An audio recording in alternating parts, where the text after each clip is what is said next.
Nicolae. Chapter 1. It was the worst of times. It was the worst of times. Rayford Steele's knees ached as he sat behind the wheel of the rented Lincoln. He had dropped to the pavement at the crushing realization of his pastor's death. The physical pain, though it would stay with him for days, would prove minor compared to the mental anguish of having yet again lost one of the dearest people in his life. Rayford felt Amanda's eyes on him. She laid one comforting hand on his thigh. In the back seat, his daughter Chloe and her husband Buck each had a hand on his shoulder. What now? Rayford wondered. What do we do without Bruce? Where do we go? The emergency broadcast system station droned on with the news of chaos, devastation, terror, and destruction throughout the world. Unable to speak over the lump in his throat, Rayford busied himself maneuvering his way through the incongruous traffic jams. Why were people out? What did they expect to see? Weren't they afraid of more bombs or fallout? "I need to get to the Chicago Bureau office," Buck said. "You can use the car after we get to the church," Rayford managed. "I need to get the word out about Bruce." Global community peacekeeping forces supervised local police and emergency relief personnel, directing traffic and trying to get people to return to their homes. Rayford relied on his many years in the Chicago area to use back roads and side streets to get around the major thoroughfares, which were hopelessly clogged. Rayford wondered if he should have taken Buck up on his offer to drive. But Rayford had not wanted to appear weak. He shook his head. There's no limit to the pilot's ego. He felt as if he could curl up into a ball and cry himself to sleep. Nearly 2 years since the vanishing of his wife and son, along with millions of others, Rayford no longer harbored illusions about his life in the twilight of history. He had been devastated. He lived with deep pain and regret. This was so hard. Rayford knew his life could be even worse. Suppose he had not become a believer in Christ and was still lost forever. Suppose he had not found a new love and was alone. Suppose Chloe had also vanished, or he had never met Buck. There was much to be grateful for. Were it not for the physical touch of the other three in that car, Rayford wondered if he would have had the will to go on. He could hardly imagine not having come to know and love Bruce Barnes. He had learned more and been enlightened and inspired more by Bruce than anyone else he'd ever met. And it wasn't just Bruce's knowledge and teaching that made the difference. It was his passion. Here was a man who immediately and clearly saw that he had missed the greatest truth ever communicated to mankind, and he was not about to repeat the mistake. "Daddy, those 2 guards by the overpass seem to be waving at you," Chloe said. "I'm trying to ignore them," Rayford said. "All these nobodies trying to be somebodies think they have a better idea about where the traffic should go. If we listen to them, we'll be here for hours. I just want to get to the church." "He's hollering at you with a bullhorn," Amanda said, and she lowered her window a few inches. "You in the white Lincoln," came the booming voice. Rayford quickly turned off the radio. "Are you Rayford Steele?" "How would they know that?" Buck said. "Is there any limit to the Global Community Intelligence Network?" Rayford said, disgusted. "If you're Rayford Steele," came the voice again, "please pull your vehicle to the shoulder."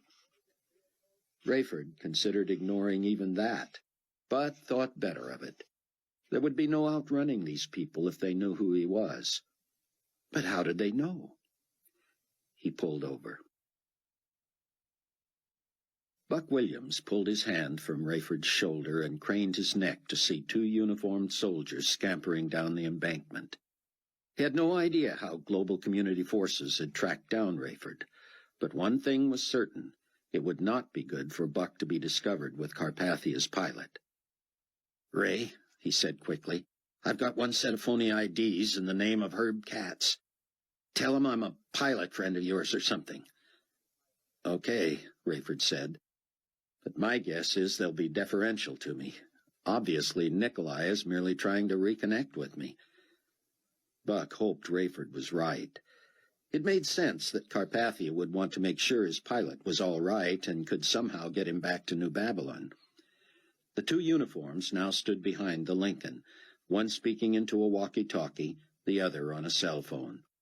Buck decided to go on the offensive and opened his door.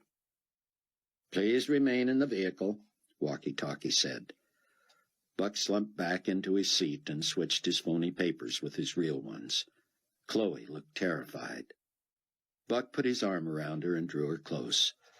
"Carpathia must have put out an all-points bulletin. He knew your dad had to rent a car, so it didn't take long to track him down." Buck had no idea what the two GC men were doing behind the car. All he knew was that his entire perspective on the next 5 years had changed in an instant. When global war broke out an hour before, he wondered if he and Chloe would survive the rest of the tribulation. Now, with the news of Bruce's death, Buck wondered if they wanted to survive. The prospect of heaven and being with Christ sure seemed better than living in whatever remained of this world, even if Buck had to die to get there. Walkie-talkie approached the driver's side window. Rayford lowered it. "You are Rayford Steele, are you not?"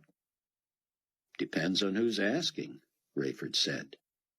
"This car, with this license number, was rented at O'Hare by someone claiming to be Rayford Steele. If that's not you, you're in deep trouble." "Wouldn't you agree," Rayford said, "that regardless of who I am, we're all in deep trouble?"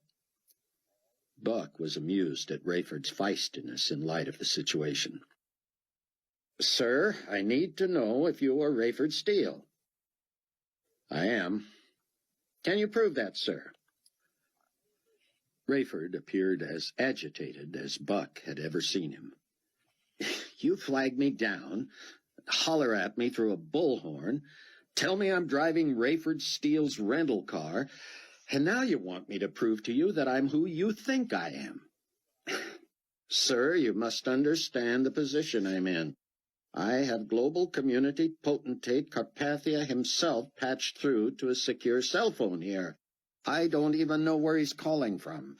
If I put someone on the phone and tell the potentate it's Rayford Steele, it had better be Rayford Steele." Buck was grateful that Rayford's cat-and-mouse game had taken the spotlight off the others in the car, but that didn't last. Rayford slipped from his breast pocket his ID wallet, and as the GC man studied it, he asked idly, "And the others?" "Family and friends," Rayford said. "Let's not keep the potentate waiting." "I'm going to have to ask you to take this call outside the car, sir. You understand the security risks." Rayford sighed and left the car. Buck wished walkie-talkie would disappear too, but he merely stepped out of Rayford's way and pointed him toward his partner, the one with the phone. Then he leaned in and spoke to Buck. "Sir, in the event that we transport Captain Steele to a rendezvous point, would you be able to handle the disposition of this vehicle?"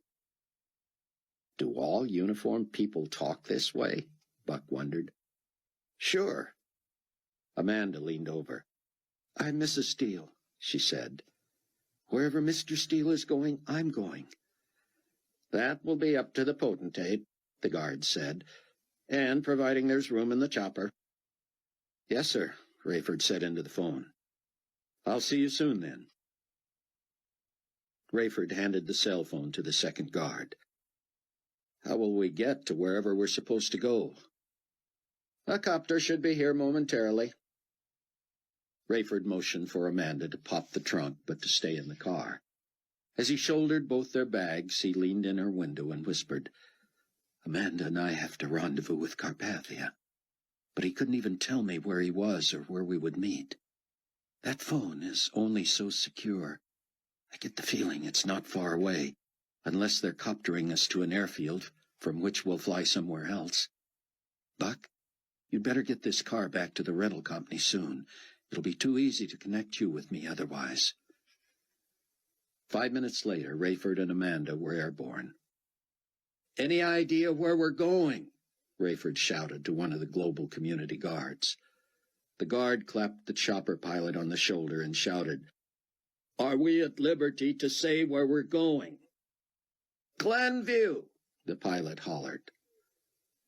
"Glenview Naval Air Station has been closed for years," Rayford said. The chopper pilot turned to look at him. "The big runway's still open. The man's there now." Amanda leaned close to Rayford. "Carpathia's in Illinois already?" "He must have been out of Washington before the attack. I thought they might have taken him to one of the bomb shelters at the Pentagon or the National Security Administration. But his intelligence people must have figured those would be the first places the militia would attack." "This reminds me of when we were first married," Buck said as Chloe snuggled close to him. "What do you mean, when we were first married? We're still newlyweds." "Shh," Buck said quickly. "What are they saying about New York City?" Chloe turned up the radio. "Devastating carnage everywhere here in the heart of Manhattan. Bombed-out buildings, emergency vehicles picking their way through debris, civil defense workers pleading with people over loudspeakers to stay underground." Buck heard the panic in the reporter's voice as he continued. "I'm seeking shelter myself now, probably too late to avoid the effects of radiation. No one knows for certain if the warheads were nuclear, but everyone is being urged to take no risks. Damage estimates will be in the billions of dollars. Life as we know it here may never be the same. There's devastation as far as the eye can see. All major transportation centers have been closed, if not destroyed. Huge traffic jams have snarled the Lincoln Tunnel, the Triborough Bridge, and every major artery out of New York City.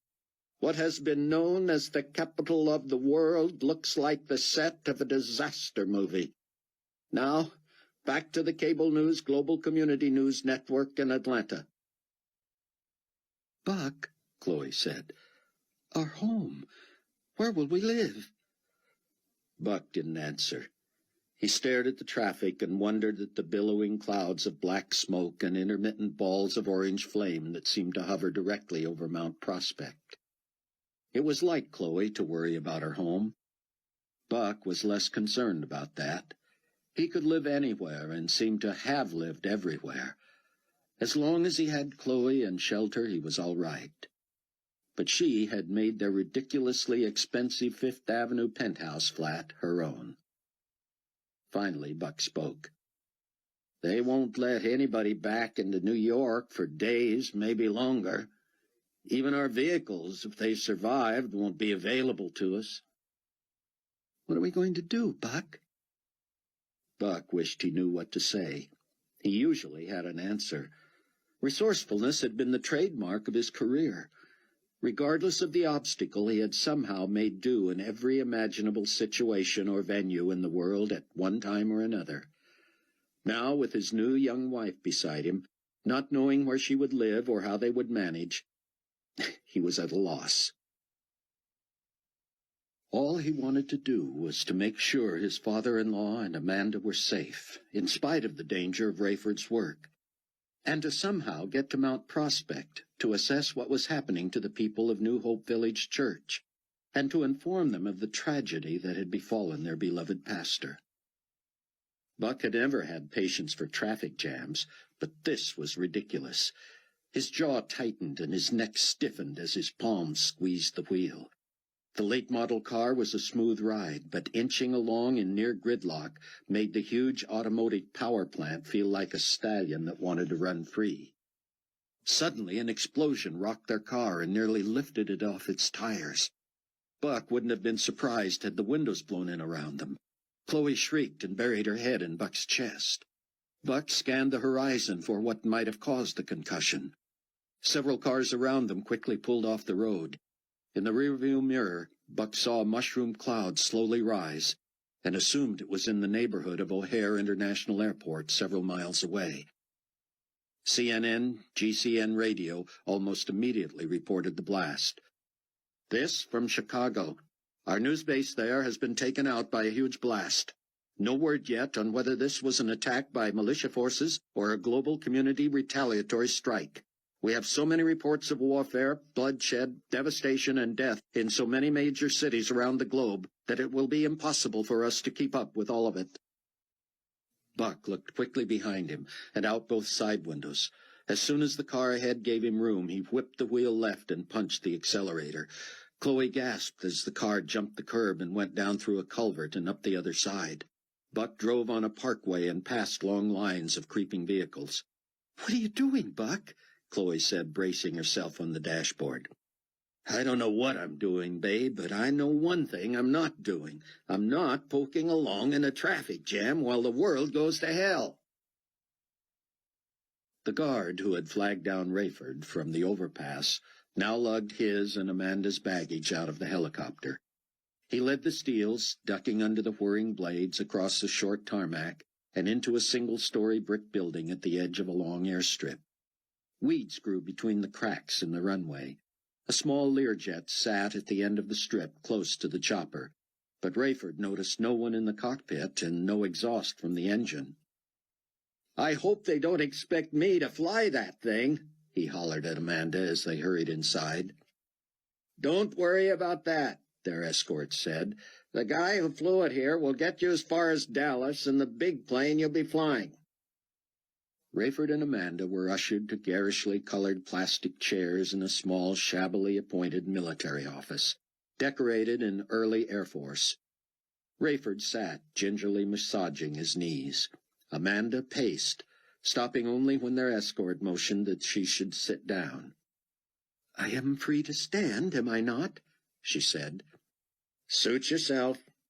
Please wait here a few moments for the potentate." Buck was waved at, pointed at, and hollered at by traffic cops, and he was honked at and obscenely gestured at by other motorists. He was not deterred. "Where are you going?" Chloe insisted. "I need a new car," he said. "Something tells me it's going to be our only chance to survive." "What are you talking about?" "Don't you see, Chloe?" he said. "This war has just broken out. It's not going to end soon. It's going to be impossible to drive a normal vehicle anywhere." "So what are you going to do, buy a tank?" "If it wasn't so conspicuous, I just might." Buck cut across a huge grassy field, through a parking lot, and beside a sprawling suburban high school. He drove between tennis courts and across soccer and football fields, throwing mud and sod in the air as the big car fishtailed. Radio reports continued from around the world with news of casualties and mayhem, while Buck Williams and his bride careened on, speeding through yield signs and sliding around curves. Buck hoped he was somehow pointed in the right direction. He wanted to wind up on Northwest Highway, where a series of car dealerships comprised a ghetto of commercialism.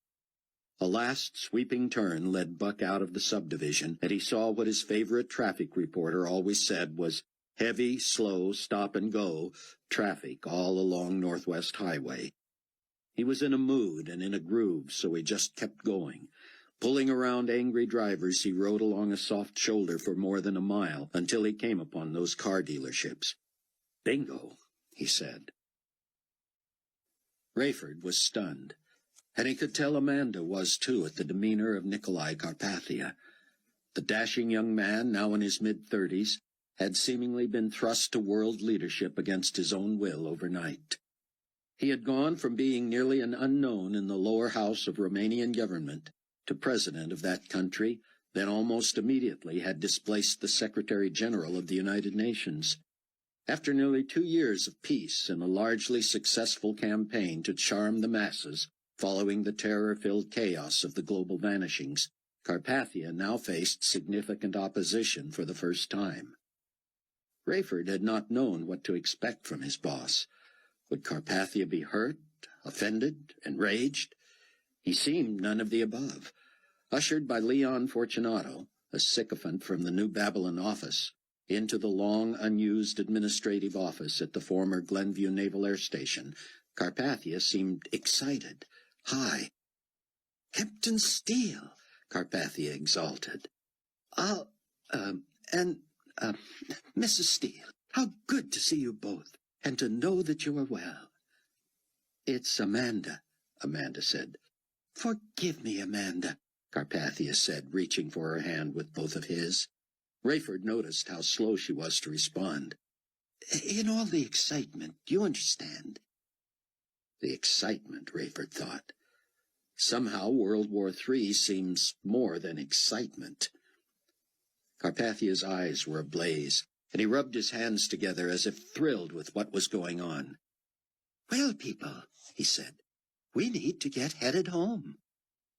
Rayford knew Carpathia meant home to New Babylon, home to Hattie Durham, home to Suite 216, the potentate's entire floor of luxuriously appointed offices in the extravagant and sparkling global community headquarters.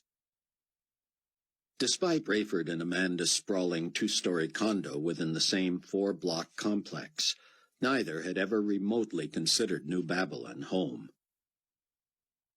Still rubbing his hands as if he could barely contain himself, Carpathia turned to the guard with the walkie-talkie. What is the latest? The uniformed GC officer had a wire plugged in his ear and appeared startled that he had been addressed directly by Carpathia himself. He yanked out the earplug and stammered, What? Pardon me, Mr. Potentate, sir. Carpathia leveled his eyes at the man. What is the news? What is happening? Nothing much different, sir.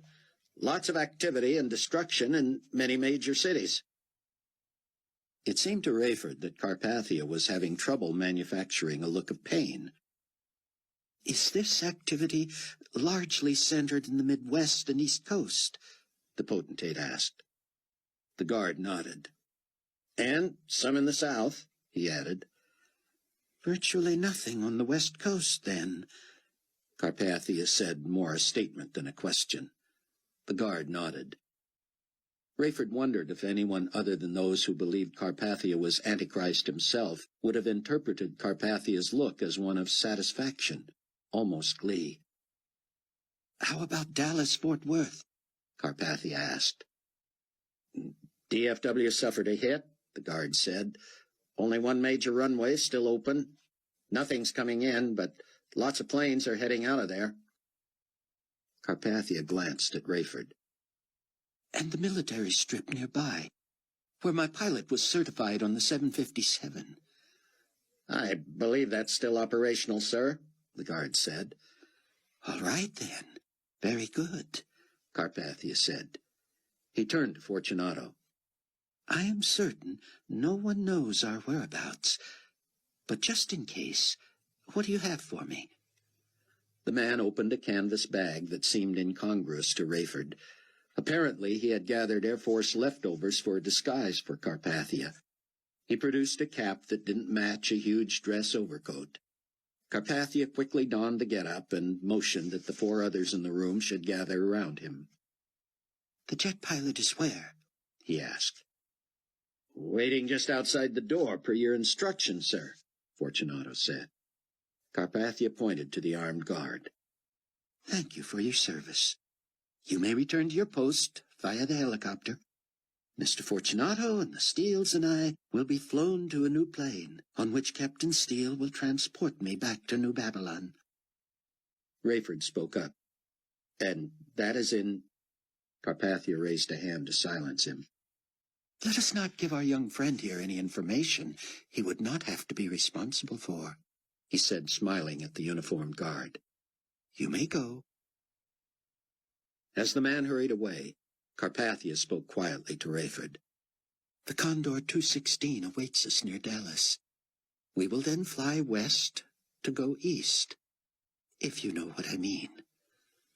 I've never heard of a Condor 216, Rayford said.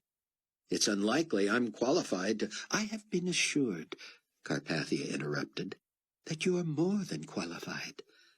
But what is a Condor 2? A hybrid I designed and named myself, Carpathia said.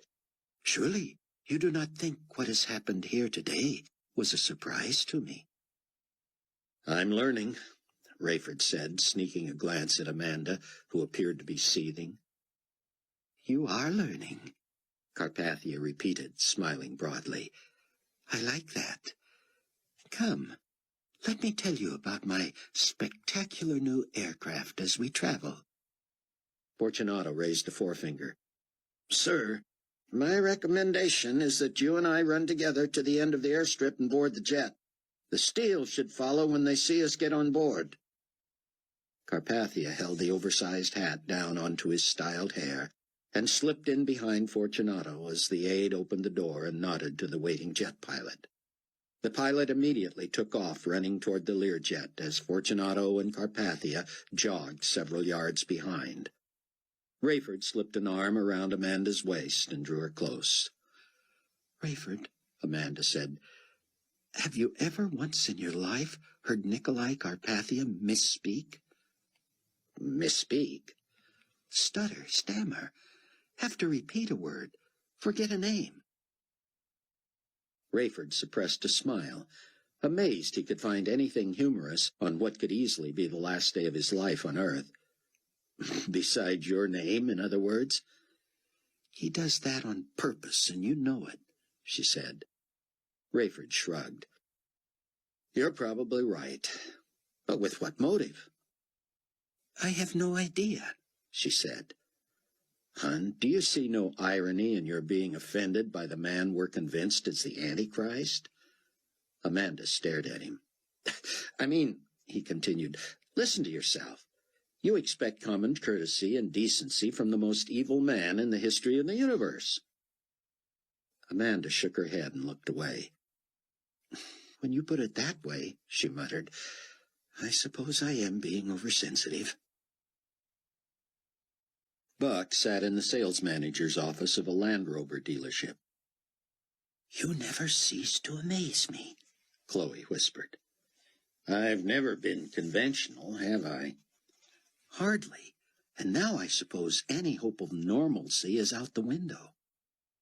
I don't need any excuse for being unique, he said. But everyone, everywhere, will be acting impulsively soon enough. The sales manager, who had busied himself with paperwork and figuring a price, turned the documents and slid them across the desks toward Buck. You're not trading the Lincoln, then? No, that's a rental, Buck said. But I am going to ask you to return that to O'Hare for me. Buck looked up at the man without regard to the documents. That's highly unusual, the sales manager said. I'd have to send 2 of my people in an extra vehicle so they could get back. Buck stood. I suppose I am asking too much. Another dealer will be willing to go the extra mile to sell me a vehicle, I'm sure, especially when no one knows what tomorrow may bring. Sit back down, Mr. Williams. I won't have any trouble getting my district manager to sign off on throwing in that little errand for you. As you can see, you're going to be able to drive your fully loaded Range Rover out of here within an hour for under 6 figures. Make it a half an hour, Buck said, and we've got a deal. The sales manager rose and thrust out his hand. Deal? Chapter 2. The Learjet was a 6-seater. Carpathia and Fortunato, deep in conversation, ignored Rayford and Amanda as the couple passed. The Steels ducked into the last 2 seats and held hands. Rayford knew global terror was entirely new to Amanda. It was new to him. On this scale, it was new to everyone. She gripped his hands so tight his fingers turned white. She was shuddering. Carpathia turned in his seat to face them. He had that fighting a grin look Rayford found so maddening in light of the situation. I know you're not certified on these little speedsters, Carpathia said, but you might learn something in the co-pilot's chair. Rayford was much more worried about the plane he would be expected to fly out of Dallas, something he had never seen or even heard of. He looked at Amanda, hoping she would plead with him to stay with her, but she quickly let go of his hand and nodded. Rayford climbed toward the cockpit, which was separated from the other seats by a thin panel. He strapped himself in and looked apologetically at the pilot, who offered his hand and said, "Chico Hernandez, Captain Steele. Don't worry. I've already done the pre-flight check. I don't really need any help." "I wouldn't be of any help anyway," Rayford said. "I haven't flown anything smaller than a 707 for years." "Compared to what you usually fly," Hernandez said, "this will seem like a motorbike." And that's exactly what it seemed to Rayford. The Learjet screamed and whined as Hernandez carefully lined it up on the runway. They seemed to hit top ground speed in seconds and quickly lifted off, banking hard to the right and setting a course for Dallas. "What tower do you connect with?" Rayford asked. "The tower's empty at Glenview," Hernandez said. "I noticed. I let a few towers know I'm coming along the way. The weather people tell us we're clear all the way, and global community intelligence spots no enemy aircraft between here and touchdown." Enemy aircraft, Rayford thought. There's an interesting way to refer to American militia forces. He recalled not liking the militias, not understanding them, assuming them criminals. But that had been when the American government was also their enemy. Now they were allies of lamed-up United States President Gerald Fitzhugh, and their enemy was Rayford's enemy, his boss of all things, but his enemy nonetheless. Rayford had no idea where Hernandez came from, what his background was, whether he was sympathetic and loyal to Carpathia, or had been pressed into reluctant service as Rayford himself had. Rayford slipped on earphones and found the proper dial so he could communicate to the pilot without allowing for anyone else to hear. "This is your pretend first officer," he said softly. "Do you read me?" "Loud and clear, co-pilot," Hernandez said, and as if reading Rayford's mind, Hernandez added, "This channel is secure." Rayford took that to mean that no one else, inside or outside the plane, could hear their conversation.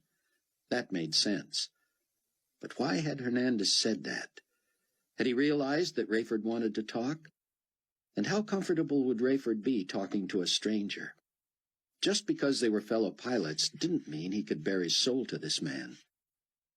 "I'm curious about Global Community 1, Rayford said. "You haven't heard?" Hernandez asked. "Negative." Hernandez shot a glance behind him at Carpathia and Fortunato. Rayford chose not to turn so as not to arouse any suspicion. Apparently, Hernandez had found Carpathia and Fortunato in earnest discussions again, because he told what he knew about Rayford's former plane. "I suppose the potentate would have told you himself if he had had the chance," Hernandez said. "There's not good news out of New York." "I heard that," Rayford said, "but I hadn't heard how widespread the damage was at the major airports." "Just about total destruction, I understand. We know for sure that the hangar where she was located was virtually vaporized." "And the pilot?" "Earl Halliday? He was long gone by the time of the attack." "He's safe then?" Rayford said. "That's a relief. Do you know him?" "Not personally," Hernandez said, "but I've heard a lot about him in the past few weeks." "From Carpathia?" Rayford said. "No, from the North American delegation to the global community." Rayford was lost, but he didn't want to admit it. Why would the North American delegation be talking about Earl Halliday? Carpathia had asked Rayford to find someone to fly the Global Community 1 757 to New York, while Rayford and Amanda were taking a brief vacation in Chicago. Carpathia was to spend a few days confusing the press and the insurrectionists, President Fitzhugh and several American militia groups, by ignoring his published itinerary and being shuttled from place to place. When the militia attacked and the global community retaliated, Rayford had assumed that at least the timing was a surprise. He also assumed that his selection of his old friend and boss at Pan-Continental Airlines as the one to ferry the empty 757 to New York was of little consequence to Nicolae Carpathia. But apparently Carpathia and the North American delegation had known exactly whom he would choose. What was the point of that? And how did Halliday know to get out of New York in time to avoid being killed? "Where is Halliday now?" Rayford asked. "You'll see him in Dallas." Rayford squinted, trying to make it all compute. "I will? Who did you think was going to take you through the paces of the new aircraft?" When Carpathia had told Rayford he might learn a few things by sitting in the co-pilot's chair, Rayford had had no idea it would entail more than a few interesting tidbits about this quick, small jet. "Let me get this straight," he said. "Earl Halliday knew about the new plane, and is conversant enough to teach me to drive it?" Hernandez smiled as he scanned the horizon and maneuvered the Learjet. "Earl Halliday practically built the Condor 216 himself. He helped design it. He made sure anyone who was certified on 757 would be able to fly it, even though it's much bigger and a whole sight more sophisticated than Global Community 1. Rayford felt an ironic emotion rise within him. He hated Carpathia, and knew precisely who he was. But as strange as his wife's taking offense at Carpathia's insistence on getting her name wrong, Rayford suddenly felt left out of the loop. "I wonder why I would not have been informed of a new plane, especially if I'm supposed to be its pilot," he said. "I can't say for sure," Hernandez said, "but you know the potentate tends to be very wary, very careful, and very calculating."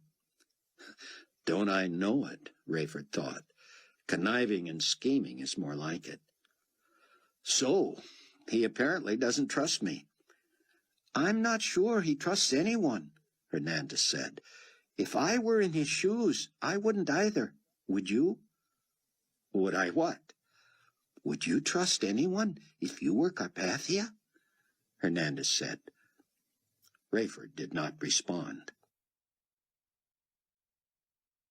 "Do you feel like you just spent the devil's money?"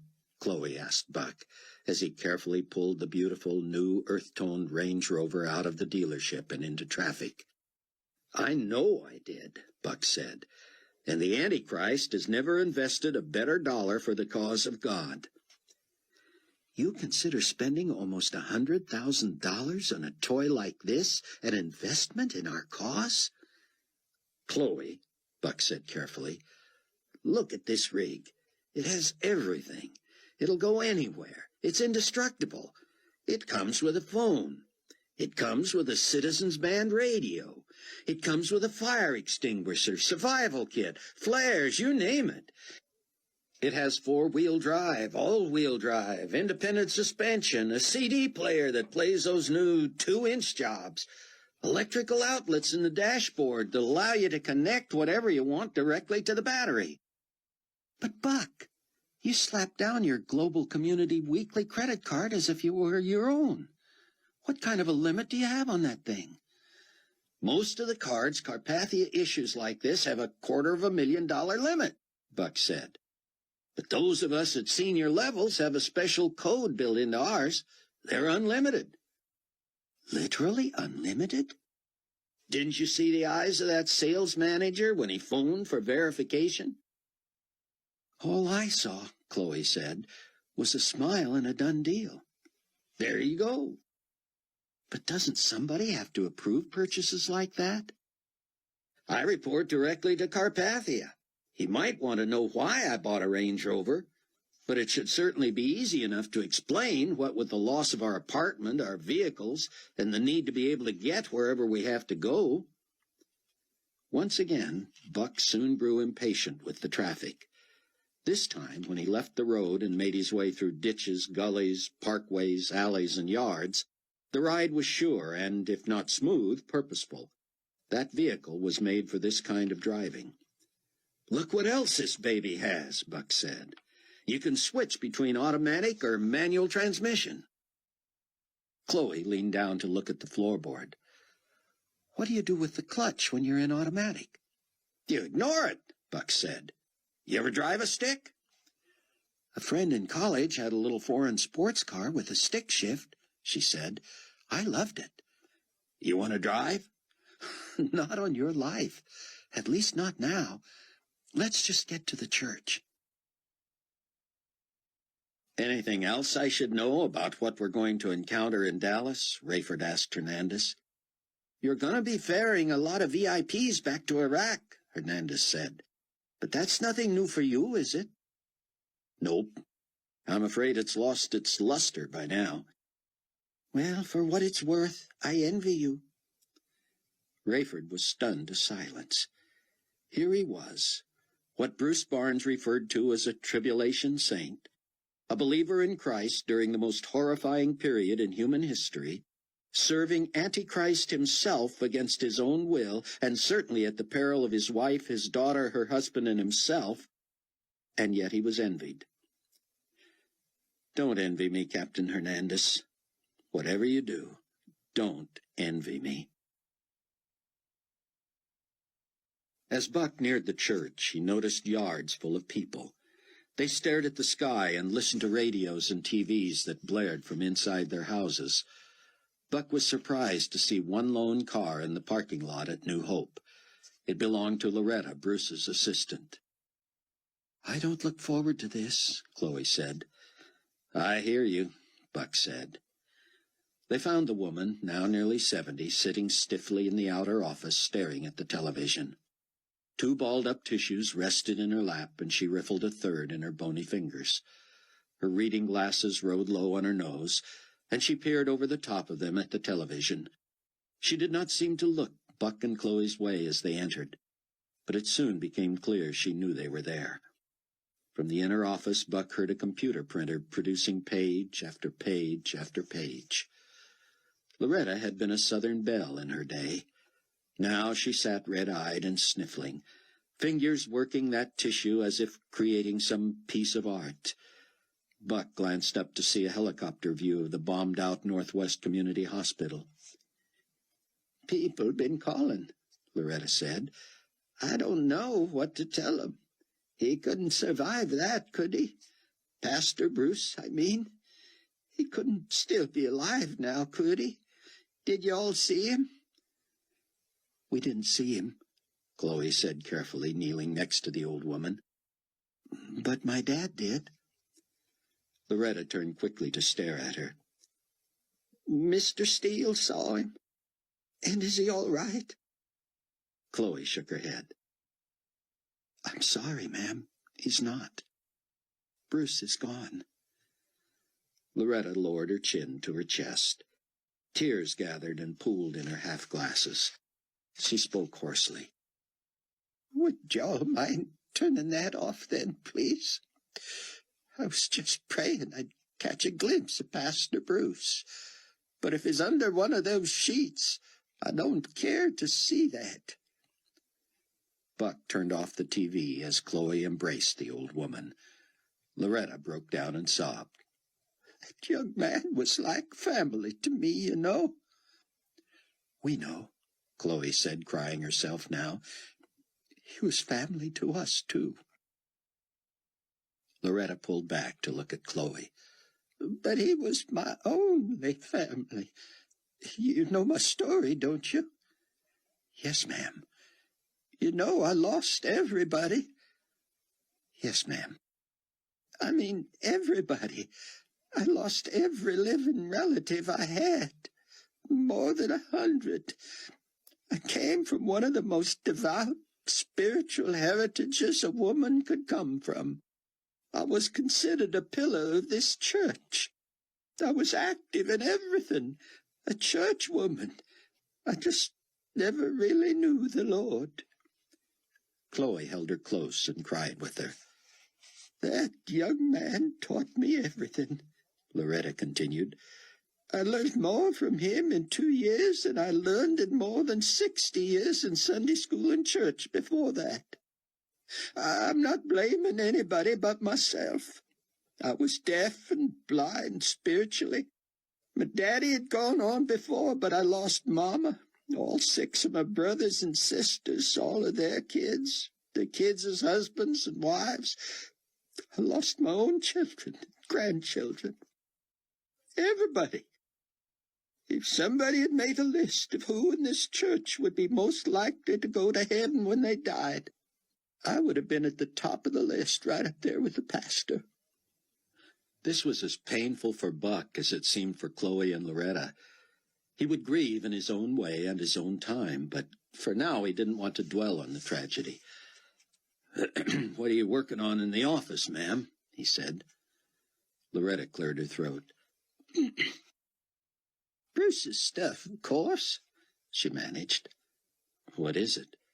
"Well, you know, when he got back from that big teaching trip of his in Indonesia, he had some sort of a virus or something.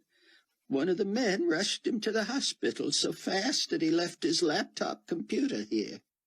You know, he took that thing with him everywhere he went." "I know he did," Chloe said. "Well, as soon as he was settled into that hospital, he called me. He asked me to bring that laptop to him if I could. I would have done anything for Bruce, of course. I was on my way out the door with it when the phone rang again. Bruce told me they were taking him out of the emergency room and straight to intensive care, so he wouldn't be able to have any visitors for a while. I think he had a premonition." "A premonition?" Buck said. "I think he knew he might die," she said. "He told me to keep in touch with the hospital for when he could have visitors. He was fond of me, but I knew he wanted that laptop more than he wanted to see me." "I'm not so sure about that," Chloe said. "He loved you like a mother." "I know that's true," Loretta said. "He told me that more than once. Anyway, he asked if I would print out everything he had on his hard drive off his computer. You know, everything except what he called program files and all that." "What?" Chloe asked. "His own Bible studies and sermon preparation, stuff like that?" "I guess," Loretta said. "He told me to make sure I had plenty of paper. I thought he meant just like a ream or something." "It's taken more than that," Buck said. "Oh, yes, sir, much more than that. I stood there feeding that machine every 200 pages or so until I'd finished up 2 reams. I'm scared to death of those computers. But Bruce talked me through how to print out everything that had a file name that began with his initials. He told me if I just typed in print BB asterisk dot asterisk that it should spit out everything he wanted. I sure hope I did the right thing. It's given him more than he could ever want. I suppose I should just shut it down now." "You've got a third ream going in there?" Chloe said. "No, I got some help from Donnie." "The phone guy?" Buck said. "Oh, Donnie Moore is a whole lot more than just a phone guy," Loretta said. "There's hardly anything electronic he can't fix or make better. He showed me how I can use those old boxes of continuous feed computer paper in our laser printer. He just hauled a box out and fed it in one end, and it comes out the other, so I don't have to keep feeding it." "I didn't know you could do that," Buck said. "Neither did I," Loretta said. "There's a lot of stuff Donnie knows that I don't. He said our printer was pretty new and fancy and should be kicking out close to 15 pages a minute." "And you've been doing this how long?" Chloe said. "Just about ever since I talked to Bruce from the hospital this morning. There was probably a 5 or 10 minute break after those first 2 reams and before Donnie helped me get that big box of paper under there." Buck slipped into the inner office and stood watching in amazement as the high-tech printer drew page after page from the paper box through its innards and out the other side into a stack that was threatening to topple. He straightened the stack and stared at the box. The first 2 reams of printed material, all single-spaced, lay neatly on Bruce's desk. The old paper box, the likes of which Buck hadn't seen in years, noted that it contained 5,000 sheets. He guessed that it had already used 80% of its total. Surely there must be some mistake. Could Bruce have produced more than 5,000 pages of notes? Perhaps there was a glitch, and Loretta had mistakenly printed everything, including program files, Bibles and concordances, dictionaries, and the like. But there had been no glitch. Buck casually fanned through first one ream and then the other, looking for something other than Bruce's own notes. Every page Buck glanced at contained personal writing from Bruce. This included his own commentary on Bible passages, sermon notes, devotional thoughts, and letters to friends and relatives and churchmen from around the globe. At first, Buck felt guilty, as if he were invading Bruce's privacy. And yet, why had Bruce urged Loretta to print all this stuff? Was he afraid he might be gone? Had he wanted to leave it for their use? Buck bent over the fast-rising stack of continuous feed sheets. He lifted it from the bottom and allowed the pages to drop before his eyes one at a time. Again, page after page of single-spaced copy, all from Bruce. He must have written several pages a day for more than 2 years. When Buck rejoined Chloe and Loretta said again, "We might as well shut it off and throw the pages away. He'll have no use for all that stuff now." Chloe had risen and now sat, looking exhausted, in a side chair. It was Buck's turn to kneel before Loretta. He placed his hands on her shoulders and spoke earnestly. "Loretta, you can still serve the Lord by serving Bruce."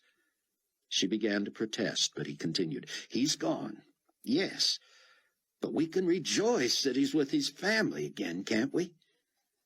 Loretta pressed her lips together and nodded. Buck continued, "I need your help on a big project. There's a gold mine in that room. From just glancing at those pages, I can see that Bruce is still with us. His knowledge, his teaching, his love and compassion, they're all there. The best we can do for this little flock that has lost its shepherd is to get those pages reproduced. I don't know what this place will do for a pastor or teacher, but in the meantime, people need access to what Bruce has written. Maybe they've heard him preach it. Maybe they've seen it in other forms before, but this is a treasure that everyone can use." Chloe spoke up. "Buck, shouldn't you try to edit it or shape it into some sort of book form first?" "I'll take a look at it, Chloe, but there's a certain beauty in simply reproducing it in the form it's in. This was Bruce off the cuff, in the middle of his study, writing to fellow believers, writing to friends and loved ones, writing to himself. I think Loretta ought to take all those pages to a quick print shop and get 'em started. We need 1,000 copies of all that stuff, printed on 2 sides and bound simply." "That'll cost a fortune," Loretta said. "Don't worry about that now," Buck said. "I can't think of a better investment." As the Learjet made its initial descent into the Dallas-Fort Worth area, Fortunato ducked into the cockpit and knelt between Hernandez and Rayford. Each slipped the headphone off the ear closest to Carpathia's aide. "Anybody hungry?" he said. Rayford hadn't even thought of food. For all he knew, the world was blowing itself to bits, and no one would survive this war. The very mention of hunger, however, triggered something in him. He realized he was famished. He knew Amanda would be as well. She was a light eater, and he often had to make sure she remembered to eat. "I could eat," Hernandez said. "In fact, I could eat a lot." "Potentate Carpathia would like you to contact DFW Tower and have something nice waiting for us." Hernandez suddenly looked panicky. "What do you think he means by something nice?" "I'm sure you'll arrange for something appropriate, Captain Hernandez." Fortunato backed out of the cockpit, and Hernandez rolled his eyes at Rayford. "DFW Tower, this is Global Community 3, over." Rayford glanced back as Fortunato took his seat. Carpathia had swung around and was in deep conversation with Amanda. Chloe worked with Loretta in fashioning a terse, 2-sentence statement that was sent out by phone to the 6 names at the top of the prayer chain list. Each would call others, who would call others. and the news would quickly spread throughout the New Hope body. Meanwhile, Buck recorded a brief message on the answering machine that simply said, "The tragic news of Pastor Bruce's death is true. Elder Rayford Steele saw him and believes he may have died before any explosives hit the hospital. Please do not come to the church, as there will be no meetings or services or further announcements until Sunday at the regular time." Buck turned the ringer off on the phone and directed all calls to the answering machine, which soon began clicking every few minutes, as more and more parishioners called in for confirmation. Buck knew Sunday morning's meeting would be packed. Chloe agreed to follow Loretta home and make sure she was all right while Buck was calling Donnie Moore. "Donnie," Buck said, "I need your advice, and I need it right away." "Mr. Williams, sir," came Donnie's characteristic staccato delivery. "Advice is my middle name. And as you know, I work at home, so I can come to you or you can come to me and we can talk whenever you want." "Donnie, I'm not mobile just now, so if you could find your way clear to visiting me at the church, I'd sure appreciate it." "Be right over, Mr. Williams. But could you tell me something first? Did Loretta have the phones off the hook there for a while?" "Yes, I believe she did. She didn't have answers for people who were calling about Pastor Bruce. With nothing to tell people, she just turned off the phones." "That's a relief," Donnie said.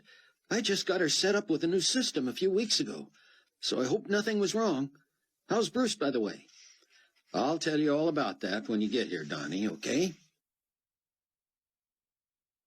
Rayford saw billowing black clouds over the Dallas-Fort Worth commercial airport and thought of the many times he had landed big craft on those long runways. How long would it take to rebuild here? Captain Hernandez guided the Learjet to a nearby military strip, the one Rayford had visited so recently. He saw no other aircraft on the ground. Clearly someone had moved all the planes to keep the strip from being a target. Hernandez landed the Learjet as smoothly as a man can land a plane that small, and they immediately taxied to the end of the runway and directly into a large hangar. Rayford was surprised that, indeed, the rest of the hangar was empty too. Hernandez shut down the engines and they deplaned. As soon as Carpathia had room, he put back on his disguise. He whispered something to Fortunato, who asked Hernandez where they would find the food.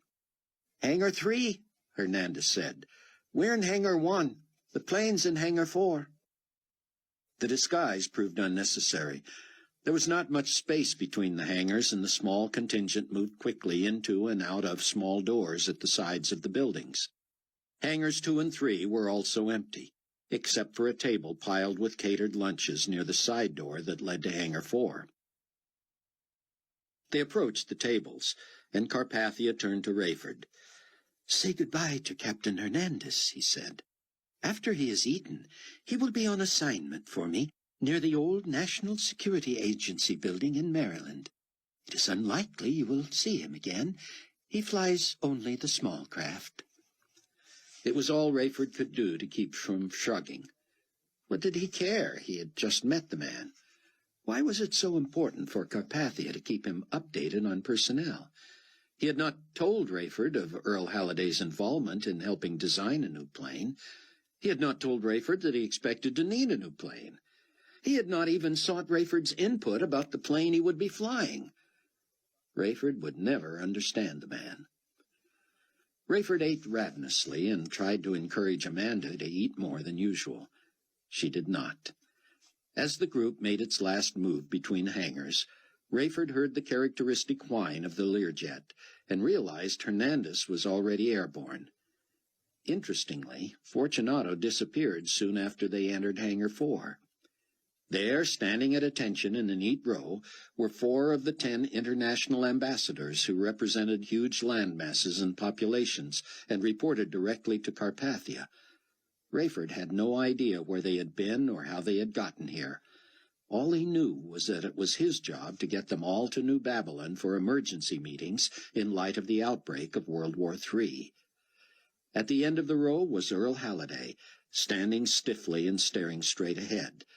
Carpathia shook hands with each of the 4 ambassadors in turn and ignored Halliday, who seemed to expect that. Rayford walked directly to Halliday and stuck out his hand. Halliday ignored it and spoke under his breath. "Get away from me, Steele, you scum!" "Earl!" "I mean it, Rayford.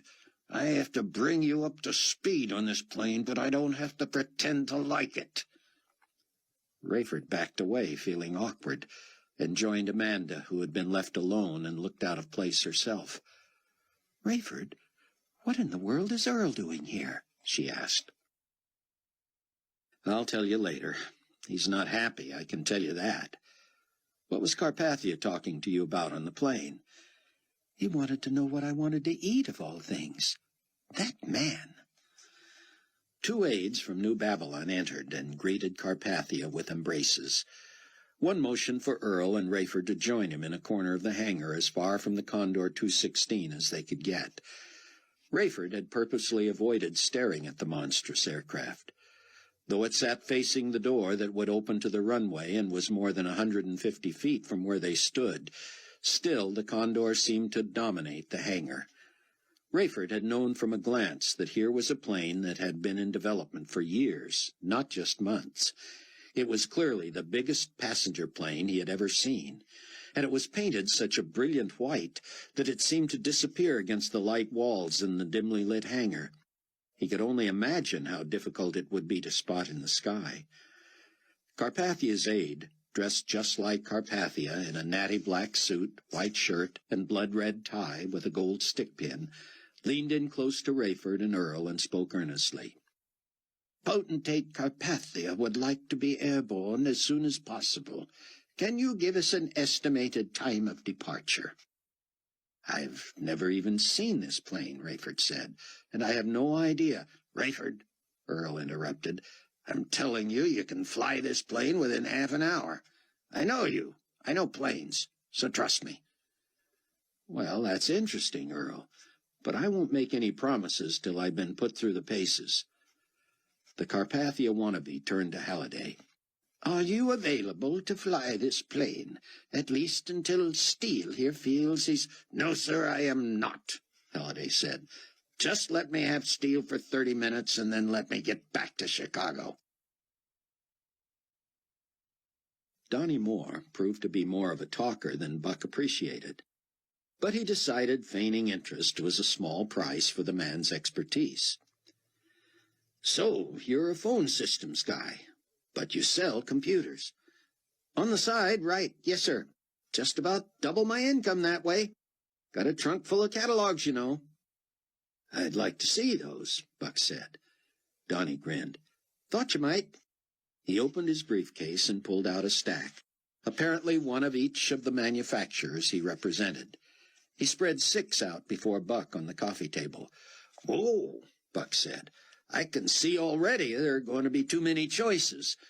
Why don't you just let me tell you what I'm looking for, and you can tell me if you can deliver?"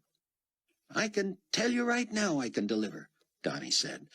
"Last week I sold a guy 37 notebooks, with more power than any desktop anywhere, and—" "Excuse me a minute, Donnie," Buck said. "Did you hear that printer quit?" "I sure did. It just stopped now. It's either out of paper, out of ink, or done with whatever it was doing. I sold that machine to Bruce, you know. Top of the line. Prints regular paper, continuous feed, whatever you need." "Let me just check on it," Buck said. He rose and peeked into the inner office. The screen on Bruce's laptop had already suspended itself. No warning lights on the printer told of shortages of ink or paper. Buck pushed a button on the laptop and the screen came alive. It indicated the print job was finally over. Buck guessed there were about 100 pages left from the 5,000-page box Loretta had run through the printer. What a treasure, Buck thought. "When's Bruce going to be back here?" Buck heard Donnie ask from the other room. Rayford and Earl boarded the Condor alone. Earl held a finger to his lips, and Rayford assumed he was looking for bugs. He checked the intercom system thoroughly before speaking. "You never know," he said. "Tell me about it," Rayford said. "You tell me about it, Rayford." "Earl, I'm much more in the dark than you are. I didn't even know you were involved in this project. I had no idea you were working for Carpathia. You knew I was, so why didn't you tell me? I'm not working for Carpathia, Rayford. I was pressed into service. I'm still a Pan-Con chief pilot out of Hare, but when duty calls... Why didn't Carpathia tell me he was aware of you, Rayford said. He asked me to find somebody to fly Global Community 1 into New York. He didn't know I would choose you. He must have, Earl said. Who else would you pick? I was asked to help design this new plane. I thought it would be fun just to test it a little bit. Then I get asked to fly the original plane to New York. Since the request came from you, I was flattered and honored. It was only when I got on the ground and realized the plane and I were targets that I got out of New York and headed back to Chicago as fast as I could. I never got there. I got word from Carpathia's people while I was in the air that I was needed in Dallas to brief you on this plane. I'm lost, Rayford said. Well, I don't know much either, Earl said, but it's clear Carpathia wanted my going to New York and winding up dead to look like your decision, not his. Why would he want you dead? Maybe I know too much. I've been flying him all over the place, Rayford said. I have to know more than you, and yet I don't sense he's thinking about doing me in. Just watch your back, Rayford. I've heard enough to know this is not all what it seems to be, and that this man does not have the world's best interests at heart. There's the understatement of the ages, Rayford thought. I don't know how you got me into this, Rayford, but I got you into this? Earl, you have a short memory. You're the one who encouraged me to become the pilot of Air Force One. I wasn't looking for that job, and I certainly never dreamed it would turn into this. Piloting Air Force One was a plum assignment, Earl said, whether you recognized that at the time or not. How was I to know what would come of it? Well, let's stop blaming each other and decide what we're supposed to do now. Ray, I'm going to bring you up to speed on this plane. But then I think I'm a dead man. Would you tell my wife that... Earl, what are you talking about? Why do you think you won't make it back to Chicago? I have no idea, Ray. All I know is that I was supposed to be in New York with that plane when it got obliterated.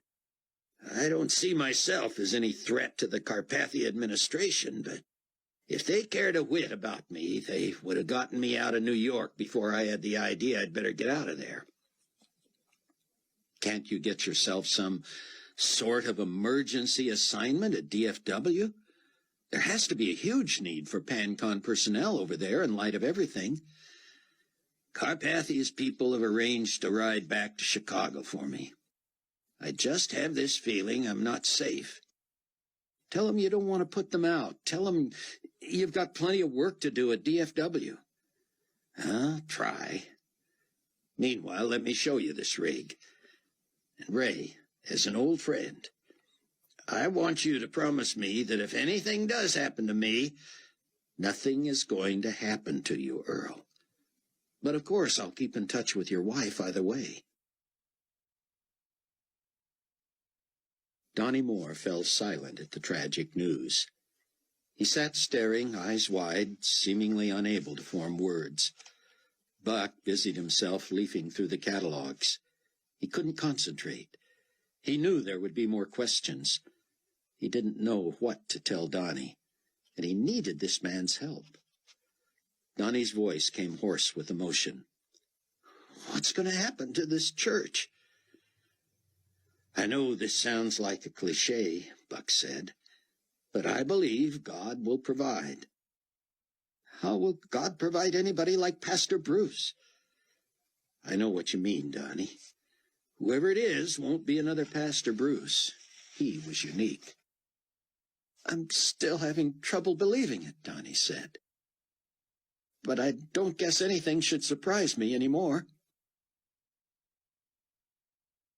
Rayford sat behind the controls of the Condor 216. What am I supposed to do for a first officer? He asked Earl. They've got somebody on his way over from one of the other airlines. He'll fly with you as far as San Francisco, where McCullum will join you. McCullum? He co-piloted for me from New Babylon to Washington, Earl. When I went to Chicago, he was supposed to go back to Iraq. I only know what I'm told, Rayford. And why are we flying west to go east, as Carpathia says? I have no idea what's going on here, Rayford. I'm new to this. Maybe you know better than I do. The fact is, most of the war and devastation seems to be east of the Mississippi. Have you noticed that? It's almost as if it was planned. This plane was designed and built here in Dallas, but not at DFW where it might have been destroyed. It's ready for you just when you need it. As you can see, it has the controls of a 757, and yet it's a much bigger plane. If you can fly a 57, you can fly this. You just need to get used to the size of it. The people you need are where you need them when you need them. Figure it out, boy. None of this seems a surprise to Carpathia, does it? Rayford had no idea what to say. It didn't take long to catch on. Halliday continued. You'll fly in a straight line from Dallas to San Francisco. My guess is you won't see any devastation from the air, and you won't be threatened from attack heading that way either. There might be militia people somewhere out west who would like to shoot rockets at Carpathia, but there are precious few people who know he's heading that way. You'll stop in San Francisco just long enough to get rid of this co-pilot and pick up your usual one. Buck touched Donnie's arm as if rousing him from sleep. Donnie looked at him blankly. Mr. Williams, this has all been hard enough even with Pastor Bruce here. I don't know what we're going to do now. Donnie, Buck said gravely, you have an opportunity here to do something for God, and it's the greatest memorial tribute you could ever give to Bruce Barnes. Well then, sir, whatever it is, I want to do it. First, Donnie, let me assure you that money is no object. I don't want any profit off something that will help the church and God and Bruce's memory. Fine. Whatever profit you build in or don't build in is up to you. I'm just telling you that I need 5 of the absolute best top-of-the-line computers, as small and compact as they can be, but with as much power and memory and speed and communications abilities as you can wire into them. You're talking my language, Mr. Williams. I hope so, Donnie, because I want a computer with virtually no limitations. I want to be able to take it anywhere, keep it reasonably concealed, store everything I want on it, and most of all, be able to connect with anyone, anywhere, without the transmission being traced. Is that doable? Well, sir, I can put together something for you, like those computers that scientists use in the jungle or in the desert when there's no place to plug in or hook up to. Yeah, Buck said. Some of our reporters use those in remote areas. What do they have, built-in satellite dishes? Believe it or not, it is something like that. And I can add another feature for you, too. What's that? Video conferencing. You mean I can see the person I'm talking to while I'm talking to him? Yes, if he has the same technology on his machine. I want all of it, Donnie, and I want it fast. And I need you to keep this confidential. Mr. Williams, these machines could run you more than $20,000 apiece. Buck had thought money would be no object, but this was one expense he could not lay off on Carpathia. He sat back and whistled through his teeth. Chapter 3. Call it a hunch, Rayford, but I put something in here just for you. Rayford and Earl were finished in the cockpit. He trusted Earl. He knew that if Earl thought he could fly this thing, then he could. He still was going to insist on his and his temporary first officers taking off, staging and landing before he risked flying anyone else. It wouldn't have bothered Rayford to crash and kill himself along with the Antichrist, but he didn't want to be responsible for innocent lives, particularly that of his own wife. So, what did you do for me, Earl? Just look at this, Earl said. He pointed to the button that allowed the captain to speak to the passengers. Captain's intercom, Rayford said. So what? Reach under your seat with your left hand and run your fingers along the side edge of the bottom of your chair, Earl said. I feel a button. I'm going to step back into the cabin now, Earl said. You mash the normal intercom button and make an announcement. Wait for a count of 3, and then push that button under your seat. Make sure your headphones are still on. Rayford waited until Halliday had left and latched the cockpit door. Rayford got on the intercom. Hello, hello, hey, Earl, yada, yada, yada. Rayford counted silently to himself, then pushed the button under his seat. He was amazed to hear through his earphones Earl Halliday speaking in just above a whisper. Rayford, you can tell I'm speaking in lower than even conversational tones. If I did my job right, you can hear me plain as day from all over this plane. Every one of the speakers is also a transmitter and leads back to only your headphone jack. I wired it in such a way that it's undetectable, and this plane has been gone over by Global Community's best bug finders. If it's ever detected, I'll just tell them I thought that's what they wanted. Rayford came hustling out of the cockpit. Earl, you're a genius.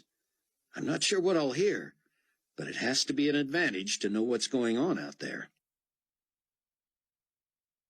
Buck was boxing up all the pages from Bruce's printout when he heard the Range Rover in the parking lot. By the time Chloe reached the office, he had packaged pages and Bruce's computer into one huge carton. As he lugged it out, he told Chloe, "Drop me off at the Chicago Bureau office, and then you'd better check with the Drake and be sure our stuff is still there. We'll want to keep that room till we find a place to live closer to here." "I was hoping you'd say that," Chloe said. "Loretta is devastated. She's going to need a lot of help here. What are we going to do about a funeral?" "You're going to have to help handle that, Chloe. You'll want to check with the coroner's office, have the body delivered to a funeral home nearby here, and all that. With so many casualties, it's going to be a mess, so they'll probably be glad to know that at least one body has been claimed. We're each going to need a vehicle. I have no idea where I'll be expected to go. I can work out of the Chicago office in light of the fact that no one will be going to New York for a long time, but I can't promise I'll be around here all the time." Loretta, bless her heart, thought of the same thing in spite of all she's going through. She reminded me that there's a fleet of extra cars among the congregation and has been ever since the rapture. They lend these out for just such crises as this one. "Good," Buck said. "Let's get you fixed up with one of those. And remember, we're going to need to get this material reproduced for members of the congregation." "You're not going to have time to go through all that, are you, Buck?" "No, but I'm confident that anything in here will be profitable for all." "Buck, wait a minute. There's no way we can reproduce that until someone has read all of it. There's got to be private, personal stuff in there. And you know there will be direct references to Carpathia and to the Tribulation Force. We can't risk being exposed like that." Buck had an ego crisis. He loved this woman, but she was 10 years his junior, and he hated when it seemed as if she was telling him what to do, especially when she was right. As he laid the heavy box of pages and the computer in the back of the Range Rover, Chloe said, "Just entrust it to me, hon. I'll spend every day between now and Sunday poring over it line by line. By then we'll have something to share with the rest of New Hope. And we can even announce that we might have something in copied form for them within a week or so." "When you're right, you're right. But where will you do this?" "Loretta has offered to let us stay with her. She's got that big old house, you know." "That would be perfect, but I hate to impose." "Buck, we would hardly be imposing. She'll hardly know we're there. Anyway, I sense she's so lonely and beside herself with grief that she really needs us." "You know, it's unlikely I'll be there much," Buck said. "I'm a big girl. I can take care of myself." They were in the Range Rover now. "Then what do you need me for?" Buck said. "I keep you around because you're cute." "But seriously, Chloe, I'll never forgive myself if I'm in some other city or country and the war comes right here to Mount Prospect." "You've forgotten the shelter under the church." "I haven't forgotten it, Chloe. I'm just praying it'll never come to that. Does anybody else know about that place except the Tribulation Force?" "No, not even Loretta. It's an awfully small place. If Daddy and Amanda and you and I had to stay there for any length of time, it wouldn't be much fun." Half an hour later, Buck pulled into the Chicago area office of Global Community Weekly magazine. "I'm going to get us a couple of cell phones," Chloe said. "I'll call the Drake and then get down there and get our stuff. I'll also talk with Loretta about a second vehicle." "Get 5 of those cell phones, Chloe, and don't scrimp." 5, she said. "I don't know if Loretta would even know how to use one." "I'm not thinking of Loretta. I just want to make sure we have a spare." The Condor 216 was outfitted even more lavishly than Global Community 1 had been, if that was possible. No detail had been missed, and the latest communications devices had been installed. Rayford had bidden farewell to Earl Halliday, urging Earl to let him know that his home was intact and his wife was safe as soon as he knew. "You're not going to like what's happened to our airport," Rayford had told him. "You won't be landing at O'Hare." Rayford and his temporary co-pilot had irritated Carpathia by making a trial takeoff and fly-around before letting the others board the plane. Rayford was glad he had. While it was true that everything in the cockpit was identical to a 757, the bigger, heavier plane behaved more like a 747, and it took some getting used to. Now that the loaded and airborne Condor 216 was streaking toward San Francisco at 33,000 feet and more than 700 miles per hour, Rayford put the craft on autopilot and urged his first officer to stay alert. "What are you going to be doing, sir?" the younger man asked. "Just sitting here," Rayford said, "thinking, reading." Rayford had cleared his flight path with an Oklahoma tower, and now pushed the button to communicate with his passengers. "Potentate Carpathia and guests, this is Captain Steele.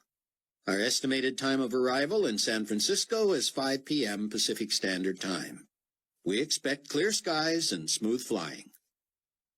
Rayford sat back and pulled his earphone band toward the back of his head, as if pulling the phones off. However, they were still close enough to his ears so that he could hear, and his co-pilot, because his own earphones were on, could not. Rayford pulled from his flight bag a book and opened it, resting it on the controls before him. He would have to remember to turn a page occasionally. He would not really be reading. He would be listening. He slipped his left hand under the seat and quietly depressed the hidden button. The first voice he heard, clear as if she were talking to him on the phone, was Amanda's. "Yes, sir, I understand. You need not worry about me. No, sir."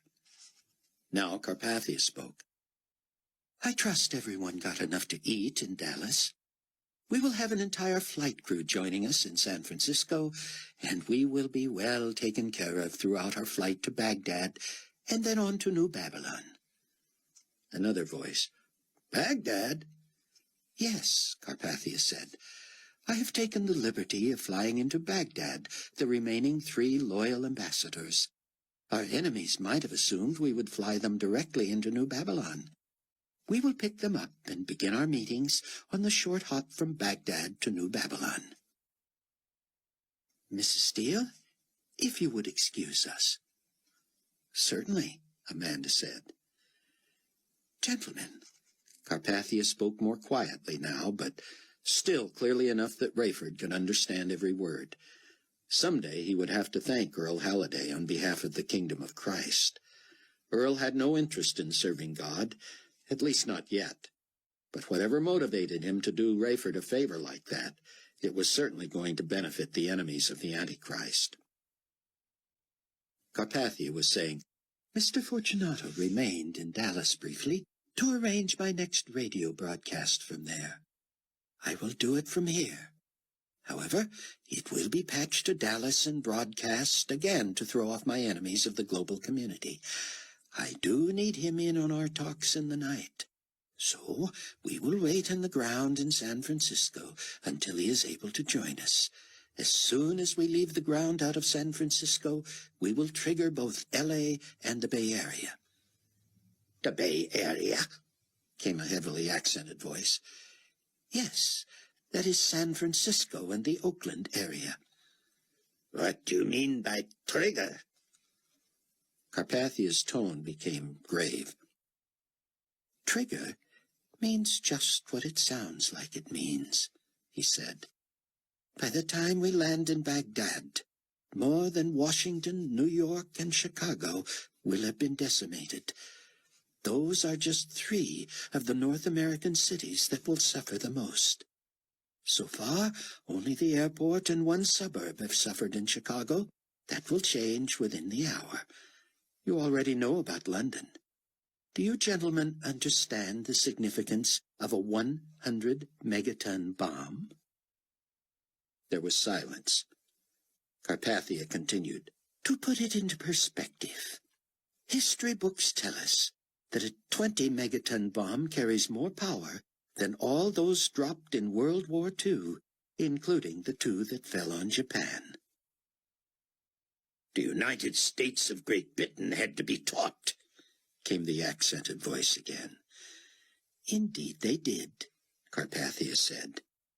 And in North America alone, Montreal, Toronto, Mexico City, Dallas, Washington, D.C., New York, Chicago, San Francisco, and Los Angeles will become object lessons to those who would oppose us.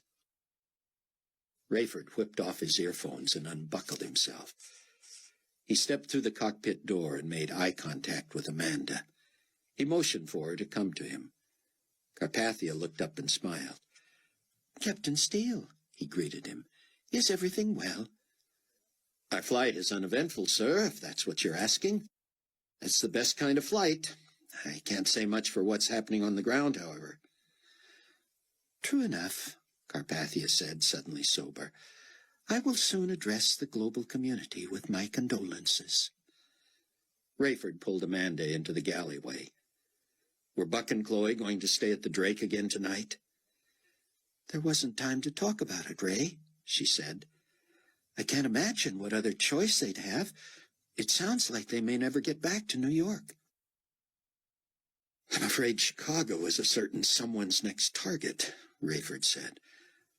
Oh, I can't imagine, Amanda said. I have to warn them.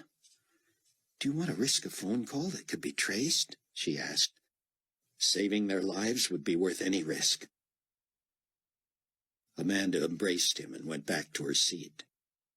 Rayford used his own cell phone after making sure his first officer had his own earphones on and was otherwise engaged. Reaching the Drake Hotel in Chicago, Rayford asked for the Williamses.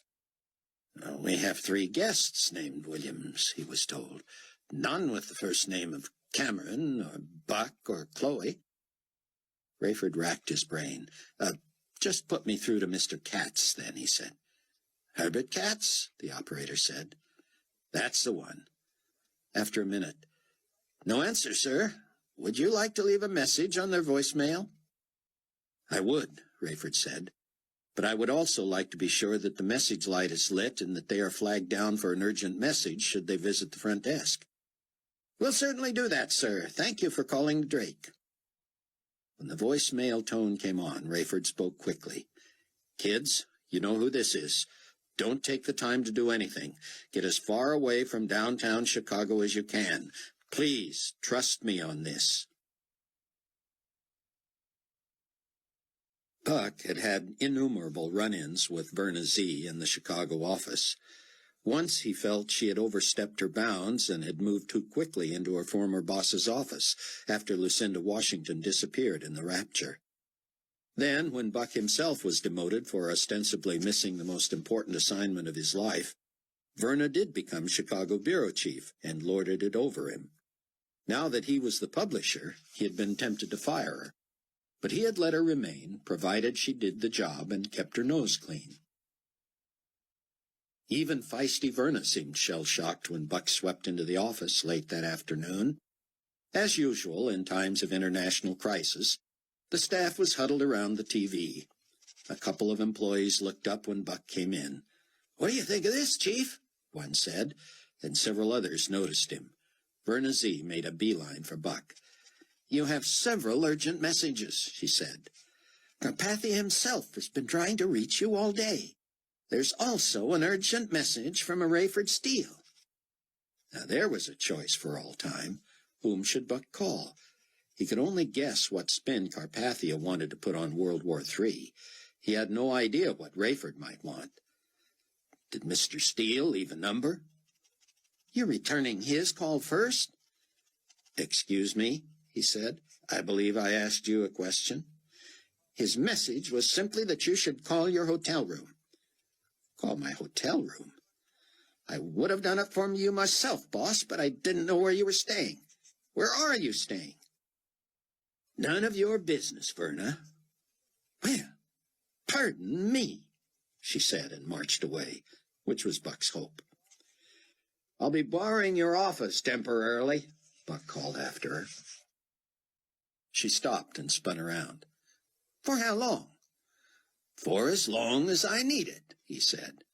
She scowled. Buck rushed in and shut the door. He dialed the Drake and asked for his own room. Hearing the fear in Rayford's voice, not to mention the message itself, made the color drain from his face. Buck called information for the number of the Land Rover dealership in Arlington Heights. He asked for the sales manager and said it was an emergency. Within a minute, the man was on the line.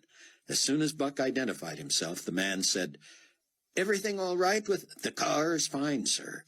But I need to reach my wife, and she's driving it right now. I need the phone number on that built-in phone." That would take a little digging." "I can't tell you how urgent this is, sir. Let me just say that it's worth my developing a quick case of buyer's remorse and returning the vehicle if I can't get that number right now." "One moment." A couple of minutes later, Buck dialed the number. It rang 4 times. "The mobile customer you have dialed is either away from the vehicle or out of the calling zone.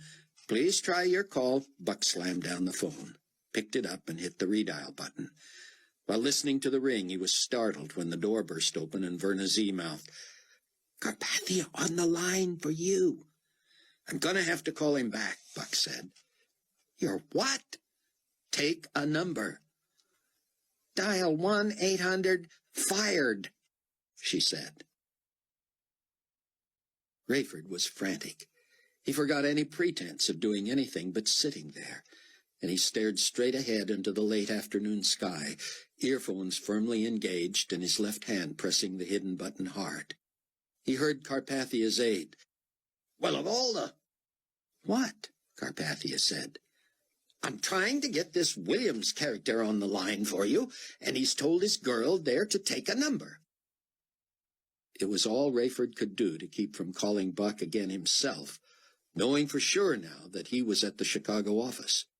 But if someone told Carpathia Buck couldn't talk to him because he was on with Rayford Steele, that would be disastrous. He heard Carpathia's reassuring voice again. "Just give him the number, my friend. I trust this young man. He is a brilliant journalist, and would not keep me waiting without good reason. Of course, he is trying to cover the story of a lifetime. Would you not agree?" Buck ordered Verna Z to shut the door on her way out and to leave him alone until he was off the phone. She sighed heavily and shook her head, slamming the door. Buck continued to hit the redial button, hating the sound of that recorded announcement more than anything he had ever heard in his life. Suddenly the intercom came alive. "I'm sorry to bother you," Verna said in a sickly sweet sing-song voice, "but you have yet another urgent phone call. Chaim Rosenzweig from Israel." Buck punched the intercom button. "I'm afraid I'm going to have to call him back, too. Tell him I'm very sorry."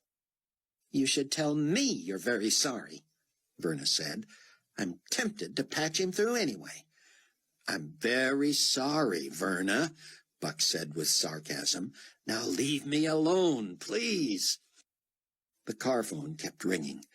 Buck hung up on the recorded message several times. Verna punched back in. Dr. Rosenzweig says it's a matter of life and death, Cameron. Buck quickly punched into the blinking line. Chaim, I'm very sorry, but I'm in the middle of an urgent matter here myself. Can I call you back? Cameron, please don't hang up on me. Israel has been spared the terrible bombings that your country has suffered. Rabbi Ben Judah's family was abducted and slaughtered. His house is burned to the ground. I pray he is safe, but no one knows where he is. Buck was speechless. He hung his head. His family is gone? Are you sure? It was a public spectacle, Cameron. I was afraid it would come sooner or later. Why, oh, why did he have to go public with his views about Messiah? It's one thing to disagree with him as I do, a respected and trusted friend. But the religious zealots in this country hate a person who believes that Jesus is Messiah. Cameron, he needs our help. What can we do? I have not been able to get through to Nicolae. Chaim, do me one huge favor and leave Nicolae out of this, please. Cameron, Nicolae is the most powerful man in the world, and he has pledged to help me and to help Israel and to protect us. Surely he will step in and preserve the life of a friend of mine. Chaim, I'm begging you to trust me on this. Leave Nicolae out of it. Now I must call you back. I have family members in trouble myself. Oh, forgive me, Cameron. Get back to me as soon as you can. Buck punched in on his original line and hit redial again. As the number sounded in his ear, Verna came on the intercom. Someone's on the line for you, but since you don't want to be bothered... Chloe's car phone was busy. Buck slammed the phone down and punched in on the intercom. Who is it? I thought you didn't want to be bothered. Verna, I have no time for this. If you must know, it was your wife. Which line? Line 2. But I told her you were probably on the phone with Carpathia or Rosenzweig. Where was she calling from? I don't know. She said she would wait for your call. Did she leave a number? Yes, it's... When Buck heard the first two numbers, he knew it was the car phone. He turned off the intercom and hit the redial button. Verna poked her head in the door and said, I'm not a secretary, you know, and I'm certainly not your secretary. Buck had never been angrier with anyone. He stared at Verna. I'm coming across this desk to kick that door shut. You had better not be in the way. The car phone was ringing. Verna still stood there. Buck rose from his chair, phone still to his ear, and stepped up onto the desk and across Verna's mess of papers. Her eyes grew wide as he lifted his leg, and she ducked out of the way as he kicked the door shut with all his might. It sounded like a bomb and nearly toppled the wall partitions. Verna screamed. Buck almost wished she'd been in the doorway. Buck, came Chloe's voice from the phone. Chloe, where are you? I'm on my way out of Chicago, she said. I got the phones and went to the Drake, but there was a message for me at the desk. I know. Buck, something in Daddy's voice made me not even take the time to get anything from our room. Good. But your laptop and all your clothes and all your toiletries and everything I brought from New York. But your dad sounded serious, didn't he? Yes. Oh, Buck, I'm being pulled over by the police. I made a U-turn and I was speeding and I went through a light and I was even on the sidewalk for a while. Chloe, listen. You know the old saying about how it's easier to ask forgiveness than permission. You want me to try to outrun him? You'll probably be saving his life. There's only one reason your father would want us out of Chicago as far and as fast as possible. Okay, Buck. Pray for me. Here goes nothing. I'll stay on the line with you, Chloe. I need both hands to drive. Hit the speaker button and hang that phone up, Buck said. But then he heard an explosion, tires squealing, a scream, and silence. Within seconds, the electricity went off in the Global Community Weekly office. Buck felt his way out into the hall where battery-operated emergency lights near the ceiling illuminated the doors. "Look at that!" someone shouted, and the staff pushed its way through the front doors and began climbing atop their own cars to watch a huge aerial attack on the city of Chicago. Rayford clandestinely listened in horror as Carpathia announced to his compatriots, "Chicago should be under retaliatory attack even as we speak. Thank you for your part in this, and for the strategic non-use of radioactive fallout. I have many loyal employees in that area, and though I expect to lose some in the initial attack, I need not lose any to radiation to make my point." Someone else spoke up. "Shall we watch the news?" "Good idea," Carpathia said. Rayford could remain seated no longer. He didn't know what he would say or do, if anything, but he simply could not stay in that cockpit, not knowing whether his loved ones were safe. He entered the cabin as the television was coming on, showing the first images from Chicago. Amanda gasped. Rayford went and sat with her to watch. "Would you go to Chicago for me?" Rayford whispered. "If you think I would be safe." "There's no radiation." "How do you know that?" "I'll tell you later. Just tell me you'll go if I can get permission from Carpathia to have you fly out of San Francisco." "I'll do anything for you, Rayford, you know that." "Listen to me, sweetheart. If you can't get an immediate flight, and I mean before this plane leaves the ground again, you must reboard the Condor. Do you understand?" "I understand. But why?" "I can't tell you now. Just get an immediate flight to Milwaukee if I can get it cleared. If the plane is not airborne before we are—" "What?" "Just be sure, Amanda. I couldn't bear losing you." Following the news from Chicago, the cable news channel broke for a commercial, and Rayford approached Carpathia. "Sir, may I have a moment?" "Certainly, Captain. Awful news out of Chicago, is it not?" "Yes, sir, it is. In fact, that's what I wanted to talk to you about. You know I have family in that area." "Yes, and I hope they are all safe," Carpathia said. Rayford wanted to kill him where he sat. He knew full well the man was the Antichrist, and he also knew that this very person would be assassinated one day and be resurrected from the dead by Satan himself. Rayford had never dreamed he might be an agent in that assassination, but at that instant he would have applied for the job. He fought for composure. Whoever killed this man would be merely a pawn in a huge cosmic game. The assassination and resurrection would only make Carpathia more powerful and satanic than ever. "Sir," Rayford continued, "I was wondering if it would be possible for my wife to deplane in San Francisco and head back to Chicago to check on my people." "I would be happy to have my staff check on them," Carpathia said, "if you will simply give me their addresses." "I would really feel a lot better if she could be there with them to help as needed." "As you wish," Carpathia said, and it was all Rayford could do not to breathe a huge sigh of relief in the man's face. "Who's got a cell phone I can borrow?" Buck shouted over the din in the parking lot of Global Community Weekly. A woman next to him thrust one into his hands, and he was shocked to realize she was Verna Z. "I need to make some long-distance calls," he said quickly. "Can I skip all the codes and just pay you back?" "Don't worry about it, Cameron. Our little feud just got insignificant." "I need to borrow a car," Buck shouted. But it quickly became clear that everyone was heading to their own places to check on loved ones and assess the damage. How about a ride to Mount Prospect?" "I'll take you," Verna muttered. "I don't even want to see what's happening in the other direction." "You live in the city, don't you?" Buck said.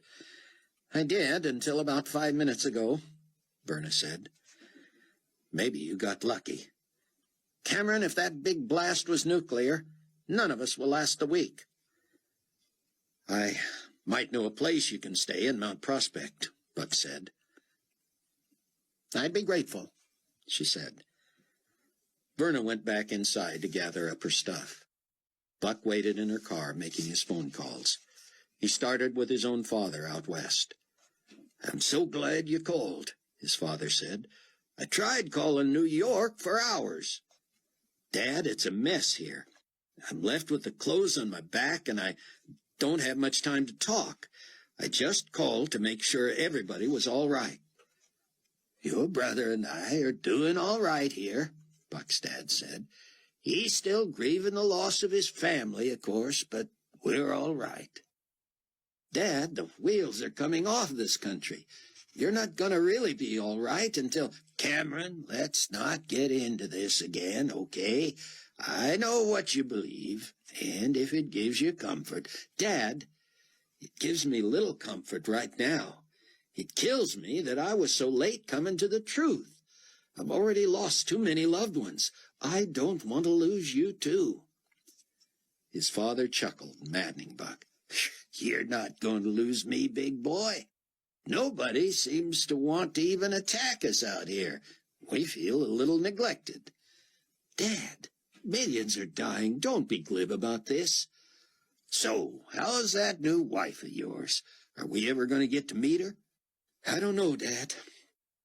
I don't know exactly where she is right now, and I don't know whether you'll ever get the chance to meet her." "You ashamed of your own father?"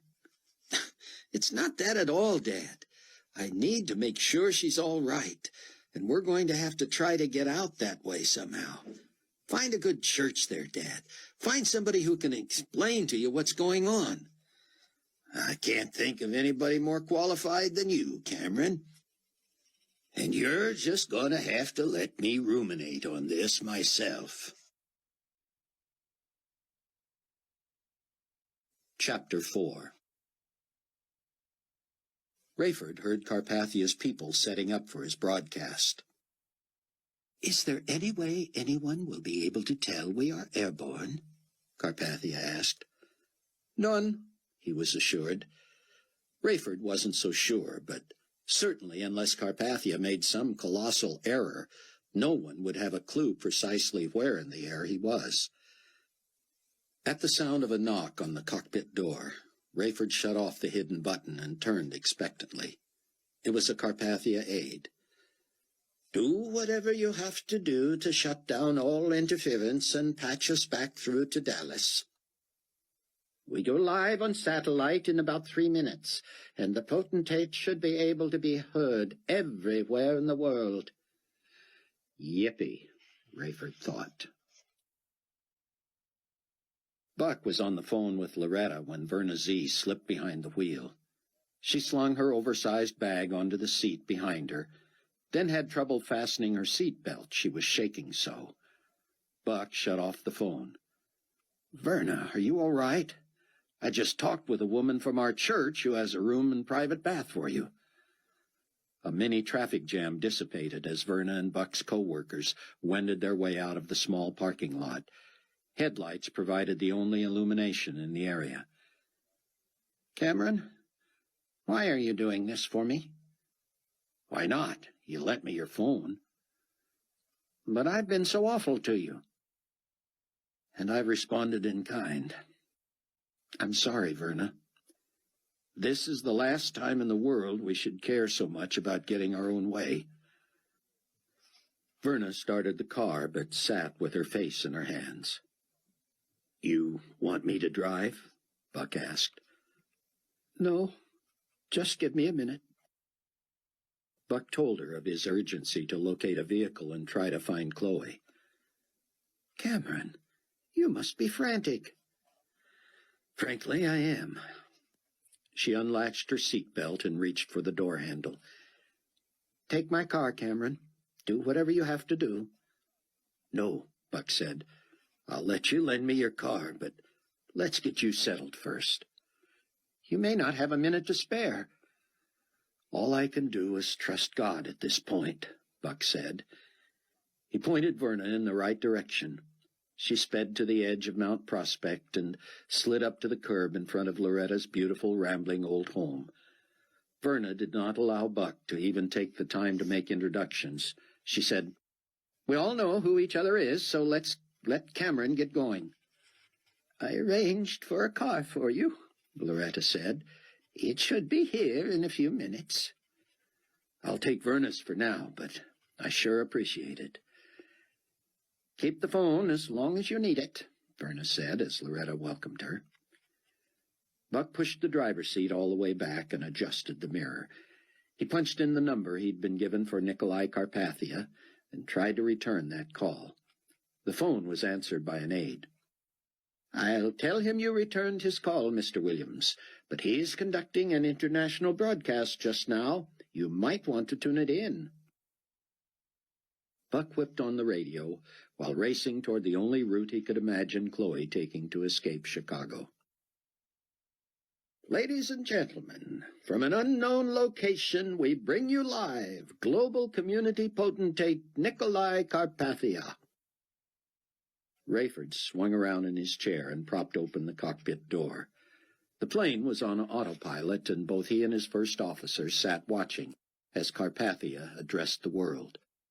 The potentate looked amused as he was being introduced and winked at a couple of his ambassadors. He pretended to lick his finger and smooth his eyebrows, as if primping for his audience. The others stifled chuckles. Rayford wished he had a weapon. On cue, Carpathia mustered his most emotional voice.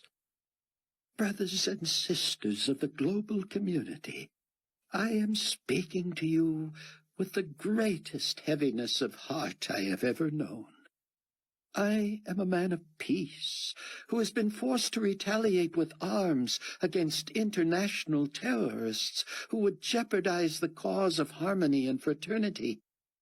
You may rest assured that I grieve with you over the loss of loved ones, of friends, of acquaintances.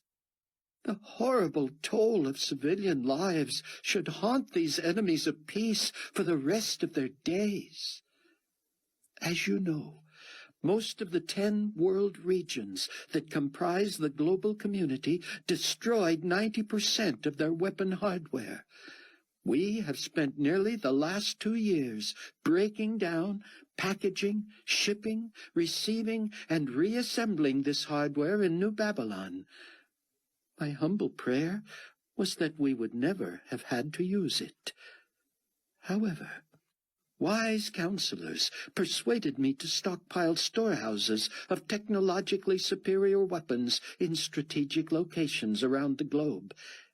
I confess, I did this against my will, and my optimistic and overly positive view of the goodness of mankind has proven faulty.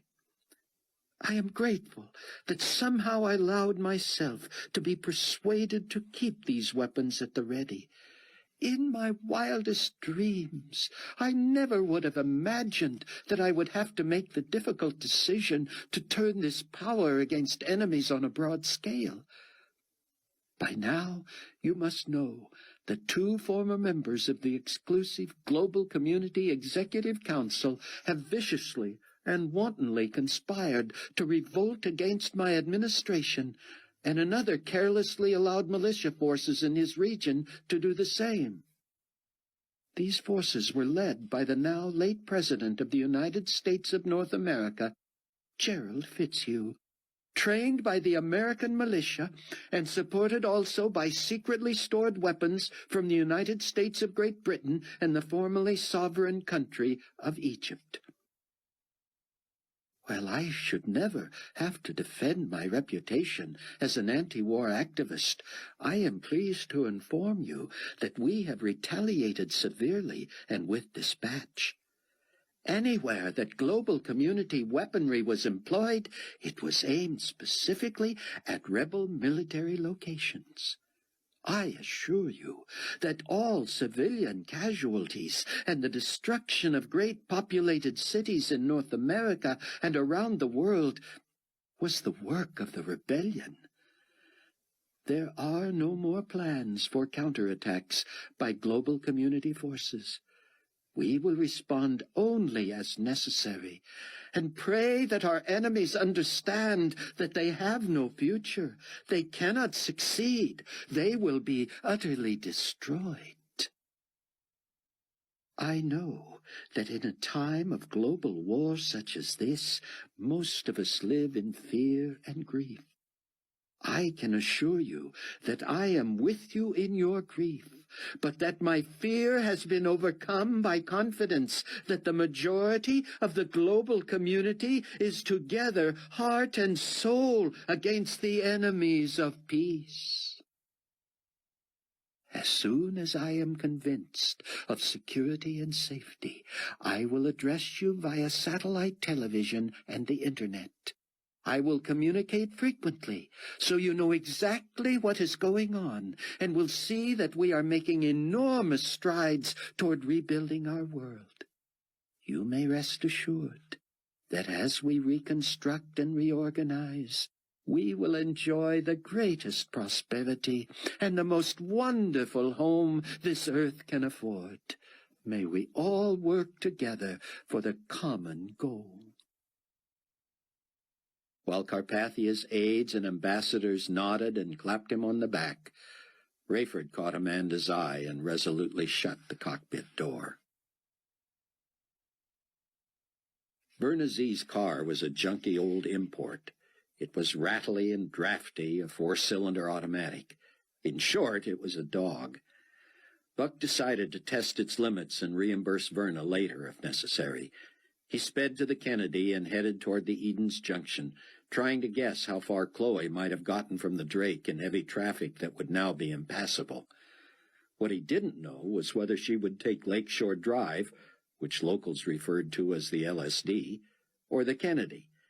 This was more her bailiwick than his, but his question soon became moot. Chicago was in flames, and most of the drivers of cars that clogged the Kennedy in both directions stood on the pavement gaping at the Holocaust. Buck would have given anything to have had the Range Rover at that moment. When he whipped Verna's little pile of junk onto the shoulder, he found he wasn't alone. Traffic laws and civility went out the window at a time like this, and there was almost as much traffic off the road as on. He had no choice. Buck had no idea whether he was destined to survive the entire 7 years of the tribulation anyway, and he could think of only one better reason to die than trying to rescue the love of his life. Ever since he had become a believer, Buck had considered the privilege of giving his life in the service of God. In his mind, regardless of what really killed Bruce, he believed Bruce was a martyr to the cause. Risking his life in traffic may not have been as altruistic as that, but one thing he was sure of: Chloe would not have hesitated had the shoe been on the other foot. The biggest jam-ups came at the bridge overpasses, where the shoulders ended, and those fighting to go around stalled traffic had to take turns picking their way through. Angry motorists rightfully tried to block their paths. Buck couldn't blame them. He would have done the same in their places.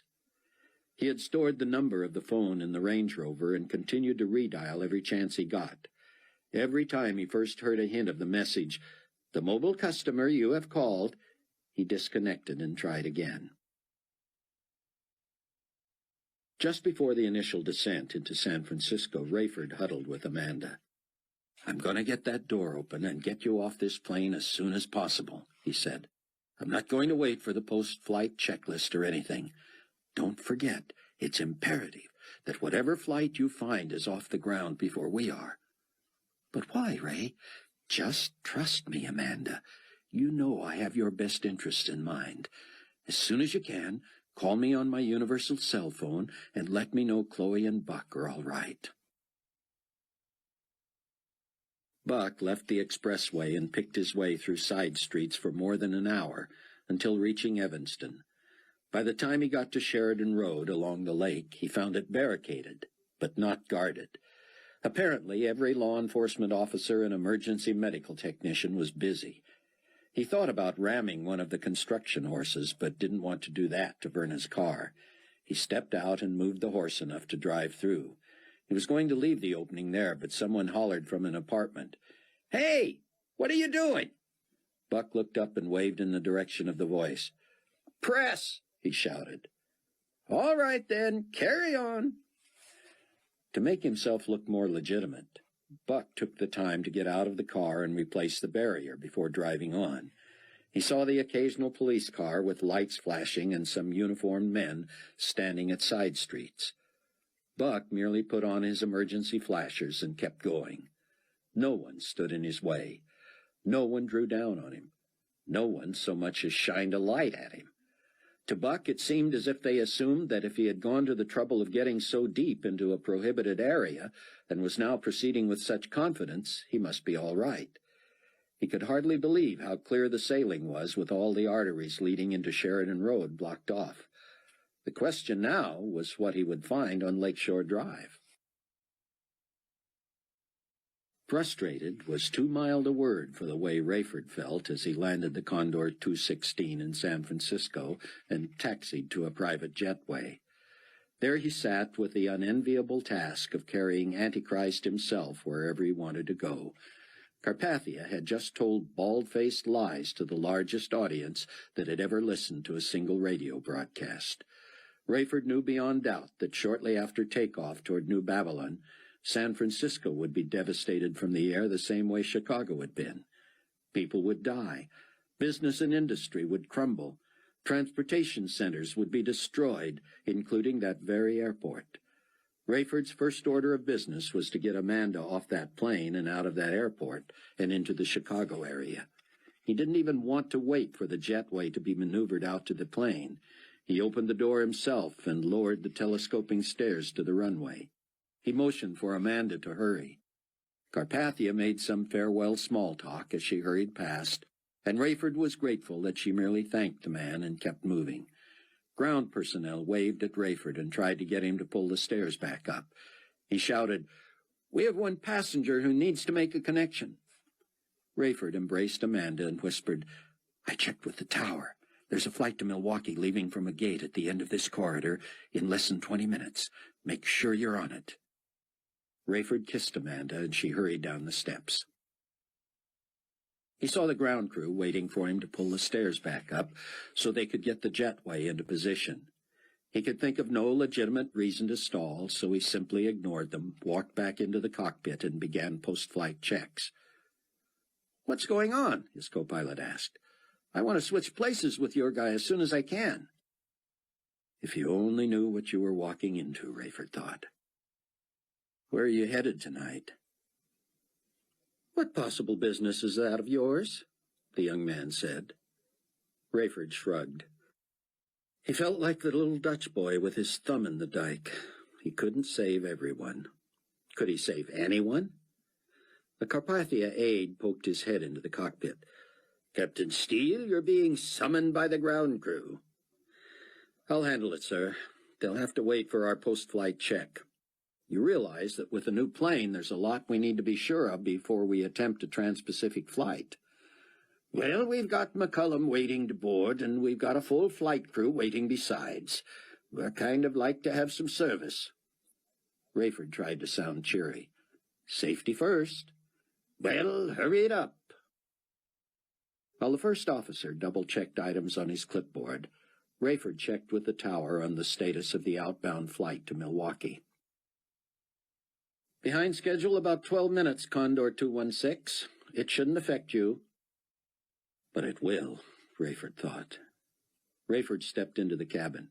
Excuse me, sir, but isn't Mr. Fortunato joining us for the next leg of the flight?"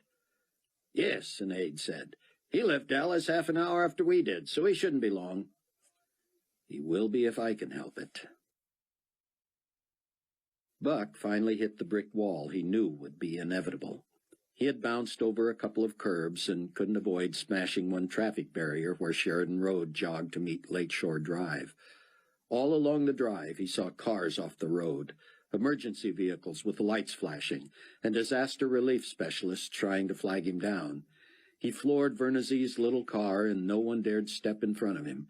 He had most of the lanes open all the way down the drive, but he heard people shouting, "Stop! Road closed!"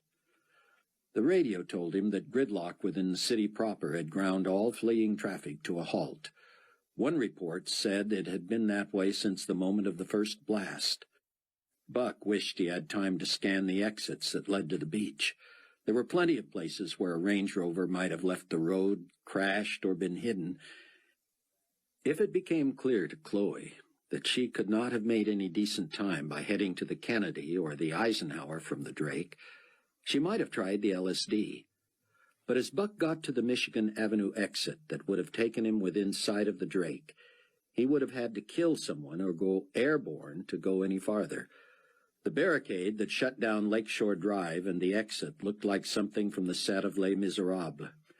Squad cars, ambulances, fire trucks, construction and traffic horses, caution lights, you name it, were stretched across the entire area, manned by a busy force of emergency workers. Buck came to a screeching halt, swerving and sliding about 50 feet before his right front tire blew. The car spun as emergency workers danced out of the way. Several swore at him, and a woman police officer advanced, gun drawn. Buck started to get out, but she said, "Stay right where you are, pal." Buck lowered the window with one hand and reached for his press credentials with the other. The policewoman would have none of that. She thrust her weapon through the window and pressed it to his temple. "Both hands where I can see 'em, scumbag." She opened the door, and Buck executed the difficult procedure of getting out of a small car without the use of his hands. She made him lie flat on the pavement, spread eagle. 2 other officers joined the first and roughly frisked Buck. "Any guns, knives, needles?" Buck went on the offensive.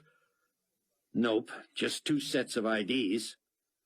The cops pulled a wallet out of each of his back pockets, one containing his own papers, the other the documents of the fictitious Herb Katz. "So, which one are you? What's the deal?" "I'm Cameron Williams, publisher of Global Community Weekly. I report directly to the potentate. The phony ID is to help me get into unsympathetic countries." A young, slender cop pulled Buck's real ID wallet from the hands of the woman officer. "Let me just have a look at this," he said with sarcasm. "If you really report to Nicolae Carpathia, you'd have level 2A clearance, and I don't see—" "Oops, I guess I do see level 2A security clearance here." The 3 officers huddled to peer at the unusual identification card. "You know carrying phony 2A security clearance is punishable by death." "Yes, I do." "We aren't even going to be able to run your license plate with the computer so jammed." "I can tell you right now," Buck said, "that I borrowed this car from a friend named Z. You can check that for sure before you have it junked." "You can't leave this car here." "What am I going to do with it?" Buck said. "It's worthless. It's got a flat tire. There's no way we're going to find help for that tonight." "Or for the next 2 weeks, most likely," one of the cops said. "So, where were you going in such an all-fired hurry?" "The Drake." "Where have you been, pal? Don't you listen to the news? Most of Michigan Avenue is toast." "Including the Drake?" "I don't know about that, but it can't be in too good a shape by now." "If I walk up over that rise and get onto Michigan Avenue on foot, am I going to die of radiation poisoning?" "Civil defense guys tell us there's no fallout readings. That means this must have been done by the militia trying to spare as much human life as possible.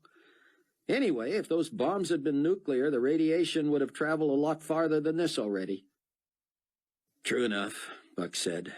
"Am I free to go?" "No guarantees you'll get past the guards on Michigan Avenue." "I'll take my chances." "Your best bet is with that clearance card. I sure hope it's legit, for your sake." Rayford couldn't stall the ground crew any longer, at least by merely ignoring them. He pulled the stairs in as if to receive the jetway, but did not fully move them out of the way, knowing that the jetway would never connect. Rather than stay and watch, he returned to the cockpit and busied himself. "I don't even want fuel before Amanda's plane is off the ground." It was a full 15 minutes before Rayford's usual co-pilot switched places with his temporary one, and a full flight service crew entered the plane. Every time the ground crew radioed Rayford that they were ready to begin refueling, he told them he wasn't ready. Finally, an exasperated laborer barked into his radio. "What's the hold up there, Chief? I was told this was a VIP plane that needed fast service." "You were told wrong. This is a cargo plane, and it's a new one. We got a learning curve in the cockpit. Plus, we're switching crews. Just hold tight. Don't call us, we'll call you. Rayford breathed a sigh of relief 20 minutes later when he discovered that Amanda's plane was en route to Milwaukee. Now he could refuel, play it by the book, and settle in for the long flight over the Pacific. "Some plane, huh?" McCullum said as he checked out the cockpit. "Some plane," Rayford agreed. "It's been a long day for me, Mac. I'd appreciate a good long snooze once we get her on course." "My pleasure, Cap. You can sleep the night away for all I care. You want me to come in and wake you for initial descent?" "I'm not quite confident enough to leave the cockpit," Rayford said. "I'll be right here if you need me." It suddenly hit Buck that he had taken a huge risk. It wouldn't be long before Verna Z learned that he had, at least at one time, been a full-fledged member of New Hope Village Church. He had been so careful about not taking a leadership role there, not speaking in public, not being known to very many people. Now one of his own employees, and a long-standing enemy at that, would have knowledge that could ruin him, even cost him his life. He called Loretta's home on Verna's phone. "Loretta," he said, "I need to speak with Verna." "She's quite distraught just now," Loretta said.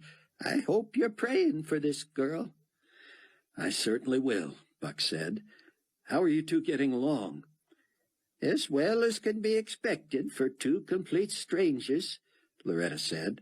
"I'm just telling her my story as I assumed you wanted me to." Buck was silent. Finally he said, "Put her on, would you, Loretta?" She did, and Buck got straight to the point. "Verna, you need a new car." "Oh, no, Cameron. What happened?"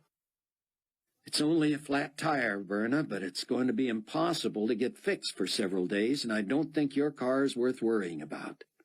"Well, thanks a lot." "How about I replace it with a better car?" "I can't argue with that," she muttered. "I promise." "Now, Verna, I'm going to abandon this vehicle. Is there anything you need out of it?" "Nothing I can think of. There's only a hairbrush I really like in the glove box." "Verna." That does seem a little trivial in light of everything." "No documents, personal belongings, hidden money, anything like that?" "No, just do what you gotta do. It would be nice if I didn't get in trouble for this." "I'll leave word with the authorities that when they get around to it, they can tow this car to any junkyard and trade whatever the yard gives them for it for the towing fee." "Cameron," Verna whispered, "this woman is one strange old bird." "I don't have time to discuss that with you now, Verna, but give her a chance. She's sweet, and she is providing shelter." "No, you misunderstand. I'm not saying she isn't wonderful. I'm just saying she's got some really strange ideas."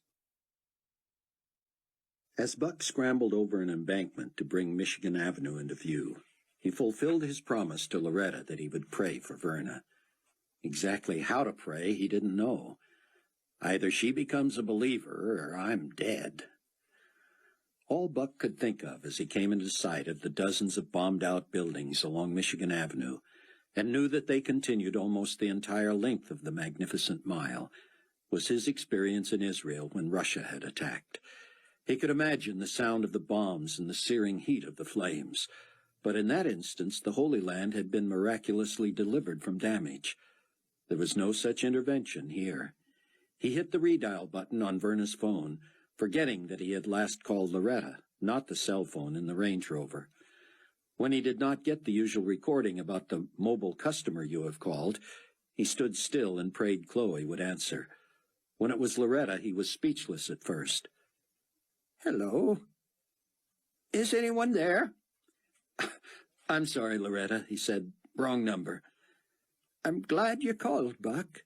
Verna was about to call you." "About what?" "I'll let her tell you." "Cameron, I called the office. A few people are still there monitoring things and promising to lock up when they're finished. Anyway, there were a couple of phone messages for you." "From Chloe?" No, I'm sorry. There was one from Dr. Rosenzweig in Israel. Another was from a man claiming to be your father-in-law, and another from a Miss White who says she needs to be picked up at Mitchell Field in Milwaukee at midnight. Miss White, Buck thought. Crafty of Amanda to keep hidden how connected our little family has become. Thanks, Verna. Got it. Cameron, how are you going to pick up anyone in Milwaukee without a vehicle? I've still got a few hours to figure that out. Right now, that much time seems like a luxury. Loretta has offered her car, provided I'm willing to drive, Verna said. I hope that won't be necessary, Buck said, but I appreciate it. I'll let you know. Buck didn't feel much like a journalist standing in the midst of the chaos. He should have been drinking it all in, impressing it upon his brain, asking questions of people who seemed to be in charge. But no one seemed in charge. Everyone was working. And Buck didn't care whether he could translate this into a story or not. His magazine, along with every other major media outlet, was controlled, if not owned, by Nicolae Carpathia. As much as he strived to keep things objective, everything seemed to come out with the spin of the master deceiver. The worst part was Nicolae was good at it. Of course he had to be. It was his very nature. Buck just hated the idea that he himself was being used to spread propaganda and lies that people were eating like ice cream. Most of all, though, right now, right here, he cared about nothing but Chloe. He had allowed the thought to invade his mind that he might have lost her. He knew he would see her again at the end of the tribulation. But would he have the will to go on without her? She had become the center of his life, around which everything else revolved. During the short time they had been together, she had proved more than he ever could have hoped for in a wife. It was true they were bound in a common cause that made them look past the insignificant and the petty, which seemed to get in so many other couples' way. But he sensed she would never have been catty or a nag anyway. She was selfless and loving. She trusted him and supported him completely. He would not stop until he found her, and until he knew for sure he would never believe her dead. Buck dialed the number in the Range Rover. How many dozens of times had he done this now? He knew the routine by heart. When he got a busy signal, his knees nearly buckled. Had he dialed the right number? He'd had to punch it in anew because redial would have given him Loretta's home again. He stopped dead on the sidewalk, mayhem all around him, and with fingers shaking, carefully and resolutely punched in the numbers. He pressed the phone to his ear. "The mobile customer you have called," Buck swore and gripped Verna's phone so tightly he thought it might break. He took a step and pulled his arm back as if to fire the blasted machine into the side of a building. He followed through, but hung on to the phone, realizing it would be the stupidest thing he had ever done. He shook his head at the word that had burst from his lips when the cursed recording had come on. So, the old nature is still just under the surface. He was mad at himself. How, in such dire circumstances, could he have dialed the wrong number? Though he knew he would hear that recording again, and that he would hate it as never before, he couldn't keep himself from hitting the redial button yet again. Now the line was busy. Was it a malfunction? Some cruel cosmic joke? Or was somebody somewhere trying to use that phone? There was no guarantee it was Chloe. It could be anyone. It could be a cop. It could be an emergency worker. It could be someone who found her wrecked Range Rover. No, he would not allow himself to believe that. Chloe was alive. Chloe was trying to call him. But where would she call? No one was at the church. For all he knew, no one was still at the Global Community Weekly office. Did Chloe know Loretta's number? It would be easy enough to get. The question was whether he should try calling the places she might have called or just keep redialing her number in hopes of catching her between calls. The senior flight attendant of a crew that was 2/3 as many people as the entire passenger list rapped on the cockpit door and opened it as Rayford taxied slowly down the runway. "Captain, she said as he lifted the headphone from his right ear. "Not everyone is seated and buckled in." "Well, I'm not going to stop," he said. "Can't you handle it?" "The offending party, sir, is Mr. Carpathia himself." "I don't have jurisdiction over him," Rayford said, "and neither do you. Federal Aviation Administration rules require that, in case you haven't noticed, federal anything means nothing anymore. Everything is global, and Carpathia is above global. If he doesn't want to sit down, he can stand. I've made my announcement, and you've given your instructions, right?"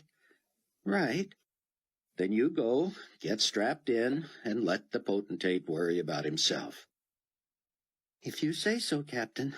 But if this plane is as powerful as a 757, I wouldn't want to be standing when you accelerate." But Rayford had replaced his earphones and was getting the plane into position for takeoff. As he awaited instructions from the tower, Rayford surreptitiously slipped his left hand beneath the seat and depressed the intercom button. Someone was asking Carpathia if he didn't want to sit down. Rayford was aware of McCullum looking at him expectantly, as if he had heard something through his earphones that Rayford had not. Rayford quickly released the intercom button and heard McCullum say, "We have clearance, Cap. We can roll." Rayford could have begun gradually and slowly picked up enough speed to go airborne. But everybody enjoyed a powerful takeoff once in a while, right? He throttled up and took off down the runway with such speed and power that he and McCullum were driven back into their seats. "Yee-haw!" McCullum cried. "Ride 'em, cowboy!" Rayford had a lot to think about. And taking off for only the second time in a new aircraft, he should have remained focused on the task at hand. But he couldn't resist pressing that intercom button again and hearing what he might have done to Carpathia. In his mind's eye, he pictured the man somersaulting all the way to the back of the plane, and he only wished there was a back door he could open from the cockpit. "Oh, my goodness," he heard over the intercom. "Potentate, are you all right?" Rayford heard movement, as if others were trying to unstrap themselves to help Carpathia. But with the plane still hurtling down the runway, those people would be pinned in their seats by centrifugal force. "I'm all right," Carpathia insisted. "It is my own fault. I will be fine." Rayford turned off the intercom and concentrated on his takeoff. Secretly, he hoped Carpathia had been leaning against one of the seats at the time of the initial thrust. That would have spun him around and nearly flipped him over. Probably my last chance to inflict any justice. No one paid attention to Buck anyway, but still he didn't want to be conspicuous. He ducked around a corner and stood in the shadows, punching the redial button over and over, not wanting a second to pass between calls if Chloe was using her phone. Somehow, in the brief moment it took between hearing that busy signal and hanging up and punching redial again, his own phone rang. Buck shouted, "Hello, Chloe?" before he had even hit the receive button. His fingers were shaking so badly he nearly dropped the phone. He pushed the button and shouted, "Chloe?" "No, Cameron, it's Verna. But I just heard from the office that Chloe tried to reach you there." "Did somebody give her the number of this phone?" "No, they didn't know you had my phone." "I'm trying to call her now, Verna. The line's busy." "Keep trying, Cameron. She didn't say where she was or how she was, but at least you know she's alive." Oh, thank God for that. Chapter 5. Buck wanted to jump or shout or run somewhere, but he didn't know where to go. Knowing Chloe was alive was the best news he'd ever had, but now he wanted to act on it. He kept pushing the redial button and getting that busy signal. Suddenly his phone rang again. "Chloe?" "No, sorry, Cameron, it's Verna again." "Verna, please, I'm trying to reach Chloe." "Calm down, big boy. She got through to the weekly office again. Now listen up. Where are you now, and where have you been?" "I'm on Michigan Avenue, near Water Tower Place, or what used to be Water Tower Place." "How did you get there?" "Sheridan to Lakeshore Drive." "Okay," Verna said. Chloe told somebody in our office that she's the other way on Lakeshore Drive. The other way? That's all I know, Cameron. You're gonna need to look off the road, lakeside, the other way from where you might expect on Lakeshore Drive. Buck was already moving that way as he spoke. I don't see how she could have gotten onto the lakeside if she was heading south on the drive. I don't know either, Verna said. Maybe she was hoping to go around everything by heading that way, saw that she couldn't, and popped a U-turn. Tell anybody who hears from her that she should stay off the phone until I can connect. She's gonna have to direct me right to her if possible. Any remaining doubts Rayford Steele had about the incredible and instant evil power that Nicolae Carpathia wielded were eradicated a few minutes after the Condor 216 left the ground at San Francisco International. Through the privately bugged intercom, he heard one of Carpathia's aides ask, "Now, sir, on San Francisco?" "Trigger," came the whispered reply. The aide, obviously speaking into a phone, said simply, "It's a go." "Look out the window on that side," Carpathia said, the excitement obvious in his voice. "Look at that." Rayford was tempted to turn the plane so he could see too, but this was something he would rather try to forget than have visually burned into his memory. He and McCullum looked at each other as their earphones came alive with startled cries from the control tower. "Mayday! Mayday! We're being attacked from the air!" The concussions knocked out communications, but Rayford knew the bombs themselves would easily take out that whole tower, not to mention the rest of the airport, and who knew what portion of the surrounding area. Rayford didn't know how much longer he could take being the devil's own pilot. Buck was in reasonably good shape for a man in his early 30s, but now his joints ached and his lungs pleaded for air as he sprinted to Chicago Avenue and headed east toward the lake. How far south might Chloe have gotten before turning around? She had to turn around. Otherwise, how could she have gone off the road and wound up on that side? When he finally got to the drive, he found it empty. He knew it was barricaded from the north at the Michigan Avenue exit. It had to have been blocked from the far south end, too. Gasping, he hurdled the guardrail, jogged to the middle, heard the clicking of meaningless traffic lights, and raced across to the other side. He jogged south, knowing Chloe was alive, but not knowing what he might find. The biggest question now, assuming Chloe didn't have some life-threatening injury, was whether those printouts of Bruce's personal commentaries, or worse, the computer itself, might have fallen into the wrong hands. Surely parts of that narrative were quite clear about Bruce's belief that Nicolae Carpathia was Antichrist. Buck didn't know how he was able to put one foot in front of the other, but on he ran, pushing redial and holding the phone to his ear as he went. When he could go no further, he slumped into the sand and leaned back against the outside of the guardrail, gasping. Finally, Chloe answered her phone. Having not planned what to say, Buck found himself majoring on the majors. "Are you all right? Are you hurt? Where are you?" He hadn't told her he loved her, or that he was scared to death about her, or that he was glad she was alive. He would assume she knew that until he could tell her later. She sounded weak. "Buck," she said, "where are you?" "I'm heading south on Lakeshore Drive, south of Chicago Avenue." "Thank God," she said. "I'm guessing you've got about another mile to go." "Are you hurt?" "I'm afraid I am, Buck," she said. "I don't know how long I was unconscious. I'm not even sure how I got where I am." "Which is where, exactly?" Buck had risen and was walking quickly. There was no running left in him, despite his fear that she might be bleeding or in shock. "I'm in the strangest place," she said, and he sensed her fading. He knew she had to still be in the vehicle because that phone was not removable. "The airbag deployed," she added. "Is the rover still drivable?" "I have no idea, Buck." "Chloe, you're gonna have to tell me what I'm looking for. Are you out in the open? Did you elude that cop?" Buck, the Range Rover seems to be stuck between a tree and a concrete abutment. What? I was doing about 60, she said, when I thought I saw an exit ramp. I took it, and that's when I heard the bomb go off. The bomb? Yes, Buck. Surely you know a bomb exploded in Chicago. One bomb, Buck thought. Maybe it was merciful she was out for all the bombs that followed. Anyway, I saw the squad car pass me. Maybe he wasn't after me after all.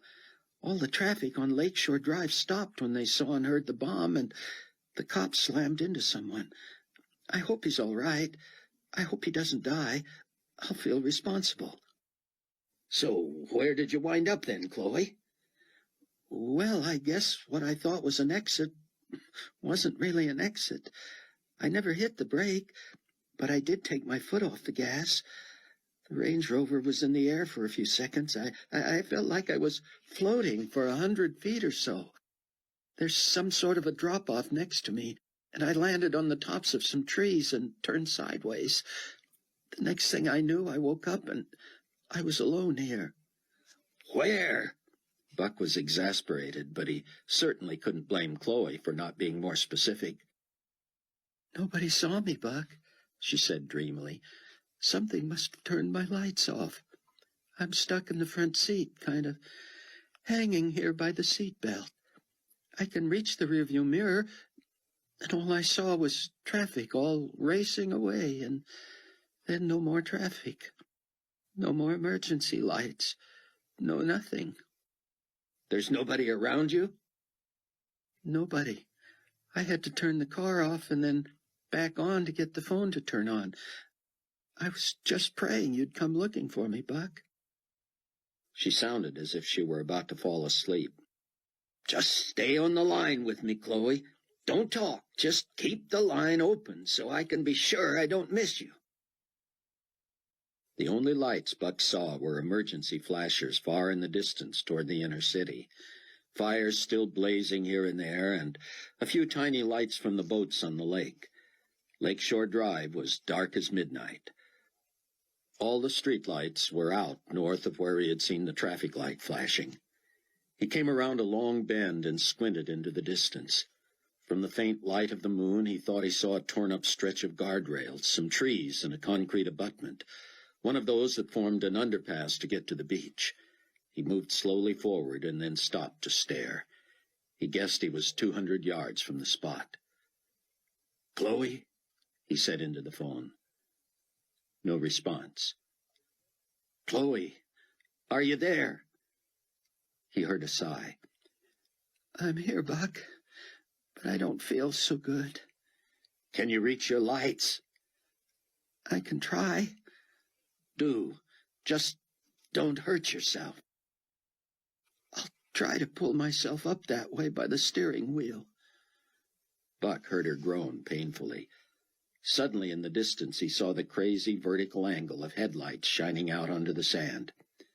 "I see you, Chloe. Hang on." Rayford assumed that McCullum assumed that Rayford was sleeping. He was slouched in his pilot's chair, chin to his chest, breathing evenly. But his headphones were on, and his left hand had depressed the intercom receiver. Carpathia was talking in low tones, thinking he was keeping his secrets from the flight crew.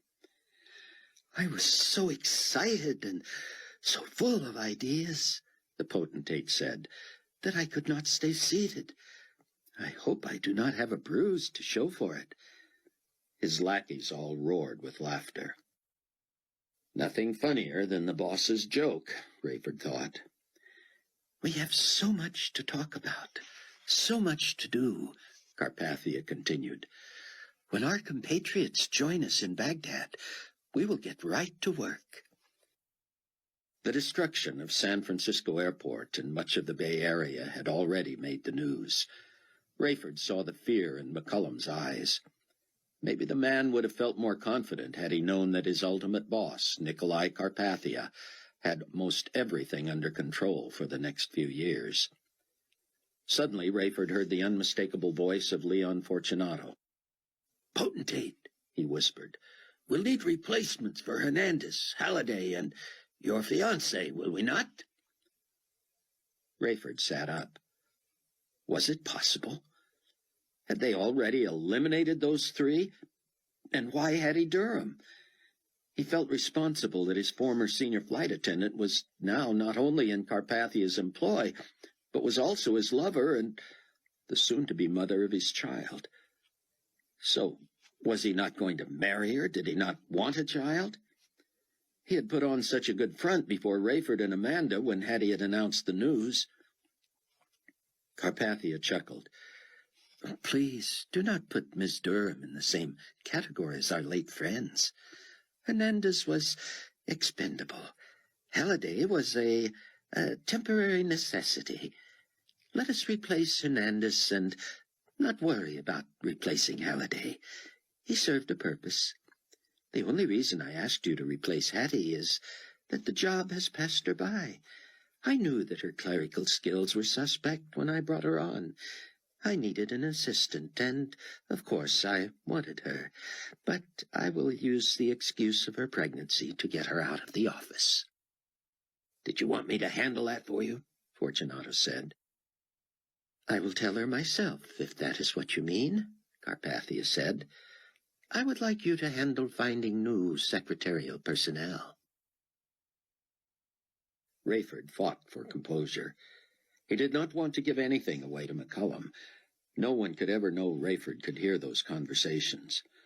But now he was hearing things he never wanted to hear. Maybe there was some advantage to knowing this stuff, and perhaps it might be useful to the Tribulation Force. But life had become so cheap that in a matter of hours he had lost a new acquaintance, Hernandez, and a dear old mentor and friend, Earl Halliday. He had promised Earl he would communicate with Earl's wife should anything happen. He did not look forward to that. Rayford shut off the intercom. He flipped the switch that allowed him to speak to his first officer through the headphones. "I think I will take a break in my quarters," he said. McCullum nodded, and Rayford made his way out of the cockpit and into his chamber, which was even more lavishly appointed than his area on the now-destroyed Global Community 1. Rayford removed his shoes and stretched out on his back. He thought about Earl. He thought about Amanda. He thought about Chloe and Buck. And he worried. And it all started with the loss of Bruce. Rayford turned on his side and buried his face in his hands and wept. How many close to him might he lose today alone? The Range Rover was lodged between the trunk and lower branches of a large tree and the concrete abutment. "Turn those lights off, hon," Buck called out. "Let's not draw attention to ourselves now." The wheels of the vehicle pressed almost flat against the wall, and Buck was amazed that the tree could sustain the weight. Buck had to climb into the tree to look down through the driver's side window. "Can you reach the ignition?" he asked. "Yes, I had to turn the car off because the wheels were spinning against the wall." "Just turn the key halfway and lower the window so I can help you." Chloe seemed to be dangling from the seat belt. "I'm not sure I can reach the window button on that side." "Can you unlatch your seat belt without hurting yourself?"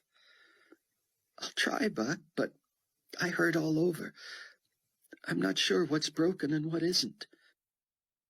"Try to brace yourself somehow and get loose of that thing. Then you can stand on the passenger side window and lower this one." But Chloe was so hopelessly entangled in the strap that it was all she could do to swing her body around and turn the ignition switch halfway. She pulled herself up with her right hand to reach the window button. When the window was open, Buck reached down with both hands to try to support her. "I was so worried about you," he said. "I was worried about me, too," Chloe said. "I think I took all the damage to my left side. I think my ankle's broken, my wrist is sprained, and I feel pain in my left knee and shoulder." "Makes sense from the looks of things," Buck said. "Does it hurt if I hold you this way so you can put your good foot down on the passenger side window?" Buck lay across the side of the nearly upended Range Rover and reached way down in to put one forearm under Chloe's right arm and grab her waistband at the back with the other. He lifted as she pushed the seatbelt button. She was petite, but with no foundation or way to brace himself, it was all Buck could do to keep from dropping her. She moved her feet out from under the dashboard and stood gingerly. Her feet were on the passenger's side door, and her head now was near the steering wheel. "You're not bleeding anywhere?" I don't think so. "I hope you're not bleeding internally." Buck, I'm sure I'd be long gone by now if I were bleeding internally.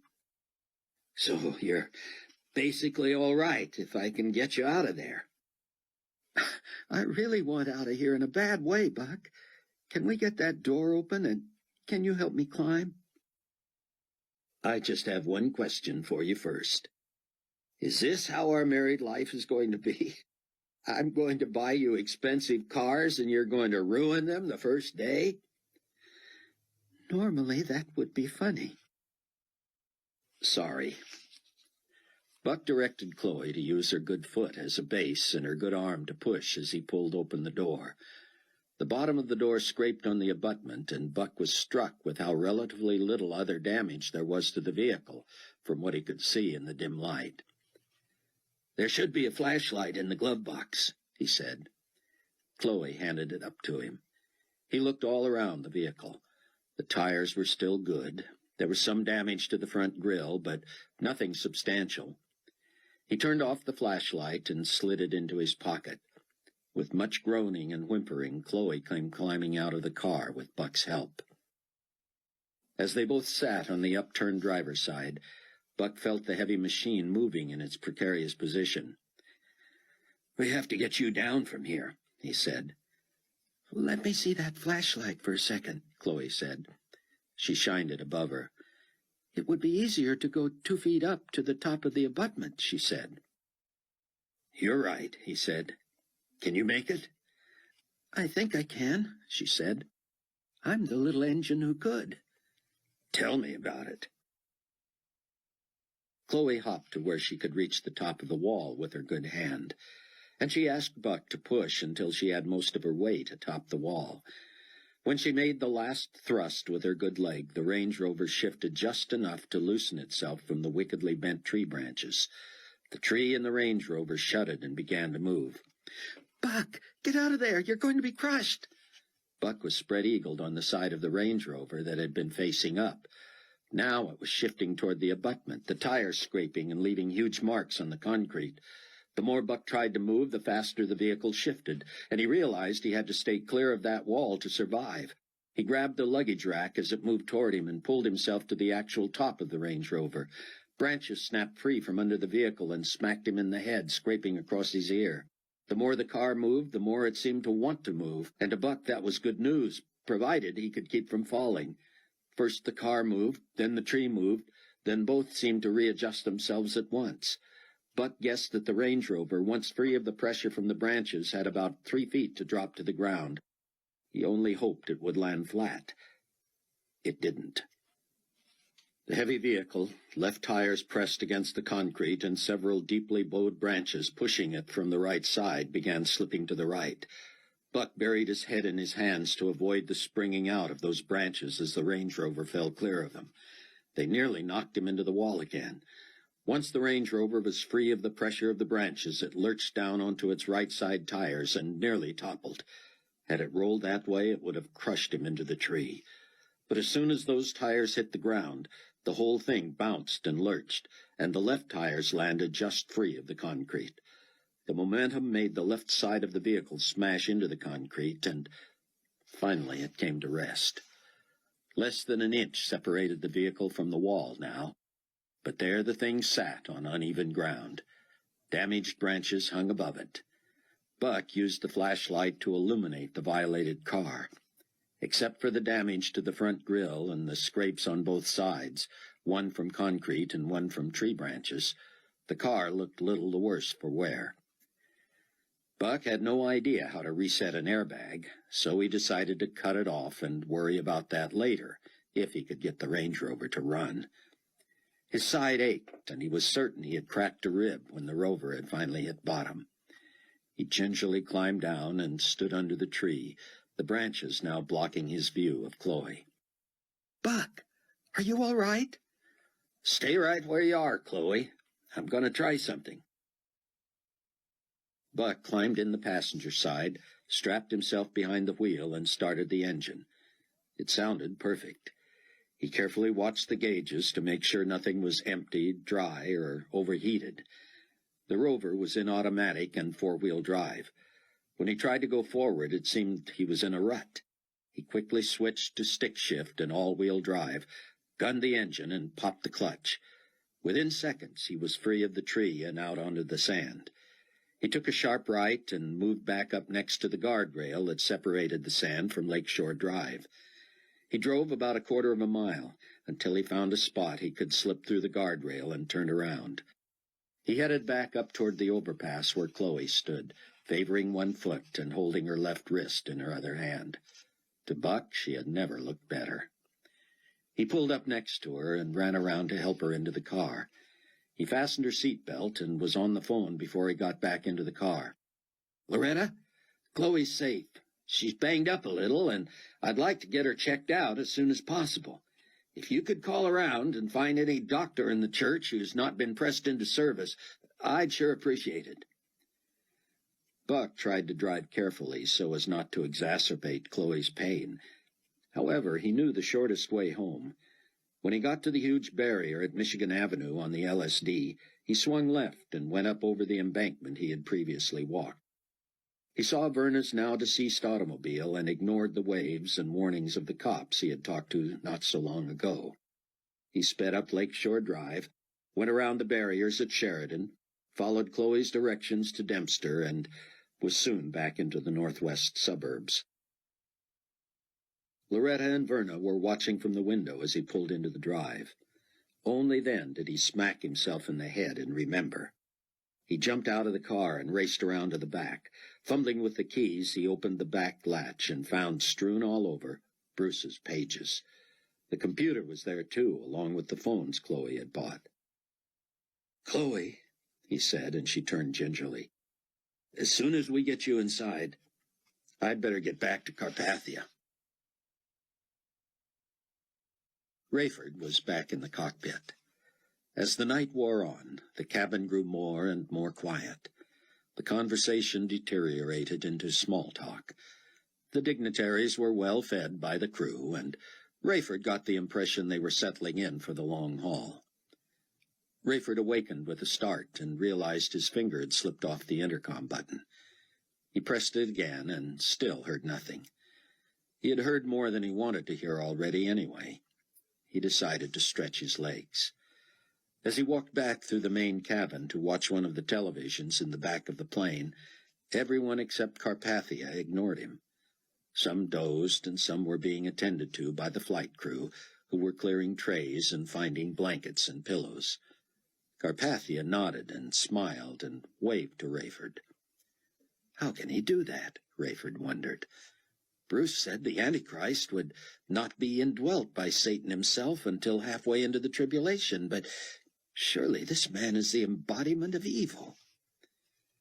Rayford could not let on that he knew the truth, despite the fact that Carpathia was well aware of his Christian beliefs.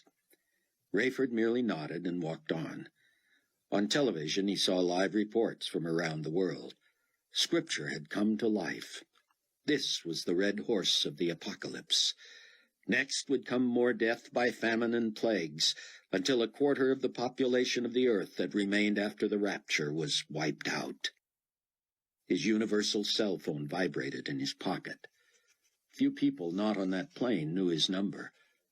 Thank God for technology, he thought. He didn't want anyone to hear him. He slipped deeper into the back of the plane and stood near a window. The night was as black as Carpathia's soul. "This is Rayford Steele," he said. "Daddy?" "Chloe, thank God. Chloe, are you all right?" "I had a little car accident, Dad. I just wanted you to know that you saved my life again." "What do you mean?" "I got that message you left at the Drake," she said. If I'd taken the time to go to our room, I probably wouldn't be here. And Buck's okay? He's fine. He's late returning a call to you-know-who, so he's trying to do that right now. Let me excuse myself, then, Rayford said. I'll get back to you. Rayford strode back to the cockpit, trying not to appear in a hurry. As he passed Fortunato, Leon was handing a phone to Carpathia. "Williams from Chicago," he said. "It's about time." Carpathia made a face, as if he felt Leon was overreacting. As Rayford reached the cockpit, he heard Carpathia exult, "Cameron, my friend, I've been worried about you." Rayford quickly settled in and set his earphones. McCullum looked at him expectantly, but Rayford ignored him and closed his eyes, pressing the secret button. "I'm curious about coverage," Carpathia was saying. "What is happening there in Chicago?" Yes. Devastation, I understand. Yes, a tragedy." Sickening, Rayford thought. "Cameron," Carpathia said, "would it be possible for you to get to New Babylon within the next few days?" "Ah, I see. Israel? Ah, yes, I see the wisdom of that. The so-called Holy Lands were spared again, were they not? I would like pooled coverage of high-level meetings in Baghdad and New Babylon. I would like to have your pen on it, but Steve Plank, your old friend, can run the point. You and he can work together to see that the appropriate coverage is carried in all our print media." Rayford would be eager to talk to Buck. He admired his son-in-law's moxie and ability to set his own agenda, and even gracefully declined suggested directives from Carpathia. Rayford wondered how long Carpathia would stand for that. For now, he apparently respected Buck enough, and was, Rayford hoped, still unaware of Buck's true loyalties. "Well," Carpathia was saying, "of course I am grieving. You will keep in touch, then, and I will hear from you, from Israel." Chapter 6. Buck sat bleary-eyed at the breakfast table, his ear stinging and his rib-cage tender. Only he and Loretta were up.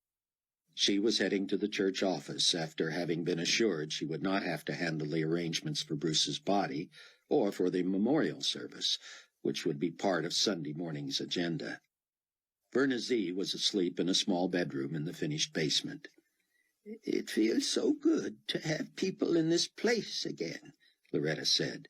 "Y'all can stay as long as you need to or want to." "We're grateful," Buck said. "Amanda may sleep till noon, but then she'll get right on those arrangements with the coroner's office. Chloe didn't sleep much with that ankle cast. She's dead to the world now, though, so I expect her to sleep a long time." Buck had used the dining-room table to put back in order all the pages from Bruce's transcripts that had been strewn throughout the back of the Range Rover. He had a huge job ahead of him, checking the text and determining what would be best for reproduction and distribution. He set the stacks to one side and laid out the 5 deluxe universal cell phones Chloe had bought. Fortunately, they had been packed in spongy foam and had survived her accident. He had told her not to scrimp, and she certainly hadn't. He didn't even want to guess the total price, but these phones had everything, including the ability to take calls anywhere in the world due to a built-in satellite chip. After Loretta left for the church, Buck rummaged for batteries, then quickly taught himself the basics from the instruction manual and tried his first phone call. For once he was glad he had always been manic about hanging on to old phone numbers. Deep in his wallet was just the one he needed. Ken Ritz, a former commercial pilot and now owner of his own jet charter service, had bailed out Buck before. He was the one who had flown Buck from a tiny airstrip in Waukegan, Illinois, to New York the day after the vanishings. "I know you're busy, Mr. Ritz, and probably don't need my business," Buck said. "But you also know I'm on a big fat expense account and can pay more than anyone else." "Down to one jet," Rich said. "It's at Palwaukee. Right now, both it and I are available. I'm charging $2 a mile and $1,000 a day for downtime. Where do you want to go? Israel, Buck said, and I have to be back here by Saturday night at the latest. Jet lag city, Ritz said. It's best to fly that way early evening and land there the next day. Meet me at Palwaki at 7, and we got a deal. Rayford had finally fallen off to sleep for real, snoring, according to McCullum, for several hours. About an hour outside Baghdad, Leon Fortunato entered the cockpit and knelt next to Rayford. "We're not entirely sure of security in New Babylon," he said. "No one expects us to land in Baghdad. Let's keep maintaining with the New Babylon Tower that we're on our way directly there. When we pick up our other 3 ambassadors, we may just stay on the ground for a few hours until our security forces have had a chance to clear New Babylon." "Will that affect your meetings?" Rayford said, trying to sound casual. "I don't see how it concerns you one way or the other. We can easily meet on the plane while it is being refueled. You can keep the air conditioning on, right?" "Sure," Rayford said, trying to think quickly. "There's still a lot I'd like to teach myself about this craft. I'll stay in the cockpit or in my quarters and keep out of your way."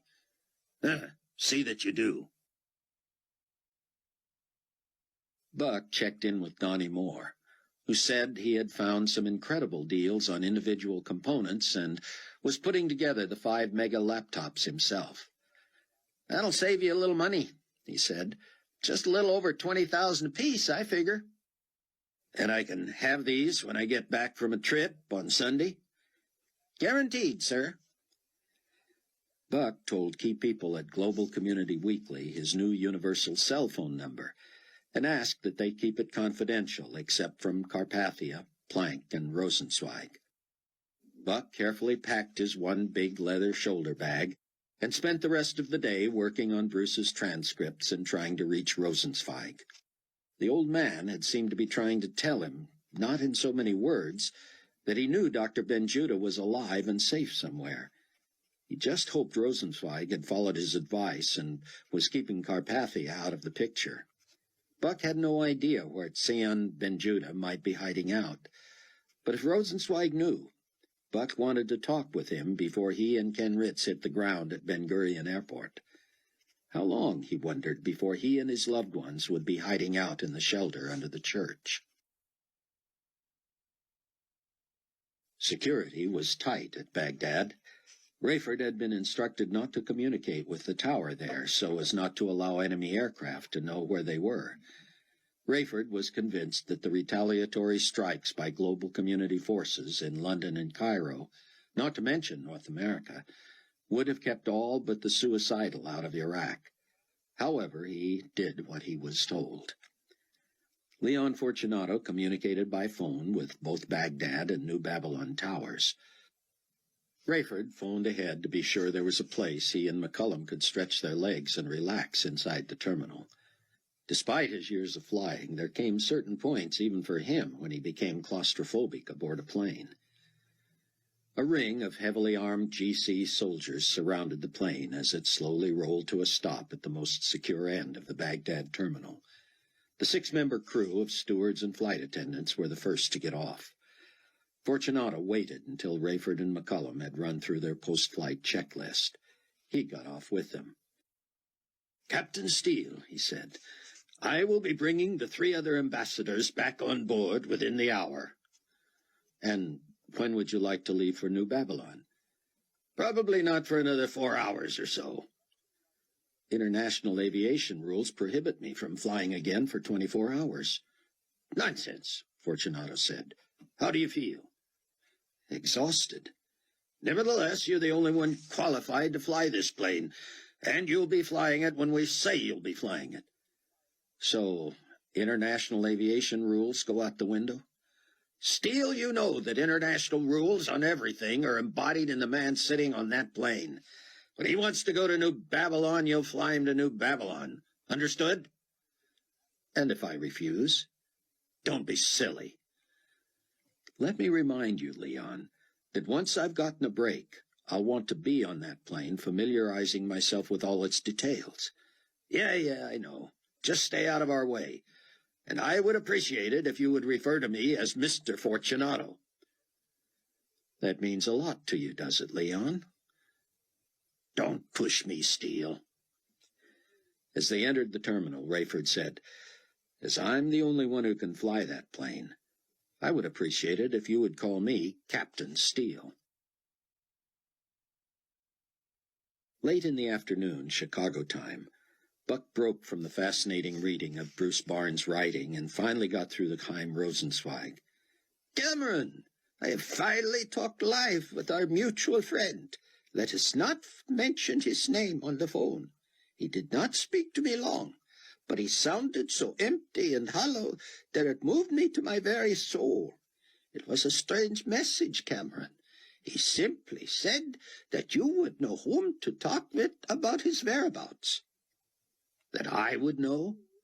That's what he said, Cameron, that you would know. Do you suppose he means N.C.? No, Chaim, I'm still praying you're keeping him out of this. I am, Cameron, but it is not easy. Who else can intercede for the life of my friend?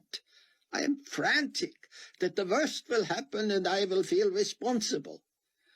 I'm coming there. Can you arrange a car for me? Our mutual friend's car and driver are available, but dare I trust him? Do you think he had anything to do with the trouble? I should think he had more to do with getting our friend to safety. Then he probably is in danger, Buck said. Oh, I hope not, Rosenzweig said. Anyway, I will meet you at the airport myself. Somehow we will get you where you need to go. Can I arrange a room for you somewhere? You know where I've always stayed, Buck said, but I think I'd better stay somewhere else this time. Very well, Cameron. There's a nice hotel within driving distance of your usual, and I am known there. Rayford stretched and stood watching the cable news network, Global Community Network, television broadcast originating in Atlanta and beamed throughout the world. It was clear Carpathia had completely affected his will and spin onto the news directors at every venue. While the stories carried the horrifying pictures of war, bloodshed, injury, and death, each also spoke glowingly of the swift and decisive action of the potentate in responding to the crisis and crushing the rebellion. Water supplies had been contaminated. Power was out in many areas. Millions were instantly homeless. Rayford noticed activity outside the terminal. A dolly carrying television equipment, including a camera, were wheeled toward the Condor 216. Soon enough, CNN-GCN announced the impending live television broadcast from potentate Carpathia at an unknown location. Rayford shook his head and went to a desk in the corner, where he found stationery from a Middle Eastern airline and began composing a letter to Earl Halliday's wife. Logic told Rayford he should not feel responsible. Apparently, Halliday had been cooperating with Carpathia and his people on the Condor 216 long before Rayford was even aware of it. However, there would be no way Mrs. Halliday would know or understand anything, except that it appeared Rayford had led his old friend and boss directly to his death. Rayford didn't even know yet how Earl had been killed. Perhaps everyone on his flight to Glenview had perished. All he knew was that the deed had been done, and Earl Halliday was no more. As he sat trying to compose a letter with words that could never be right, he felt a huge, dark cloud of depression begin to settle on him. He missed his wife. He missed his daughter. He grieved over his pastor. He mourned the loss of friends and acquaintances new and old. How had it come to this? Rayford knew he was not responsible for what Nicolae Carpathia meted out against his enemies. The terrible dark judgment on the earth rendered by this evil man would not stop if Rayford merely quit his job. Hundreds of pilots could fly this plane. He himself had learned in half an hour. He didn't need the job didn't want the job, didn't ask for the job. Somehow he knew God had placed him there. For what?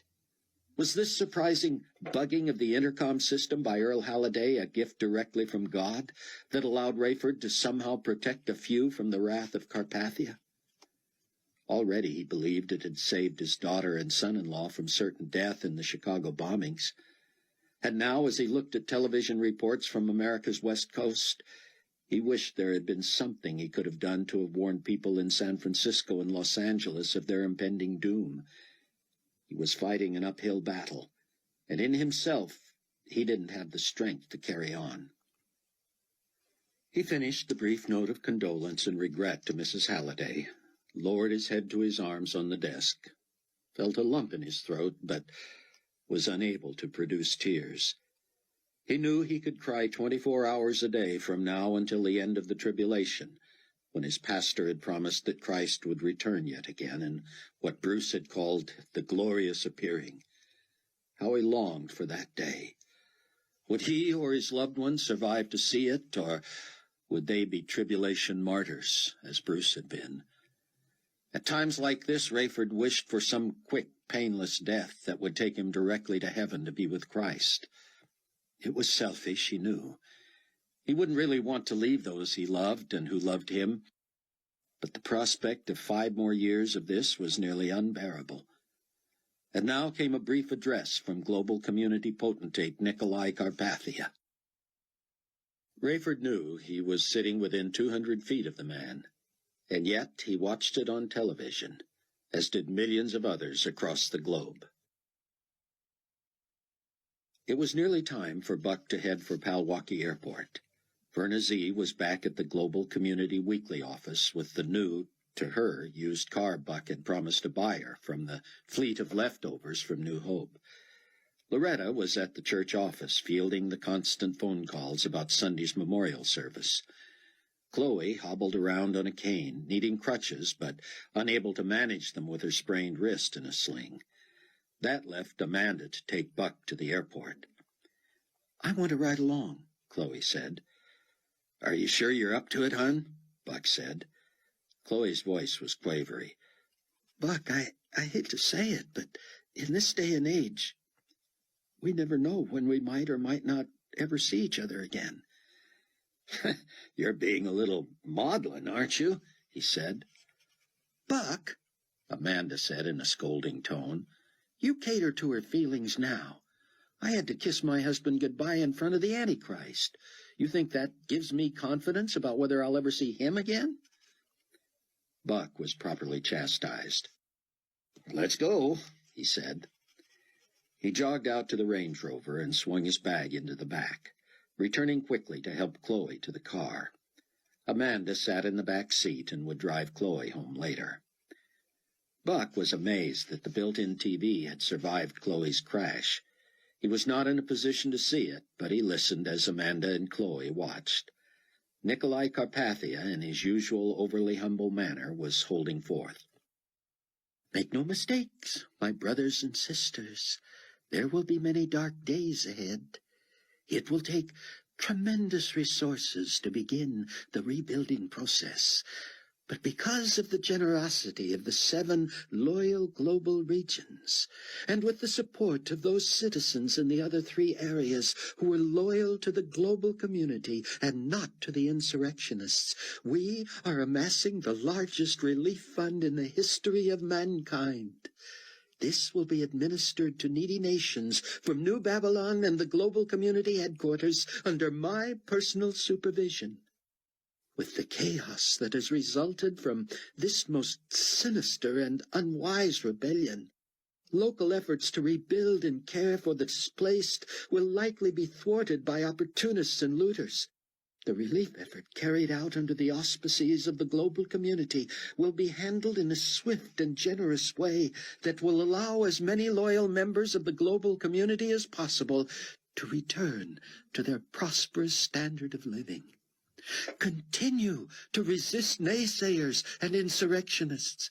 Continue to support the global community.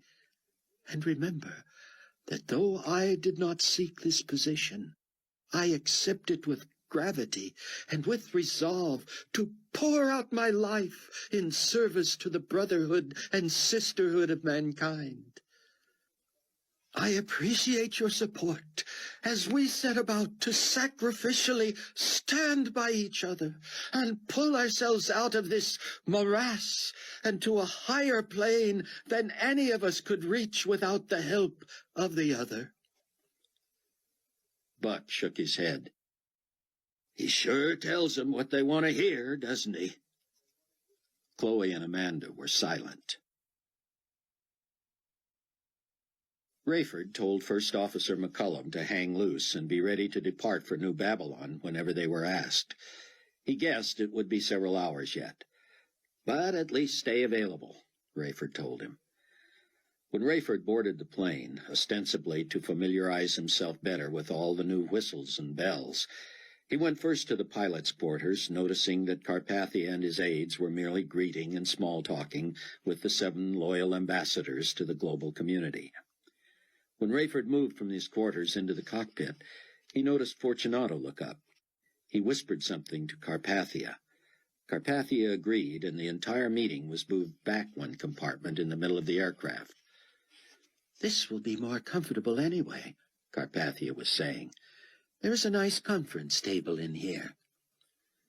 Rayford shut the cockpit door and locked it.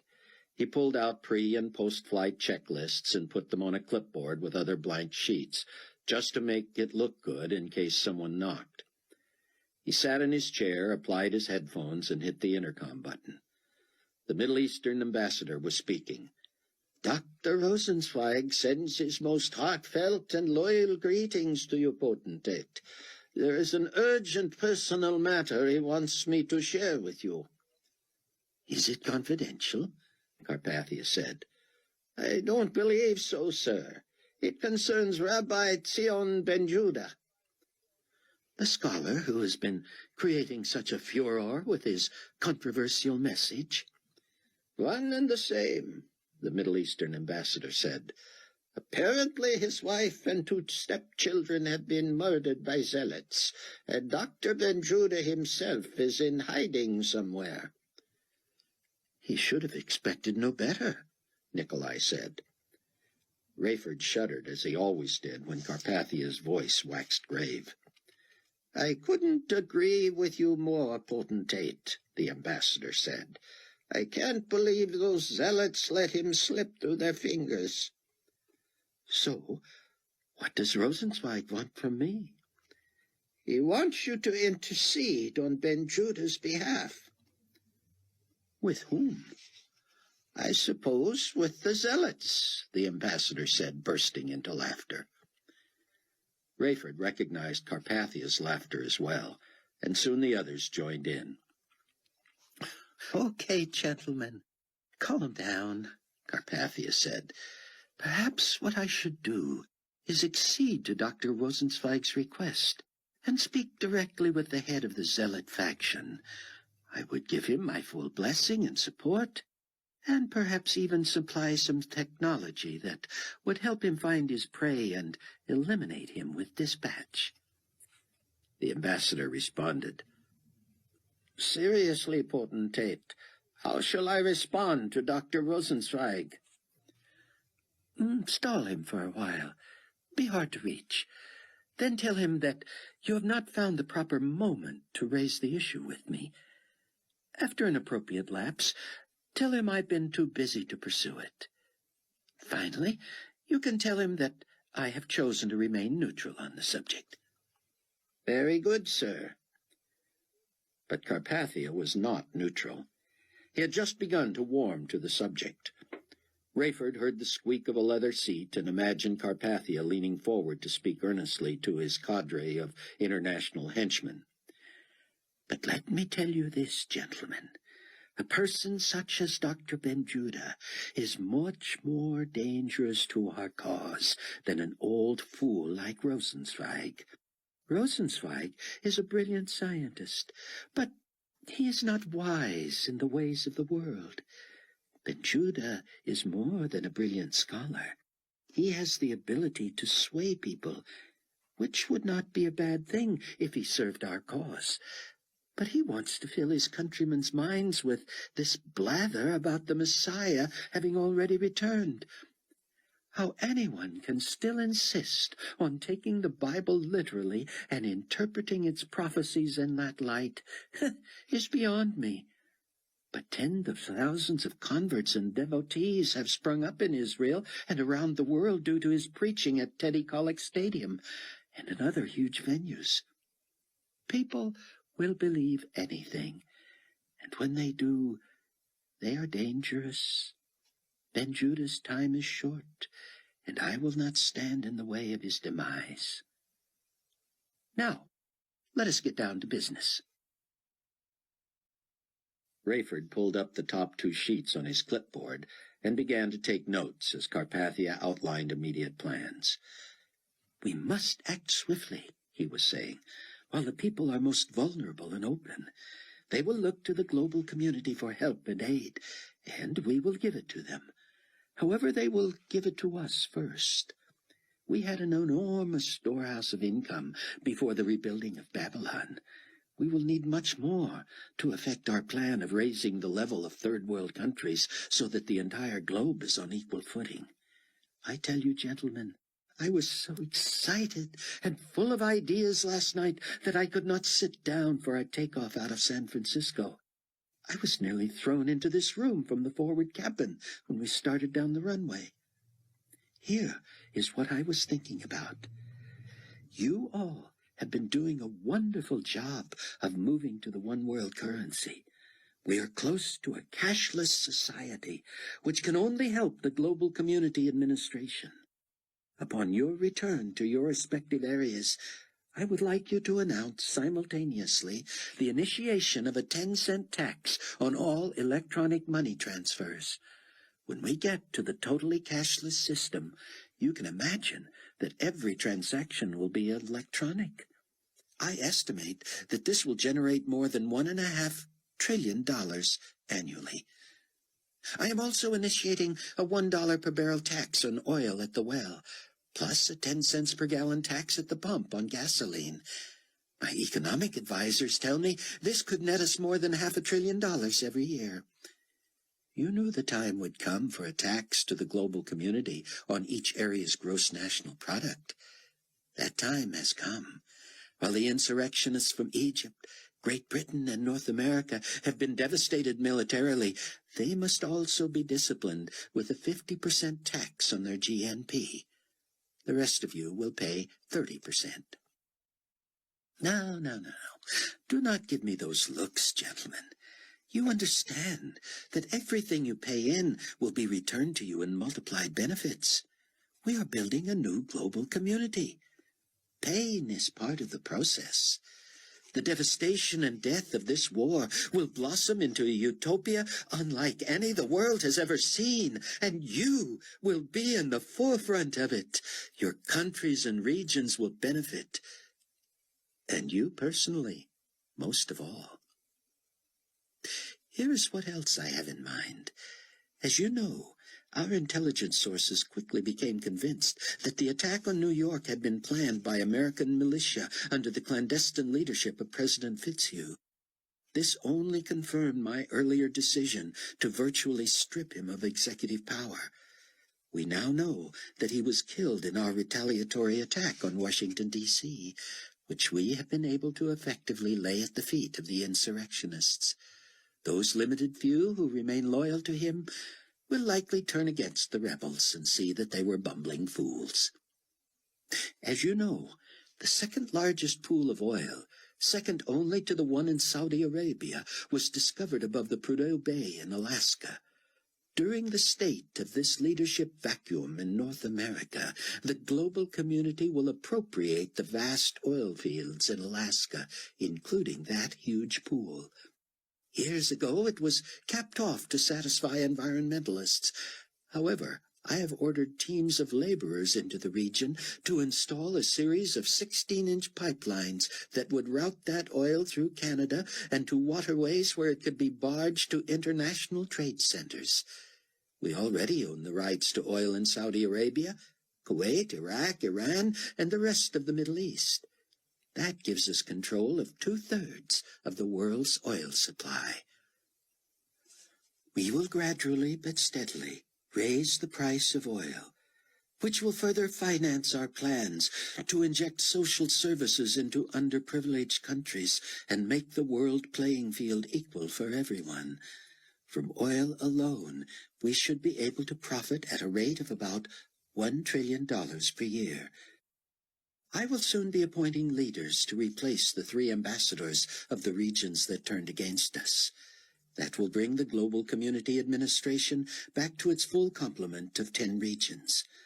While you are now known as ambassadors to the global community, forthwith I will begin referring to you as sovereign heads of your own kingdoms.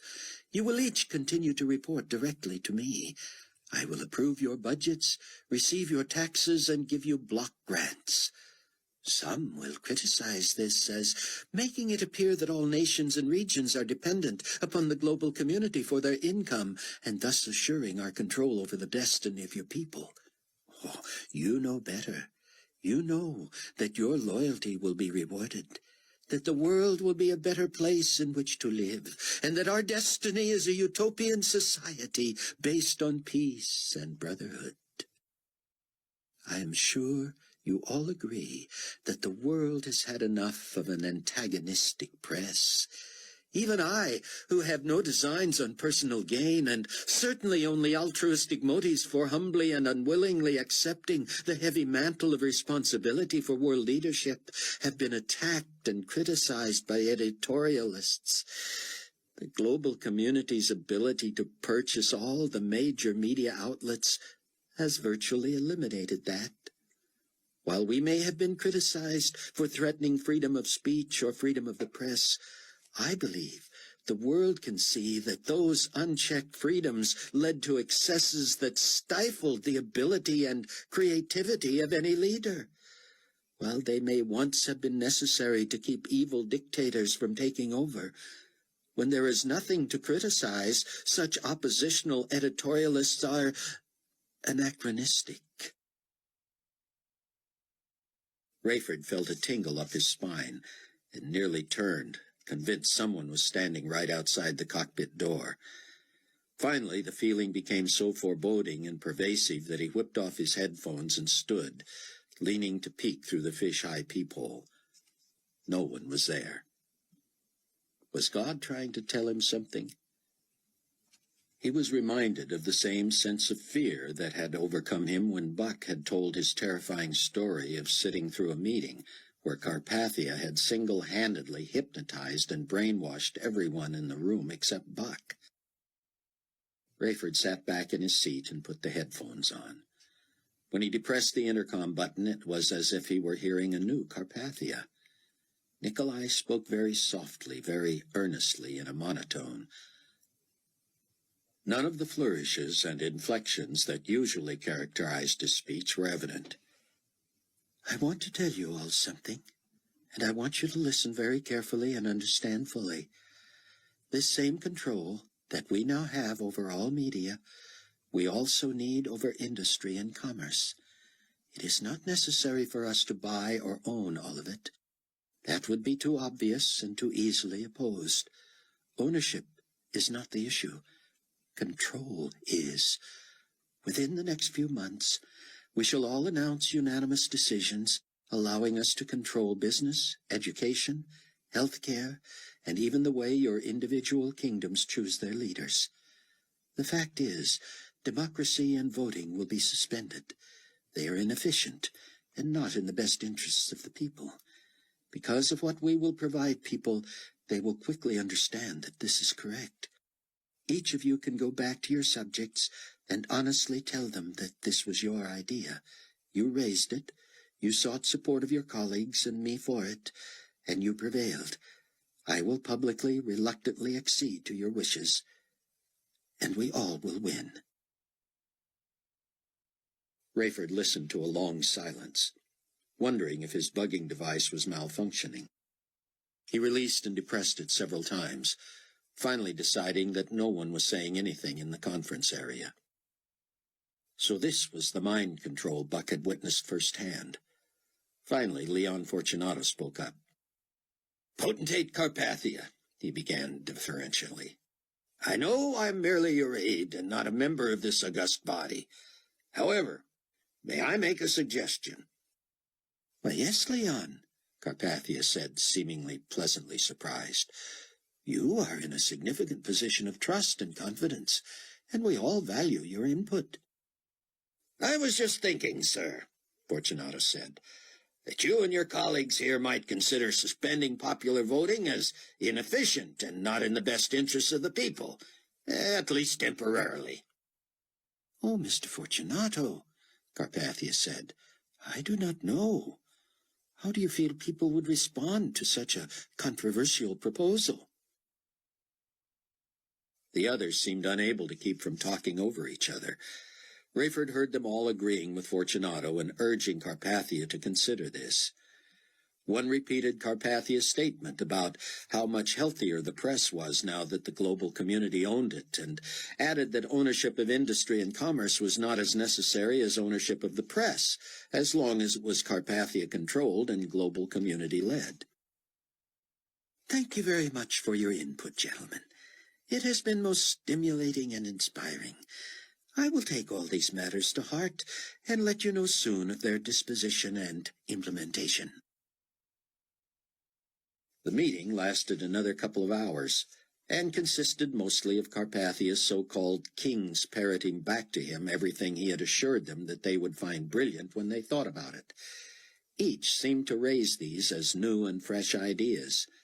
Not only had Carpathia just mentioned them, but often the ambassadors would repeat each other as if not having heard. Now, gentlemen, Carpathia concluded, in a few hours we will be in New Babylon, and I will soon appoint the 3 new ambassador rulers. I want you to be aware of the inevitable. We cannot pretend that the world as we know it has not been almost destroyed by this outbreak of global war. It is not over yet. There will be more skirmishes. There will be more surreptitious attacks. We will have to reluctantly access our power base of weaponry, which you all know I am loath to do. And many more thousands of lives will be lost, in addition to the hundreds of thousands already taken. In spite of all of our best efforts and the wonderful ideas you have shared with me today, we must face the fact that for a long time we will be fighting an uphill battle. Opportunists always come to the fore at a time such as this. Those who would oppose us will take advantage of the impossibility of our peacekeeping forces to be everywhere at once. And this will result in famine, poverty, and disease. In one way, there is a positive side to this. Due to the incredible cost of rebuilding, the fewer people we must feed and whose standard of living we must raise, the more quickly and economically we can do this. As the population level decreases and then stabilizes, it will be important for us to be sure that it does not then explode again too quickly. With proper legislation regarding abortion, assisted suicide, and the reduction of expensive care for the defective and handicapped, we should be able to get a handle on worldwide population control. All Rayford could do was pray. Lord, he said silently, I wish I was a more willing servant. Is there no other role for me? Could I not be used in some sort of active opposition or judgment against this evil one? I can only trust in your purpose. Keep my loved ones safe until we see you in all your glory. I know you have long since forgiven me for my years of disbelief and indifference, but still it weighs heavily on me. Thank you for helping me find the truth. Thank you for Bruce Barnes. And thank you for being with us as we fight this ultimate battle. Chapter 7. Buck had always had the ability to sleep well, even when he couldn't sleep long. He could have used a dozen or more hours the night before, after the day he had had. However, 7+ hours had been just enough, because when he was out, he was out. He knew Chloe had slept fitfully only because she told him in the morning. Her tossing and turning and winces of pain had not affected his slumber. Now, as Ken Ritz landed the Learjet in eastern Pennsylvania, "Just to top off the tank before heading to Tel Aviv." Buck was alert. He and the lanky, weathered veteran pilot in his late 50s seemed to have picked up where they left off the last time he had employed this freelance charter service. Ritz was a talker, a raconteur, opinionated, interesting, and interested. He was as eager to know Buck's latest thoughts on the vanishings and the global war as he was in sharing his own views. "So, what's new with the jet-setting young magazine writer since I saw you last? What, almost 2 years ago?" Ritz had begun. Buck told him. He recalled that Ritz had been forthright and outspoken when they first met, admitting that he had no more idea than anyone else what might have caused the vanishings, but coming down on the side of aliens from outer space. It had hit Buck as a wild idea for a buttoned-down pilot, but Buck hadn't come to any conclusions at that time either. One theory was as good as the next. Ritz had told him of many strange encounters in the air that made it plausible that an airman might believe in such things.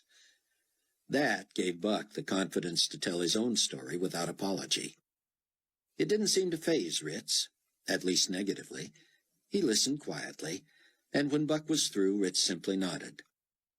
"So," Buck said, "do I seem as weird to you now as you did to me when you were propounding the space aliens theory?" "Not really," Ritz said. "You'd be amazed at the number of people just like you that I've run into since the last time we talked. I don't know what it all means, but I'm beginning to believe there are more people who agree with you than agree with me." "I'll tell you one thing," Buck said. "If I'm right, I'm still in big trouble. We're all going to go through some real horror. But people who don't believe are going to be in worse trouble than they could ever imagine. I can't imagine more trouble than we're in right now." "I know what you mean," Buck said.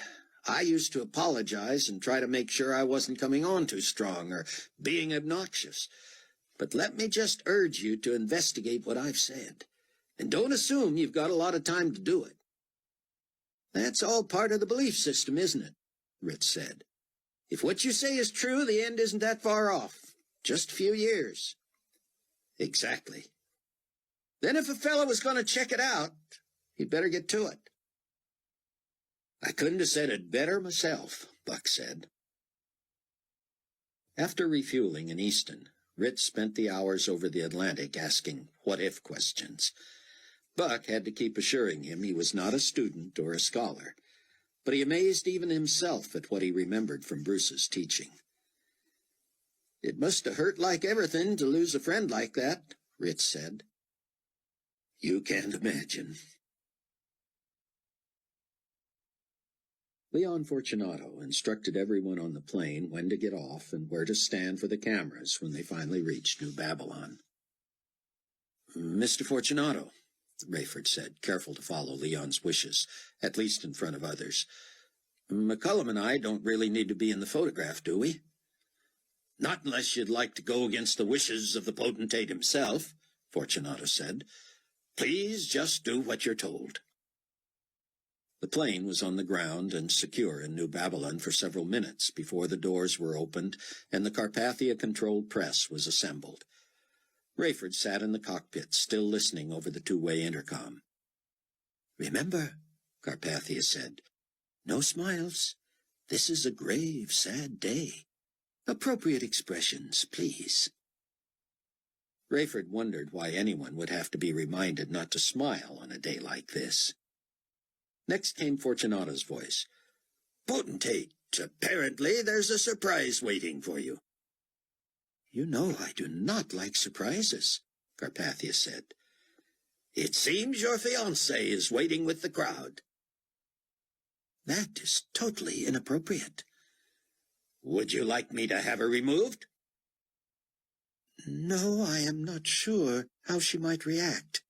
We certainly would not like a scene. I just hope she knows how to act. This is not her strength, as you know." Rayford thought Fortunato was diplomatic to not respond to that. There was a rap at the cockpit door. "Pilot and co-pilot first," Fortunato called out. "Let's go." Rayford buttoned his dress uniform jacket and put his hat on as he stepped out of the cockpit. He and McCullum trotted down the steps and began the right side of a V of people who would flank the potentate, the last to disembark. Next came the flight service crew, who seemed awkward and nervous. They knew enough not to giggle, but simply looked down and walked directly to their spots. Fortunato and 2 other Carpathia aides led the 7 ambassadors down the steps. Rayford turned to watch Carpathia appear at the opening at the top of the stairs. The potentate always seemed taller than he really was in these situations, Rayford thought. He appeared to have just shaved and washed his hair, though Rayford had not been aware he had the time for that. His suit, shirt, and tie were exquisite, and he was understatedly elegant in his accessories. He waited ever so briefly, one hand in his right suit pocket, the other carrying a thin glove-leather portfolio. Always looking as if he's busily at the task at hand, Rayford thought. Rayford was amazed at Carpathia's ability to strike just the right pose and expression. He appeared concerned, grave, and yet somehow purposeful and confident. As lights flashed all around him and cameras whirred, he resolutely descended the steps and approached a bank of microphones. Every network insignia on each microphone had been redesigned to include the letters GCN, the Global Community Network. The only person he couldn't fully control chose that moment to burst Carpathia's bubble of propriety. Hattie Durham broke from the crowd and ran directly for him. Security guards who stepped in her way quickly realized who she was and let her through. She did everything, Rayford thought, except squeal in delight.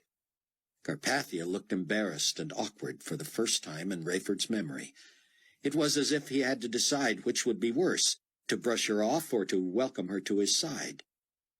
He chose the latter, but it was clear he was holding her at bay. She leaned in to kiss him, and he bent to brush her cheek with his lips. When she turned to plant an open-mouthed kiss on his lips, he pulled her ear to his mouth and whispered sternly. Hattie looked stricken. Near tears, she began to pull away from him, but he grabbed her wrist and kept her standing next to him there at the microphones. "It is so good to be back where I belong," he said. "It is wonderful to reunite with loved ones. My fiancé is overcome with grief, as I am, at the horrible events that began so relatively few hours ago. This is a difficult time in which we live, and yet our horizons have never been wider, our challenges so great, our future so potentially bright." That may seem an incongruous statement in light of the tragedy and devastation we all have suffered. But we are all destined for prosperity if we commit to standing together. We will stand against any enemy of peace and embrace any friend of the global community. The crowd, including the press, applauded with just the right solemnity. Rayford was sick to his stomach, eager to get to his own apartment and desperate to phone his wife as soon as he was sure it was daytime in the States. "Don't worry about me, buddy boy," Ken Ritz told Buck as he helped him off the Learjet. "I'll hangar this baby and find a place to crash for a few days. I've always wanted to tour this country. Nice to be in a place that hasn't been blown to bits. You know how to reach me. When you're ready to head back, just leave a message here at the airport. I'll be checking in frequently." Buck thanked him and grabbed his bag, slinging it over his shoulder. He headed toward the terminal. There, beyond the plate-glass window, he saw the enthusiastic wave of the wispy little old man with the flyaway hair, Chaim Rosenzweig. How he wanted this man to become a believer. Buck had come to love Chaim. That was not an expression he would have used about the other man back when he first met the scientist. It had been only a few years, but it seemed so long ago. Buck had been the youngest senior writer in the history of Global Weekly. In fact, in the history of international journalism. He had unabashedly campaigned for the job of profiling Dr. Rosenzweig as the weekly's Man of the Year. Buck had first met the man a little more than a year before that assignment, after Rosenzweig had won a huge international prize for his invention — Heim himself always called it more of a discovery — of a botanic formula. Rosenzweig's concoction, some said without much exaggeration, allowed flora to grow anywhere, even on concrete. The latter had never been proven. However, the desert sands of Israel soon began to blossom like a greenhouse. Flowers, corn, beans, you name it. Every spare inch of the tiny nation was quickly cleared for agriculture. Overnight, Israel had become the richest nation in the world. Other nations had been jealous to get hold of the formula. Clearly, this was the answer to any economic woes. Israel had gone from vulnerable, geographically defenseless country to a world power, respected, feared, envied. Rosenzweig had become the man of the hour, and according to Global Weekly, Man of the Year. Buck had enjoyed meeting him more than any powerful politician he had ever interviewed. Here was a brilliant man of science, humble and self-effacing, naive to the point of childlikeness, warm, personable, and unforgettable. He treated Buck like a son. Other nations wanted Rosenzweig's formula so badly that they assigned high-level diplomats and politicians to court him. He acceded to audiences from so many dignitaries that his life's work had to be set aside. He was past retirement age anyway, but clearly here was a man more comfortable in a laboratory or a classroom than in a diplomatic setting. The darling of Israel had become the icon of world governments, and they all came calling. Chaim had told Buck at one point that each suitor had his own not-so-hidden agenda. "I did my best to remain calm and diplomatic," he told Buck, "but only because I was representing my mother country. I grew almost physically ill," he added with his charming Hebrew-accented dialect, "when each began trying to persuade me that I would personally become the wealthiest man in the world if I would condescend to lend them my formula." The Israeli government was even more protective of the formula. They made it so clear that the formula was not for sale or rent that other countries threatened war over it, and Russia actually attacked. Buck had been in Haifa the night the warplanes came screaming in. The miraculous delivery of that country from any damage, injury, or death, despite the incredible aerial assault, made Buck a believer in God, though not yet in Christ. There was no other explanation for bombs, missiles, and warships crashing and burning all over the nation, yet every citizen and building escaping unscathed. That had sent Buck, who had feared for his life that night, on a quest for truth that was satisfied only after the vanishings and his meeting Rayford and Chloe Steele. It had been Chaim Rosenzweig who had first mentioned the name Nicolae Carpathia to Buck. Buck had asked the old man if any of those who had been sent to court him about the formula had impressed him. Only one, Rosenzweig had told him, a young mid-level politician from the little country of Romania. Chaim had been taken with Carpathia's pacifist views, his selfless demeanor, and his insistence that the formula had the potential to change the world and save lives. It still rang in Buck's ears that Chaim Rosenzweig had once told him, "You and Carpathia must meet one day. You would like each other." Buck could hardly remember when he had not been aware of Nicolae Carpathia, though his first exposure even to the name had been in that interview with Rosenzweig. Within days after the vanishings, the man who had seemingly overnight become president of Romania was a guest speaker at the United Nations. His brief address was so powerful, so magnetic, so impressive, that he had drawn a standing ovation even from the press, even from Buck.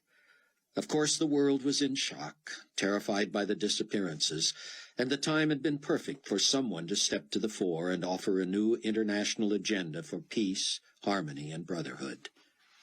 Carpathia was thrust, ostensibly against his will, into power.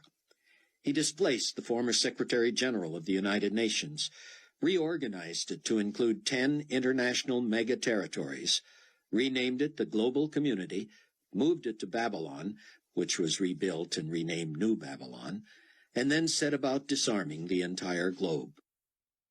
It had taken more than Carpathia's charismatic personality to effect all this. He had a trump card.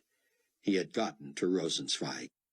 He had convinced the old man and his government that the key to the new world was Carpathia's and global community's ability to broker Rosenzweig's formula in exchange for compliance with international rules for disarmament. In exchange for a Carpathia-signed guarantee of at least 7 years of protection from her enemies, Israel licensed to him the formula that allowed him to extract any promise he needed from any country in the world. With the formula, Russia could grow grain in the frozen tundra of Siberia. Destitute African nations became hothouses of domestic food sources and agricultural exports. The power the formula allowed Carpathia to wield made it possible for him to bring the rest of the world willingly to its knees. Under the guise of his peacenik philosophies, member nations of the global community were required to destroy 90% of their weaponry and to donate the other 10% to global community headquarters. Before anyone realized what had happened, Nicolae Carpathia, now called the Grand Potentate of the global community, had quietly become the most militarily powerful pacifist in the history of the globe.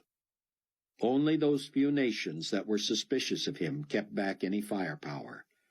Egypt, the new United States of Great Britain, and a surprisingly organized underground group of American militia forces had stockpiled just enough firepower to become a nuisance, an irritant, a trigger for Carpathia's angry retaliation.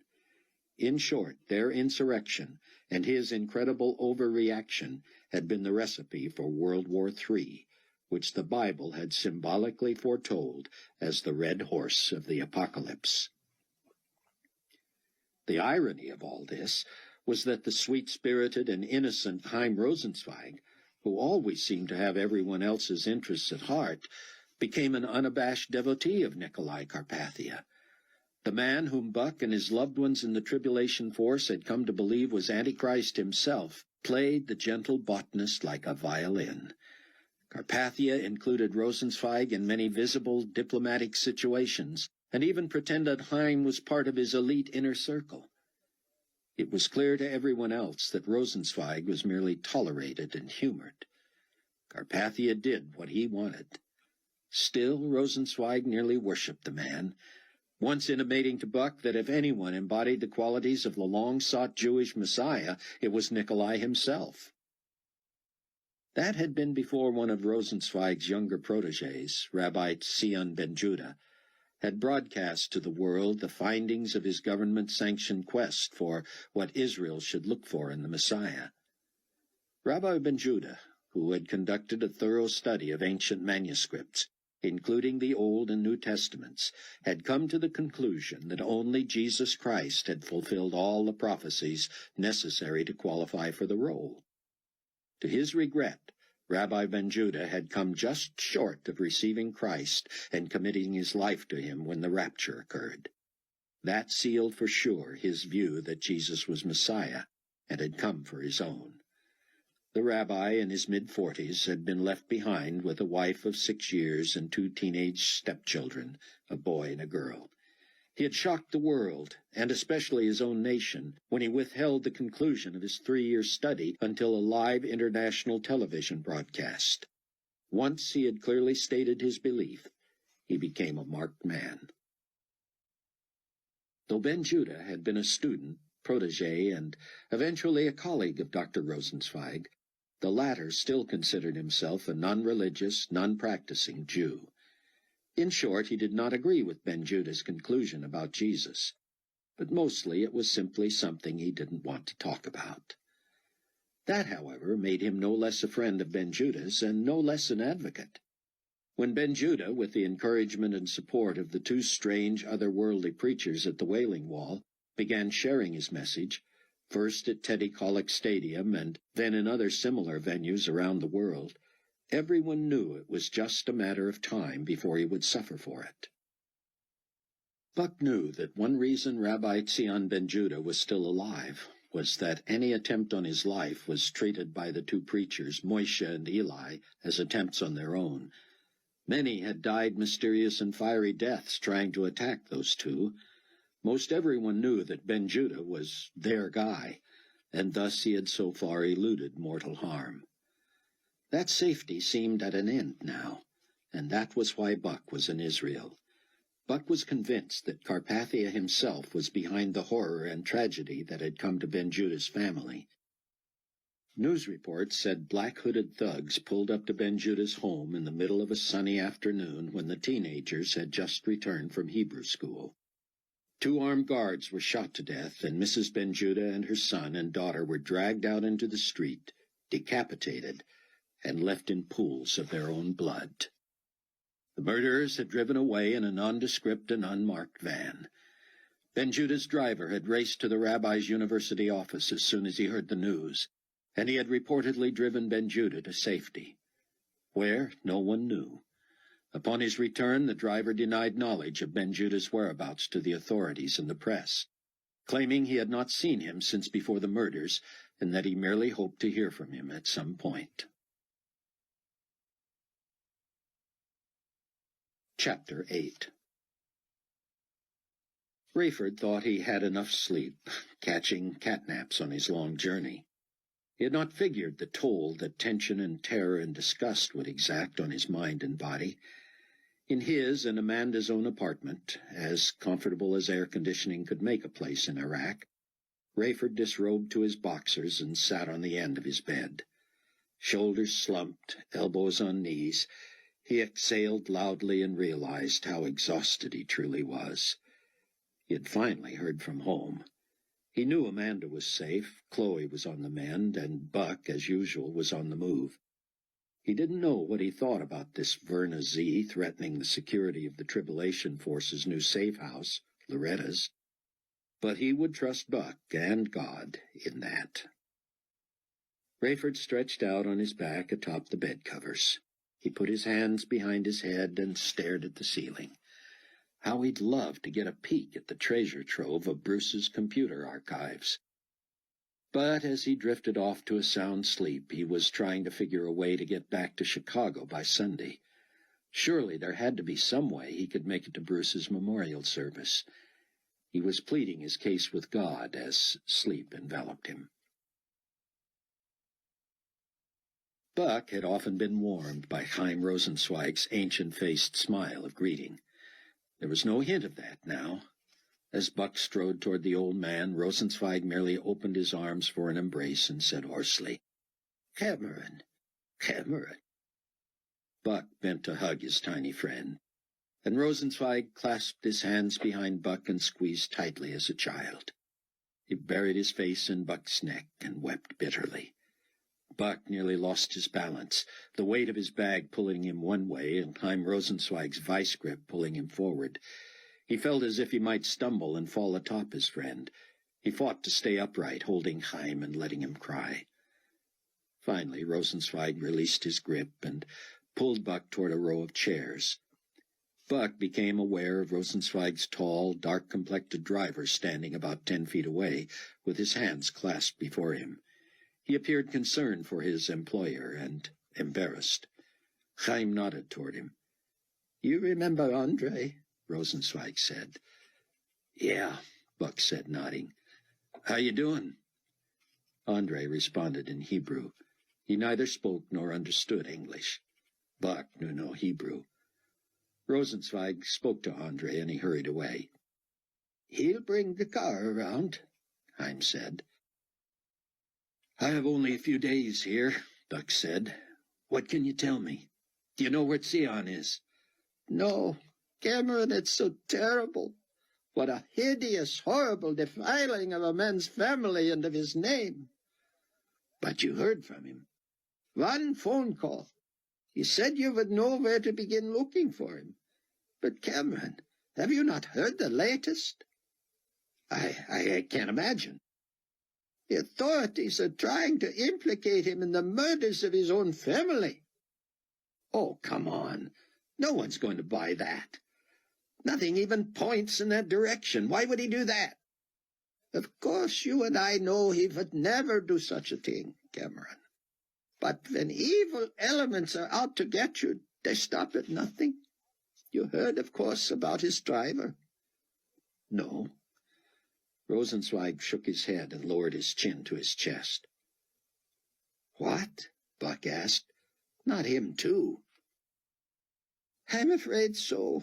A car bombing. His body was barely recognizable. Chaim, are you sure you're safe? Does your driver know how to drive defensively? Check for car bombs? Defend himself for me? Yes, to all of those. Andre is quite skilled. Makes me no less terrified, I admit, but I feel I am protected the best I can be. But you're associated with Dr. Ben-Judah. Those looking for him will try to follow you to him. Which means you should not be seen with me either, Rosenzweig said. It's too late for that, Buck said. Don't be too sure. Andre assured me we were not followed here. It wouldn't surprise me if someone picked us up at this point and followed us. But for the instant, I believe we are here undetected. Good. I cleared customs with my phony passport. Did you use my name when booking me a room? Unfortunately, I did, Cameron. I'm sorry. I even used my own name to secure it. Buck had to suppress a smile at the man's sweet naivete. Well, friend, we'll just use that to keep him off our trail, Cameron, I'm afraid I'm not too good at this. Why don't you have Andre drive you directly to that hotel? Tell him my plans have changed and that I'll not be in till Sunday. Cameron, how do you think of such things so quickly? Hurry now, and we must not be seen together any more. I'll leave here no later than Saturday night. You can reach me at this number. Is it secure? It's a satellite phone, the latest technology. No one can tap into it. Just don't put my name next to that number, and don't give that number to anyone else. Cameron, where will you begin looking for Sion? I have a couple of ideas, Buck said. And you must know if I can get him out of this country, I'll do it. Excellent. If I were a praying man, I'd pray for you. Chaim, one of these days soon, you need to become a praying man. Chaim changed the subject. One more thing, Cameron. I have placed a call to Carpathia for his assistance in this. I wish you hadn't done that, Chaim. I don't trust him the way you do. I've sensed that, Buck, Rosenzweig said. But you need to get to know the man better. If you only knew, Buck thought. Chaim, I'll try to communicate with you as soon as I know anything. Call me only if you need to. Rosenzweig embraced him fiercely again and hurried off. Buck used a payphone to call the King David Hotel. He booked a room for 2 weeks under the name of Herb Katz. Representing what company? The clerk said. Buck thought a moment. International Harvester, he said, deciding that that would have been a great description of both Bruce Barnes and Sion Ben-Judah. Rayford's eyes popped open. He had not moved a muscle. He had no idea how long he had slept, but something had interrupted his reverie. The jangling phone on the bedside table made him jump. Reaching for it, he realized his arm was asleep. It didn't want to go where he wanted it to. Somehow he forced himself to grasp the receiver. "Steele here," he gargled. "Captain Steele, are you all right?" It was Hattie Durham. Rayford rolled onto his side and tucked the receiver under his chin. Leaning on his elbow, he said, "I'm all right, Hattie. How are you?" "Not so good. I'd like to see you if I could." Despite the closed curtains, the brilliant afternoon sun forced its way into the room. "When?" Rayford said. "Dinner tonight?" she said. "About 6. Rayford's mind was reeling. Had she already been told of her lessened role in the Carpathia administration? Did he want to be seen in public with her while Amanda was away? "Is there a rush, Hattie? Amanda's in the States, but she'll be back in a week or so." "No, Rayford, I really need to talk to you. Nicolae has meetings from now till midnight, and their dinner's being catered. He said he didn't have a problem with my talking with you. I know you want to be appropriate and all that. It's not a date. Let's just have dinner somewhere where it will be obvious we're just old friends talking. Please." "I guess," Rayford said, curious. "My driver will pick you up at 6 then, Rayford." "Hattie, do me a favor. If you agree this shouldn't look like a date, don't dress up." "Captain Steele," she said, suddenly formal, "stepping out is the last thing on my mind." Buck settled into his room on the 3rd floor of the King David Hotel. On a hunch, he called the offices of the Global Community East Coast Daily Times in Boston and asked for his old friend, Steve Plank. Plank had been his boss at Global Weekly what seemed eons ago. He had abruptly left there to become Carpathia's press secretary when Nicolae became Secretary General of the United Nations. It wasn't long before Steve was tabbed for the lucrative position he now held. It was no surprise to Buck to find that Plank was not in the office. He was in New Babylon at the behest of Nicolae Carpathia, and no doubt feeling very special about it. Buck showered and took a nap. Rayford felt as if he could use another several hours' sleep. He certainly didn't intend to stay out long with Hattie Durham. He dressed casually, just barely presentable enough for a place like Global Bistro, where Hattie and Nicolae were often seen. Of course, Rayford would not be able to let on that he had known about Hattie's demotion before she did. He would have to let her play the story out with all her characteristic emotion and angst. He didn't mind. He owed her that much.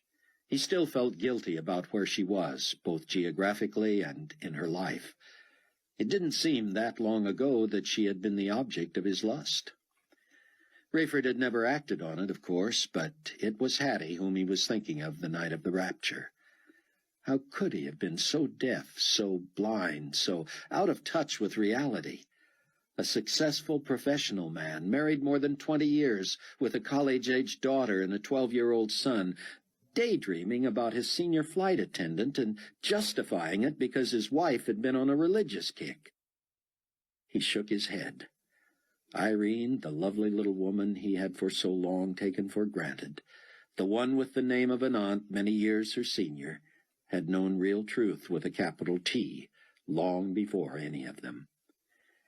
Rayford had always been a churchgoer and would have called himself a Christian.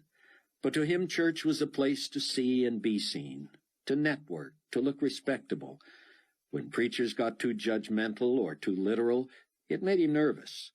And when Irene had found a new, smaller congregation that seemed more aggressive in their faith, he had begun finding reasons not to go with her.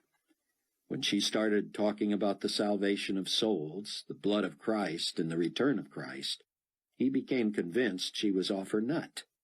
How long before she had him traipsing along behind her, passing out literature door to door? That was how he had justified the dalliance, only in his mind, with Hattie Durham. Hattie was 15 years his junior, and she was a knockout. Though they had enjoyed dinner together a few times and drinks several times, and despite the silent language of the body and the eyes, Rayford had never so much as touched her. It had not been beyond Hattie to grab his arm as she brushed past him, or even to put her hands on his shoulders when speaking to him in the cockpit. But Rayford had somehow kept from letting things go further. That night over the Atlantic, with a fully loaded 747 on autopilot, he had finally worked up the courage to suggest something concrete to her. Ashamed as he was now to admit it, even to himself, he had been ready to take the next bold, decisive step toward a physical relationship.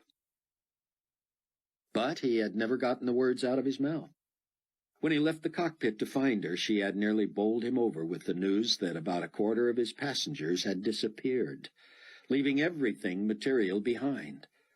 The cabin, which was normally a black, humming sleep chamber at 4 o'clock in the morning, quickly became a beehive of panic as people realized what was happening. That was the night Rayford told Hattie he didn't know what was happening any more than she did. The truth was that he knew all too well. Irene had been right. Christ had returned to rapture his church, and Rayford, Hattie, and 3/4 of their passengers had been left behind. Rayford had not known Buck Williams at that time, didn't know Buck was a first-class passenger on that very flight. He couldn't know that Buck and Hattie had chatted, that Buck had used his computer and the internet to try to reach her people to see if they were okay. Only later would he discover that Buck had introduced Hattie to the new, sparkling international celebrity leader, Nicolae Carpathia. Rayford had met Buck in New York. Rayford was there to apologize to Hattie for his inappropriate actions toward her in the past, and to try to convince her of the truth about the vanishings. Buck was there to introduce her to Carpathia, to interview Carpathia, and to interview Rayford, Hattie's captain. Buck was merely trying to put a story together about various views of the disappearances. Rayford had been earnest and focused in his attempts to persuade Buck that he had found the real truth, too. That was the night Buck met Chloe. So much had happened in so short a time. Less than 2 years later, Hattie was the personal assistant and lover of Nicolae Carpathia, the Antichrist. Rayford, Buck, and Chloe were believers in Christ, and all 3 of them agonized over the plight of Hattie Durham. Maybe tonight, Rayford thought, he could finally have some positive influence on Hattie. Buck had always been able to awaken himself whenever he wanted. The gift had failed him very infrequently. He had told himself he wanted to be up and moving by 6 p.m. He awoke on time, less refreshed than he had hoped, but eager to get going. He told his cabbie, "Wailing wall, please." Moments later, Buck disembarked. There, not far from the wailing wall, behind a wrought iron fence, stood the men Buck had come to know as the 2 witnesses prophesied in Scripture. They called themselves Moshe and Eli, and truly they seemed to have come from another time and another place. They wore ragged, burlap-like robes. They were barefoot with leathery dark skin. Both had long, dark gray hair and unkempt beards. They were sinewy with bony joints and long-muscled arms and legs. Anyone who dared get close to them smelled smoke. Those who dared attack them had been killed. It was as simple as that. Several had rushed them with automatic weapons, only to seem to hit an invisible wall and drop dead on the spot. Others had been incinerated where they stood by fire that had come from the witnesses' mouths. They preached nearly constantly in the language and cadence of the Bible, and what they said was blasphemous to the ears of devout Jews. They preached Christ and Him crucified, proclaiming Him the Messiah, the Son of God. The only time they had been seen apart from the Wailing Wall was at Teddy Kollek Stadium, when they appeared on the platform with Rabbi Tzion Ben Judah, a recent convert to Christ. News coverage broadcast around the world showed these 2 strange men speaking in unison, not using microphones and yet being heard distinctly in the back rows. "Come nigh and listen," they had shouted, "to the chosen servant of the Most High God. He is among the first of the 144,000 who shall go forth from this and many nations to proclaim the gospel of Christ throughout the world. Those who come against him, just as those who have come against us before the due time, shall surely die." The witnesses had not stayed on the platform, or even in the stadium for that first big evangelistic rally at Kollek Stadium. They slipped away and were back at the Wailing Wall by the time the meeting was over. That coming together in a huge stadium was reproduced dozens of times in almost every country of the world over the next year and a half, resulting in tens of thousands of converts. Enemies of Rabbi Ben Judah did try to come against him during those 18 months, as the witnesses had warned. It seemed others had gotten the point and had repented of their intentions. A lull of 3 to 4 weeks since any threats on his life had been a pleasant respite for the indefatigable Ben-Judah. But now he was in hiding, and his family and his driver had been slaughtered. Ironically, the last time Buck had been at the Wailing Wall to watch and hear the two witnesses, he had been with Rabbi Ben-Judah. They had come back later the same night and dared approach the fence and speak to the men who had killed all others who had gotten that close. Buck had been able to understand them in his own language, though his tape recording of the incident later proved they'd been speaking in Hebrew. Rabbi Ben-Judah had begun reciting the words of Nicodemus from the famous meeting of Jesus by night, and the witnesses had responded the way Jesus had. It had been the most chilling night of Buck's life. Now here he was, alone. He was looking for Ben-Judah, who had told Chaim Rosenzweig that Buck would know where to start looking. He could think of no better place. As usual, a huge crowd had gathered before the witnesses, though people knew well enough to keep their distance. Even the rage and hatred of Nicolae Carpathia had not yet affected Moshe and Eli. More than once, even in public, Carpathia had asked if there was not someone who could do away with those two nuisances. He had been informed apologetically by military leaders that no weapon seemed capable of harming them. The witnesses themselves continually referred to the folly of trying to harm them before the due time. Bruce Barnes had explained to the Tribulation Force that, indeed, in due time, God would allow the witnesses to become vulnerable, and they would be attacked. That incident was still more than a year and a half away, Buck believed, but even the thought of it was a nightmare to his soul. This evening the witnesses were doing as they had done every day since the signing of the treaty between Israel and Carpathia. They were proclaiming the terrible day of the Lord, and they were acknowledging Jesus Christ as the mighty God, the everlasting Father, and the Prince of Peace.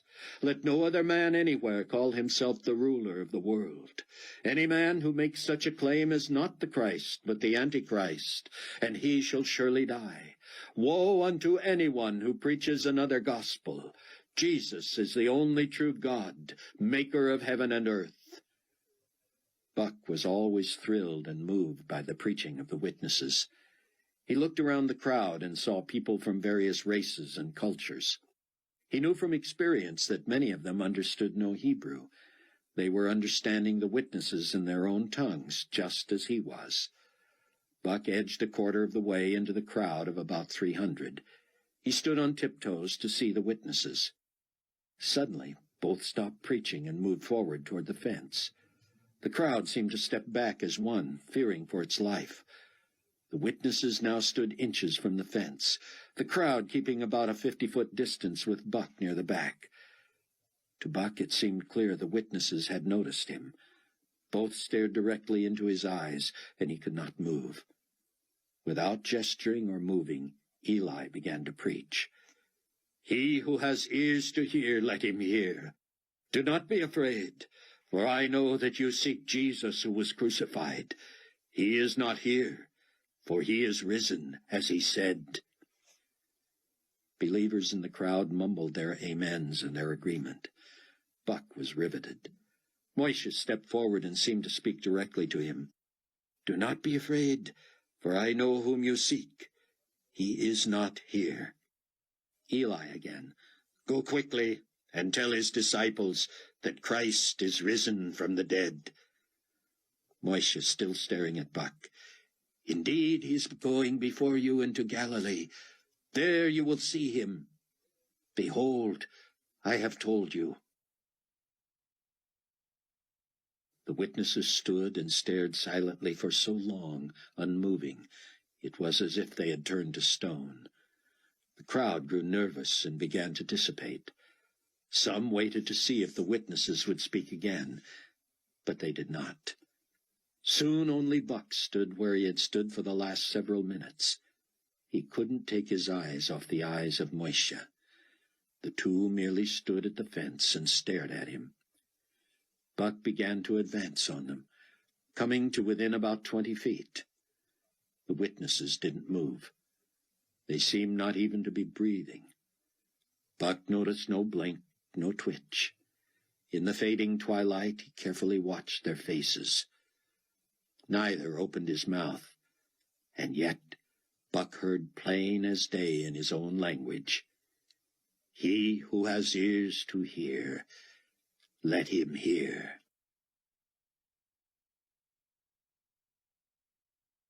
Chapter 9. The intercom summoned Rayford to the front door of his condominium, where Hattie's driver awaited. He led Rayford to the white stretch Mercedes and opened the back door. There was room on the seat next to Hattie, but Rayford chose to sit across from her.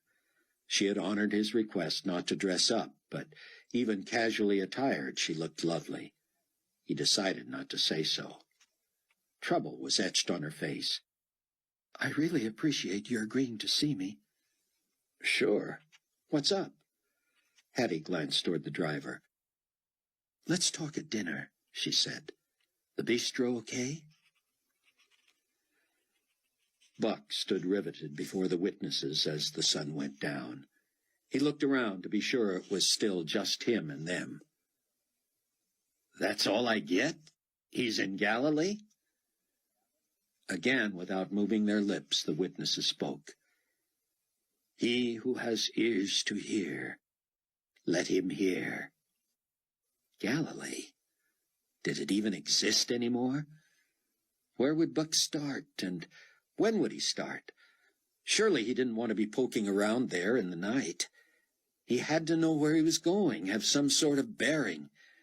He spun on his heel to see if any taxis were in the area. He saw a few. He turned back to the witnesses. "If I came back here later tonight, might I learn more?"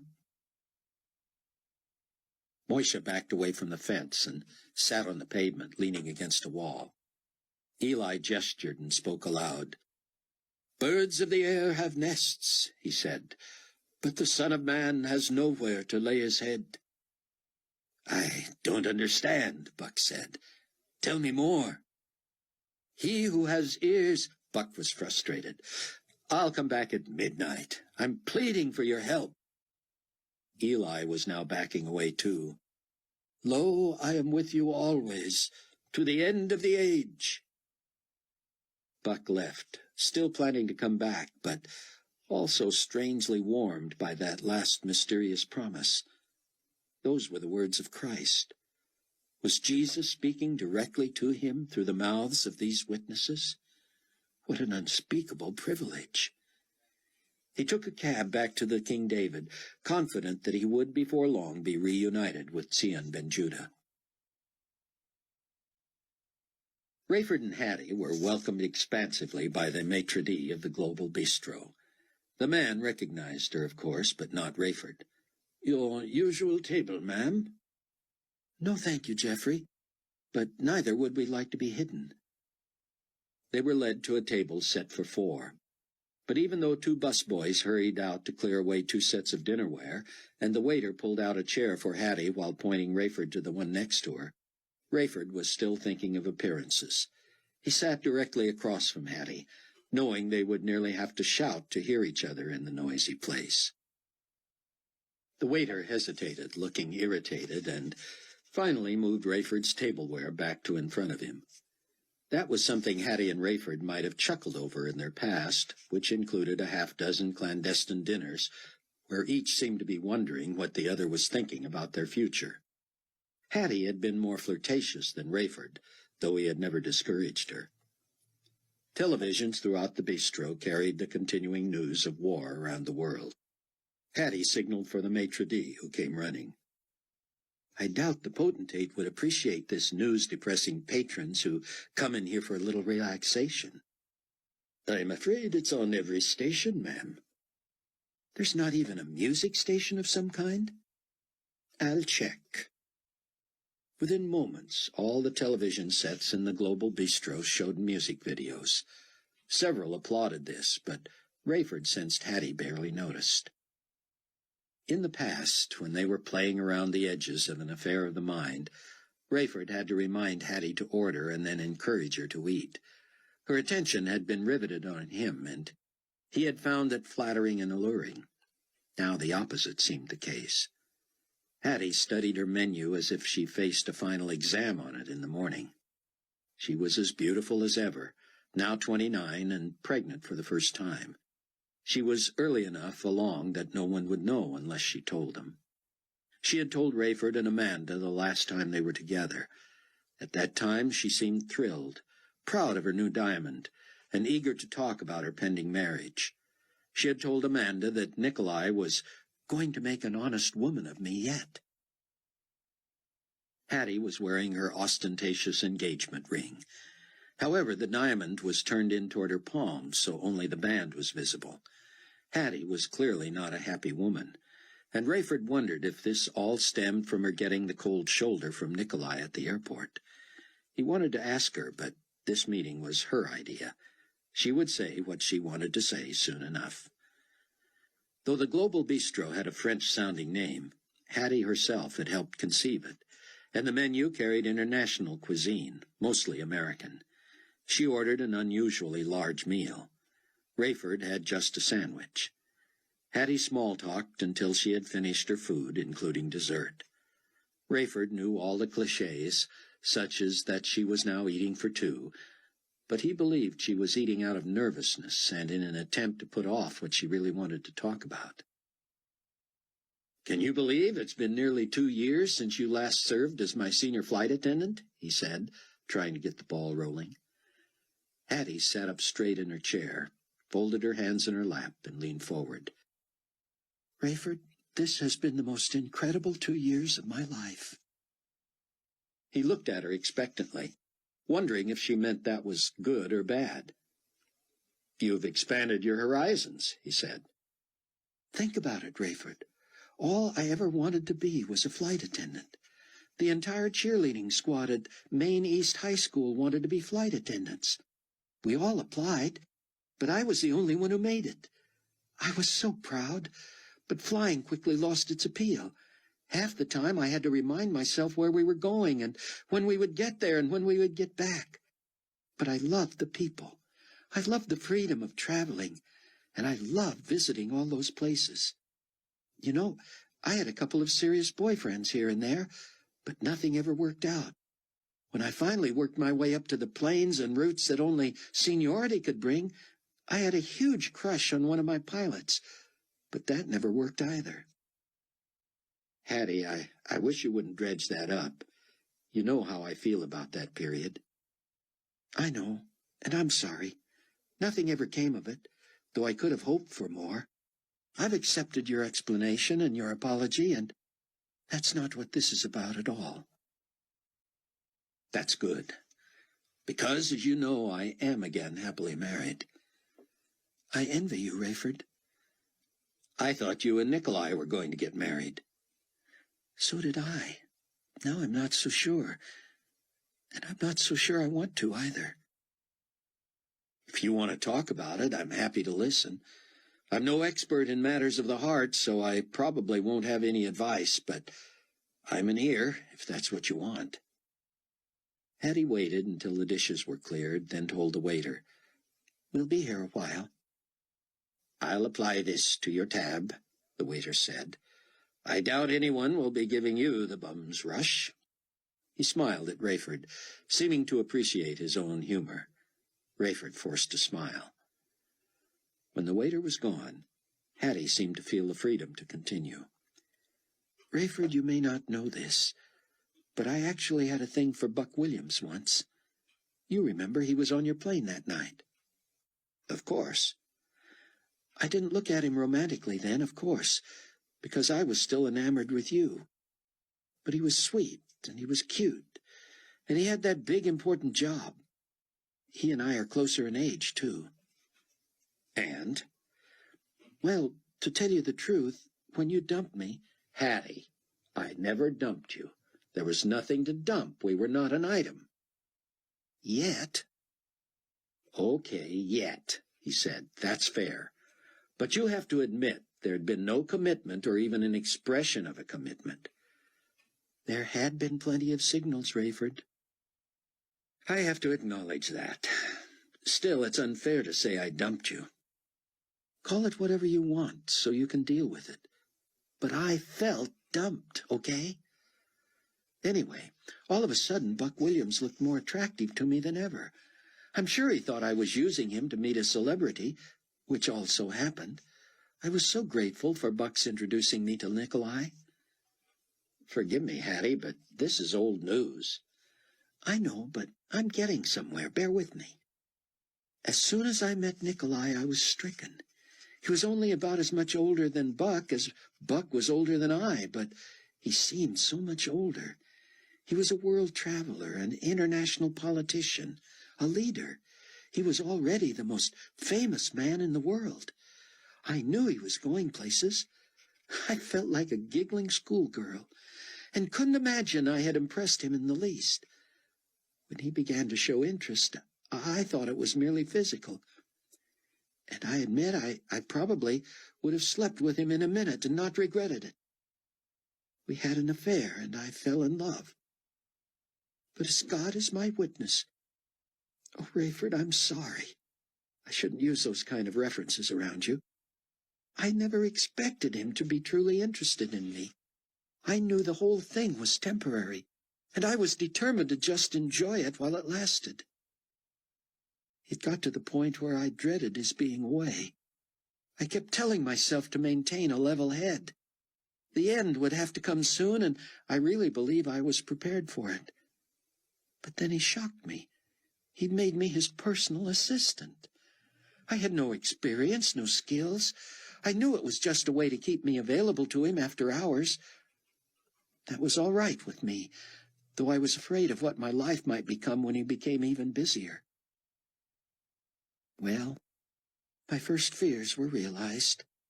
He's still charming, smooth and dynamic and powerful, and the most incredible person I've ever met. But I mean exactly to him what I always feared I did. You know, the man usually works at least 18 hours a day and sometimes 20. I mean nothing to him, and I know it. I used to be involved in some discussions. He used to bounce an idea or two off me. But what do I know about international politics? I would make some silly statement based on my limited knowledge, and he would either laugh at me or ignore me. Then he came to where he never sought my opinions anymore. I was allowed little playthings like helping develop this restaurant and being available to greet groups touring the new global community headquarters.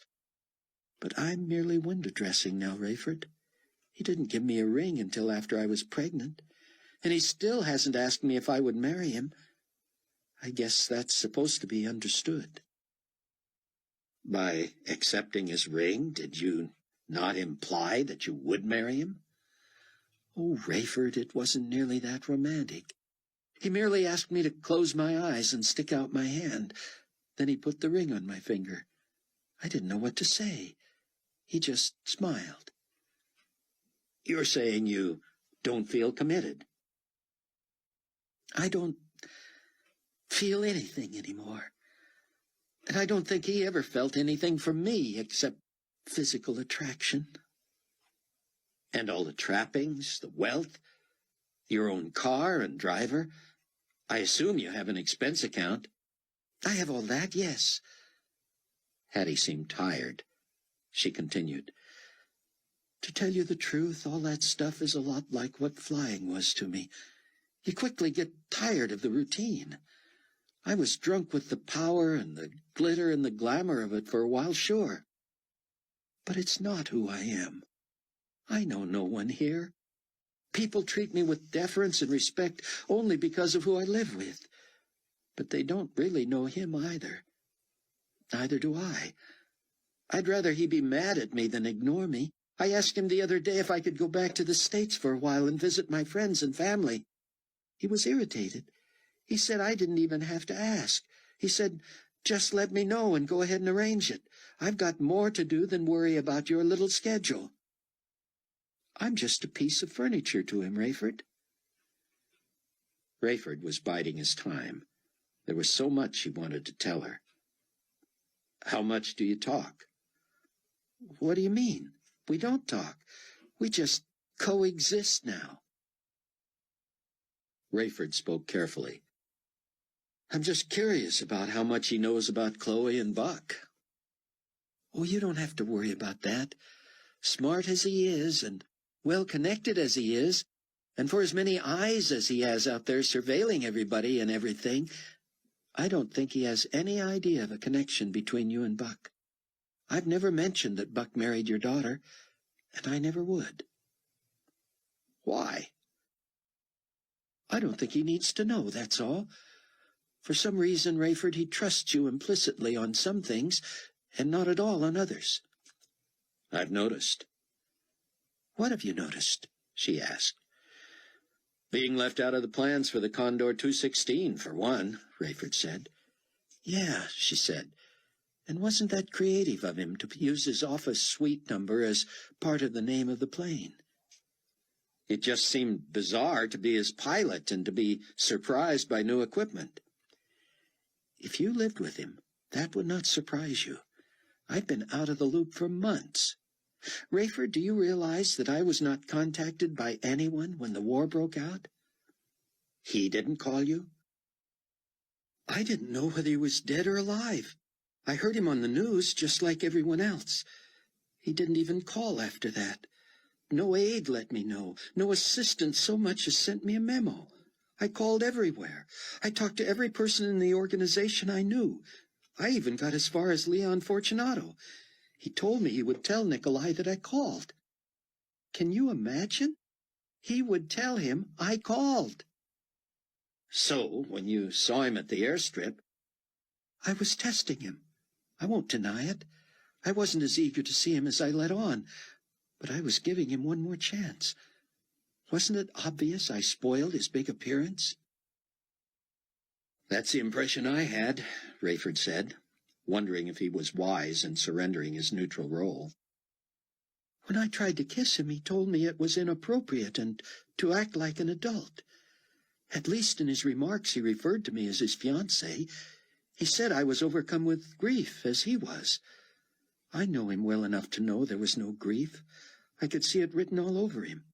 He loves this stuff, and regardless of what he says, he's right in the middle of it.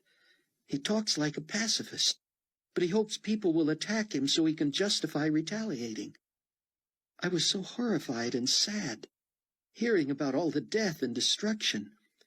But he comes back here to his self-made palace, pretending to grieve with all the heartbroken people around the world. But in private, it's like he's celebrating. He can't get enough of this. He's rubbing his hands, making plans, devising strategies. He's putting together his new team. They're meeting right now. Who knows what they'll dream up?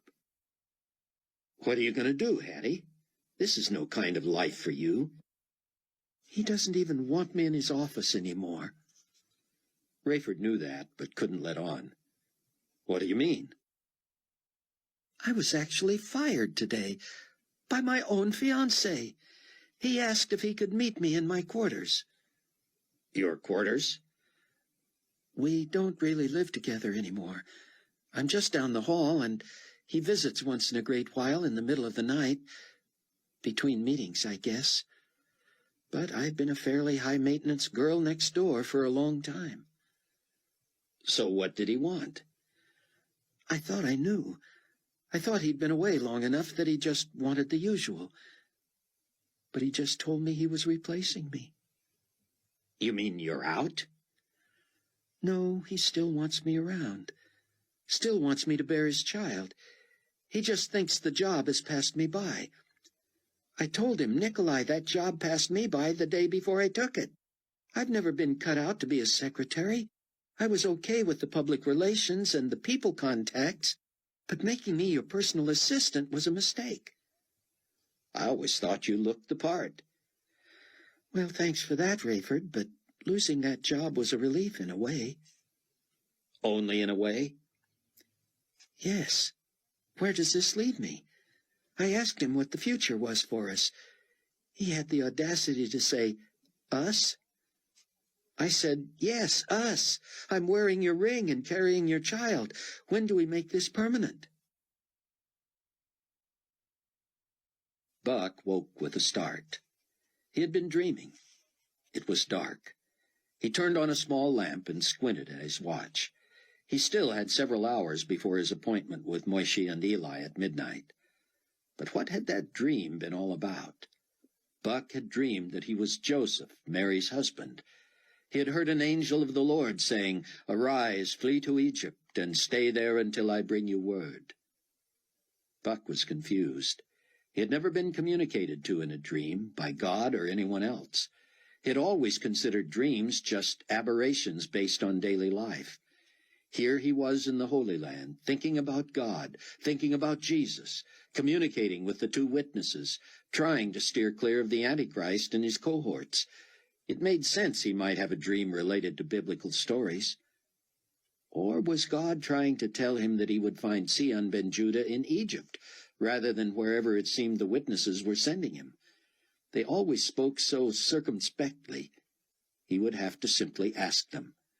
How could he be expected to understand biblical references when he was so new at all this? He wanted to sleep until 11:30 before taking a cab to the Wailing Wall, but he found it difficult to fall back to sleep with the weird dream playing itself over and over in his mind. One thing he didn't want to do, especially with the news of war coming out of Cairo, was to go anywhere near Egypt. He wasn't much more than 200 miles from Cairo as the crow flew anyway. That was plenty close enough, even if Carpathia had not used nuclear weapons on the Egyptian capital. Buck lay back in the darkness, wondering. Rayford was torn. What could he tell his old friend? She was clearly in pain, clearly at a loss. He couldn't blurt that her lover was the Antichrist and that Rayford and his friends knew it. What he really wanted was to plead with her, to beg her to receive Christ. But hadn't he already done that once? Hadn't he spelled out to her everything he had learned following the vanishings which he now knew as the rapture? She knew the truth. At least she knew what he believed was the truth. He had spilled his guts to her, Chloe and Buck, at a restaurant in New York. And he felt he had alienated Hattie by repeating what he had said to her earlier that day in private. He had been certain his daughter was embarrassed to death, and he had been convinced that the erudite Buck Williams was merely tolerating him. It had been a shock to find that Chloe took a huge step closer to her own personal decision to follow Christ after seeing his passion that night. That meeting had also been a huge influence on Buck. Now he tried a new tack. "Let me tell you something, Hattie. You need to know that Buck and Chloe and I all care very deeply about you." "I know, Rayford, but—" "I don't think you do know," Rayford said. "We've all wondered if this was the best thing for you, and each of us feels somehow responsible for your having left your job and loved ones and gone first to New York and now to New Babylon. And for what?" Hattie stared at him. "But I hardly heard from any of you." "We didn't feel we had a right to say anything. You're an adult. It's your life. I felt my antics had pushed you away from the aviation industry.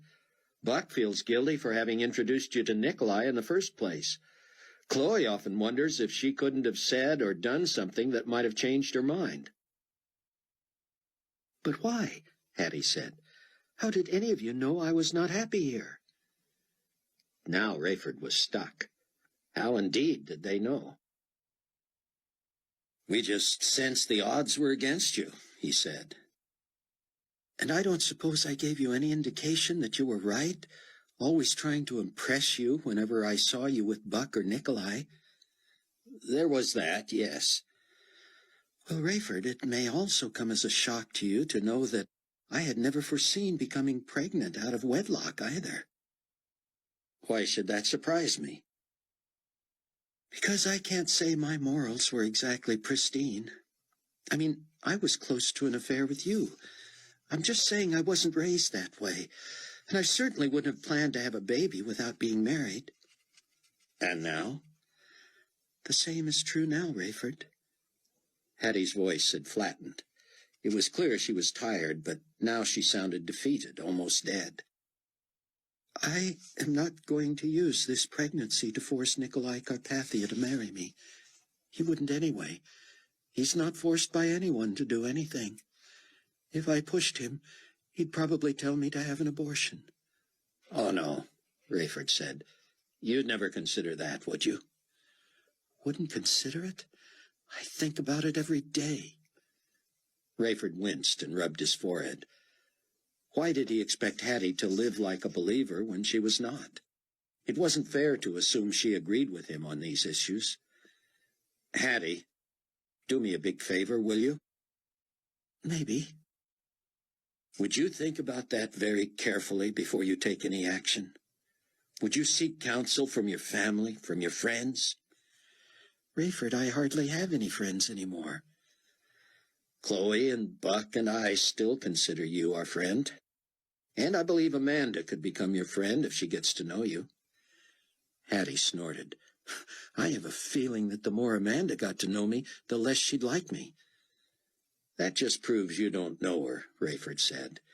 She's the type who doesn't even have to like you to love you, if you know what I mean. Hattie raised her eyebrows. What an interesting way to say that, she said. I guess that's the way parents feel about their kids sometimes. My dad once told me that, when I was a rebellious teenager. He said, Hattie, it's a good thing I love you so much, because I don't like you at all. That brought me up short, Rayford. You know what I mean? Sure, he said. You really ought to get to know Amanda. She'd be like another mother figure to you. One is more than enough, Hattie said. Don't forget, my mother's the one that gave me this crazy name that belongs to someone 2 generations older than me. Rayford smiled. He had always wondered about that. Anyway, you said Nicolae didn't mind if you took a trip back to the States. Yeah, but that was before the war broke out. Hattie, several airports are still taking incoming flights. And as far as I know, no nuclear-equipped warheads landed on any major cities. The only nuclear radiation fallout was in London. You'd want to stay out of there for at least a year, I should think. But even the devastation in Cairo didn't have a radiation associated with it. You think he'd still let me go back to the States soon, then? I wouldn't know, but I'm trying to get back there by Sunday to check on Amanda and to attend a memorial service. How are you getting there, Rayford? Commercial. Personally, I think carting around even a dozen or fewer dignitaries is extravagant for the Condor 216. Anyway, the potentate— Oh, please, Rayford, don't call him that. Does that sound as ridiculous to you as it does to me? It always has. For such a brilliant, powerful man, that stupid title makes him sound like a buffoon. Well, I don't really know him well enough to call him Nicolae, and that last name is a mouthful. Don't most of you church types consider him the Antichrist? Rayford flinched. He never would have expected that out of her mouth. Was she serious? He decided it was too soon to come clean. The Antichrist? I can read, she said. In fact, I like Buck's writing. I've read his pieces in the Weekly. When he covers all the various theories and talks about what people think, it comes out that there's a big faction who believes that Nicolae might be the Antichrist. I've heard that, Rayford said. So you could call him Antichrist, or AC for short, she said. That's not funny, he said. I know, she said. I'm sorry. I don't go in for all that cosmic war between good and evil stuff anyway. I wouldn't know if a person was the Antichrist if he was staring me in the face. He's probably stared you in the face more than anyone else over the last couple of years, Rayford thought. Anyway, Hattie, I think you should ask, for lack of a better title, Global Community Grand Potentate Nicolae Carpathia, if it's still all right that you take a brief trip home.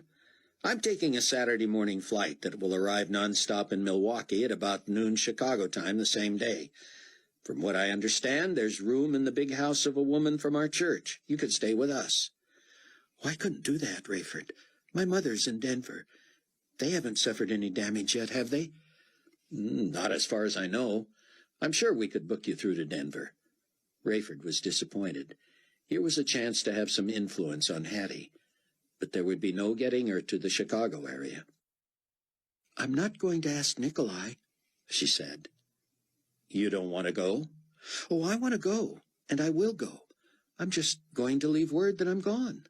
That's what he said last time I checked with him. He told me I was an adult and should make these decisions for myself.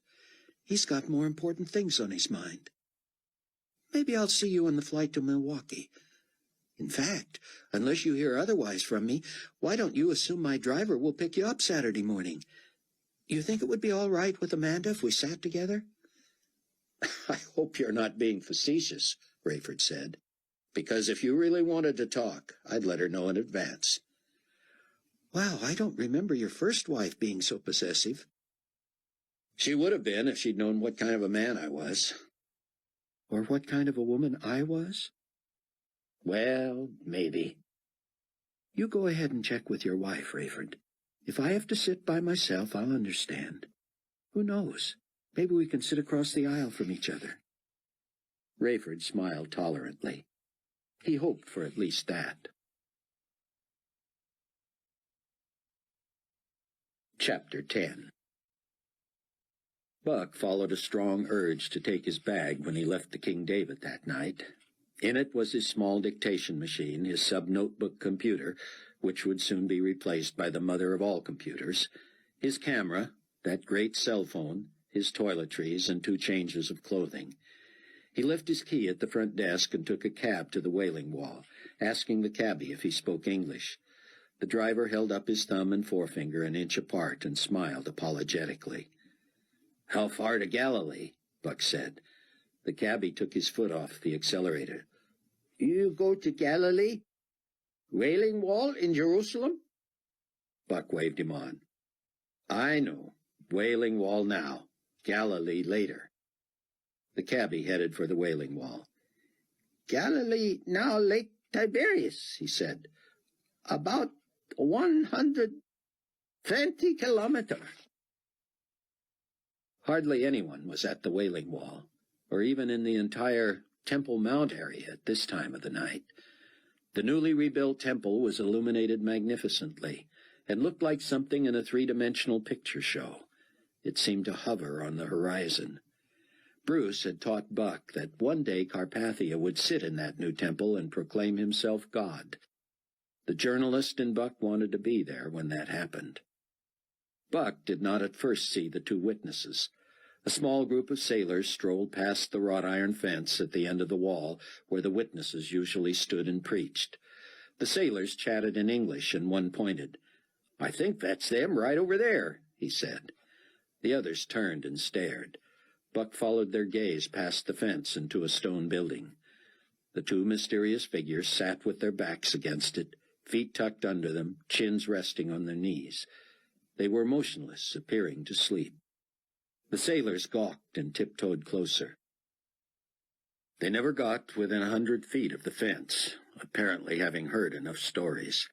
They weren't going to rouse the 2 the way they might do to animals at the zoo for sport. These were more than animals. These were dangerous beings who had been known to toast people who trifled with them. Buck did not want to draw attention to himself by boldly approaching the fence. He waited until the sailors got bored and moved on. As soon as the young men were out of the area, Eli and Moishe raised their heads and looked directly at Buck. He was drawn to them. He walked directly to the fence. The witnesses rose and stood about 20 feet from Buck. "I need clarification," Buck whispered. "Can I know more about my friend's location?" "He who has ears." "I know that," Buck said, "but You would dare interrupt the servants of the Most High God?" Eli said. "Forgive me," Buck said. He wanted to explain himself, but decided to remain silent. Moishe spoke. "You must first communicate with one who loves you." Buck waited for more. The witnesses stood there silent. He held out both hands in puzzlement. He felt a vibration in his shoulder bag and realized his cell phone was buzzing. Now what was he supposed to do? If he wasn't to interrupt the servants of the Most High God, did he dare take a call while conversing with them? He felt a fool. He moved away from the fence and grabbed the phone, clicked it open, and said, "This is Buck."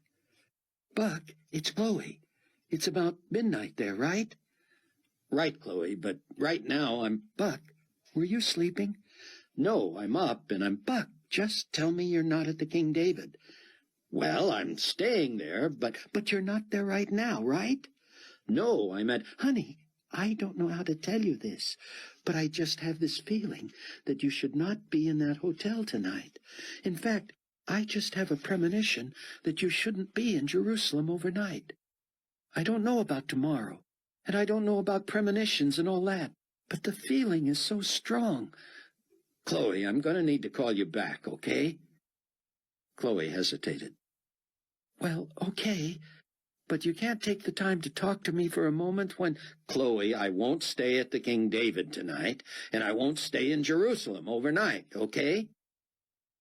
"That makes me feel better, Buck, but I'd still like to talk—" "I'll call you back, hon, okay?" Buck didn't know what he thought about this new level of what Bruce had referred to as walking in the Spirit. The witnesses had implied he would find who he was looking for in Galilee, which didn't really exist anymore. The Sea of Galilee was now Lake Tiberias. His dream, if he could put any stock in that, implied that he should go to Egypt for some reason. Now the witnesses wanted him to use his ears to understand. He was sorry he was not John the Revelator, but he was going to have to ask for more information. And how had they known he had to talk to Chloe first? He had been around the two witnesses enough to know that they were never too far from the miraculous. He just wished they didn't have to be so cryptic. He was here on a dangerous mission. If they could help him, he wanted their help. Buck set his bag down and straddled it, trying to indicate that he was willing to stop anything else he was doing and simply listen. Moishe and Eli huddled and seemed to be whispering. They approached the fence. Buck began to move toward them, as he had done the last time he visited with Rabbi Tzion ben Judah. But both witnesses held up a hand, and he stopped a few feet from his bag and several feet short of the fence. Suddenly the two began to shout at the top of their lungs. Buck was at first startled and backed up, tripping over his own bag. He righted himself. Eli and Moishe traded off, quoting verses Buck recognized from Acts and Bruce's teaching. They shouted, "And it shall come to pass in the last days, says God, that I will pour out my Spirit on all flesh. Your sons and your daughters shall prophesy, your young men shall see visions, your old men shall dream dreams." Buck knew there was more to the passage, but the witnesses stopped and stared at him. Was he an old man already, having just turned 32? Was he one of the old men who dreamed a dream? Did they know that? Were they telling him his dream was valid? They continued, "And on my men servants and on my maid servants I will pour out my Spirit in those days, and they shall prophesy. I will show wonders in heaven above and signs in the earth beneath, blood and fire and vapor of smoke. The sun shall be turned into darkness and the moon into blood before the coming of the great and awesome day of the Lord. And it shall come to pass that whoever calls on the name of the Lord shall be saved." Buck was inspired, moved, excited to get on about this task. But where should he start? And why couldn't the witnesses just tell him? He was surprised to realize he was no longer alone.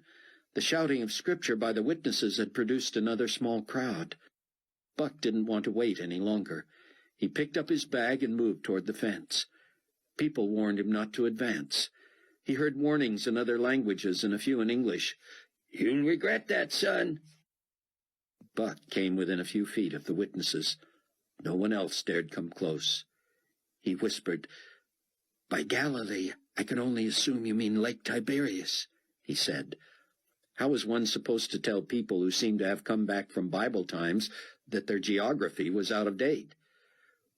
"Will I find my friend in Galilee, or on the Sea of Galilee, or where?" "He who has ears to hear." Buck knew better than to interrupt and show his frustration. "How do I get there?" he asked. Eli spoke softly. "It will go well with you if you return to the multitude," he said. Return to the multitude, Buck thought. He backed up and rejoined the crowd. "Are you all right, son?" someone said. "Did they hurt you?" Buck shook his head. Moishe began to preach in a loud voice. "Now after John was put in prison, Jesus came to Galilee, preaching the gospel of the kingdom of God, and saying, 'The time is fulfilled, and the kingdom of God is at hand. Repent and believe in the gospel.' And as he walked by the Sea of Galilee, he saw Simon and Andrew his brother casting a net into the sea, for they were fishermen. Then Jesus said to them, 'Follow me, and I will make you to become fishers of men.' They immediately left their nets and followed him." Buck wasn't sure what to make of all that, but he sensed he had gotten all he was going to get from the witnesses that night. Though they continued to preach, and more people gathered seemingly from nowhere to listen, Buck drifted away. He lugged his bag to a short taxi line and climbed into the back seat of a small cab. "Can a fella get a boat ride up the Jordan River and to Lake Tiberias at this time of night?" he asked the driver. "Well, sir, to tell you the truth, it's a lot easier coming the other way. But yes, there are motorized boats heading north, and some do run in the night. Of course, your touring boats are daytime affairs, but there's always someone who would take you where you want to go for the right price, any time of the day or night." "I figured that," Buck said. Not long later, he was dickering with a boatman named Michael, who refused to give a last name. "In the daytime, I can carry 20 tourists on this rig, and 4 strong young men, and I pilot it by arm power, if you know what I mean." "Oars?" "Yes, sir, just like in the Bible. Boats made of wood. We cover the twin outboards with wood and burlap, and no one's the wiser. Makes for a pretty long, tiring day, but when we have to go back upriver, we can't do that with the oars." It was only Michael, the twin outboards, and Buck heading north after midnight. But Buck felt as if he had paid for 20 tourists and 4 oarsmen as well. Buck began the trip standing in the bow and letting the crisp air race through his hair. He soon had to zip his leather jacket to the neck and thrust his hands deep into his pockets. Before long, he was back next to Michael, who piloted the long, rustic wood boat from just ahead of the outboard motors. Few other crafts were on the Jordan that night. Michael shouted above the wind and the sound of the water, "So, you don't really know who you're looking for, or exactly where they'll be?" They had set out from near Jericho, and Michael had told him that they had more than 100 kilometers to travel against the current. "Could take nearly 3 hours just to get to the mouth of Lake Tiberias," he had added. "I don't know much," Buck admitted. "I'm just counting on figuring out when I get there." Michael shook his head. "Lake Tiberias is no pond. Your friend or friends could be on either shore or at either end." Buck nodded and sat, burying his chin in his chest to keep warm, to think and to pray. "Lord," he said silently, "you've never spoken to me audibly, and I don't expect you to start now, but I could sure use some more direction. I don't know if the dream was from you and I'm supposed to go through Egypt on the way back or what. I don't know if I'm going to find Ben Judah with some fisherman or whether I'm even on the right track by heading to the old Sea of Galilee. I've always enjoyed being independent and resourceful, but I confess I'm at the end of myself here. A lot of people have to be looking for Ben Judah, and I desperately want to be the first one to find him." The small craft had just gone around a bend when the engine sputtered and the lights fore and aft went out.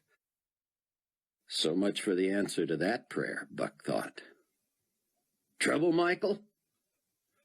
Buck was struck by the sudden silence as the boat drifted. It seemed headed toward shore. "No trouble, Mr. Katz. Until your eyes grow accustomed to the darkness, you're not going to be able to see that I've got a high-powered weapon pointed at your head. I would like you to remain seated and answer a few questions." Buck felt a strange calmness. This was too bizarre, too strange even for his weird life. I mean you no harm, Michael," he said. "You have nothing to fear from me." "I'm not the one who should be afraid just now, sir," Michael said. "I have twice, within the last 48 hours, fired this weapon into the heads of people I've believed were enemies of God." Buck was nearly speechless. "One thing I can assure you of, Michael, is that I am in no way an enemy of God. Are you telling me you are a servant of His?" "I am. The question is, Mr. Katz, are you? And if you are, how will you prove it?" Apparently," Buck said, "we will need to assure each other we're on the same side." "The responsibility is yours. People coming up this river looking for someone I don't want them to find up dead. If you're the third to go, I'll still sleep like a baby tonight." "And you justify this homicide how?" Buck said. "Those were the wrong people looking for the wrong person. What I want from you is your real name, the name of the person you're looking for, why you are looking for that person, and what you plan to do should you find that person." "But, Michael, until I'm sure you're on my side, I could never risk revealing that information." "Even to the point where you'd be willing to die to protect your friend?" "I hope it doesn't come to that, but yes." Buck's eyes were adjusting to the darkness. Michael had carefully pointed the craft in such a way that when the power had been cut, it drifted back and gently nudged an outcropping of dirt and rock jutting from the shore. "I am impressed with that answer," Michael said, "but I will not hesitate to add you to the list of dead enemies if you can't convince me you have the right motives for locating whoever it is you want to locate." Test me," Buck said. "What will convince you I'm not bluffing, but at the same time convince me that you have the same person in mind?" "Excellent," Michael said. "True or false, the person you are looking for is young." Buck responded quickly. "Compared to you, false." Michael continued. "The person you are looking for is female." False. "The person you are looking for is a medical doctor." False. "A Gentile." False. "Uneducated." False. "Bilingual." False. Buck heard Michael move the huge weapon in his hands. Buck quickly added, "Bilingual doesn't say enough. Multilingual is more like it." Michael stepped forward and pressed the barrel of the weapon against Buck's throat. Buck grimaced and shut his eyes. "The man you are looking for is a rabbi, Dr. Zion Ben Judah." Buck did not respond. The weapon pushed harder against his neck. Michael continued, "If you are seeking to kill him, and I was his compatriot, I would kill you. If you were seeking to rescue him and I represented his captors, I would kill you." "But in the latter case," Buck managed, "you would have been lying about serving God." "True enough. And what would happen to me then?" "You might kill me, but you will ultimately lose." "And how do we know that?" Buck had nothing to lose. It's all been foretold. God wins. If that's true, and I turn out to be your brother, you can tell me your real name. Buck hesitated. If it turns out that I am your enemy, Michael continued, I'll kill you anyway. Buck couldn't argue with that. My name is Cameron Williams. I'm a friend of Dr. Benjuda. Would you be the American he talks about? Probably. One last test, if you don't mind. I seem to have no choice. True. Quickly list for me 6 prophecies of Messiahs that were fulfilled in Jesus Christ, according to the witnesses who preach at the Wailing Wall. Buck breathed a huge sigh of relief and smiled. Michael, you are my brother in Christ. All the prophecies of the Messiah were fulfilled in Jesus Christ. I can tell you 6 that have to do with your culture alone.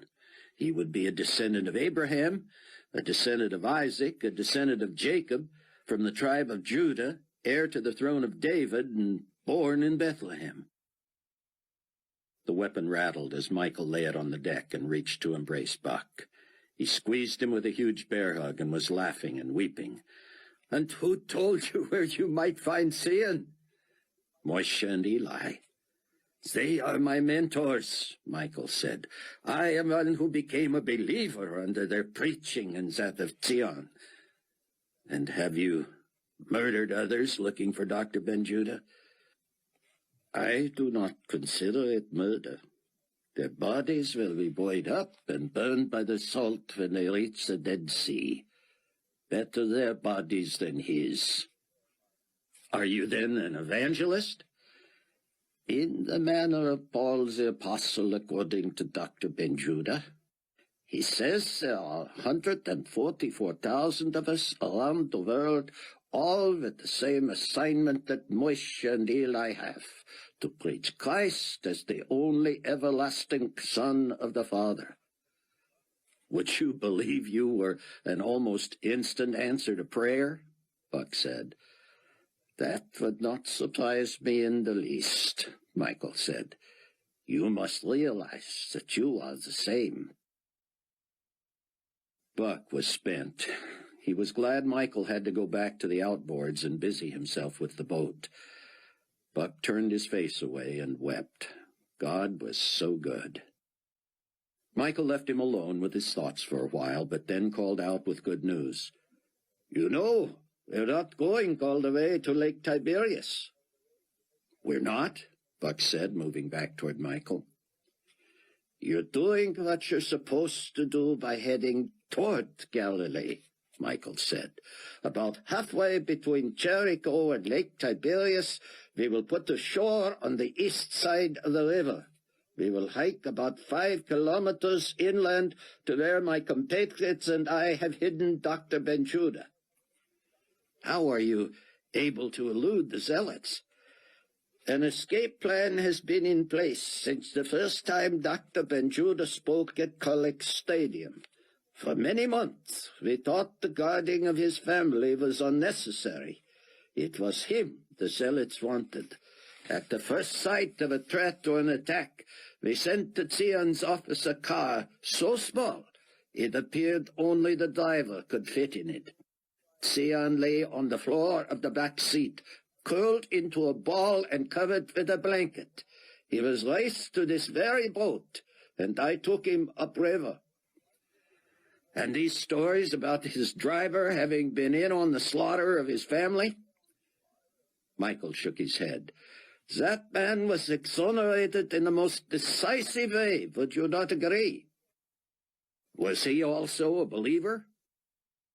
Sadly, no, but he was loyal and sympathetic. We believed it was only a matter of time. We were wrong. Dr. Benjuda is not aware of the loss of his driver, by the way. He, of course, knows about his family. Yes, and you can imagine how awful that is for him. When we loaded him into the boat, he remained in that fetal position covered by the blanket. In a way, that was good. It allowed us to keep him in hiding until we got him to the drop-off point. I could hear his loud sobbing over the sound of the boat throughout the entire voyage. I can still hear it. Only God can console him, Buck said. I pray so, Michael said. I confess the consolation period has not yet begun. He has not been able to speak. He cries and cries. What are your plans for him? Buck said. He must leave the country. His life is worthless here. His enemies far outnumber us. He will not be safe anywhere. But at least outside Israel he has a chance. And where will you and your friends take him? Me and my friends? Who then? You, my friend. Me, Buck said. God spoke through the two witnesses. He assured us a deliverer would come. He would know the rabbi. He would know the witnesses. He would know the messianic prophecies. And most of all, he would know the Lord's Christ. That, my friend, is you. Buck nearly buckled. He had felt God's protection. He had felt the excitement of serving him. But he had never felt so directly and specifically a servant of his. He was humbled to the point of shame. He felt suddenly unworthy, undisciplined, inconsistent. He had been so blessed, and what had he done with his newfound faith? He had tried to be obedient, and he had tried to tell others, but surely he was unworthy to be used in such a way. What do you expect me to do with Sion? They don't know. They assumed you would smuggle him out of the country. That will not be easy. Face it, Mr. Williams. It was not easy for you to find the rabbi, was it? You very nearly got yourself killed. Did you think you were going to have to kill me? I was merely hopeful that I would not. The odds were against your being the agent of delivery, but I was praying. Is there an airport anywhere near that can handle a Learjet? There is a strip west of Jericho, near Al-Barah. That's back downriver, right? Yes, which is an easier trip, of course. But you know, that is the airport that serves Jerusalem. Most flights in and out of Israel start or end at Ben Gurion Airport in Tel Aviv. But there's also a lot of air traffic near Jerusalem. The rabbi has to be one of the most recognizable people in Israel, Buck said. How in the world will I get him through customs? Michael smiled in the darkness. How else? Supernaturally. Buck asked for a blanket, which Michael produced from a compartment near the back. Buck wrapped it around his shoulders and pulled it up over his head. How much further? He asked. About another 20 minutes, Michael said. I need to tell you something you may find strange, Buck said. Something stranger than tonight? Buck chuckled. I don't suppose. It's just that I may have been warned in a dream to leave through Egypt rather than Israel. You may have? I'm not used to this kind of communication from God, so I don't know. I wouldn't argue with a dream that seemed to come from God, Michael said. But does it make sense?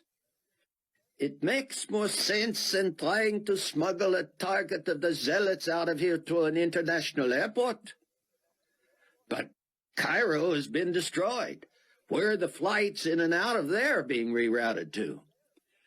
Alexandria, Michael said. But still you have to get out of Israel somehow. Find me a small strip somewhere, and we can avoid customs and go from there. What then do you do about going to Egypt? I don't know what to make of it. Maybe the dream simply meant I should take other than the usual route. One thing is certain, Michael said. This will have to be done after dark. If not tonight, then tomorrow night. I wouldn't be able to do it tonight if the skies opened and God pointed in my face.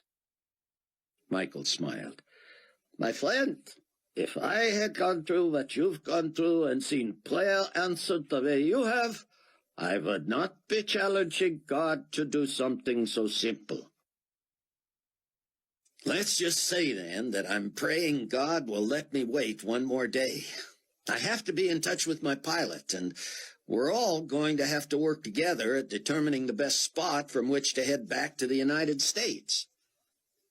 There's one thing you should know, Michael said. Just one? No, but something very important. I believe Dr. Benjuda will be reluctant to flee. Well, what choice does he have? That's just it. He may not want a choice. With his wife and children gone, he may see no reason to go on, let alone to live. Nonsense. The world needs him. We must keep his ministry alive. You don't need to convince me, Mr. Williams. I'm just telling you, you may have a selling job to get him to flee to the United States. I believe, however, that he will be likely safer there than anywhere, if he can be safe any place. Your boots will stay driest if you stand in the bow and leap out when you hear the bottom scraping the sand, Michael said. He had turned east and raced toward the shore. In what seemed to Buck the last instant, Michael cut the engines and raised them from the water. He nimbly jogged up next to Buck and peeled his eyes, bracing himself. Fling your bag as far as you can, jump with me, and make sure you outrun the boat. The boat slid along the bottom, and Buck followed orders. But when he leaped, he fell sideways and rolled. The boat barely missed him. He sat up, covered with wet sand. Help me, please, Michael said. He had grabbed the boat and was tugging it onto land. Once they had secured it, Buck brushed himself off, happily found his boots were fairly dry, and began following his new friend. Buck had only his bag. Michael had only his weapon, but he also knew where he was going. I must ask you to be very silent now, Michael whispered as they pushed their way through underbrush. We are secluded, but we take no chances. Buck had forgotten how long 5 kilometers could be.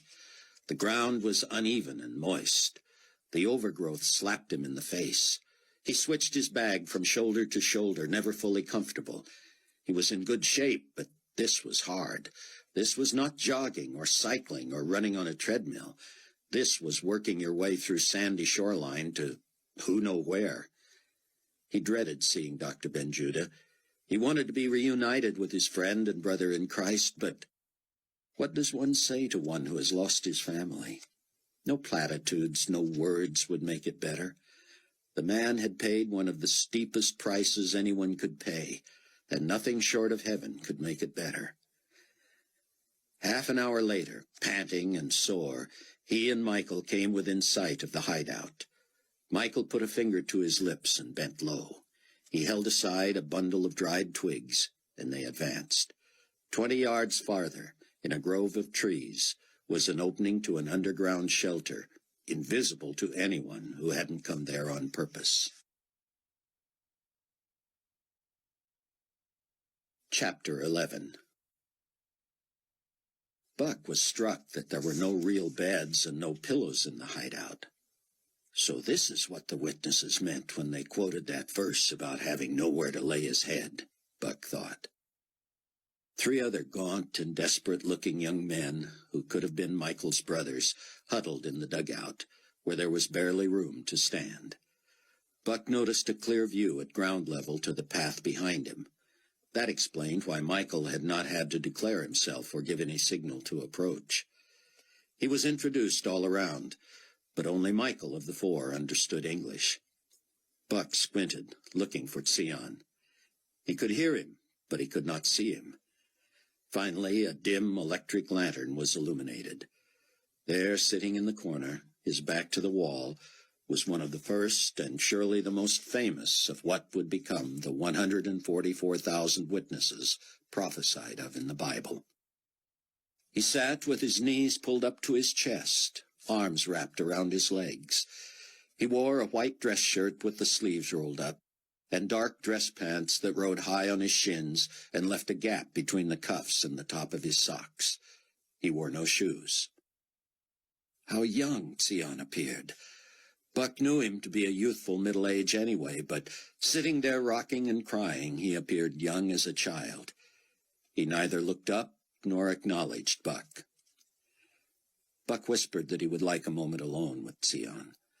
Michael and the others climbed through the opening and stood idly in the underbrush, weapons at the ready. Buck crouched next to Dr. Benjuda. "Sion," Buck said, "God loves you." The words had surprised even Buck.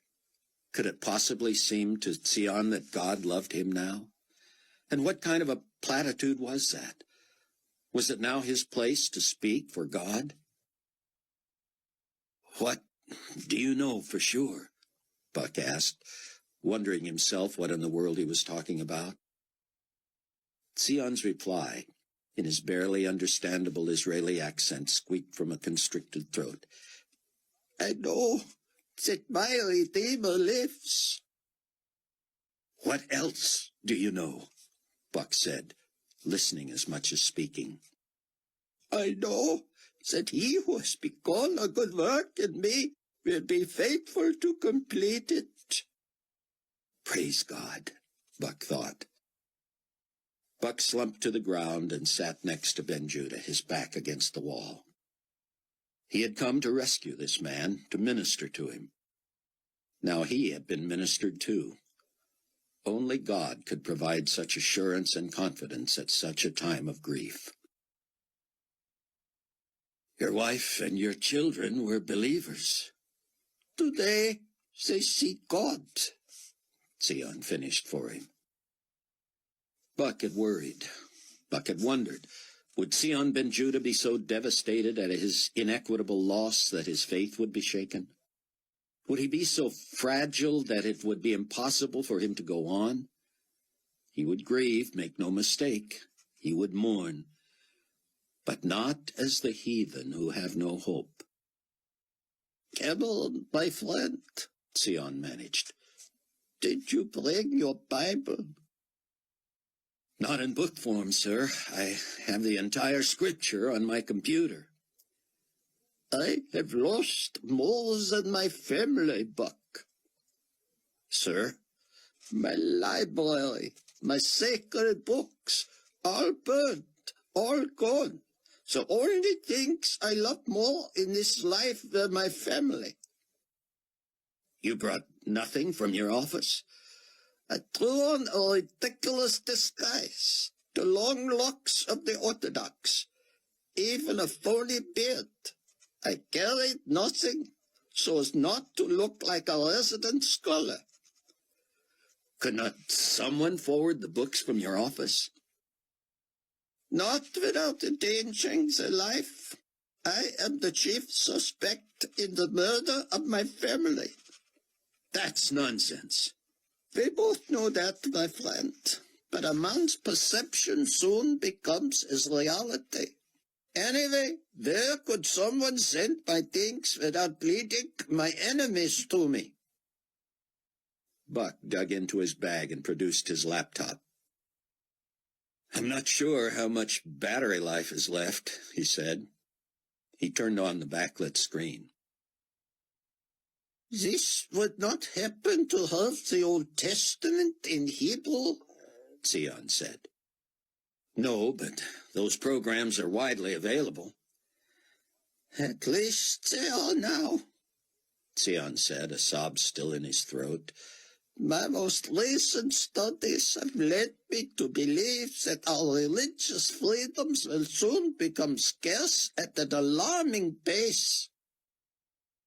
What would you like to see, sir? At first, Buck thought Sion had not heard his question. Then he wondered if Sion had spoken and he himself had not heard the answer. The computer ground away, bringing up a menu of Old Testament books. Buck stole a glance at his friend. Clearly he was trying to speak. The words would not come. I sometimes find the Psalms comforting, Buck said.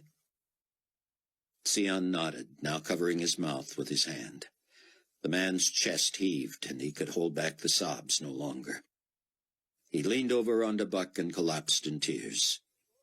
The joy of the Lord is my strength, he moaned over and over. The joy of the Lord is my strength. Joy, Buck thought. What a concept in this place, this time. The name of the game now was survival. Certainly, joy took on a different meaning than ever before in Buck's life. He used to equate joy with happiness. Clearly, Sion Ben Judah was not implying that he was happy. He might never be happy again. This joy was a deep, abiding peace, an assurance that God was sovereign. They didn't have to like what was happening. They merely had to trust that God knew what he was doing. That made it no easier. Buck knew well that things would get worse before they ever got better. If a man was not rock solid in his faith now, he never would be. Buck sat in that damp, moist, earthen hideout in the middle of nowhere, knowing with more certainty than ever that he had put his faith in the only begotten Son of the Father. With his bent and nearly broken brother sobbing in his lap, Buck felt as close to God as he had the day he trusted Christ. Sion composed himself and reached for the computer. He fumbled with the keys for a minute before asking for help. Just bring up the Psalms, he said. Buck did, and Sion cursored through them, one hand on the computer mouse and the other covering his mouth as he wept. Ask the others to join us for prayer, he whispered. A few minutes later, the 6 men knelt in a circle. Sion spoke to them briefly in Hebrew, Michael quietly whispering the interpretation into Buck's ear. My friends and brothers in Christ, though I am deeply wounded, yet I must pray. I pray to the God of Abraham, Isaac, and Jacob. I praise you because you are the one and only true God, the God above all other gods. You sit high above the heavens. There is none other like you. In you there is no variation or shadow of turning. With that, Sion broke down again and asked that the others pray for him. Buck had never heard people praying together aloud in a foreign language. Hearing the fervency of these witness evangelists made him fall prostrate. He felt the cold mud on the backs of his hands as he buried his face in his palms. He didn't know about Sion, but felt as if he were being borne along on clouds of peace. Suddenly, Sion's voice could be heard above the rest. Michael bent down and whispered in Buck's ear, "If God is for us, who can be against us?" Buck did not know how long he lay on the floor. Eventually the prayers became groanings and what sounded like Hebrew versions of amens and hallelujahs. Buck rose to his knees and felt stiff and sore. Sion looked at him, his face still wet but seemingly finished crying for now. I believe I can finally sleep, the rabbi said. Then you should. We'll not be going anywhere tonight. I'll make arrangements for after dark tomorrow. You should call your friend, Michael said. You realize what time it is? Buck said. Michael looked at his watch, smiled, shook his head, and said simply, "Oh." Alexandria, Ken Ritz said by phone the next morning. "Sure, I can get there easily enough. It's a big airport. When will you be along?" Buck, who had bathed and washed out a change of clothes in a tiny tributary off the Jordan, dried himself with a blanket. One of Tzion Ben Judah's Hebrew-speaking guards was nearby. He had cooked breakfast and now appeared to roast Tzion's socks and underwear over the small fire. "We'll leave here tonight as soon as the sky is black," Buck said. "Then, however long it takes a 40-foot wood boat with 2 outboard motors and 6 adult men aboard to get to Alexandria." Ritz was laughing. "This is my first time over here, as I think I told you," he said. "But one thing I'm pretty sure about, if you think you're coming from where you are to Alexandria without carrying that boat across dry land to the sea, you're kidding yourself." At midday, all 6 men were out of the dugout. They were confident no one had followed them to this remote location, and that as long as they stayed out of sight from the air, they could stretch their legs and breathe a little. Michael was not as amused at Buck's naivete as Ken Ritz had been. He found little to smile about and nothing to laugh about these days. Michael leaned back against a tree.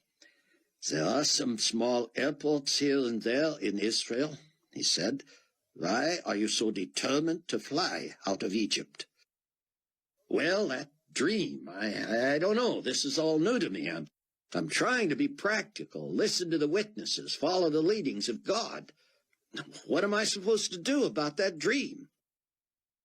"I'm a newer believer than you, my friend," Michael said, "but I wouldn't argue with a dream that was so clear." "Maybe we have some advantage in Egypt we would not have in Israel," Buck suggested. "I can't imagine what," Michael said. "For you to legally get out of Israel and into Egypt, you still have to go through customs somewhere."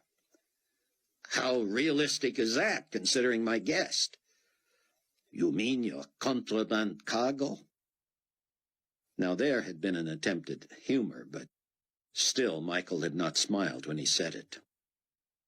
"I'm just wondering," Buck said, "how carefully customs officers and border guards will be looking for Dr. Ben Judah." "You're wondering? I'm not wondering. We either avoid the border crossings or seek yet another supernatural act." "I'm open to any suggestion," Buck said. Rayford was on the phone with Amanda. She had filled him in on everything. "I miss you more than ever right now," he told her. "Having me come back here was sure the right idea," she said. "With Buck gone and Chloe still tender, I feel needed here." "You're needed here too, sweetheart, but I'm counting the days." Rayford told her about his conversation with Hattie and her plans to fly to the States. "I trust you, Rayford. She sounds like she's hurting. We'll pray for her. What I wouldn't give to get that girl under some sound teaching." Rayford agreed. If she could only stop through our area on her way back. Maybe when Bruce is going through some chapter on...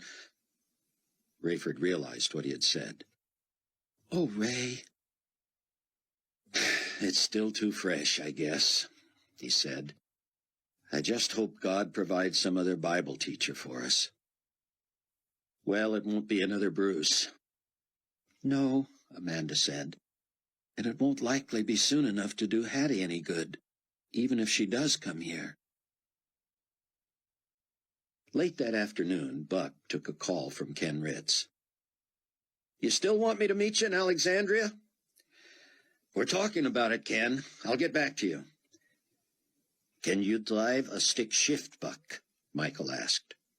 "Sure." "An ancient one?" "They're the most fun, aren't they?" "Not as ancient as this one," Michael said.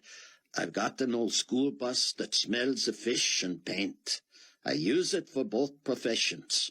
It's on its last legs, but if we could get you down to the southern mouth of the Jordan, you might be able to use it to find a way across the border into the Sinai. I'd stock you with petrol and water. That thing'll drink more water than it will gasoline any day." How big is this bus? Not big. Holds about 20 passengers. 4-wheel drive? No, sigh. An oil burner? Not as much as water, but yes, I'm afraid so. What's in the Sinai? You don't know? I know it's a desert. Then you know all you need to know. You'll be jealous of the bus engine and its water needs. What are you proposing? I sell you the bus, fair and square. You get all the paperwork. If you get stopped, the tags are traced to me, but I sold the bus. Keep talking. You hide Dr. Benjuda under the seats in the back. If you can get him across the border and into the Sinai, that bus should get you as far as Al-Arish, less than 50 kilometers west of the Gaza Strip and light on the Mediterranean. And what, you'll meet us there with your wood boat and ferry us to America? Finally, Buck had elicited a resigned smile from Michael. There is an airstrip there, and it's unlikely the Egyptians will care about a man wanted in Israel. If they even seem to care, they can be bought. One of the other guards appeared to have understood the name of the seaport city, and Buck guessed he was asking in Hebrew for Michael to explain his strategy. He spoke earnestly to Michael, and Michael turned to Buck. My comrade is right about the risk. Israel might have already announced a huge ransom for the rabbi. Unless you could beat the price, the Egyptians might lean toward selling him back. How will I know the price? You'll just have to guess. Keep bidding until you can beat it. What would be your guess? Not less than $1 million. $1 million? Do you think every American has that kind of money? Don't you? No, and anyone who did wouldn't carry it in cash. Would you have half that much? Buck shook his head and walked away. He slipped down into the hideout. Sion followed. That's troubling you, my friend, the rabbi said. I need to get you out of here, Buck said, and I have no idea how. Have you prayed? Constantly. The Lord will make a way somehow. It seems impossible right now, sir. Yahweh is the God of the impossible, Sion said. Night was falling. Buck felt all dressed up with nowhere to go. He borrowed a map from Michael and carefully studied it, looking north and south along the waterways that divided Israel from Jordan. If only there were a clear water route from the Jordan River or Lake Tiberias to the Mediterranean. Buck resolutely re-rolled the map and handed it to Michael. You know, he said, thinking, I have 2 sets of identification. I'm in the country under the name of Herb Katz, an American businessman. But I have my real ID as well. So, how about we get me across the border as Herb Katz and the rabbi as Cameron Williams? You forget, Mr. Williams, that even the ancient dusty countries are now computerized. If you came into Israel as Herb Katz, there is no record that Cameron Williams is here. If he's not here, how can he leave? All right, then, let's say I leave as Cameron Williams and the rabbi leaves as Herb Katz. Though there's no record of my being here under my own name, I can show them my clearance level and my proximity to Carpathia and tell them not to ask any questions. That often works. There's an outside chance. But Sion Ben-Judah does not speak like an American Jew, does he?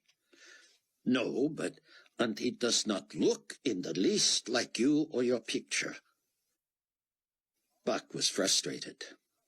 We are agreed that we have to get him out of here, aren't we? No question, Michael said. Then what do you propose? I'm at an end. Dr. Ben-Judah crawled to them, obviously not wanting even to stand in the low earthen shelter. Michael, he said, I cannot tell you how grateful I am for your sacrifice, for your protection. I appreciate also your sympathy and your prayers. This is very hard for me. In my flesh, I would rather not go on. Part of me very much wants to die and be with my wife and children. Only the grace of God sustains me. Only He keeps me from wanting to avenge their deaths at any price. I foresee for myself long, lonely days and nights of dark despair. My faith is immovable and unshakable, and for that I can only thank the Lord. I feel called to continue to try and serve Him, even in my grief. I do not know why He has allowed this, and I do not know how much longer He will give me to preach and teach the gospel of Christ. But something deep within me tells me that He would not have uniquely prepared me my whole life, and then allowed me the second chance, and used me to proclaim to the world that Jesus is Messiah, unless He had more use for me. I am wounded. I feel as if a huge hole has been left in my chest. I cannot imagine it ever being filled. Pray for relief from the pain. I pray for release from hatred and thoughts of vengeance. But mostly I pray for peace and rest, so that I may somehow rebuild something from these remaining fragments of my life. I know my life is worthless in this country now. My message has angered all those except the believers. And now, with the trumped-up charges against me, I must get out. If Nicolae Carpathia focuses on me, I will be a fugitive everywhere. But it makes no sense for me to stay here. I cannot hide out forever. And I must have some outlet for my ministry. Michael stood between Sion and Buck and put his hands on them. Sion, my friend, you know that my compatriots and I are risking everything to protect you. We love you as our spiritual father, and we will die before we see you die. Of course we agree that you must go. Sometimes it seems that short of God sending an angel to whisk you away, no one is recognizable and as much a fugitive as you could slip past Israeli borders. In the midst of your pain and suffering, we dare not ask you for counsel. But if God has told you anything, we need to hear it, and we need to hear it now. The sky is getting black, and unless we want to wait another 24 hours, the time to move is now. What shall we do? Where shall we go? I am willing to lead you to customs at any border crossing with weapons, but we all know the folly of that. Buck looked to Dr. Ben-Judah, who simply bowed his head and prayed aloud once more. Oh God, our help in ages past. Buck immediately began to shiver and dropped to his knees. He sensed the Lord impressing upon him that the answer was before them. Echoing in his mind was a phrase he could only assume was of God. I have spoken. I have provided. Do not hesitate. Buck felt humbled and emboldened, but still he didn't know what to do. If God had told him to go through Egypt, he was willing. Was that it? What had been provided? Michael and Sion were now on their knees with Buck, huddled together, shoulders touching. None of them spoke. Buck felt the presence of the Spirit of God and began to weep. The other two seemed to be shivering as well. Suddenly Michael spoke. "The glory of the Lord shall be your rear guard." Words filled Buck's mind. Though he could barely pronounce them through his emotion, he blurted, "You give me living water, and I thirst no more." What was that? Was God telling him he could travel into the Sinai desert and not die of thirst? Zion ben Judah prostrated himself on the floor, sobbing and groaning, "Oh God! Oh God! Oh God!" Michael lifted his face and said, "Speak, Lord, for your servants hear. Heed the words of the Lord. He who has ears to hear, let him hear." Zion again. "The Lord of hosts has sworn, saying, Surely as I have taught, so shall it come to pass, and as I have purposed, so shall it stand." It was as if Buck had been steamrollered by the Spirit of God. Suddenly he knew what they must do. The pieces of the puzzle were all there. He and they had been waiting for some miraculous intervention. The fact was, if God wanted Zion ben Judah out of Israel, he would make it out. If he did not, then he would not. God had told Buck in a dream to go another way through Egypt. He had provided transportation through Michael, and now he had promised that his glory would be their rear guard.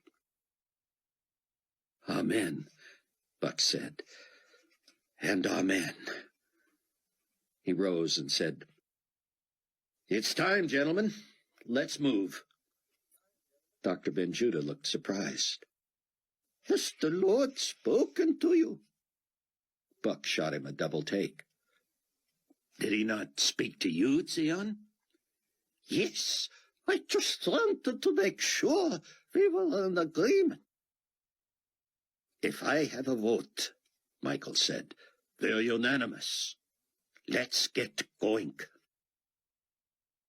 Michael's compatriots pulled the boat into position as Buck slung in his bag and Zion climbed aboard.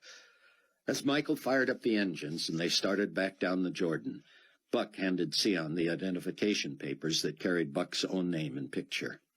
Zion looked surprised. "I have felt no leading that I should use these," he said. "And I have a definite leading that I should not have them on my person," Buck said. "I'm in the country as Herb Katz, and I'll leave the country as Herb Katz.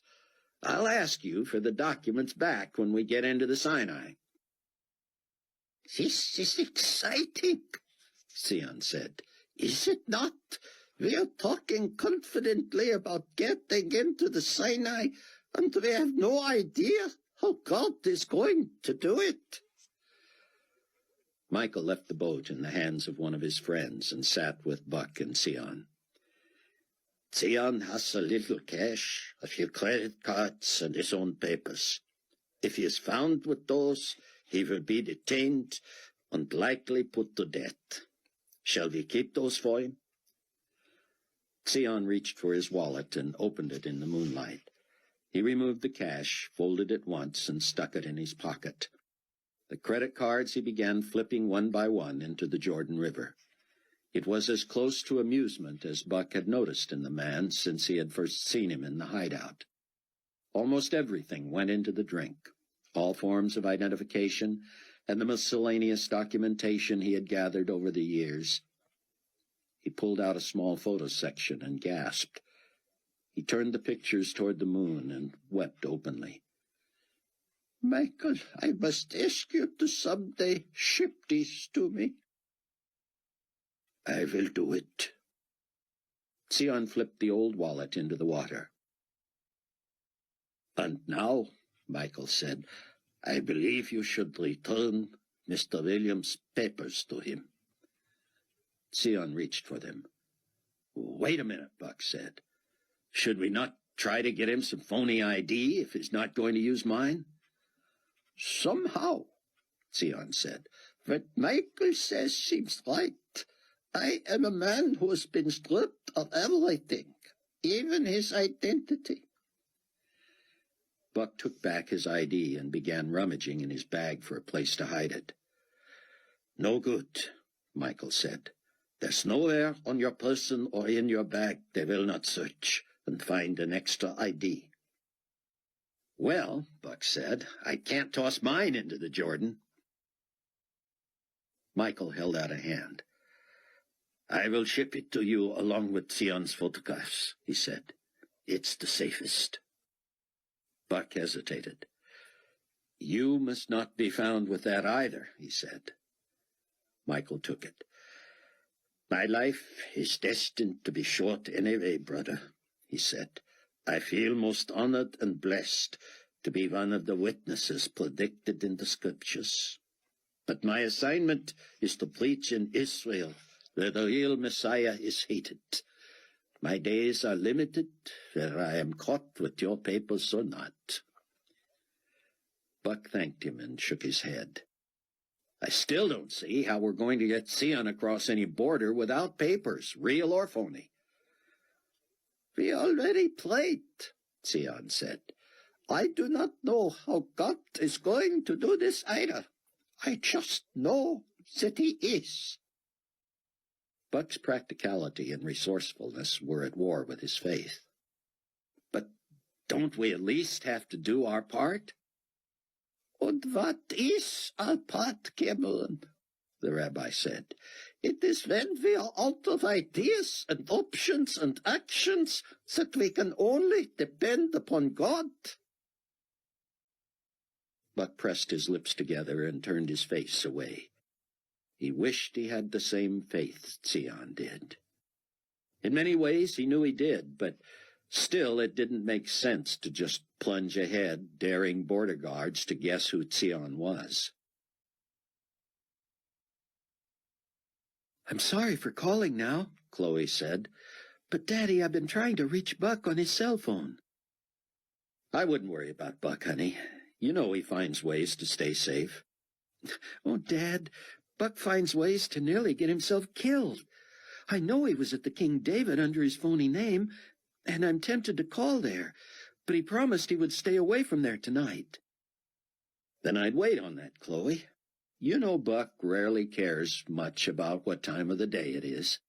If the story or the caper takes him all night, then it takes him all night." "You're a big help." "I'm trying to be." "Well, I just don't understand why he wouldn't have his cell phone with him all the time. You keep yours in your pocket, don't you?" "Usually. But maybe it's in his bag." "So if his bag is in the hotel and he's out gallivanting, I'm out of luck." "I guess so, hon." "I wish he'd take his phone with him, even if he doesn't take his bag." "Try not to worry, Chloe. Buck always turns up somewhere."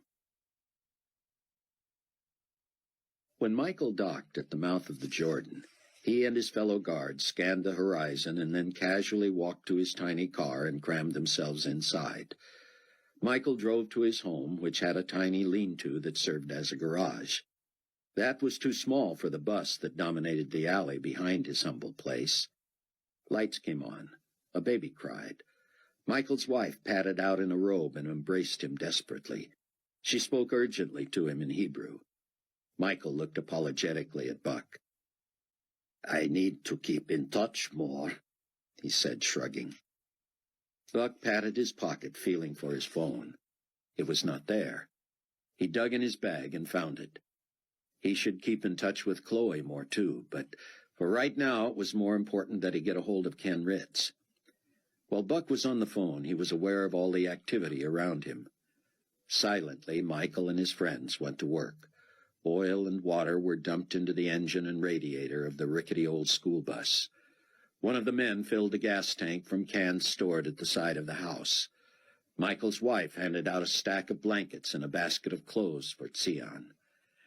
As Buck hung up from talking to Ritz, who had agreed to meet them at Al-Arish in the Sinai, Buck passed Michael's wife on his way out to the bus. She hesitated shyly, glancing at him. He slowed, assuming she did not understand English, but also wanting to express his gratitude. English?" he tried. She closed her eyes briefly and shook her head. I just wanted to thank you, he said. So, thank you. He spread his hands and then clasped them together under his chin, hoping she would know what he meant. She was a tiny, fragile-looking, dark-eyed thing. Sadness and terror were etched on her face and in her eyes. It was as if she knew she was on the right side, but that her time was limited. It couldn't be long before her husband was found out. He was not only a convert to the true Messiah, but he had also defended an enemy of the state. Buck knew Michael's wife must be wondering how long it would be before she and her children suffered the same fate that Zion ben Judah's family suffered. And short of that, how long before she lost her husband to the cause, worthy though it was. It would have been against custom for her to have touched Buck, so he was startled when she approached. She stood just 2 feet from his face and stared into his eyes. She said something in Hebrew, and he recognized only the last 2 words. Yeshua HaMashiach. When Buck slipped away in the darkness and arrived at the bus, Zion was already stretched out under the seats in the back. Food and extra water and oil and gasoline had already been stored. Michael approached, his 3 friends behind him. He embraced Buck and kissed him on both cheeks. "Go with God," he said, handing him the ownership documents. Buck reached to shake hands with the other 3, who apparently knew he wouldn't understand them anyway, and said nothing. He stepped into the bus and shut the door, settling into the creaky chair behind the wheel. Michael signaled him from outside to slide open his driver's side window. "Feather it," Michael said. "Feather it," Buck said. "The throttle." Buck put the pedal down and released it, turning the key. The engine roared noisily to life. Michael put up both hands to urge him to be as quiet as possible. Buck slowly let out the clutch, and the old crate shuddered and jumped and lurched. Just to get out of the alleyway and onto the main thoroughfare, Buck felt as if he were riding the clutch, shifting, clutching, and yes, feathering the throttle. He was finally free of the tiny neighborhood and out onto the road. Now, if he could just follow Michael's instructions and directions and somehow get to the border, the rest would be up to God. He felt an unusual sense of freedom, simply piloting a vehicle, albeit one like this, on his own. He was on a journey that would lead him somewhere. By dawn he could be anywhere, detained, imprisoned, in the desert, in the air, or in heaven. Chapter 12. It didn't take Buck long to learn what Michael meant by feathering the throttle. Any time Buck clutched to shift, the engine nearly stalled. When he came to a complete stop, he had to keep his left foot on the clutch, his right heel on the brake, and feather the throttle with the toes of his right foot. Along with the title to the dilapidated rig, Michael had included a rough map. "There are 4 different places where you can cross over from Israel into Egypt by auto," Michael had told him. The 2 most direct were at Rafah on the Gaza Strip. "But these have always been heavily patrolled. You might rather head south directly out of Jerusalem through Hebron to Beersheba. I would advise continuing southeast out of Beersheba, though that is slightly out of your way. About 2/3 of the way between Beersheba and Yerom is a southern but mostly western cutoff that takes you to the northern edge of the Negev. You're less than 50 kilometers from the border there, and when you come within less than 10 kilometers, you can head north and west or continue due west. I couldn't guess which border would be easier to get through. I would recommend the southern because you can then continue to a northwest route that takes you directly into Al-Arish. If you take the northern pass, you must go back up the main road between Rafah and Al-Arish, which is more heavily traveled and more carefully watched." That had been all Buck needed to hear. He would take the southernmost of the 4 border crossings and pray he was not stopped until then. Sion Ben Judah stayed on the floor under the seats until Buck had rumbled far enough south of Jerusalem and they both felt safe. Sion moved up and crouched next to Buck. "Are you tired?" he asked. "Would you like me to take over driving?" "You're joking." "It may be many months before I am able to find humor in anything," Sion said. "But you're not serious about sitting behind the wheel of this bus, are you? What would we do if we were stopped? Trade places?" "I was just offering." "I appreciate it, but it's out of the question. I'm fine, well rested. Anyway, I'm scared to death. That'll keep me alert." Buck downshifted to navigate a curve, and Sion swung forward from the momentum. He hung onto the metal pole next to the driver's seat, and he spun around and smacked into Buck, pushing him to the left. "I told you, Sion, I'm awake. You need not continually try to rouse me." He looked at Sion to see if he had elicited a smile. It appeared Sion was trying to be polite. He apologized profusely and slid into the seat behind Buck, his head low, his chin resting on his hands, which gripped the bar that separated the driver from the first seat. "Tell me when I need to duck." "By the time I know that, you'll probably already be seen." "I do not think I can take riding along on the floorboards," Ben Judah said. "Let us both just be on the lookout." It was difficult for Buck to get the old bus to move faster than 70 kilometers per hour. He feared it would take all night to get to the border. Maybe that was okay. The darker and the later, the better. As he chugged along, watching the gauges and trying not to do anything that might draw attention to them, he noticed in his rearview mirror that Sion had slumped in the seat and was trying to rest on his side. Buck thought the rabbi had said something. "Beg your pardon?" Buck said. "I'm sorry, Cameron. I was playing." Later, Buck heard him singing. Later still, weeping. Well after midnight, Buck checked his map and noted that they were rolling through Ha'il, a small town just a tick north of Hebron. "Will the tourists be out this time of night in Hebron?" Buck asked. Sion leaned forward. "No, but still it is a populated area. I will be careful. Cameron, there is something I would like to talk to you about." "Anything." "I want you to know that I am deeply grateful that you have sacrificed your time and risked your life to come for me." "No friend would do less, Sion. I felt a deep bond with you since the day you first took me to the Wailing Wall, and then we had to flee together after your television broadcast." "We have been through some incredible experiences, it is true," Sion said. "That is why I knew if I could merely get Dr. Rosenzweig to point you in the direction of the witnesses, you would find me. I did not dare let on to him where I was. Even my driver knew only to take me to Michael and the other brothers in Jericho. My driver was so distraught at what happened to my family that he was in tears.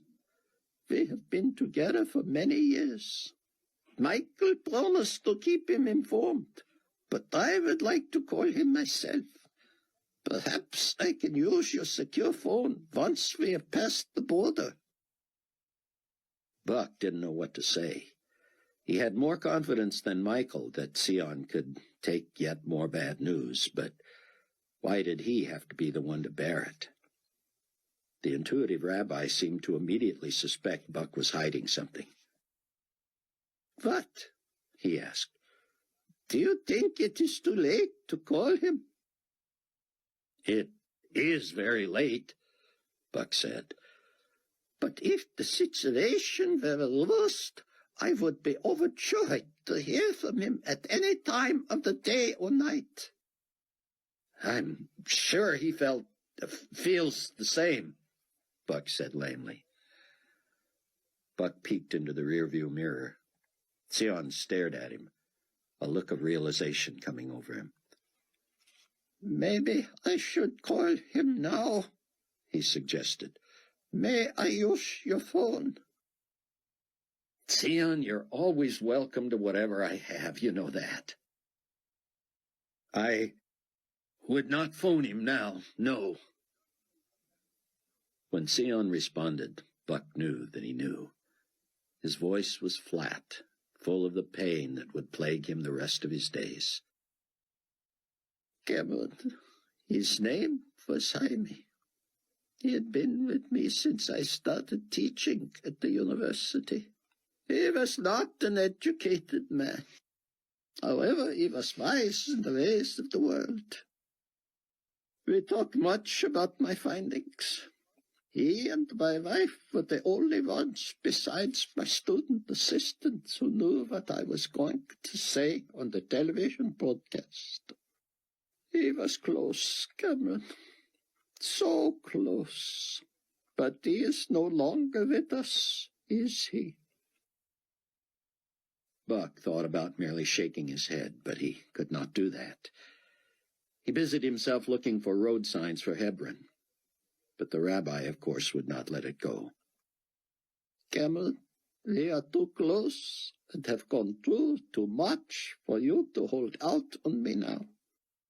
Clearly you have been told the disposition of Jaime.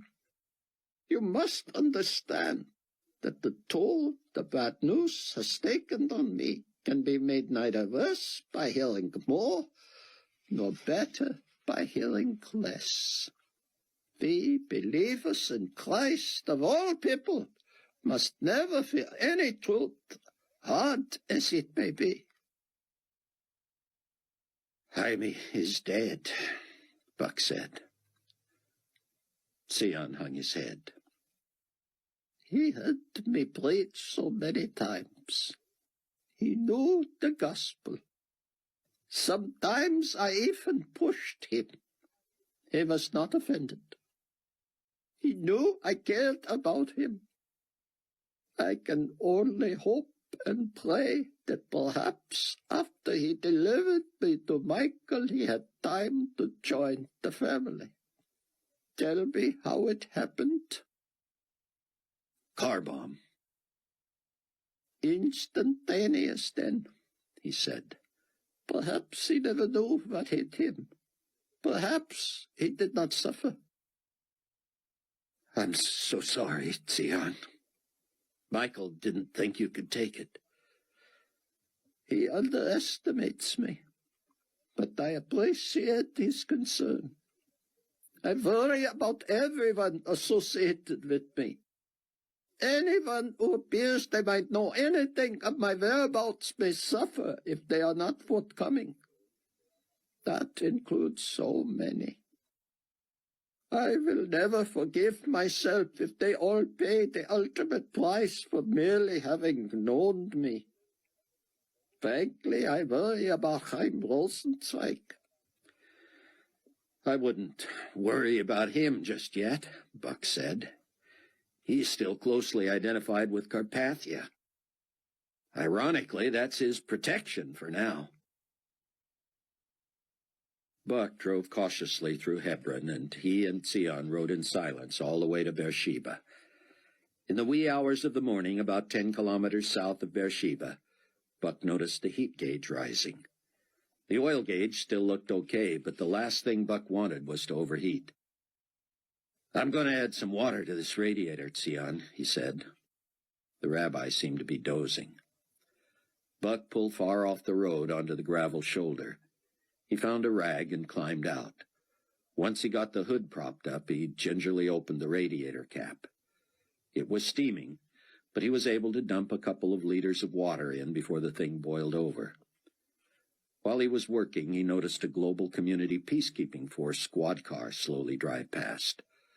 Buck tried to look casual and took a deep breath. He wiped his hands and dropped the rag into his water can, noticing the squad car had pulled over about 100 feet in front of the bus and was slowly backing up. Trying not to look suspicious, Buck tossed the water can into the bus and came back around to shut the hood. Before he shut it, the squad car backed onto the road and turned to face him on the shoulder. With the headlights shining in his eyes, Buck heard the global community peacekeeper say something to him in Hebrew over his loudspeaker. Buck held out both hands and hollered, "English!"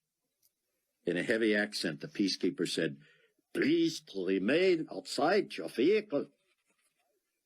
Buck turned to lower the hood, but the officer called out to him again, "Please to stand where you are." Buck shrugged and stood awkwardly, hands at his side. The officer spoke into his radio. Finally, the young man emerged. "Happy evening to you, sir," he said. "Thank you," Buck said. "Just had some overheating problems is all." The officer was dark and slender, wearing the gaudy uniform of the global community. Buck wished he'd had his own passport and papers. Nothing sent a GC operative running more quickly than Buck's 2A clearance. "Are you alone?" the officer asked. "Name's Herb Katz," Buck said. "I asked you, are you alone?" "I'm an American businessman here on pleasure." "Your papers, please." Buck pulled out his phony passport and wallet. The young man studied them with a flashlight and pointed the light into Buck's face. Buck didn't think that was necessary with the headlights already blinding him, but he said nothing. "Mr. Katz, can you tell me where you got this vehicle?" "I bought it tonight, just before midnight." "And you bought it from?" "I have the papers. I can't pronounce his name. I'm an American." "Sir, the plates on this vehicle trace to a resident of Jericho." Buck, still playing dumb, said, "Well, there you go. That's where I bought it, in Jericho."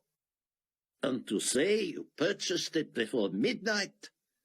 "Yes, sir." "Are you aware of a manhunt in this country?" "Tell me," Buck said.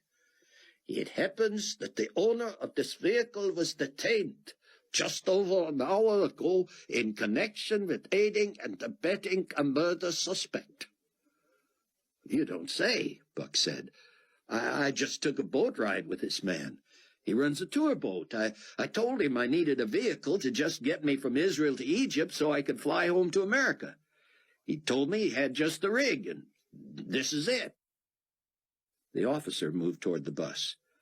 "I'm going to need to see those papers," he said. I'll get 'em for you," Buck said, stepping in front of him and jumping onto the bus. He grabbed the papers and waved them as he came down the steps. The officer backed away and into the light of his own headlamps again. "The papers seem to be in order, but it's just too coincidental that you purchased this vehicle only hours before this man was arrested." I don't see what buying a bus has to do with what some guy is messed up with," Buck said. "We have reason to believe that the man who sold you this vehicle has been harboring a murderer. He was found with the suspect's papers and those of an American. It will not be long before we persuade him to tell us where he has harbored the suspect." The officer looked at his own notes. "Are you familiar with the Cameron Williams, an American?" Doesn't sound like the name of any friend I've got. I'm from Chicago." "And you're leaving tonight from Egypt?" "That's right." "Why?" "Why?" Buck repeated. "Why do you need to leave to Egypt? Why do you not fly out of Jerusalem or Tel Aviv?" "No flights tonight. I want to get home. I've chartered a flight." "And why didn't you simply hire a ride?" "If you look closely at that title and bill of sale, you'll see I paid less for the bus than I would have for a ride." "One moment, sir." The officer went back to his squad car and sat talking on the radio for several minutes. Buck prayed he would think of something that would keep the peacekeeper from searching the bus. Soon the young man emerged again. "You claim to never have heard of Cameron Williams. We are now determining if the man who sold you this vehicle will implicate you in his scheme." His scheme, Buck said. It will not take us long to find out where he has hidden our suspect. It will be in his best interest to tell us the whole truth. He has a wife and children, after all. For the first time in his life, Buck was tempted to kill a man. He knew the officer was just a pawn in a cosmic game, the war between good and evil. But he represented evil. Would Buck have been justified, the way Michael had felt justified, in killing those who might kill Sion? The officer heard squawking on his radio and hurried back to the squad car. He returned in a moment. Our techniques have worked, he said. We have extracted the location of the hiding place somewhere between Jericho and Lake Tiberias off the Jordan River. But under the threat of torture and even death, he swears you were merely a tour guest to whom he sold the vehicle. Buck sighed. Others might consider that mutual ruse a coincidence. To him it was as much a miracle as what he had seen at the Wailing Wall. Just for safety's sake, however, the officer said, I have been asked to search your vehicle for any evidence of the fugitive. But you said, have no fear, sir. You are in the clear. Perhaps you were used to transport some evidence out of the country without your knowing it. We simply need to check the vehicle for anything that might lead us to the suspect. I will thank you to stand aside and remain here while I search your vehicle. You don't need a warrant or my permission or anything? The officer turned menacingly toward Buck. Sir, you have been pleasant and cooperative, but do not make the mistake of thinking that you are talking with local law enforcement here. You can see from my car and my uniform that I represent the peacekeeping forces of the global community. We are restricted by no conventions or rules. I could confiscate this vehicle without so much as your signature. Now wait here. Wild thoughts ran through Buck's mind. He considered trying to disarm the officer and racing away in the man's squad car with Sion. It was ludicrous, he knew, but he hated inaction. Would Sion jump the officer? Kill him? Buck heard the officer's footsteps move slowly to the back of the bus and then to the front again. The flashlight beam danced around inside the bus. The officer rejoined him. What did you think you were going to do? Did you think you were going to get away with this? Did you think I was going to allow you to drive this vehicle across the border into Egypt and simply dump it? Were you going to leave it at an airport somewhere for local authorities to clean up? Buck was dumbfounded. This was what the officer was worried about now? Had he not seen Sion Ben Judah on the bus? Had God supernaturally blinded him? I actually had thought of that, yes. I understood that many of the locals had tried to pick up extra money, helping with baggage and the like, that they'd be thrilled to have such a vehicle. You must be a very wealthy American, sir. I realize this bus is not worth much, but it sure is a big tip for a baggage handler, wouldn't you say? Call me frivolous, Buck said. Thank you for your cooperation, Mr. Katz. Well, you're welcome, and thank you. The officer re-entered his vehicle and pulled across the road, heading north back into Beersheba. Buck, his knees like jelly and his fingers twitching, slammed the hood shut and boarded the bus. How in the world did you pull that off, Sion? Sion, it's me. You can come out now, wherever you are. No way you fit up in the luggage rack. Sion! Buck stood on a seat and scanned the racks. Nothing. He lay on the floor and looked beneath the seats. Nothing but his own bag, the pile of clothes, the foodstuffs, and the water, oil, and gasoline. If Buck hadn't known better, he'd have thought Sion Ben Judah had been raptured after all. Now what? No traffic had passed while Buck was engaged with the officer. Did he dare shout into the darkness? When had Sion left the bus? Rather than make a scene for anyone who might happen along, Buck merely climbed aboard, restarted the engine, and drove down the shoulder of the road. After about 200 yards, he tried to pop a U-turn and found that he had to accomplish it with a three-point turn instead. He drove down the other shoulder, clouds of dust rising behind him, illuminated by the red taillights. "Come on, Sion. Tell me you didn't start off walking all the way toward Egypt." Buck thought of honking the horn. Instead, he drove another couple of 100 yards north and turned around yet again. This time his lights picked up the small, furtive wave of his friend from a grove of trees in the distance. He slowly rolled the bus to the area and opened the door. Sion Ben Judah leaped aboard and lay on the floor next to Buck. He was panting. If you ever have wondered what the saying meant about the Lord working in mysterious ways, Sion said, there was your answer. "What in the world happened?" Buck said. "I thought we'd had it for good." "So did I," Sion said. "I was dozing and barely understood that you were going to do something with the engine.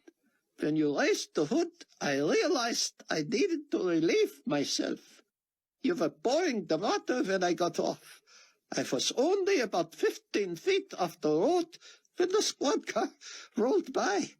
I did not know what you would do, but I knew I could not be on that bus. I just started walking this way, praying you would somehow talk your way out of it." "Did you hear our conversation then?" "No. What all was said?" "You won't believe it, Sion." And Buck told him the whole story as they rolled on toward the border. As the old bus putted along in the darkness, Sion apparently grew brave. He sat in the front seat directly behind Buck. He was not hiding, not leaned over. He bent forward and spoke earnestly into Buck's ear. "Cameron," he said, his voice quavery and weak, "I am going nearly mad, wondering who will take care of the disposition of my family." Buck hesitated. "I don't quite know how to ask you this, sir, but what generally happens in cases like this? When pseudo-official factions do something like this, I mean." "That is what bothers me. You never see what happens to the bodies. Do they bury them? Do they burn them? I do not know. But the mere imagining of it is deeply troubling to me." "Sion, far be it from me to advise you spiritually. You're a man of the word and of deep faith." Sion interrupted him. "Do not be foolish, my young friend. Just because you are not a scholar does not mean you are any less mature in the faith. You were a believer before I was." "Still, sir, I'm at the end of my insight in knowing how to deal with such personal tragedy. I could not have remotely handled what you're going through and anywhere near how you're handling it." "Do not forget, Cameron, that I am mostly running on emotion. No doubt my system is in shock. My worst days are yet to come." "Frankly, Sion, I have feared the same thing for you. At least you've been able to cry. Tears can be a great release. I fear for those who go through such trauma and find it impossible to shed tears." Sion sat back and said nothing. Buck prayed silently for him. Finally, Sion leaned forward again. "I come from a heritage of tears," he said. "Centuries of tears." "I wish I could do something tangible for you, Sion," Buck said. "Tangible? What is more tangible than this? You have been of such encouragement to me, I cannot tell you. Who else would do this for a man he hardly knows?" "It seems I've known you forever." "And God has given you resources that even my closest friends do not have." Sion seemed deep in thought. Finally he said, "Cameron, there is something you can do that would be of some comfort to me. Anything. Tell me about your little group of believers there in America. What should you call them? The core group, I mean? The Tribulation Force. Yes, I love hearing such stories. Wherever I've gone in the world to preach and to help be an instrument in converting the 144,000 Jews who are becoming the witnesses foretold in the scriptures, I have heard wonderful tales of secret meetings and the like. Tell me all about your tribulation force. Buck began at the beginning. He started on the plane when he was merely a passenger, and Hattie Durham was a flight attendant, Rayford Steele the pilot. As he talked, he kept glancing in the rearview mirror to see if Sion was really listening or merely tolerating a long story. Buck had always been amazed that his own mind could be on two tracks at once. He could be telling a story and thinking of another at the same time. All the while he told Sion of hearing Rayford spill his own story of a spiritual quest, of meeting Chloe and traveling back from New York to Chicago with her on the very day she prayed with her father to receive Christ, of meeting and being counseled by Bruce Barnes, mentored and tutored by him whenever possible. Buck was trying to hold at bay his fear of facing the border crossing. At the same time, he was wondering whether he should complete his story. Sion did not know yet of the death of Bruce Barnes, a man he had never met, but with whom he had corresponded and with whom he hoped to minister one day. Buck brought the story up to just a few days before, when the Tribulation Force had reunited in Chicago, just before war erupted. Buck sensed Sion growing more nervous as they neared the border. He seemed to move more, to interrupt more, to talk more quickly, and to ask more questions. And Pastor Bruce had been on the church staff for many years without having truly been a believer? Yes, that was a sad, difficult story even for him to tell. I cannot wait to meet him, Sion said. I will grieve for my family, and I will miss my mother country as if she truly were my parent. But to get to pray with your tribulation force and open the scriptures with them, this will be balm for my pain, salve for my wound. Buck took a deep breath. He wanted to stop talking, to concentrate on the road, on the border ahead. Yet he could never be less than fully honest with Sion.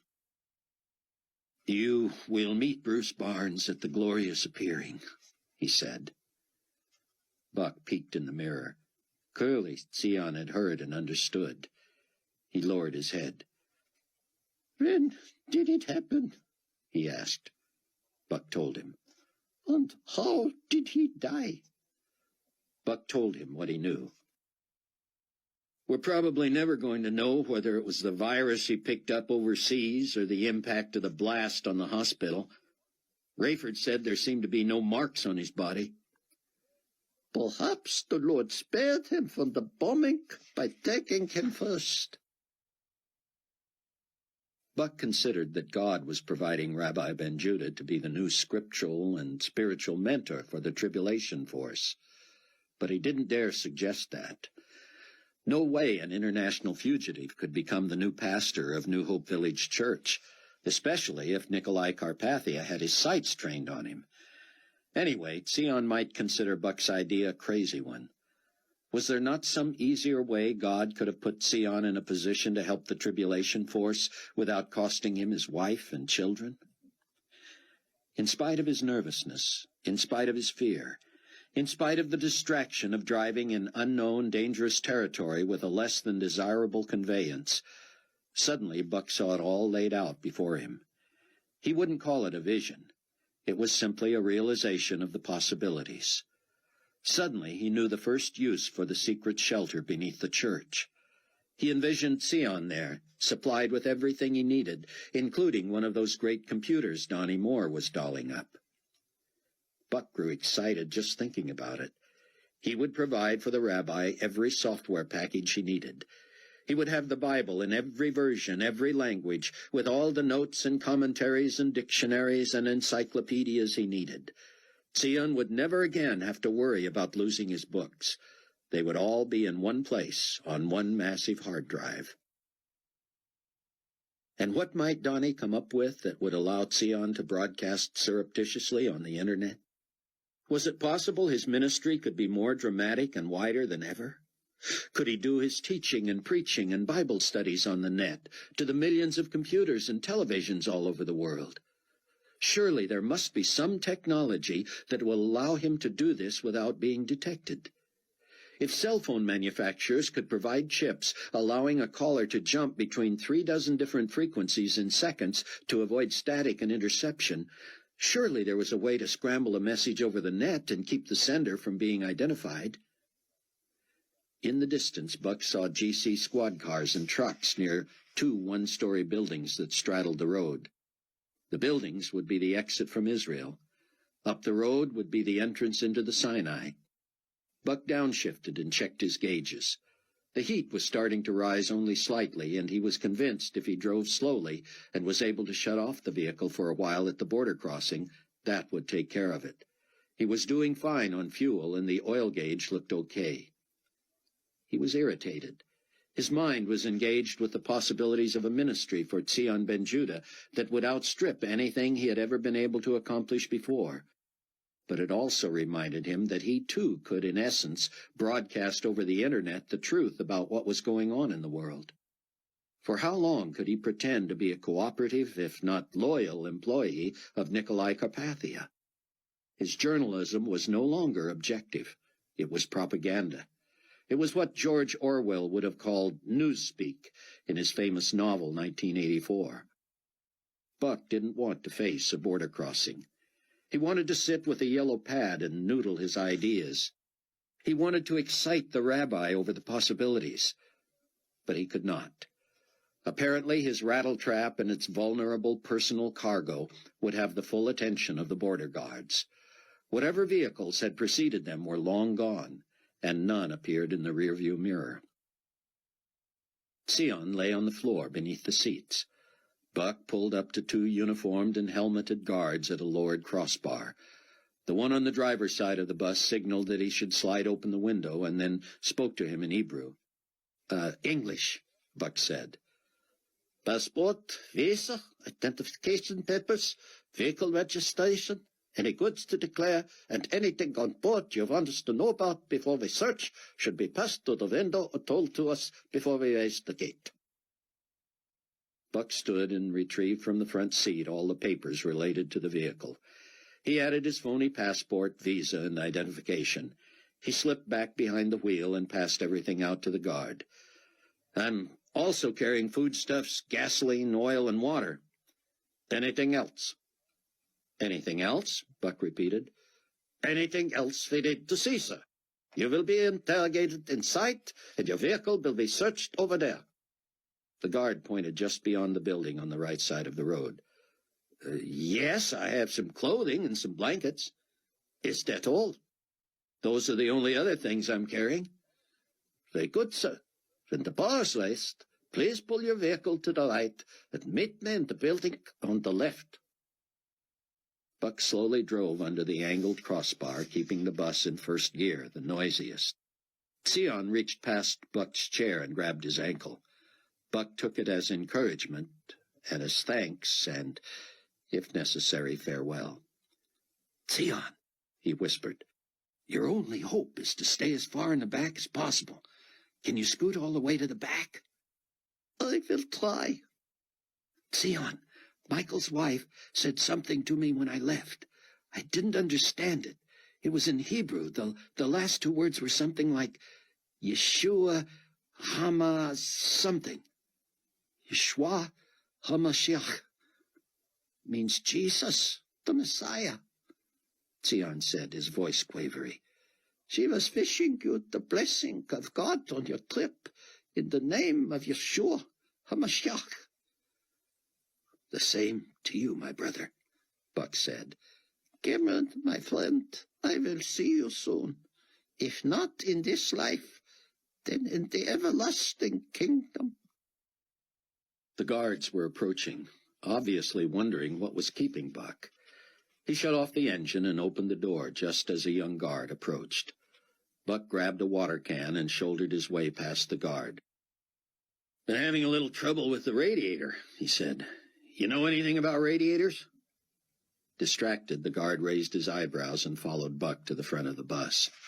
He raised the hood, and they added water. The older guard, the one who had talked to him at the gate, said, "Come on, let's go, let's go."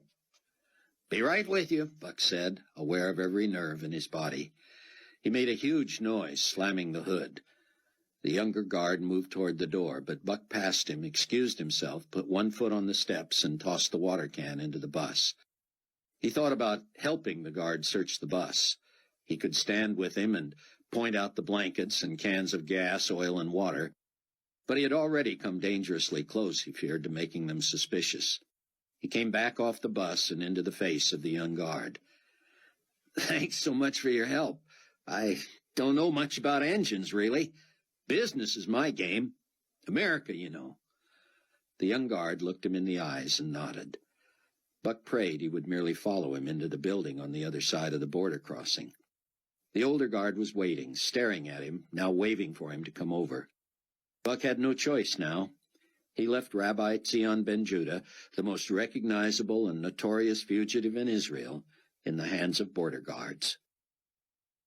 Buck hurried into the processing building. He was as distracted as he'd ever been, but he couldn't let it show. He wanted to turn and see if Tzion was dragged off the bus.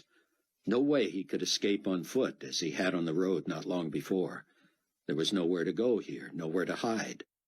Barbed wire fences lined each side.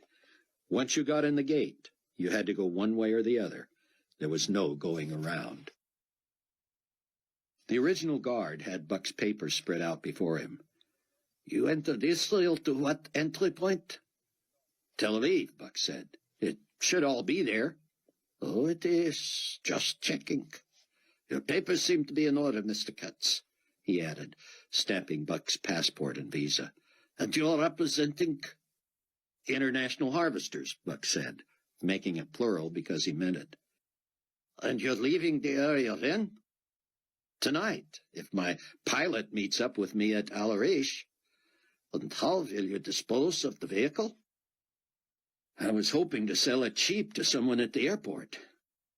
"Depending upon how cheap, that should be no problem." Buck seemed frozen into place. The guard looked over his shoulder and out across the road. What was he looking at?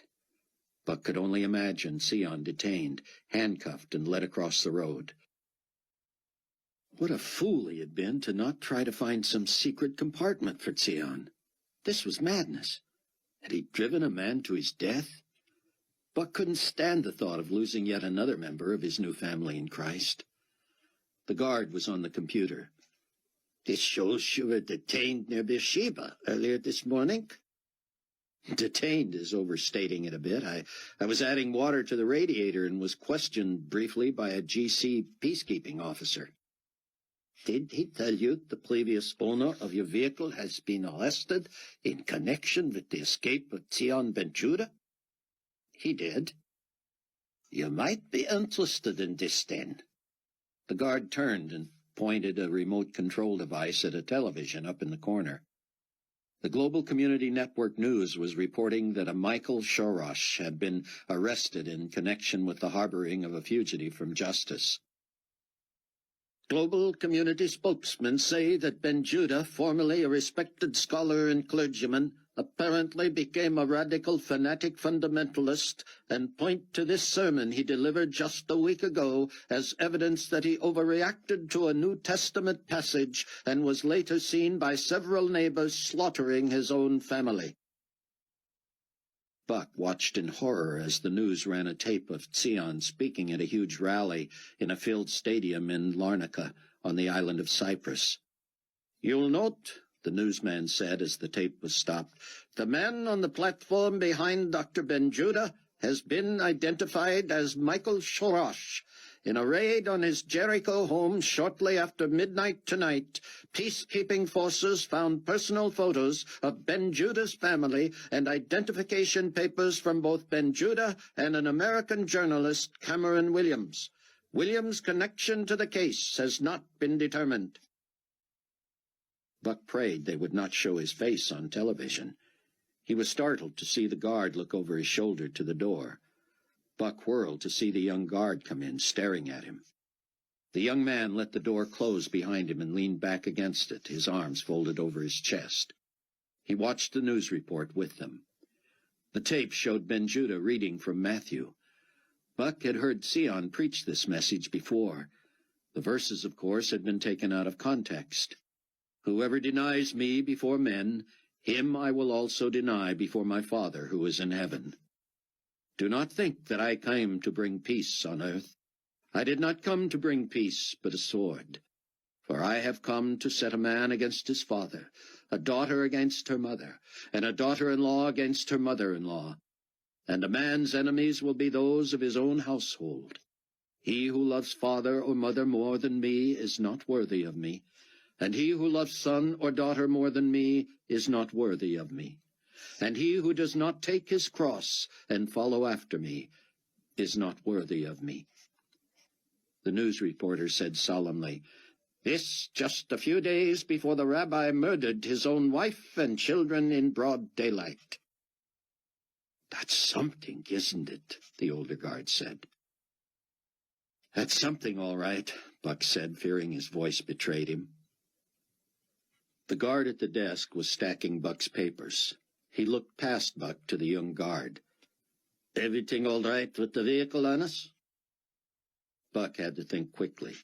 Which would look more suspicious, not turning to look at the young man or turning to look at him? He turned to look. Still standing before the closed doors, arms over his chest, the rigid young man nodded once.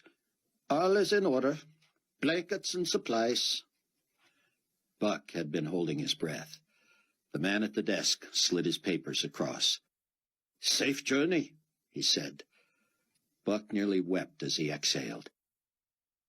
"Thank you," he said. He turned toward the door, but the older guard was not finished. "Thank you for visiting Israel," he added. Buck wanted to scream. He turned around and nodded. Yes, you're welcome." He had to will himself to walk. Annis did not move as Buck approached the door. He came face to face with the young man and stopped. He sensed the older guard watching. "Excuse me," Buck said. "My name is Annis," the man said. Yes, Annis, thank you. Excuse me, please." Finally, Annis stepped aside, and Buck shakily left. His hands trembled as he folded his papers and stuffed them into his pocket. He boarded the rickety old bus and fired it up. If Sion had found somewhere to hide, how would Buck find him now?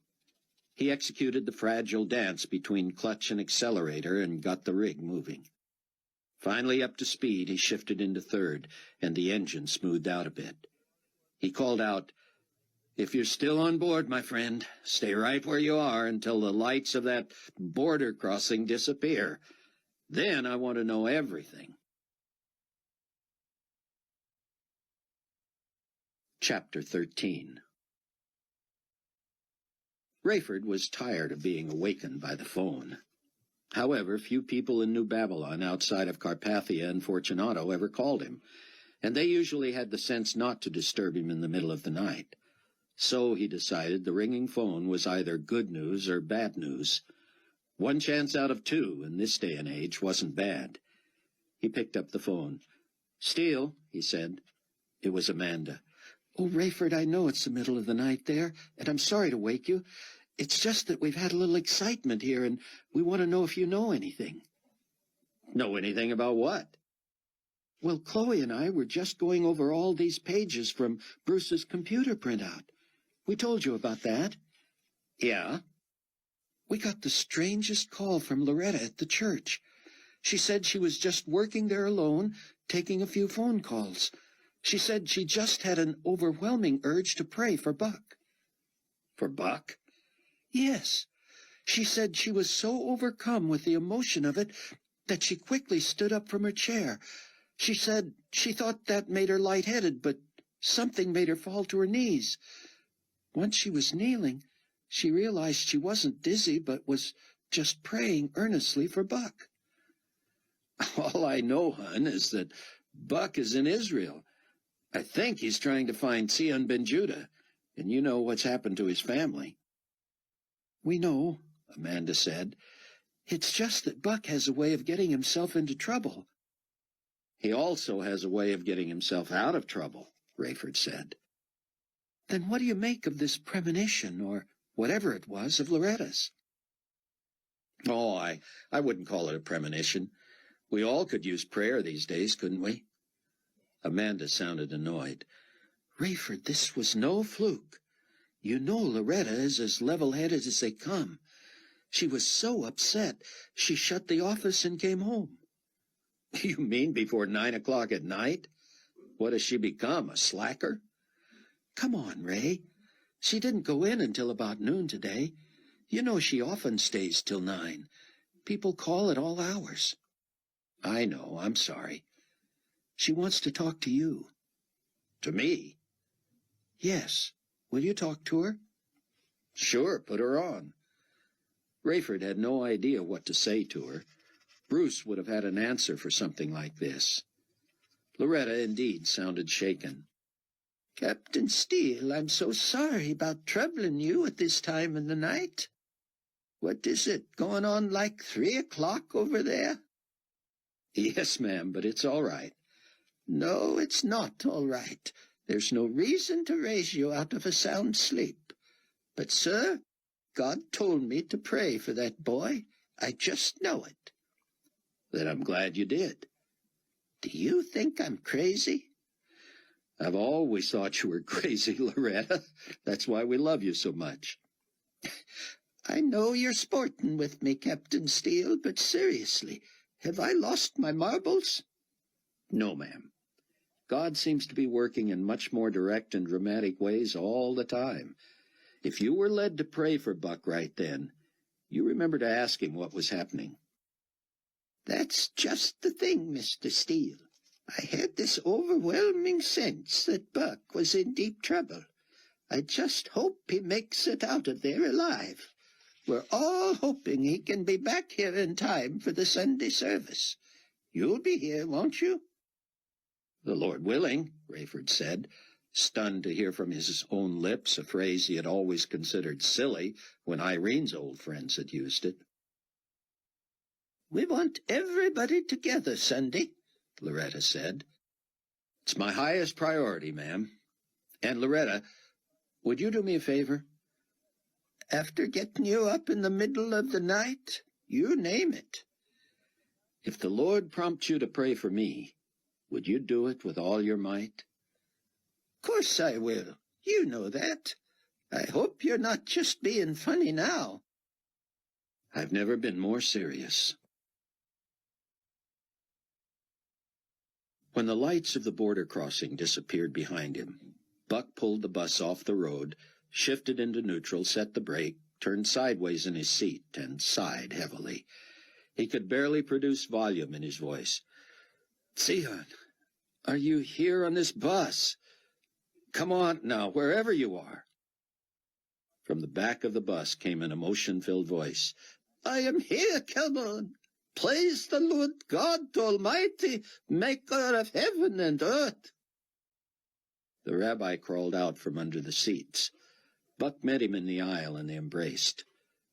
"Talk to me," Buck said. I told you the Lord would make a way somehow, Sion said. I don't know if the young Annas was an angel or a man, but he was sent from God. Annas? Annas. He walked up and down the aisle of the bus, shining his flashlight here and there. Then he knelt and shined it under the seats. I looked right into the beam.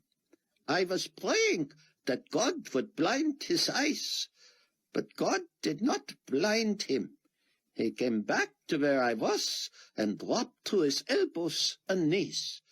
He kept the flashlight in my face with one hand and reached with the other to grab me by the shirt. He pulled me close to him. I thought my heart would burst. I imagined myself dragged into the building, a trophy for a young officer. He whispered hoarsely to me through clenched teeth in Hebrew, "You had better be who I think you are, or you are a dead man." What could I do? There was no more hiding, no more future in pretending I wasn't there. I said to him, "Young man, my name is Zion Ben Judah." Still holding my shirt in his fist, and with his flashlight blinding me, he said, "Rabbi Ben Judah, my name is Anis. Pray as you have never prayed before, that my report will be believed. And now may the Lord bless you and keep you.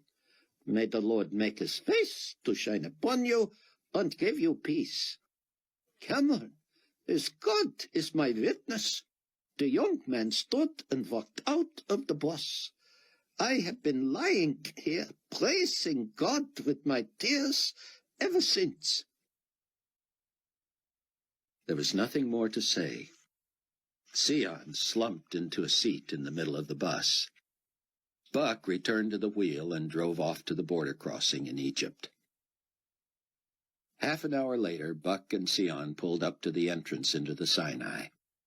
This time, God merely used the carelessness of the system to allow Ben Judah to slip through. The only crossing gate was on the other side of the border into the Sinai.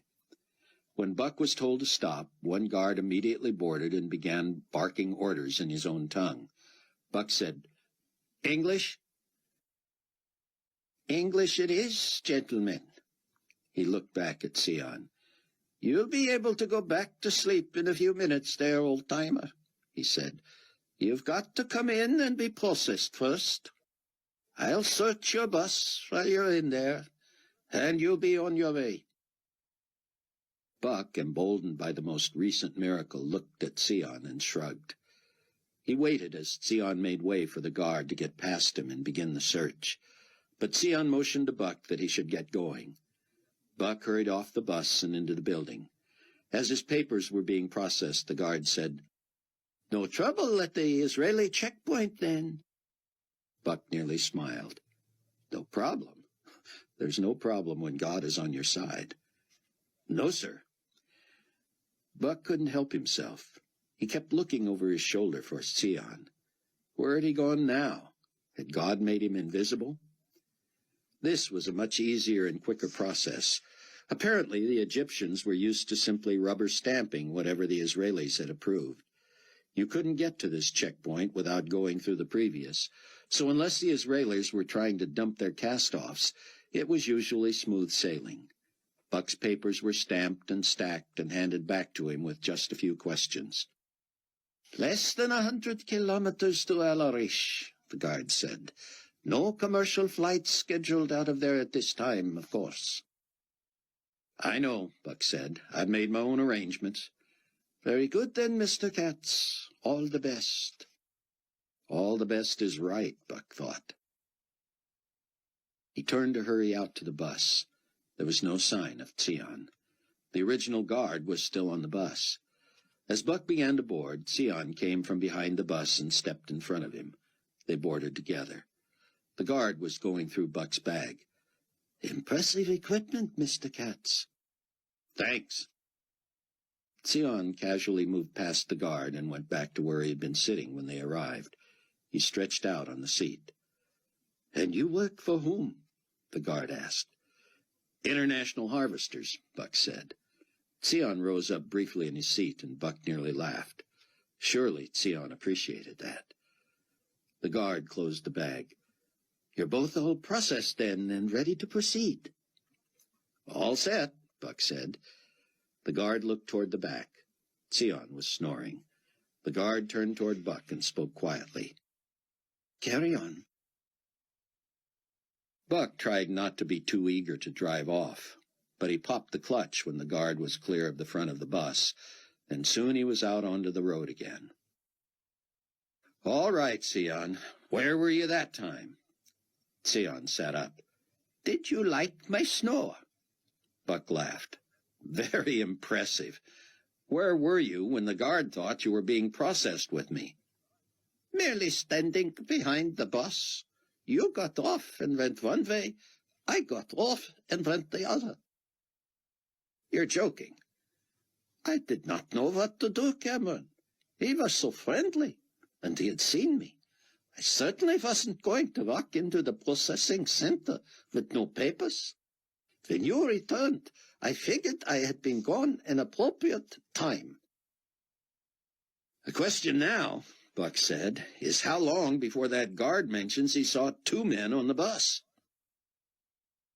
Sion carefully made his way up to the seat behind Buck. Yes, he said. First, he will have to convince them that he was not seeing things. Maybe it will not come up. But if it does, they will soon give chase. I trust the Lord to deliver us, because he's promised he will, Buck said. But I also think we'd better be as prepared as possible. He pulled off to the side of the road. He topped off the water in the radiator and dumped nearly 2 liters of oil into the engine. He filled the gas tanks. It is like we are living in the New Testament, Sion said. Buck, clutching and shifting, said, They might be able to overtake this old bus, but if we can make it to Alarish, we'll be on that Learjet and out over the Mediterranean before they know we're gone. For the next 2 hours, the road grew worse. The temperature rose. Buck kept an eye on the rearview mirror and noticed that Sion kept looking back as well. Occasionally, a smaller, faster car would appear on the horizon and fly past them. What are we worried about, Cameron? God would not bring us so far only to have us captured, would he? You're asking me? I never had anything like this happen to me until I ran into you. They rode in silence for half an hour. Finally, Sion spoke, and Buck thought he sounded as strong as he had since Buck first saw him in the hideout. Cameron, you know I've had to force myself to eat up until now, and I have not done a good job at it. So eat something. There's lots of stuff in here. I believe I will. The pain in my heart is so deep that I feel as if I will never do anything again only for the sake of my own enjoyment. I used to love to eat. Even before I knew Christ, I knew that food was God's provision for us. He wanted us to enjoy it. I am hungry now, but I will eat only for sustenance and energy. You don't have to explain it to me, Sion. I only pray that sometime between now and the glorious appearing, you'll get some relief from the deep wound you must feel. You want anything? Buck shook his head, then thought better of it. Anything there with lots of fiber and natural sugar? He didn't know what was ahead, but he didn't want to be physically weak regardless. Sion snorted. High in fiber and natural sugars. This is food from Israel, Cameron. You just described everything we eat. The rabbi tossed Buck several fig bars that reminded him of granola and fruit. Buck had not realized his own level of hunger until he began to eat. He suddenly felt supercharged and hoped Sion felt the same, especially when he saw flashing yellow lights on the horizon far behind them. The question now was whether to try to outrun the official vehicle or to feign innocence and merely let it pass. Perhaps it was not after them anyway. Buck shook his head. What was he thinking? Of course this was probably their Waterloo. He was confident God would bring them through, but he also didn't want to be naive enough to think an emergency vehicle would be coming at them from the border crossing without Buck and Sion in its sights. Sion, you better secure everything and get out of sight. Sion leaned to stare out the back. More excitement, he muttered. Lord, have we not had enough for one day? Cameron, I will put most of it away, but I am taking a few morsels with me to my bed. Suit yourself. From the looks of those cars at the border, they're small and have very little power. If I step on it, it'll take them a long time to catch us. And when they do, Sion said from beneath the seats in the back. I'm trying to think of a strategy now. I will be praying, Sion said. Buck nearly laughed. Your praying has resulted in a lot of mayhem tonight, he said. There was no response from the back. Buck pushed the bus for all it was worth. He got it up to over 80 kilometers an hour, which he guessed was in the 50-mile-an-hour range. It rattled and shook and bounced, and the various metal parts squeaked in protest. He knew that if he could see the border patrol car, its driver could see him. There was no sense cutting the lights and hoping they assumed he had pulled off the road. It seemed he might be pulling away from them. He could not judge distance as well in the darkness, but they didn't appear to be coming at high speed. The lights were flashing, and he was convinced they were after him, but he pushed ahead. From the back, Cameron, I think I have the right to know. What is your plan? What will you do when they overtake us, as they surely will? Well, I'll tell you one thing. I'm not going back to that border. I'm not even sure I'll let them pull me over.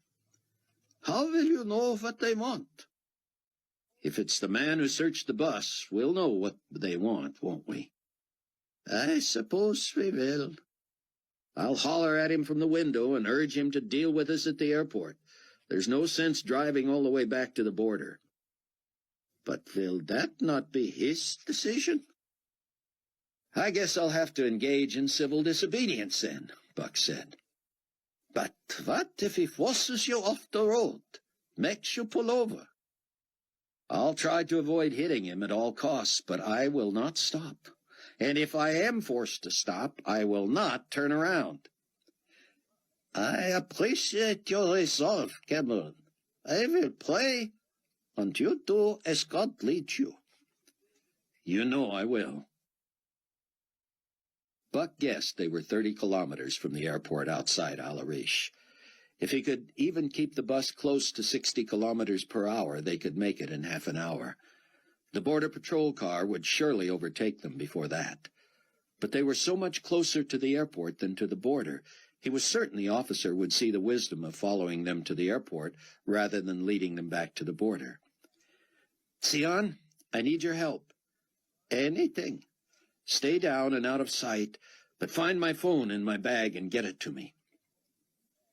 When Sion crawled next to Buck with his phone, Buck asked him, Sir, how old are you? That is considered an impolite question in my culture, Sion said. Yeah, like I care about that now. I'm 46, Cameron. Why do you ask? You seem in pretty good shape. Thank you. I work out.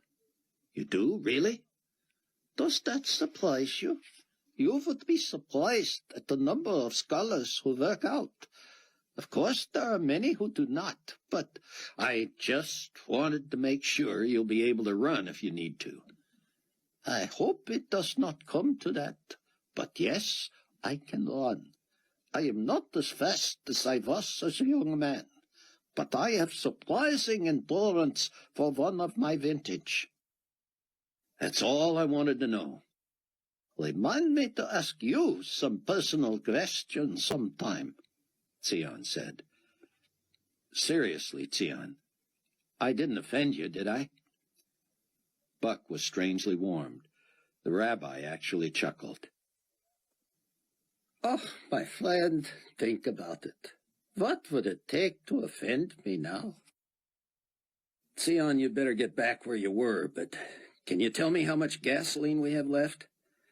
The gauge is right there in front of you, Cameron. You tell me. No, I mean in our extra cans. I will check, but surely we do not have time to fill our tanks while we are being chased. What do you have in mind? Why do you ask so many questions? Because I am a student. I will always be a student. Anyway, we are in this together, are we not? Well, let me just give you a hint. While you're tapping on the sides of those gas cans to tell me how much we have left, I'm going to be checking the cigarette lighter on the dashboard. Cameron, cigarette lighters are the first to go in old vehicles, are they not? For our sakes, let's hope not. Buck's phone buzzed. Startled, he flipped it open. Buck here. Buck, it's Chloe. Chloe, I really can't talk to you now. Trust me. Don't ask any questions. For right now, I'm okay, but please ask everybody to pray and pray now. And listen, somehow, on the internet or something, find the phone number for the airport at Al Arish, south of the Gaza Strip on the Mediterranean in the Sinai. Get a hold of Ken Ritz, who should be waiting there. Have him call me at this number. But, Buck, Chloe, it's life or death. You call me as soon as you're safe. Promise. Buck clapped the phone shut and heard Sion from the back. Kevin, are you planning to blow up this bus? You really are a scholar, aren't you? Buck said. I just hope you wait until we get to the airport. I mean, a flaming bus may get us there faster, but your pilot friend may just ferry our remains to the States. That's all right, Chloe, Rayford said. I long since gave up trying to sleep. I'm up reading anyway. Chloe told him of her strange conversation with Buck. Don't waste time on the internet, Rayford said. I've got a guide to all those phone numbers. Hang on. Daddy, she said, it's got to be a closer phone call for you anyway. Call Ken Ritz and tell him to call Buck. I'm tempted to fly over there myself if I had a small enough craft. Daddy, we don't need both you and Buck endangering your lives at the same time. Chloe, we do that every day. Better hurry, Dad. Buck guessed the Border Patrol car was less than half a mile behind him. He put the accelerator to the floor and the bus lurched. The steering wheel shook and bounced as they hurtled down the road. The gauges still looked okay for the moment, but Buck knew it was only a matter of time before the radiator overheated. I'm guessing we have about 8 liters of gasoline, Sion said. That'll be plenty. I agree, Cameron. That will be more than enough to make martyrs of us both. Buck eased off the throttle just enough to smooth out the ride. Smooth, of course, was a misnomer. Buck felt it in his back and hips as they bounced along. The Border Patrol car had closed to within a quarter mile. Sion called out from the back. Cameron, it is clear we are not going to outrun them to the airport. Do you agree? Yes, so? Then it makes no sense to push this vehicle to its limit. It would be smarter to conserve water, oil, and gasoline to make sure we make it to the airport. If we break down, all your resolve means nothing. Buck couldn't argue with that. He immediately slowed to about 50 kilometers per hour and sensed he had bought several miles. However, this also allowed the Border Patrol car to pull up right behind him. A siren sounded and a spotlight flashed in his outside rearview mirror. Buck merely waved and drove on.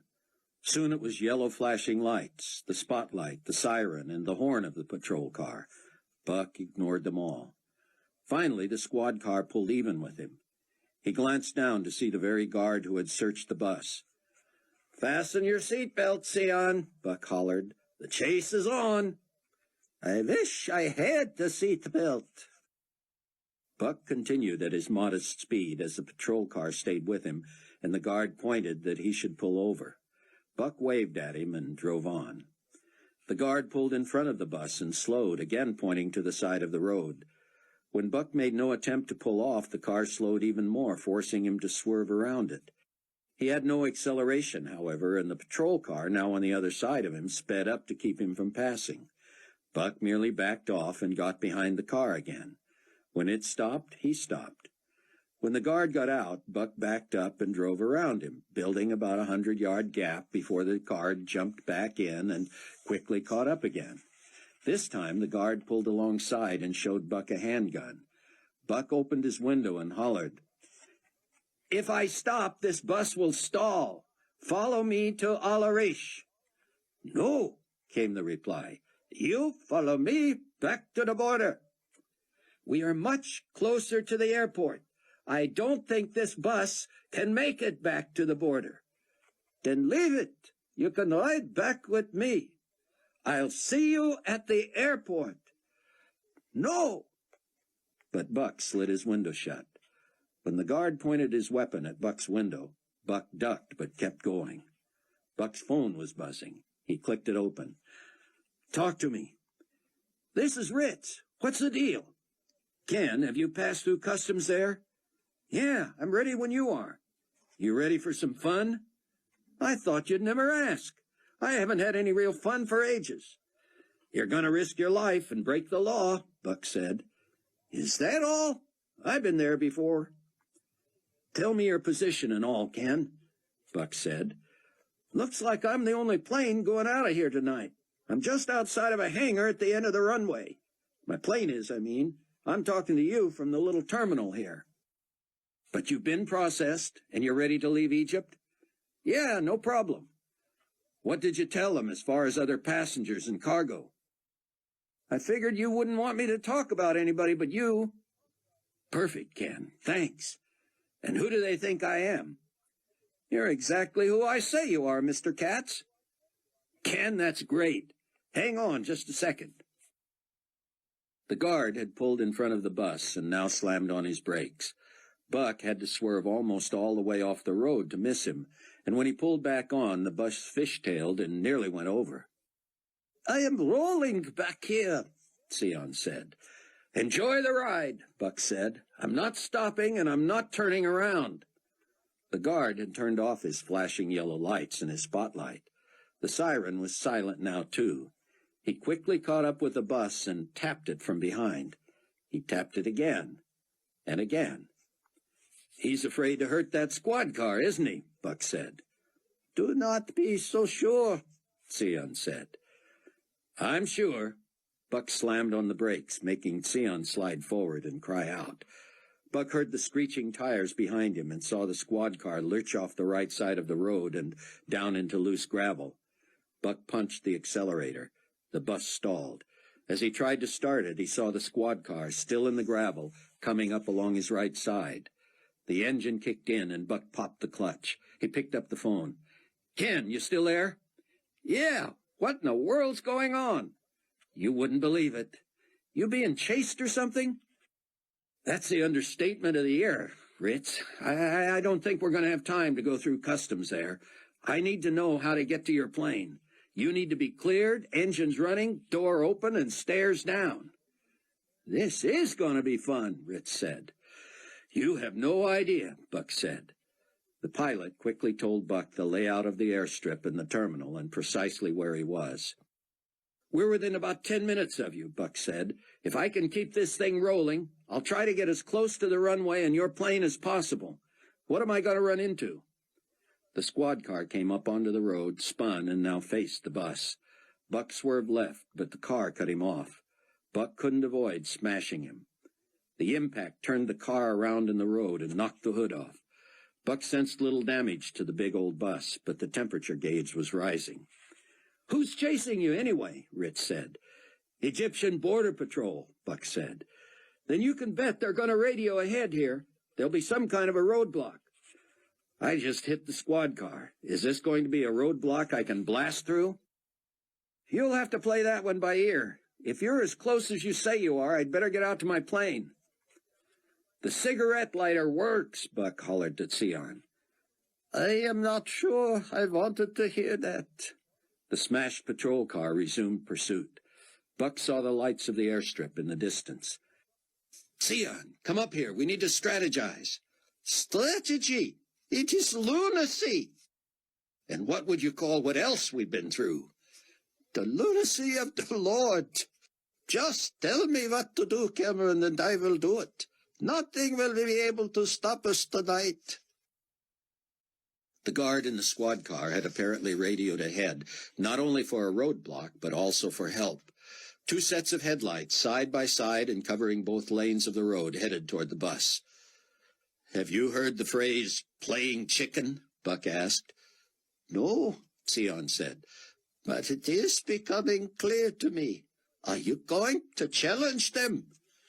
"Don't you agree they have more to lose than we do?" "I do. I am hanging on. Do what you have to do." Buck pressed the accelerator to the floor. The heat gauge was pressed to the maximum and quivering. Steam billowed from the engine. "Here's what we're going to do, Sion. Listen carefully." "Just concentrate on your driving, Cameron. Tell me later." "There will be no later. If these cars don't back down, there's going to be a tremendous crash. I think we'll be able to keep going either way. When we get to whatever roadblock they have for us at the airport, we have to make a quick decision. I need you to pour all those gas containers into the one big water bucket, the one that's wide open at the top. I'll have the cigarette lighter hot and ready to go. If we come upon a roadblock, I think I can smash through. I'll just keep going and get as close to the runway as possible. The Lear's going to be off to our right and about 100 yards from the terminal. If the roadblock is not something we can smash through, I'll try to go around it. If that's impossible, I'm going to pull the wheel hard to the left and slam on the brakes. That'll make the back end swing around into the roadblock, and anything loose will slide to the back door. You must put that bucket of gasoline in the aisle about 8 feet from the back door, and when I give you the signal, toss that cigarette lighter into it. It needs to be just enough ahead of the collision so it's burning before we hit." "I do not understand. How will we escape that?" "If the roadblock is impenetrable, it's our only hope. When that back door blows open and that burning gasoline flies out, we have to be hanging on up here with all our might so we don't get thrown back into it. While they're concentrating on the fire, we jump out the front and run toward the jet. Got it?" "I get it, Cameron, but I am not optimistic."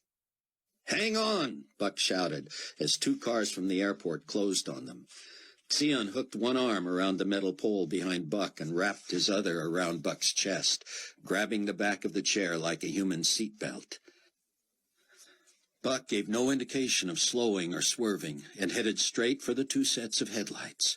At the last instant, he closed his eyes, fully expecting a huge collision. When he opened his eyes, the road was clear.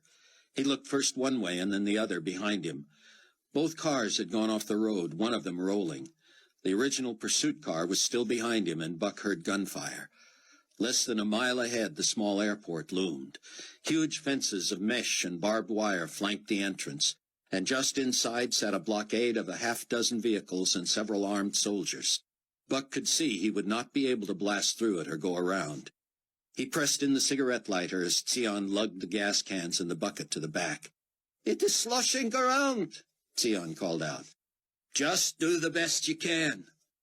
As Buck raced toward the open gate in the huge blockade, the patrol car still following close behind, the cigarette lighter popped out. Buck grabbed it and tossed it back to Sion. It bounced and rolled under his seat.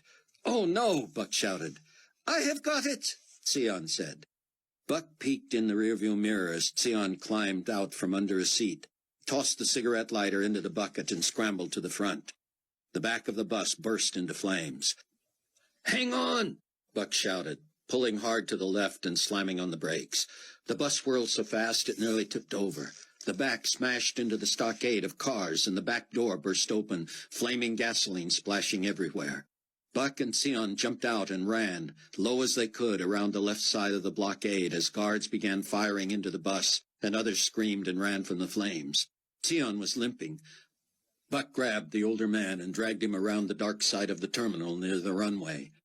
There was the Learjet, ready for takeoff.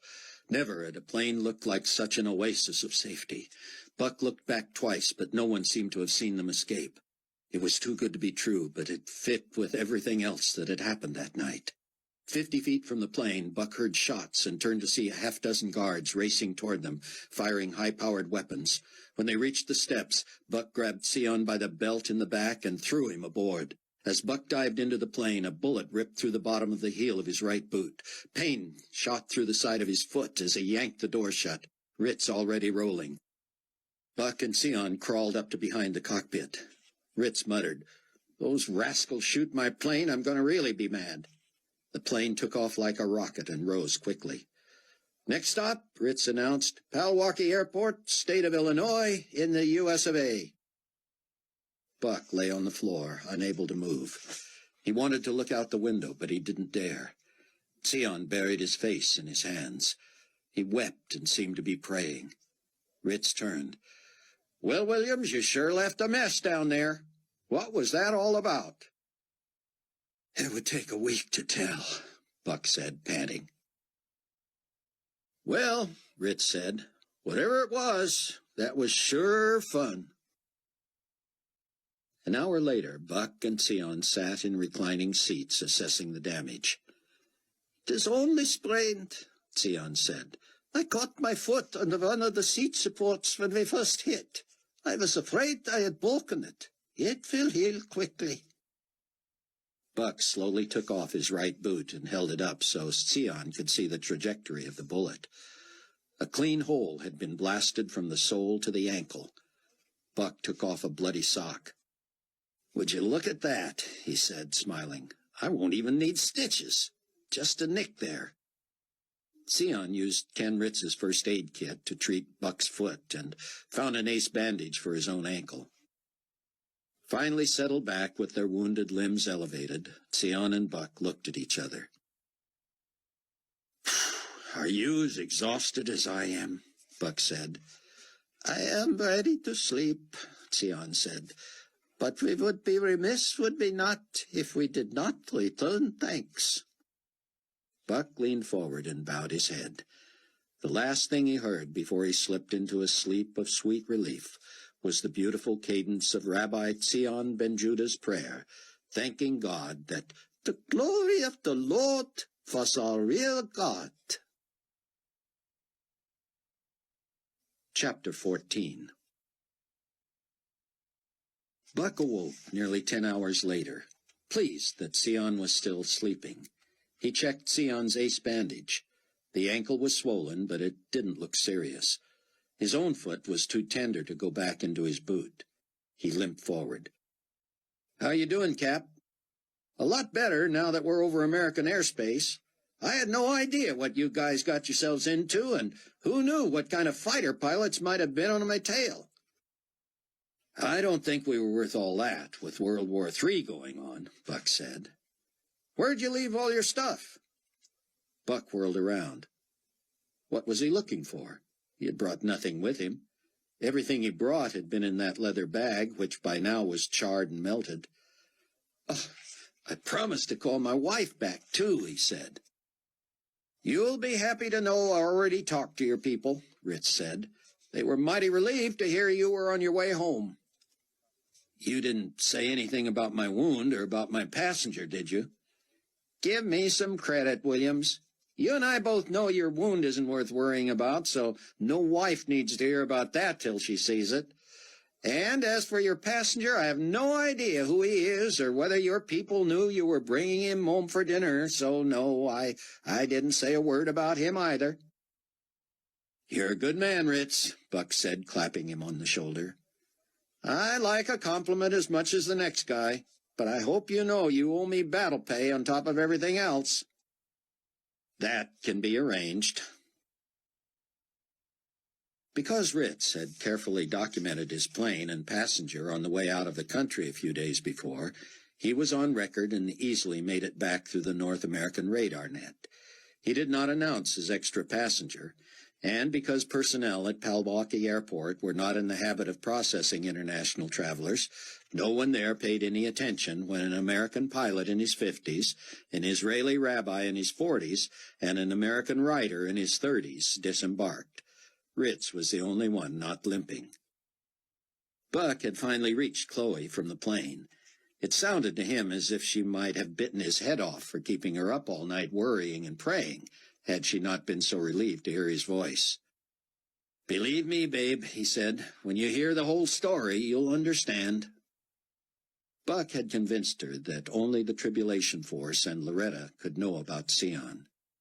"Don't tell Verna. Can you come alone to Palwaukee?"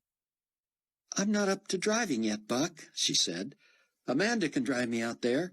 Verna isn't even staying with us anymore. She's moved in with friends."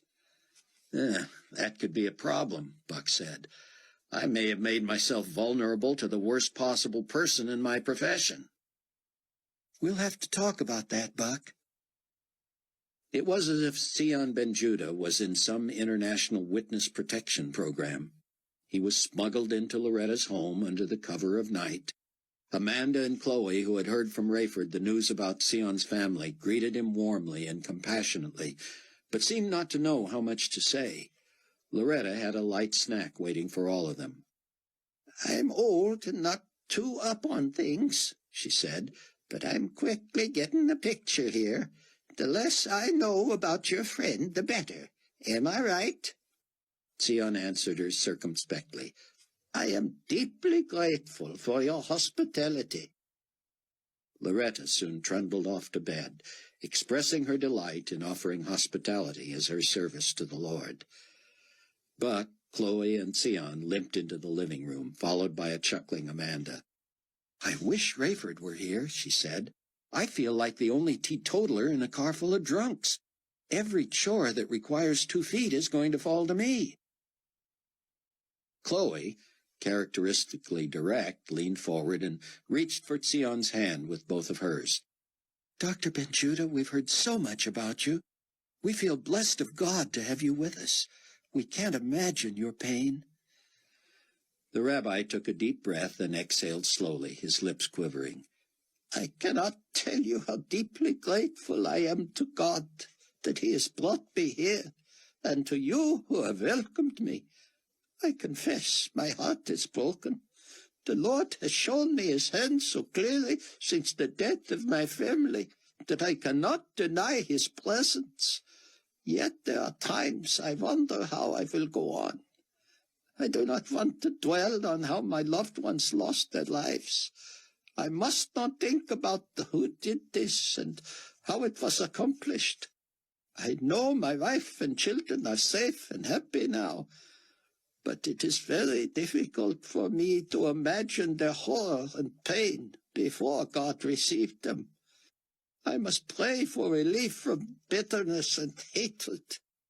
Most of all, I feel terrible guilt that I brought this upon them. I do not know what else I could have done, short of trying to make them more secure. I could not have avoided serving God in the way he has called me." Amanda and Buck each moved to put a hand on Sion's shoulders, and with the 3 of them touching him, they all prayed as he wept. They talked well into the night, Buck explaining that Sion would be the object of an international manhunt, which would likely have even Carpathia's approval. "How many people know about the underground shelter at the church?" "Believe it or not," Chloe said, "unless Loretta has read the printouts from Bruce's computer, even she thinks it was just some new utility installation." "How was he able to keep that from her? She was at the church every day while it was being excavated." "You'll have to read Bruce's stuff, Buck. In short, she was under the impression that all that work was for the new water tank and parking lot improvements, just like everyone else in the church thought." 2 hours later, Buck and Chloe lay in bed, unable to sleep. "I knew this was going to be difficult," she said. "I guess I just didn't know how much." "Do you wish you'd never gotten involved with somebody like me?" "Let's just say it hasn't been boring." Chloe then told him about Verna Z. "She thought we were all wacky." "Aren't we? The question is, how much damage can she do to me? She knows completely where I stand now, and if that gets back to people at the Weekly, it'll shoot up the line to Carpathia like lightning. Then what?"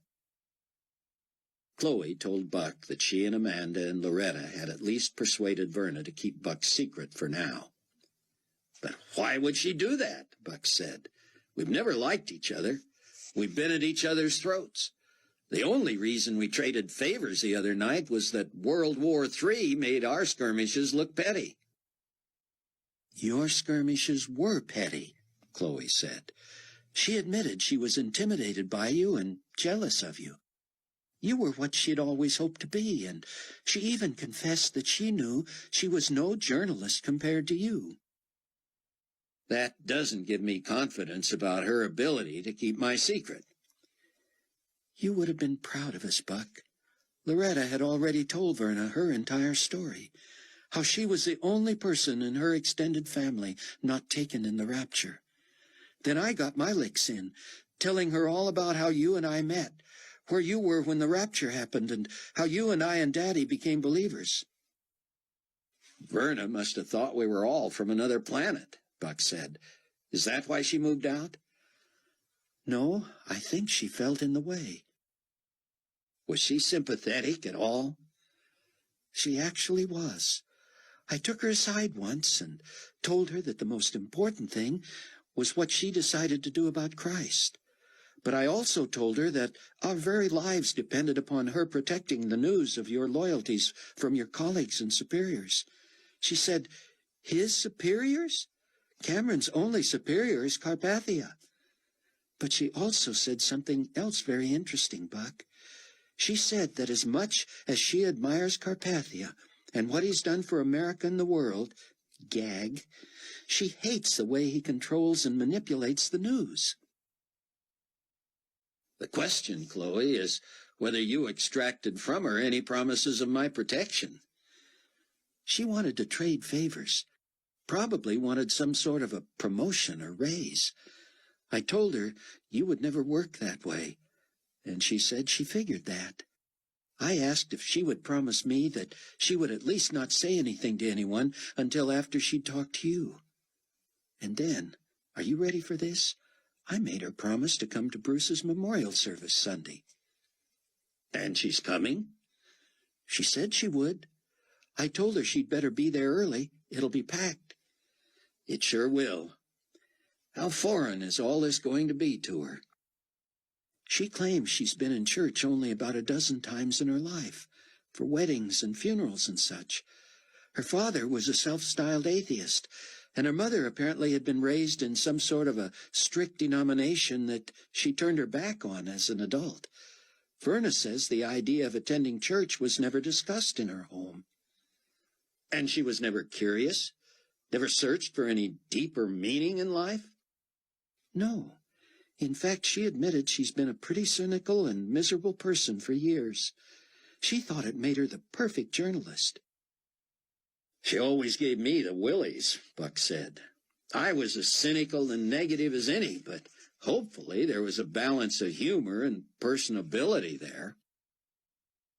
Oh, yeah, that's you all right, Chloe teased. That's why I'm still tempted to have a child with you, even now. Buck didn't know what to say or think. They had had this discussion before. The idea of bringing a child into the tribulation was, on the surface, unconscionable. And yet they had both agreed to think about it, pray about it, and see what Scripture said about it. You want to talk about this now? She shook her head.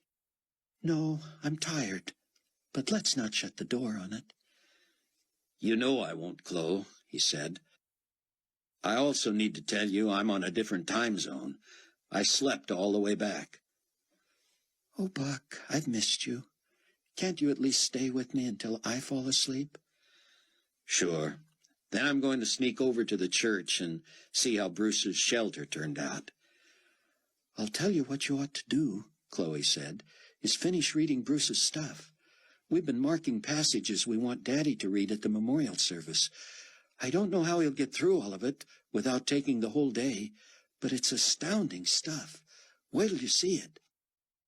I can't wait. Rayford Steele was having a crisis of conscience. Packed and ready to go, he sat reading the Global Community International Daily while awaiting word from Hattie Durham's driver that he was in front of the building. Rayford missed Amanda. In many ways, they still seemed strangers. And he knew that in the little more than 5 years before the glorious appearing, they would never have the time to get to know each other and develop the lifelong relationship and bond he had shared with Irene. For that matter, he still missed Irene. On the other hand, Rayford felt guilty that in many ways he was closer to Amanda already than he had ever been to Irene. That was his own fault, he knew. He had not known nor shared Irene's faith until it was too late. She had been so sweet, so giving. While he knew of worse marriages and less loyal husbands, he often regretted that he was never the husband to her that he could have been. She had deserved better. To Rayford, Amanda was a gift from God. He recalled not even having liked her at first. A handsome, wealthy woman, slightly older than he, she was so nervous upon first meeting him that she gave him the impression of being a jabberer. She didn't let him or Chloe get a word in, but kept correcting herself, answering her own questions, and rambling. Rayford and Chloe were bemused by her, but seeing her as a future love interest never crossed his mind. They were impressed with how taken Amanda had been with Irene from her brief encounter. Amanda had seemed to catch the essence of Irene's heart and soul. The way she described her, Rayford and Chloe might have thought she had known her for years. Chloe had initially suspected Amanda of having designs on Rayford. Having lost her family in the rapture, she was suddenly a lonely, needy woman. Rayford had not sensed anything but a genuine desire to let him know what his former wife had meant to her. But Chloe's suspicion had put him on guard. He made no attempt to pursue Amanda, and was careful to watch for any signs coming the other way. There were none. That made Rayford curious. He watched how she assimilated herself into New Hope Village Church. She was cordial to him, but never inappropriate, and never, in his mind, forward. Even Chloe eventually had to admit that Amanda did not come off as a flirt to anyone. She quickly became known around New Hope as a servant. That was her spiritual gift. She busied herself about the work of the church. She would cook, clean, drive, teach, greet, serve on boards and committees, whatever was necessary. A full-time professional woman, her spare time was spent in church life. "It's always been all or nothing with me," she said. "When I became a believer, it was lock, stock, and barrel." From a distance, having hardly socialized with her after that first encounter, when she merely wanted to talk to him and Chloe about Irene, Rayford became an admirer. He found her quiet, gentle, giving spirit most attractive. When he first found himself wanting to spend time with her, he still wasn't thinking of her romantically.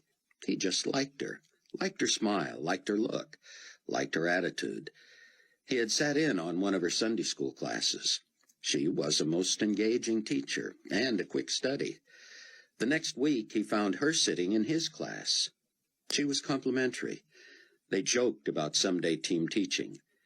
But that day didn't come until after they had double-dated with Buck and Chloe. It wasn't long before they were desperately in love.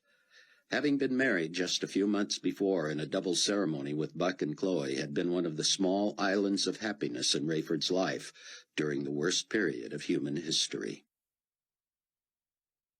Rayford was eager to get back to the States to see Amanda. He also looked forward to some time with Hattie on the plane. He knew the work of drawing her to Christ was that of the Spirit and not his responsibility, but still he felt he should maximize every legitimate opportunity to persuade her. His problem that Saturday morning was that every fiber of his being fought against his role as pilot for Nicolae Carpathia.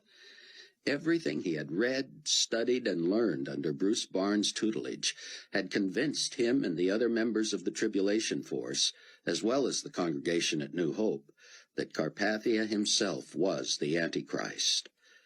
There were advantages to believers to have Rayford in the position he found himself, and Carpathia knew well where Rayford stood. What Nicolae did not know, of course, was that one of his other trusted employees, Cameron Williams, was now Rayford's son-in-law, and had been a believer nearly as long as Rayford. How long could it last? Rayford wondered.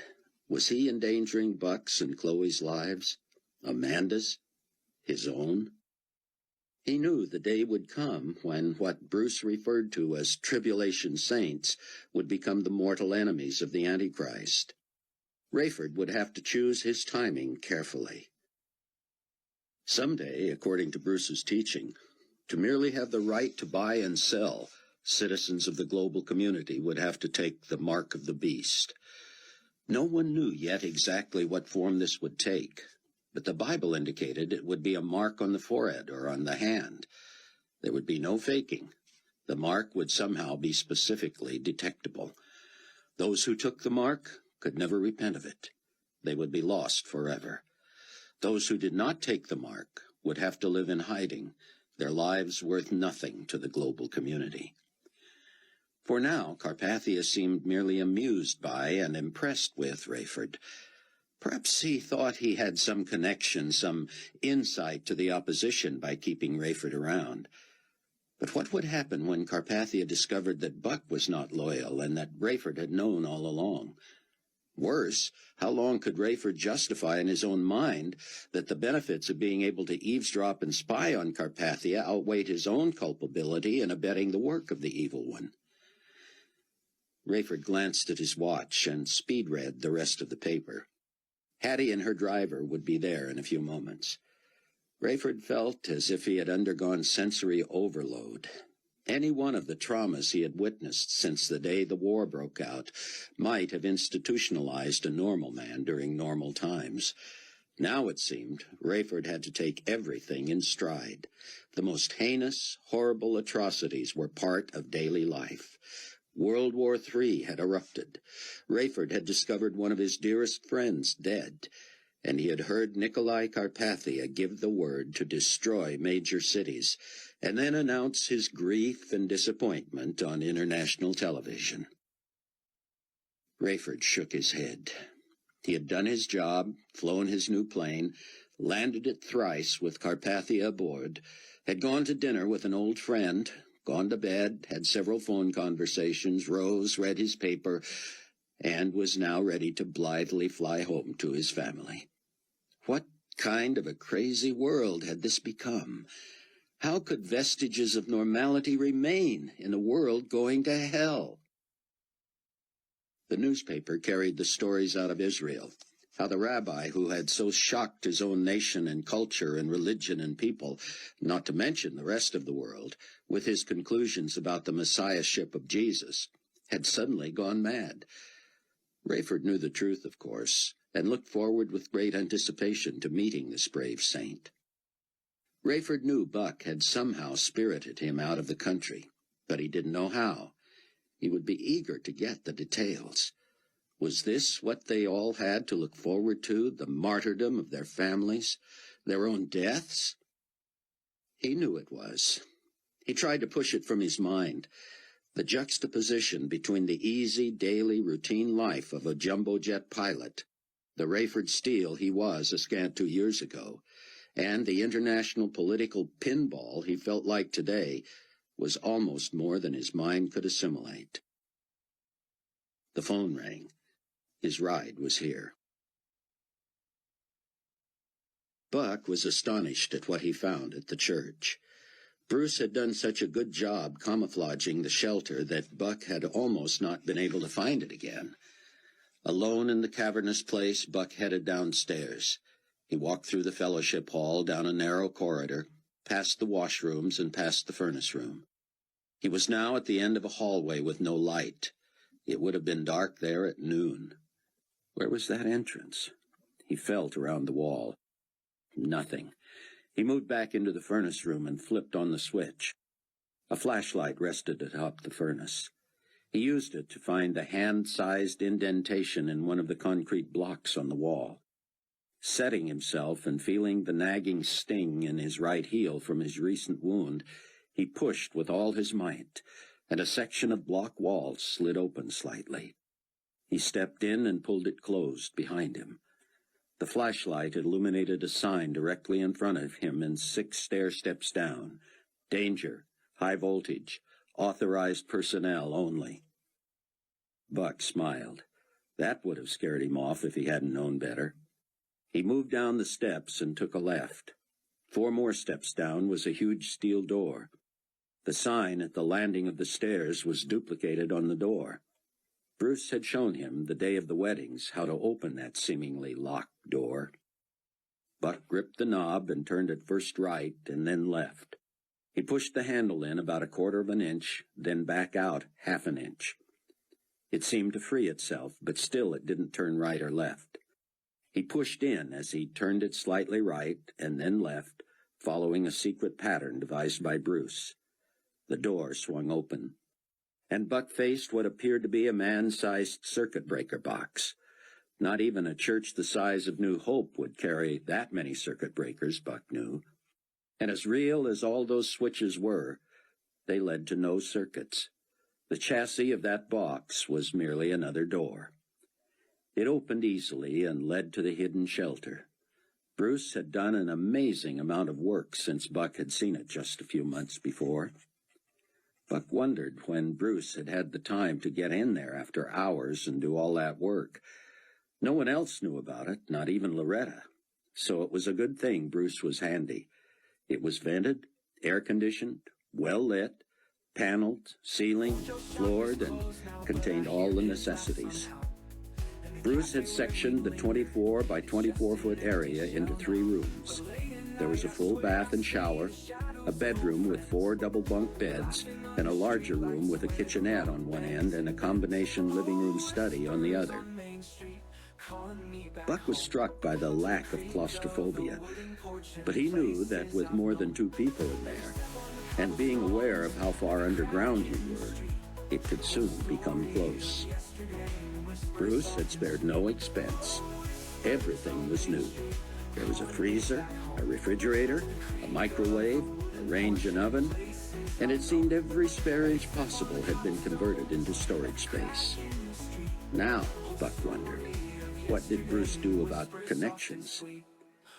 Buck crawled along the carpet and looked behind a sleeper sofa. There was a bank of telephone jacks. He traced the wiring up the wall and tried to spot where it would come out in the hallway. He turned off the lights, closed the circuit breaker door, closed the metal door, jogged up the steps, and slid the brick door shut.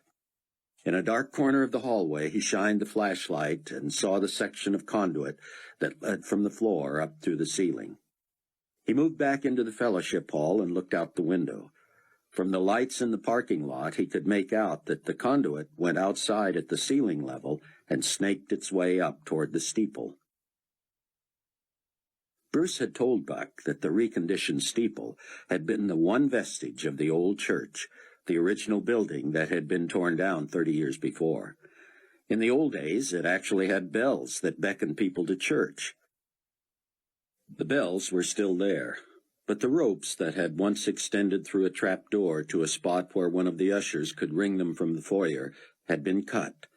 The steeple was now just decorative. Or was it? Buck lugged a stepladder from a utility room up into the foyer and pushed open the trap door. He hoisted himself above the ceiling and found a wrought iron ladder that led into the belfry. He climbed up near the old bells, which were covered with cobwebs and dust and soot. When he reached the section open to the air, his last step made his hair brush a web, and he felt a spider skitter through his hair. He nearly lost his balance swatting it away and trying to hang on to the flashlight and to the ladder. It was just yesterday that he had been chased across the desert, rammed, shot at, and virtually chased through flames to his freedom. He snorted. He would almost rather go through all that again than have a spider run through his hair. Buck peeked down from the opening and looked for the conduit. It ran all the way up to the tapered part of the steeple. He reached the top of the ladder and stepped out through the opening. He was around the side of the steeple, not illuminated from the ground. The old wood didn't feel solid. His sore foot began to twitch. Wouldn't this be great, he thought. Slip off the steeple of your own church and kill yourself in the middle of the night. Carefully surveying the area to be sure no cars were around, Buck briefly shined the flashlight at the top of where the conduit ran up the steeple. There was what appeared to be a miniature satellite dish, about 2.5 inches in diameter. Buck couldn't read the tiny sticker applied to the front of it, so he stood on tiptoe and peeled it off. He stuck it in his pocket and waited until he was safely back inside the steeple, down the ladder, and through the trap door to the stepladder before pulling it out. It read, "Donnie Moore Technologies, your computer doctor." Buck put the stepladder away and began shutting off the lights. He grabbed a concordance off the shelf in Bruce's office and looked up the word housetop.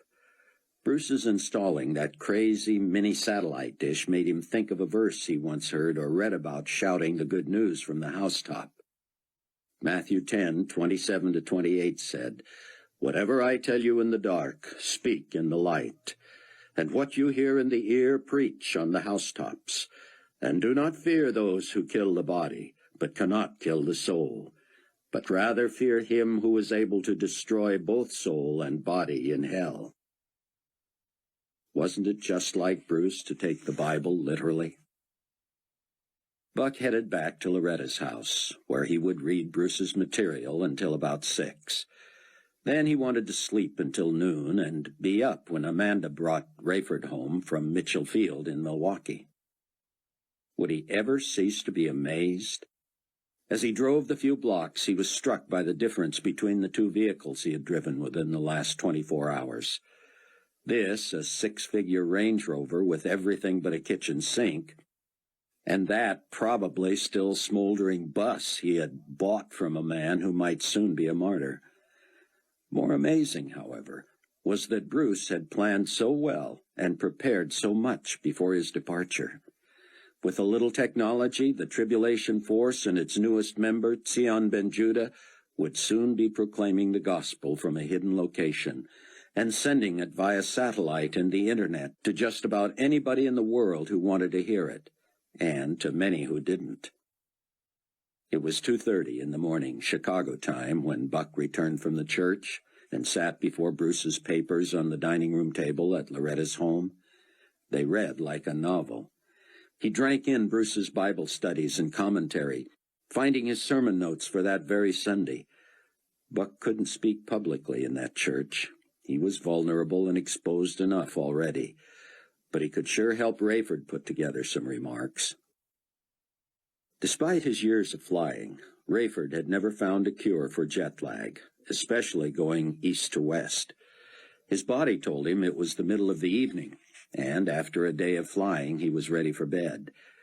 But as the DC-10 taxied toward the gate in Milwaukee, it was noon, Central Standard Time. Across the aisle from him, the beautiful and stylish Hattie Durham slept. Her long blonde hair was in a bun, and she had made a mess of her mascara trying to wipe away her tears. She had wept off and on almost the entire flight. Through 2 meals, a movie, and a snack, she had unburdened herself to Rayford. She did not want to stay with Nicolae Carpathia. She had lost her love for the man. She didn't understand him. While she wasn't ready to say he was the Antichrist, she certainly was not as impressed with him behind closed doors as most of his public was with him. Rayford had carefully avoided declaring his starkest beliefs about Carpathia. Clearly Rayford was no fan and hardly loyal, but he didn't consider it the better part of wisdom to state categorically that he agreed with most Christian believers that Carpathia fit the bill of the Antichrist. Of course, Rayford had no doubt about it. But he had seen broken romances heal before, and the last thing he wanted was to give Hattie ammunition that could be used against him with Carpathia.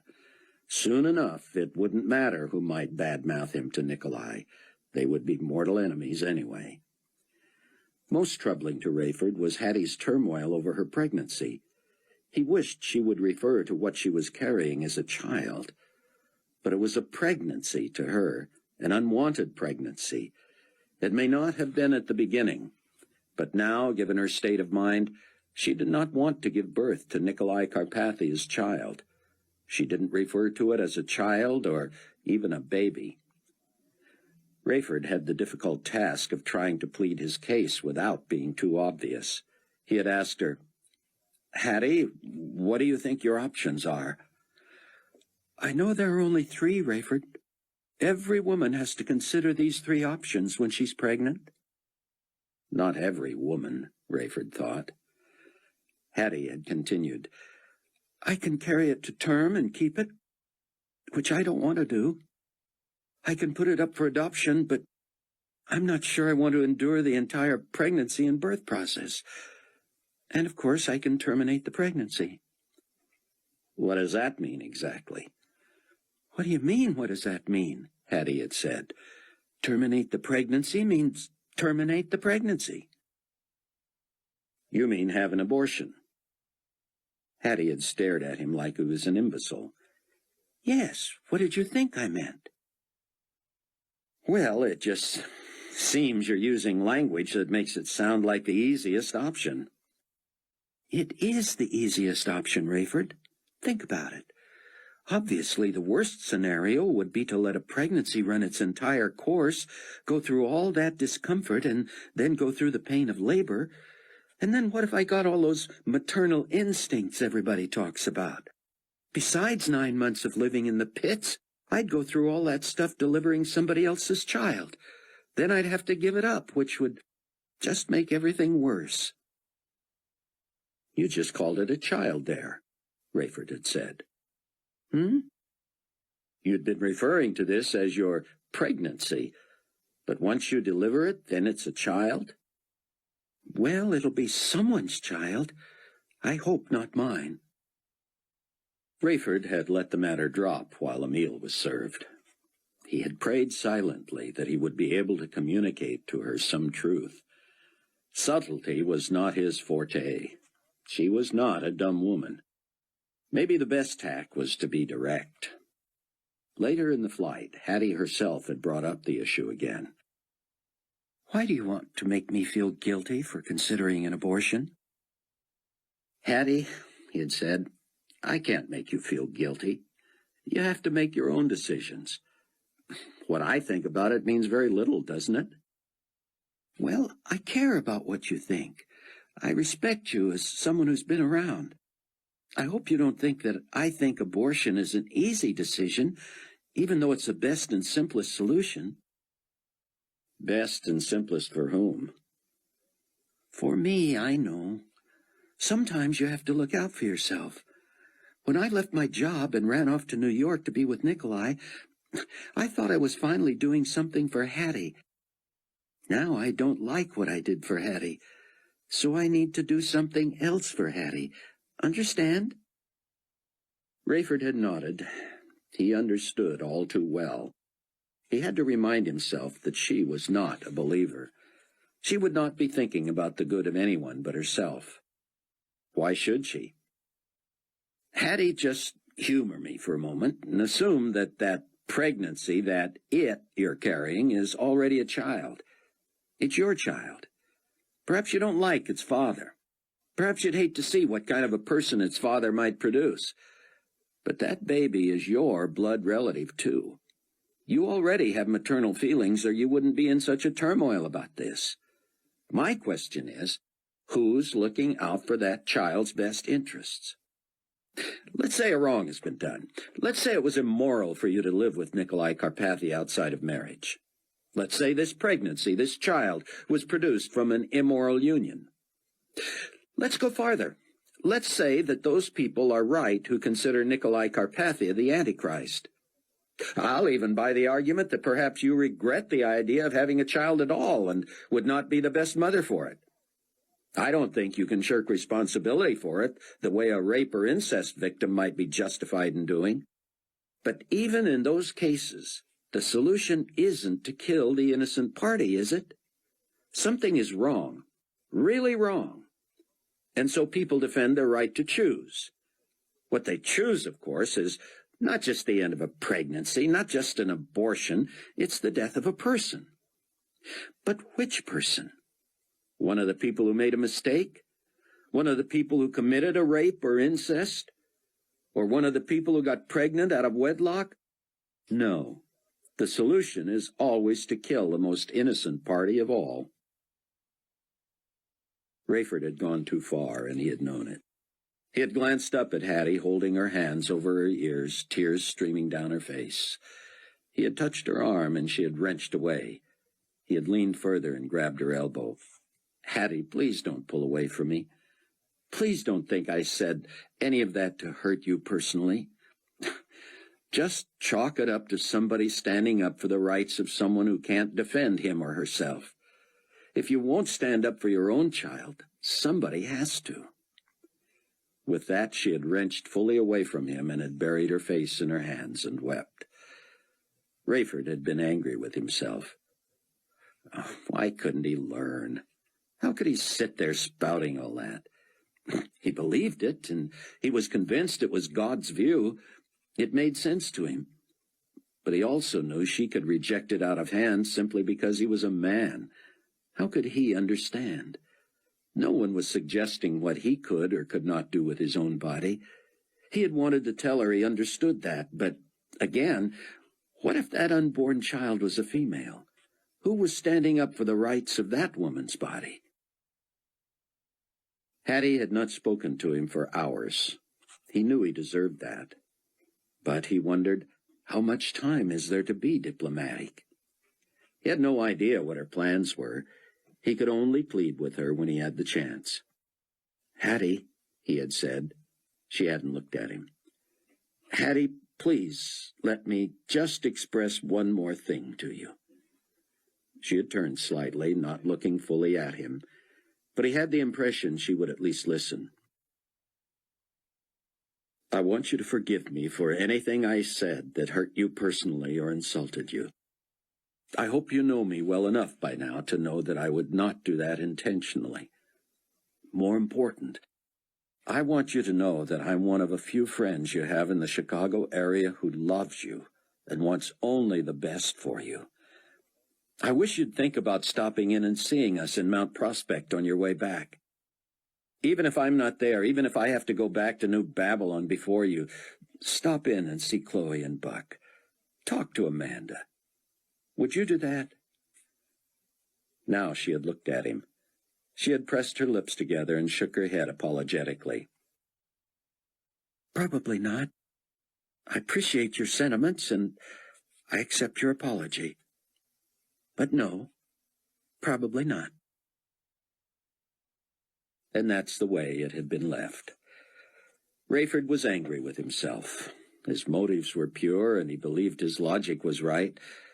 But maybe he had counted too much on his own personality and style, and not enough on God himself to work in Hattie's heart. All he could do now was pray for her. When the plane finally stopped at the gate, Rayford helped Hattie pull her bag from the overhead rack. She thanked him. He didn't trust himself to say anything more. He had apologized enough. Hattie wiped her face one more time and said, "Rayford, I know you mean well, but you drive me nuts sometimes. I should be glad nothing ever really developed between us." "Thanks a lot," Rayford said, feigning insult. "I'm serious," she said. "You know what I mean.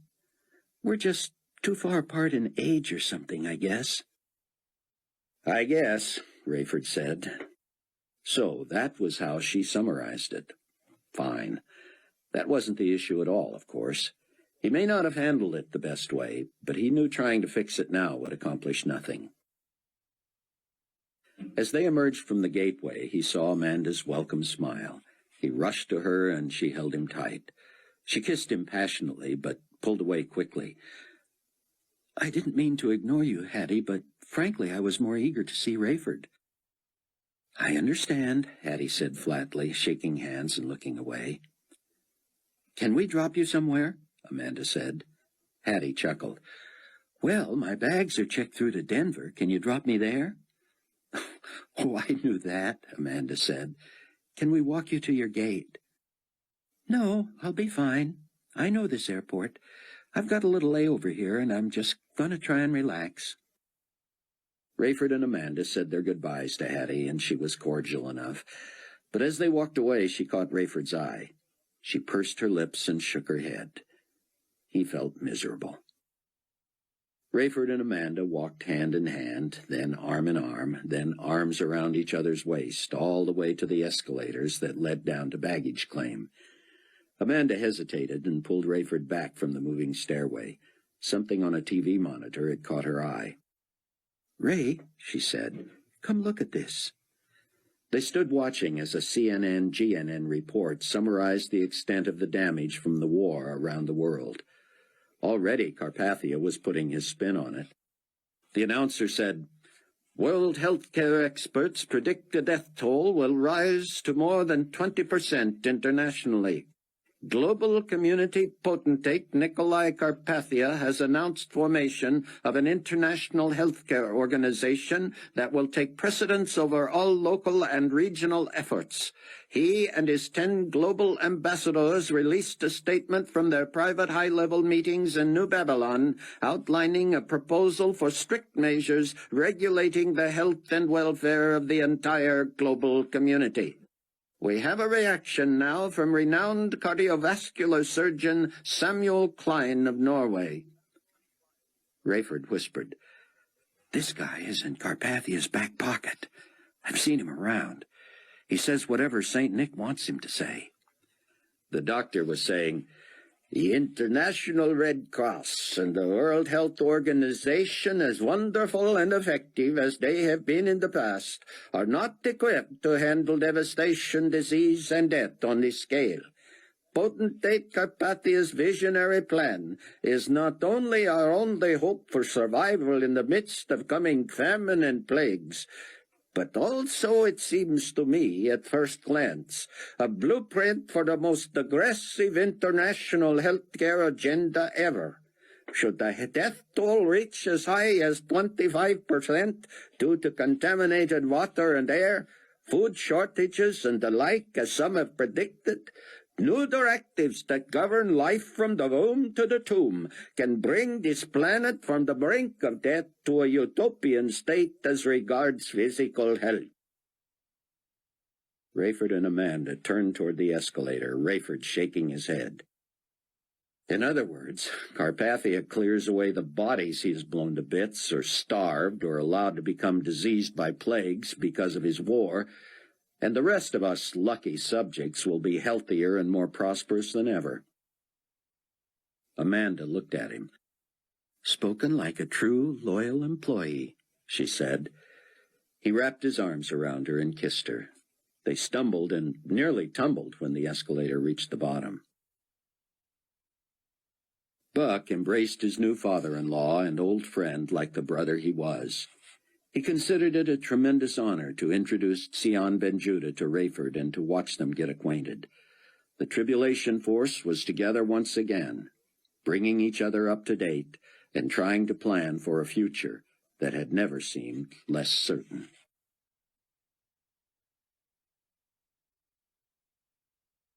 Chapter 15. Rayford forced himself to stay up until a normal bedtime Saturday night. He, Buck, and Sion went over and over Bruce's material. More than once Rayford was moved to tears. "I'm not sure I'm up to this," he said. Sion spoke softly. "You are. What would you have done had I been unable to get back?" Buck said, "I don't know, but I can't risk speaking in public, and certainly Sion can't." Rayford asked what they were going to do about Sion. "He can't stay here long, can he?" "No," Buck said. "It won't be long before it gets back to global community brass. I was involved in his escape. In fact, it wouldn't surprise me if Carpathia already knows." They decided amongst themselves that Sion should be able to come to New Hope Sunday morning, possibly with Loretta, as a guest who appeared to be an old friend. There was enough difference in their ages that, except for his Middle Eastern look, he might appear to be a son or nephew.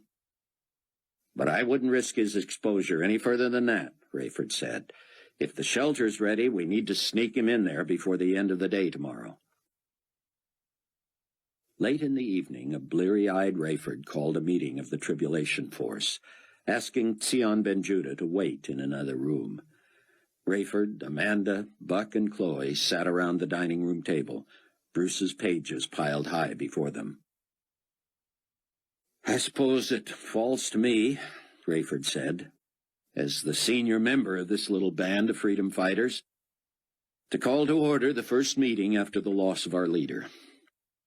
Amanda shyly raised her hand. Excuse me, but I believe I am the senior member if you're talking age.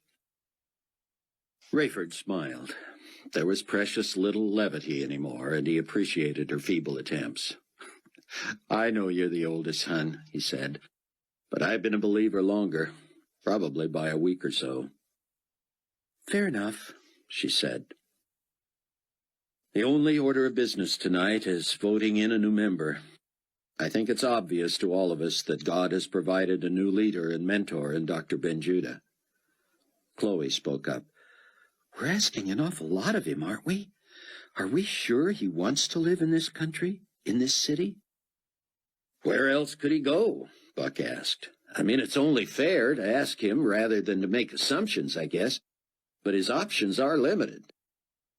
Buck told the others about the new phones, the coming computers, how Bruce had outfitted the shelter for phone and computer broadcasting, and how Donnie Moore was designing a system that would be interception and trace-proof. Rayford thought everyone seemed encouraged. He finalized preparations for the memorial service the next morning and said he planned to be unabashedly evangelistic. They prayed for the confidence, peace, and blessing of God on their decision to include Sion in the tribulation force. Rayford invited him into the meeting. Sion, my brother, we would like to ask you to join our little core group of believers. We know you've been deeply wounded and maybe in pain for a long, long time. We're not asking for an immediate decision.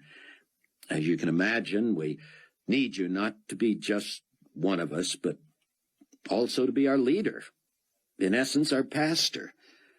We recognize that the day may come when we might all be living with you in the secret shelter. Meanwhile, we will try to maintain as normal lives as possible, trying to survive and spread the good news of Christ to others until his glorious appearing. Sion rose at one end of the table and placed both hands atop it. Buck, who so recently had thought Sion looked younger than his 46 years, now saw him weary and spent, grief etching his face. His words came slowly, haltingly, through quivering lips. My dear brothers and sisters in Christ, he said in his thick Israeli accent, I am deeply honored and moved. I am grateful to God for his provision and blessing to me in bringing John Cameron to find me and save my life. We must pray for our brothers, Michael and his 3 friends, whom I believe are among the 144,000 witnesses God is raising up around the world from the tribes of Israel. We must also pray for our brother Hannes, whom Cameron has told you about. He was used of God to deliver us. I know nothing more about him, except that should it come out that he could have detained me, he too may be a martyr before we know it. Devastated as I am over my own personal loss, I see the clear hand of God Almighty in guiding my steps. It was as if my blessed homeland were a salt shaker in his hand, and he upended it and shook me out across the desert and into the air. I landed right where he wants me.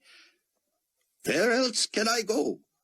I need no time to think about it. I have already prayed about it.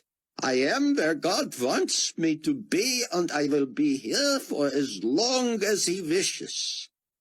I do not like to live in hiding, but neither am I a reckless man. I will gratefully accept your offer of shelter and provisions, and I look forward to all the Bible software Cameron has promised to put on the new computer. If you and your technical advisor, young Mr. Moore, can devise a way to multiply my ministry, I would be thankful. Clearly, My days of international travel and speaking are over. I look forward to sitting with fellow believers in your church tomorrow morning and hearing more about your wonderful mentor, my predecessor, Bruce Barnes.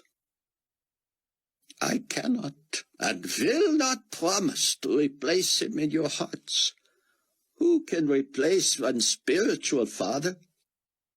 But as God has blessed me with a mind that understands many languages, with a heart that seeks after him and always has, and with the truth he has imparted to me and which I discovered and accepted and received only a little too late, I will dedicate the rest of my life to sharing with you and anyone else who will hear it the good news of the gospel of Jesus Christ, the Messiah, the Savior, my Messiah, and my Savior. Sion seemed to collapse into his chair, and as one, Rayford and the rest of the tribulation force turned and knelt before theirs. Buck felt the presence of God as clearly as he had during his escapade in Israel and Egypt. He realized his God was not limited by space and time. Later, when he and Chloe went up to bed, leaving Rayford alone in the dining room to put the final touches on his memorial service message, they prayed that Verna Z would follow through on her promise to attend. "She's the key," Buck said. "Chloe, if she gets spooked and says anything to anybody about me, our lives will never be the same." Buck, our lives haven't been the same from one day to the next for almost 2 years. Buck gathered her in, and she nestled against his chest. Buck felt her relax and heard her deep, even breathing as she fell asleep minutes later. He lay awake another hour, staring at the ceiling. Buck awoke at 8 in an empty bed. He smelled breakfast. Loretta would already have been at church. He knew Chloe and Amanda had bonded and frequently worked together, but he was surprised to find Sion also putzing around in the kitchen. "We will add a little Middle Eastern flavor to our morning repast, no?" he asked. "Sounds good to me, brother," Buck said. "Loretta'll be back to pick you up about 9. Amanda, Chloe, and I'll head over as soon as we're finished with breakfast." Buck knew there would be a crowd that morning, but he didn't expect the parking lots to be full and the streets lined with cars for blocks. If Loretta hadn't had a reserved spot, she might have done better to leave her car at home and walk to the church with Sion. As it was, she told Buck later, she had to wave someone out of her spot when she got back with him. It didn't make sense for Sion to be seen with Buck at church. Buck sat with Chloe and Amanda. Loretta sat near the back with Sion. Loretta, Buck, Chloe, and Amanda kept an eye out for Verna. Rayford would not have known Verna if she was standing in front of him. He was occupied with his own thoughts and responsibilities that morning. 50 minutes before the service, he signaled the funeral director to move the casket into the sanctuary and open it. Rayford was in Bruce's office when the funeral director hurried back to him. "Sir, are you sure you still want me to do that? The sanctuary's full to overflowing already." Rayford didn't doubt him, but followed him to look for himself. He peeked through the platform door. It would have been inappropriate to open the casket in front of all those people. Had Bruce's body been on display, waiting for them when they arrived, that would have been one thing. "Just wheel the closed coffin out there," Rayford said. "We'll schedule a viewing later." As Rayford headed back to the office, he and the funeral director came upon the casket and the attendants in an otherwise empty corridor that led to the platform. Rayford was overcome with a sudden urge. "Could you open it just for me, briefly?" "Certainly, sir, if you would avert your eyes a moment." Rayford turned his back and heard the lid open and the movement of material.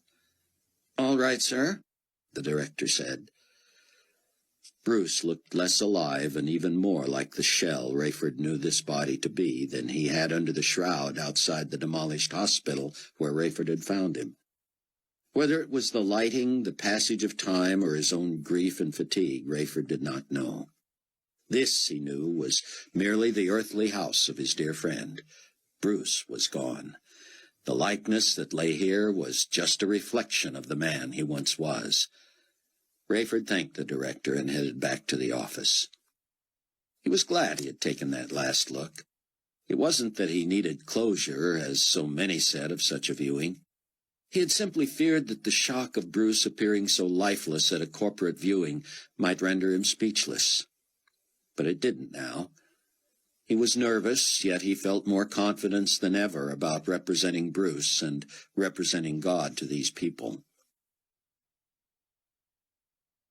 The lump in Buck's throat began the moment he entered the sanctuary and saw the crowd. The number didn't surprise him, but how early they had assembled did. Also, there was not the usual murmuring as at a normal Sunday morning service. No one here seemed even to whisper. The silence was eerie, and anyone could have interpreted it as a tribute to Bruce. People wept, but no one sobbed, at least not yet.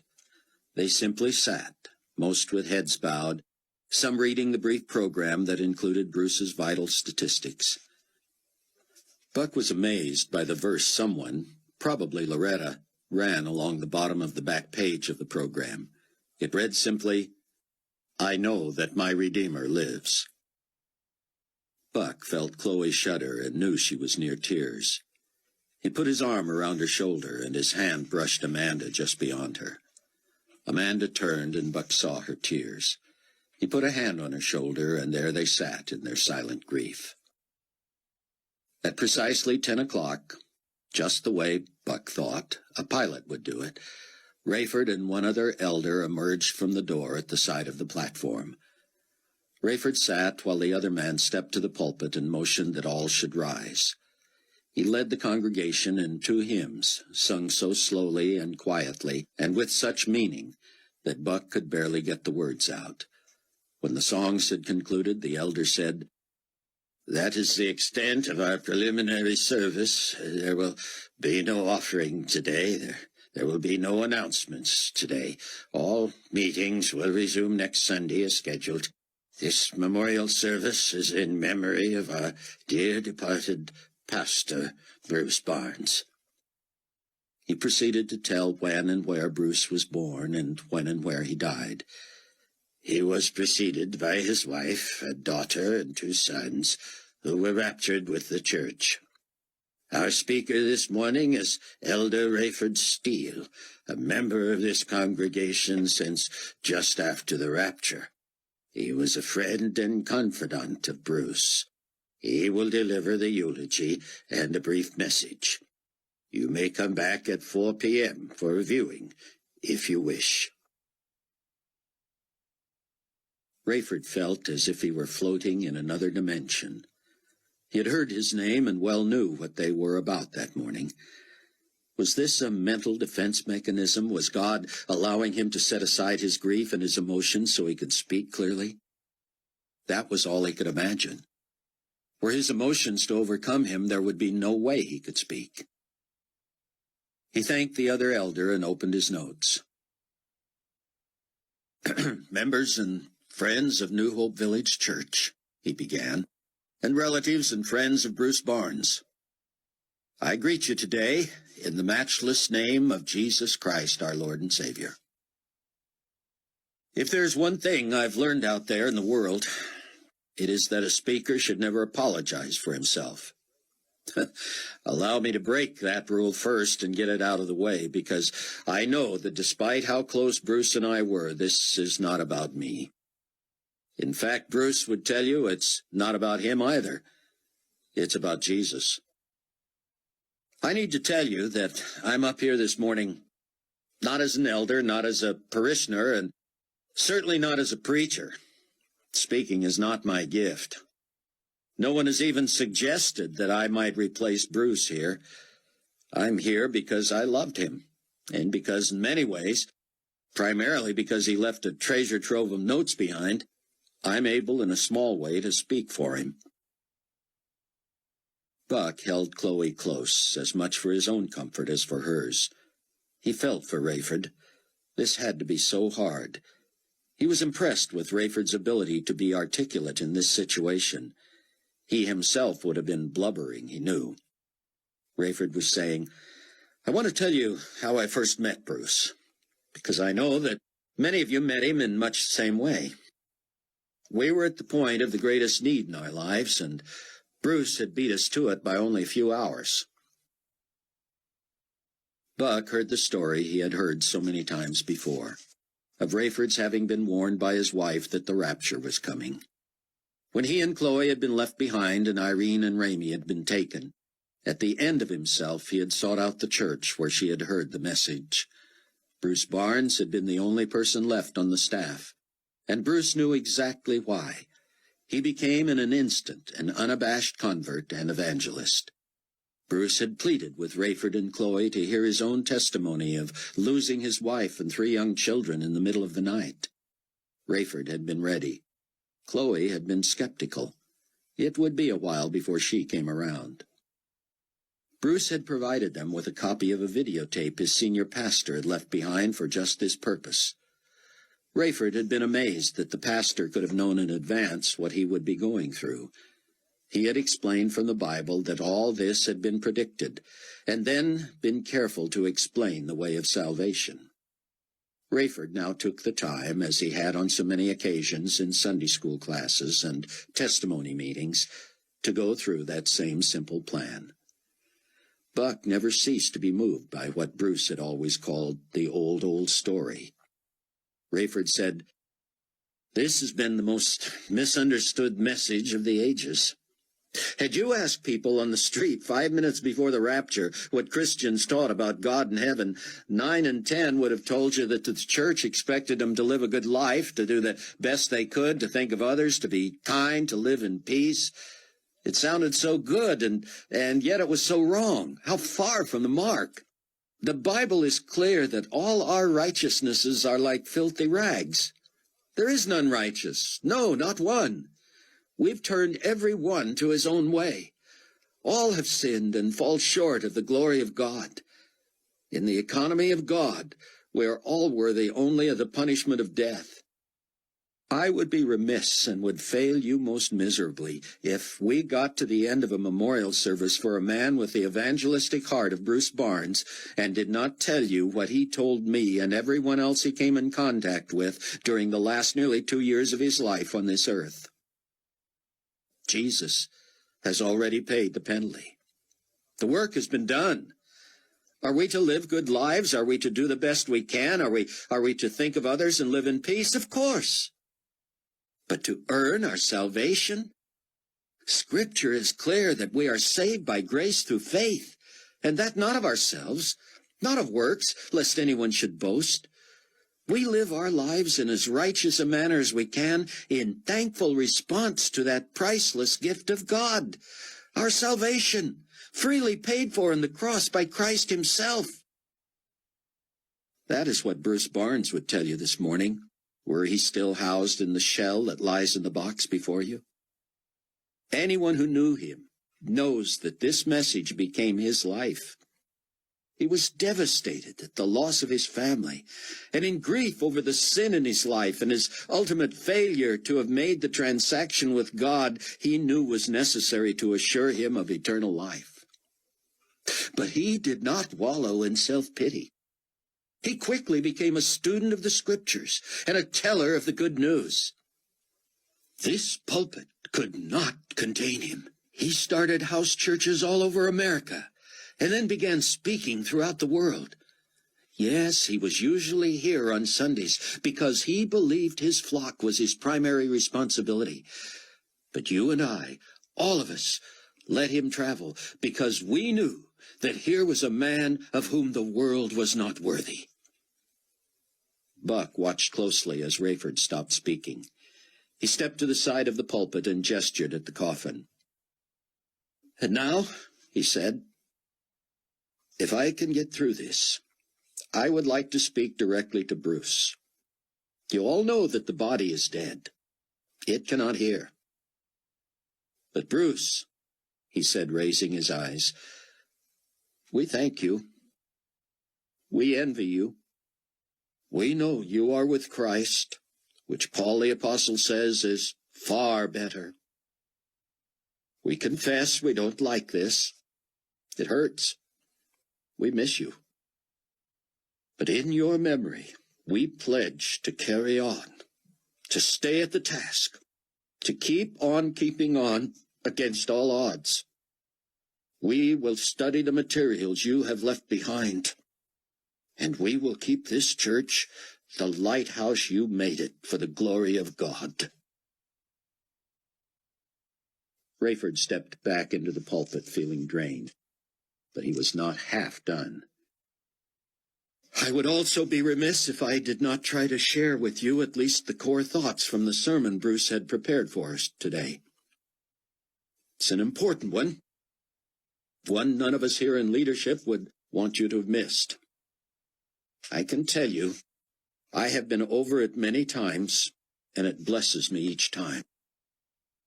But before I do that, I feel compelled to open the floor to anyone else who feels led to say anything in memory of our dear brother. Rayford took one step back from the microphone and waited. For a few seconds he wondered if he had caught everyone off guard. No one moved.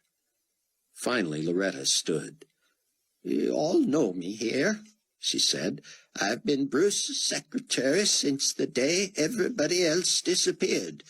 If you pray I can maintain my composure, I have just a few things to say about Pastor Barnes. Loretta told her now familiar story of how she was the only one of more than 100 blood relatives who was left behind at the rapture. There are only a dozen or so of us in this room who were members of this church before that day, she said.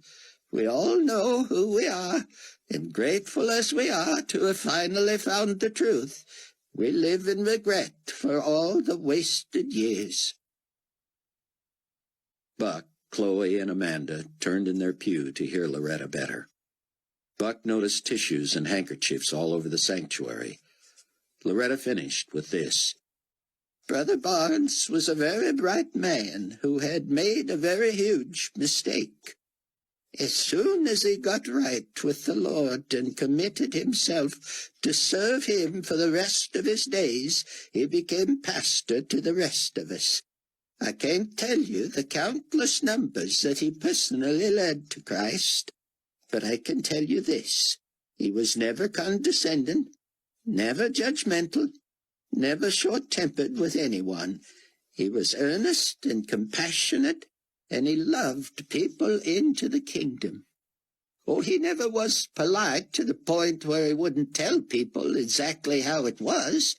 There are enough people in here who can attest to that. But winning people to Christ was his main, whole, and only goal. I just pray that if there's anybody here who is still wondering or holding out, that you'll realize maybe you're the reason that we'll always be able to say that Bruce did not die in vain. His passion for souls continues beyond the grave. And Loretta broke down. She sat. The stranger next to her, the dark-complected man known only to her in the tribulation force, gently put his arm around her. Rayford stood listening as people from all over the sanctuary stood and testified to the impact Bruce Barnes had had on their lives. It went on and on and on for more than an hour. Finally, when there seemed to be a lull, Rayford said, I hate to arbitrarily end this, but if there is anyone else, let me ask you to stand quickly. After one more, I'll then allow any who need to leave to do so. Staying for my summary of what would have been Bruce's sermon this morning is optional. Sion Ben Judah stood. You do not know me, he said. I represent the international community where your pastor toiled so long and so earnestly and so effectively. Many Christian leaders around the globe knew him, sat under his ministry, and were brought closer to Christ because of him.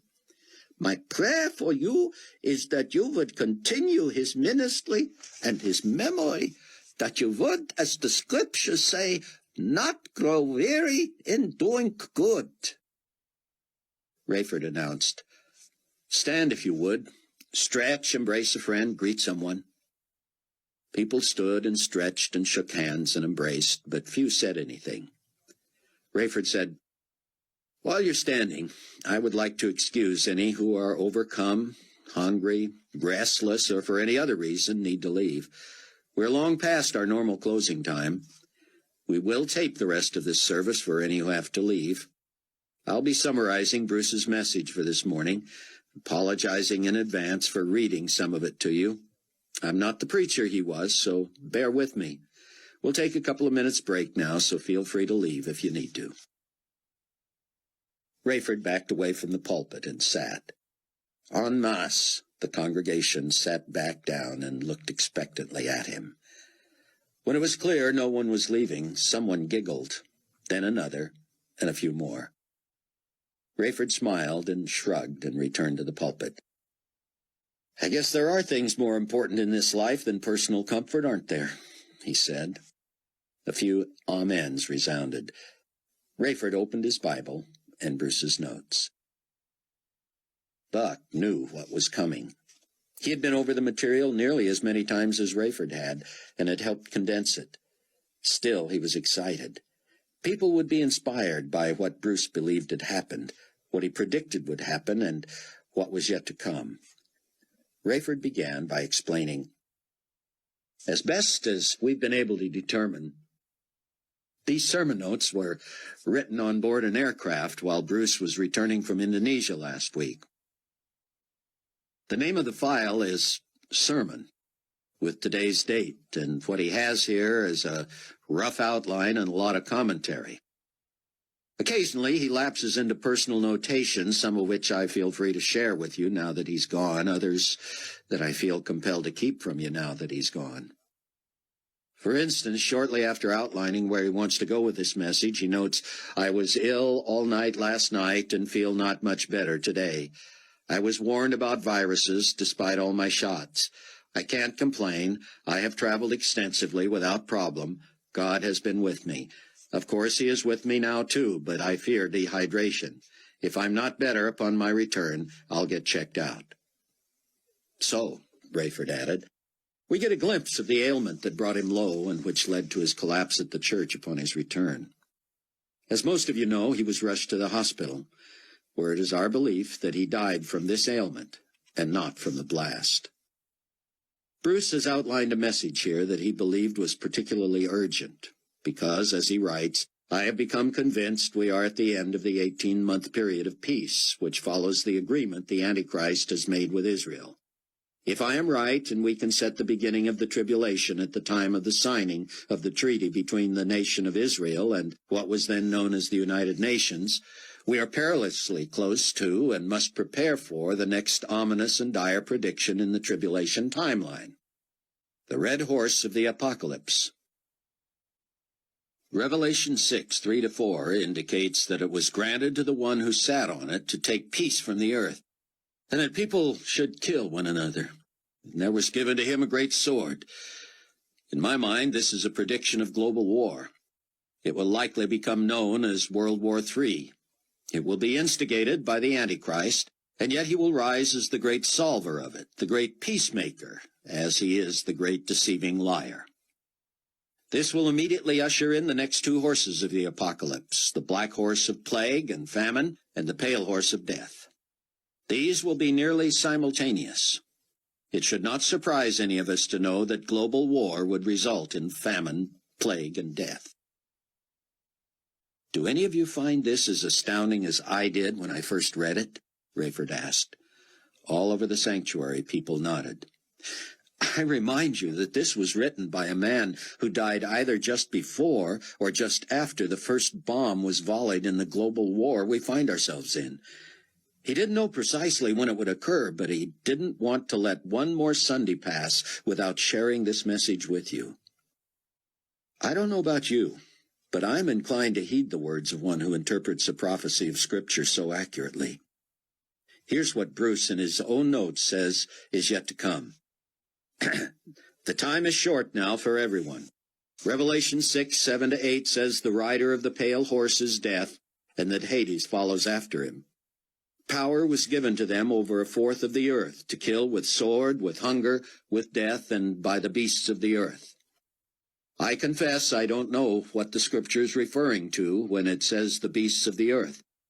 But perhaps these are animals that devour people when they are left without protection due to the war. Perhaps a great beast of the earth is some symbolic metaphor for the weapons employed by the Antichrist and his enemies. Regardless, in short order, 1/4 of the world's population will be wiped out. Bruce continues, I shared this with 3 close compatriots not long ago and asked them to consider that there were 4 of us in the room. Was it possible that one of us would be gone in due time? Of course it was. Might I lose a 1/4 of my congregation? I pray my church will be spared, but I have so many congregations now around the world, it is impossible to imagine that all could be spared.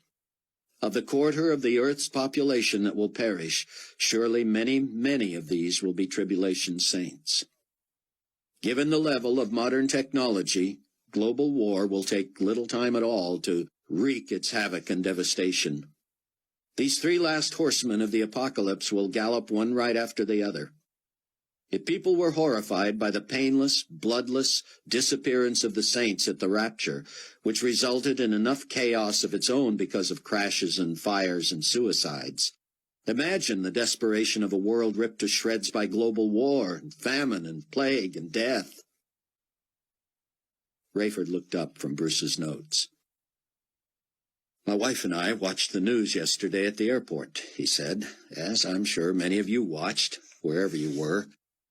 And we saw these very things reported from all around the world. Only the greatest skeptic would accuse us of having written this after the fact. But let's say that you're skeptical. Let's say you believe we are charlatans. Who then wrote the Bible? And when was it written? Forget Bruce Barnes and his present-day predictions a week before the fact. Consider these prophecies made thousands of years ago. You can imagine the pain it brought Bruce to have to prepare this sermon. In a side note, he writes, I hate preaching bad news. My problem in the past was that I always hated hearing bad news too. I shut it out. I didn't listen. It was there if I merely had ears to hear. I must share more bad news in this message, and though it grieves me, I cannot shirk the responsibility. You'll note Bruce's turmoil here, Rayford said. Because I'm the one who has to deliver this, I empathize totally with where he was. The next part of his outline indicates that the 4 horsemen of the apocalypse, once they have visited their judgments on the earth, represent the first 4 of the 7 seal judgments that Revelation 6:1-16 indicates will occur during the first 21 months of the tribulation. According to Bruce's calculations, using as a reference point the treaty signed between Israel and the United Nations, which we now know as the global community, we are closing in on the end of that 21-month period. Therefore, it behooves us to understand clearly the 5th, 6th, and 7th seal judgments predicted in Revelation. As you know from what Bruce has taught before, there are yet to come 2 more 7-part judgments that will carry us through to the end of the 7-year tribulation and the glorious appearing of Christ. The next 7 will be the trumpet judgments, and the 7 following that will be the vial judgments. Whoever becomes your pastor-teacher will, I'm sure, carefully walk you through those as the time draws near. Meanwhile, let me, with Bruce's notes and commentary, make us all aware of what we have to look forward to just within the next few weeks. Rayford was exhausted, but worse than that, He had gone over and over in his mind what he was about to share. It was not good news. He felt weak. He was hungry. He was enough in tune with his body to know he needed sugar. I'm going to ask for just a 5-minute break. I know many of you may need to use the facilities. I need to get a drink. We'll meet back here at precisely 1 o'clock. He left the platform, and Amanda made a beeline for the side door, meeting him in the corridor. "What do you need?" she asked. "Besides prayer?" "Oh, I've been praying for you all morning," she said. "You know that. What do you want, some orange juice?" "You make me sound like a diabetic." "I just know what I would need if I'd been standing up there that long between meals." "Juice sounds great," he said. While she hurried off, Buck joined Rayford in the hallway. "Do you think they're ready for what's to come?" Buck asked. "Frankly, I think Bruce has been trying to tell them this for months. There's nothing like today's newscast to convince you your pastor is right." Buck assured Rayford he would continue praying for him. When he returned to his seat, he found that, again, it appeared not one person had left. It didn't surprise Buck that Rayford was back in the pulpit exactly when he said he would be. "I won't keep you much longer," he said, "but I'm sure you all agree that this is life and death stuff." From Bruce's notes and teaching, we learn that Revelation 6:9-11 points out that the 5th of the 7 seal judgments concerns tribulation martyrs. The scripture says, "I saw under the altar the souls of those who had been slain for the word of God, and for the testimony which they held. And they cried with a loud voice, saying, How long, O Lord, holy and true, until you judge and avenge our blood on those who dwell on the earth? Then a white robe was given to each of them. And it was said to them that they should rest a little while longer, while both the number of their fellow servants and their brethren, who would be killed as they were, was completed." In other words, Rayford continued, many of those who have died in this world war, and are yet to die until a quarter of the world's population is gone, are considered tribulation martyrs. I put Bruce in this category. While he may not have died specifically for preaching the gospel or while preaching the gospel, clearly it was his life's work, and it resulted in his death. I envision Bruce under the altar with the souls of those slain for the word of God and the testimony they held. He will be given a white robe and told to rest a while longer until even more martyrs are added to the total. I must ask you today, are you prepared? Are you willing? Would you give your life for the sake of the gospel? Rayford paused to take a breath and was startled when someone cried out, "I will!" Rayford didn't know what to say. Suddenly from another part of the sanctuary, "So will I!" 3 or 4 others said the same in unison. Rayford choked back tears. It had been a rhetorical question. He had not expected an answer. How moving, how inspiring. He felt led not to let others follow based on emotion alone. He continued, his voice thick. "Thank you, brothers and sisters. I fear we may all be called upon to express our willingness to die for the cause. Praise God, you are willing." Bruce's notes indicate that he believed these judgments are chronological. If the 4 horsemen of the apocalypse lead to the white-robed tribulation martyrs under the altar in heaven, that could be happening even as we speak. And if it is, we need to know what the 6th seal is. Bruce felt so strongly about this seal judgment that on his computer he cut and pasted right here into his notes several different translations and versions of Revelation 6:12-17. Let me just read you the one he marked as the most stark and easily understood. "I looked when he," and you'll recall that the he mentioned here is the Lamb, who's described in verse 14 of the previous chapter as him who lives forever and ever, who is, of course, Jesus Christ himself.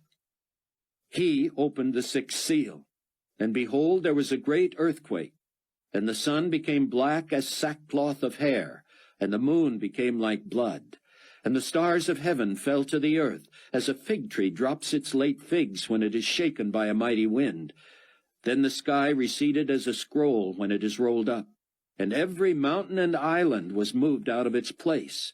And the kings of the earth, the great men, the rich men, the commanders, the mighty men, every slave and every free man, hid themselves in the caves and in the rocks of the mountains, and said to the mountains and rocks, Fall on us and hide us from the face of him who sits on the throne and from the wrath of the Lamb, for the great day of his wrath has come, and who is able to stand? Rayford looked up and scanned the sanctuary. Some stared at him, ashen. Others peered intently at their Bibles. I'm no theologian, people. I'm no scholar. I've had as much trouble reading the Bible as any of you throughout my lifetime, and especially over the nearly 2 years since the rapture. But I ask you, is there anything difficult to understand about a passage that begins, Behold, there was a great earthquake? Bruce has carefully charted these events, and he believed that the first 7 seals cover the first 21 months of the 7-year tribulation, which began at the time of the covenant between Israel and the Antichrist. If you happen to be one who doesn't believe the Antichrist has appeared on the scene yet, then you don't believe there's an agreement between Israel and that person. If that is true, all this is still yet to come. The tribulation did not begin with the rapture. It begins with the signing of that treaty.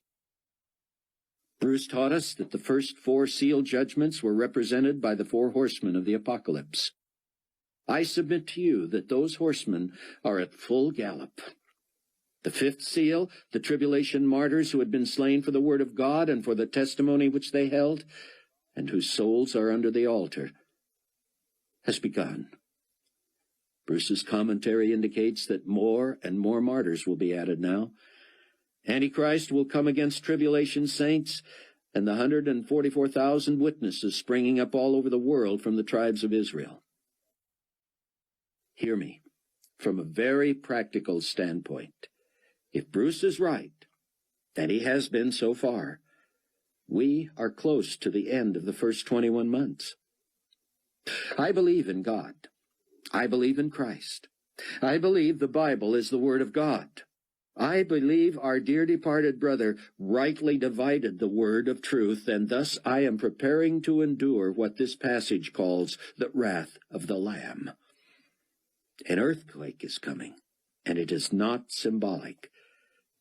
This passage indicates that everyone, great or small, would rather be crushed to death than to face the one who sits on the throne. Buck was furiously taking notes. This was not new to him, but he was so moved by Rayford's passion and the idea of the earthquake being known as the wrath of the Lamb that he knew it had to be publicized to the world. Perhaps it would be his swan song, his death knell, but he was going to put in the Global Community Weekly that Christians were teaching of the coming wrath of the Lamb. It was one thing to predict an earthquake. Armchair scientists and clairvoyants had been doing that for years. But there was something about the psyche of the current world citizen that caused him or her to become enamored of catchphrases. What better catchphrase than one from the Word of God? Buck listened as Rayford concluded. At the end of this first 21-month period, the mysterious 7th seal judgment will usher in the next 21-month period, during which we will receive the 7 trumpet judgments. I say the 7th seal judgment is mysterious because Scripture's not clear what form it will take. All the Bible says is that it is apparently so dramatic that there will be silence in heaven for half an hour. Then 7 angels, each with a trumpet, prepare themselves to sound. We will study those judgments and talk about them as we move into that period. However, for now, I believe Bruce has left us with much to think and pray about. We have loved this man. We have learned from this man. And now we have eulogized him. Though we know he's finally with Christ, do not hesitate to grieve and mourn. The Bible says we're not to mourn as do the heathen who have no hope, but it does not say we should not mourn at all. Embrace the grief, and grieve with all your might, but don't let it keep you from the task. What Bruce would have wanted above all else is that we stay about the business of bringing every person we can into the kingdom before it is too late. Rayford was exhausted. He closed in prayer, but rather than leaving the platform, he merely sat and lowered his head. There was not the usual rush for the doors. Most continued to sit, while a few slowly and quietly began to make their way out.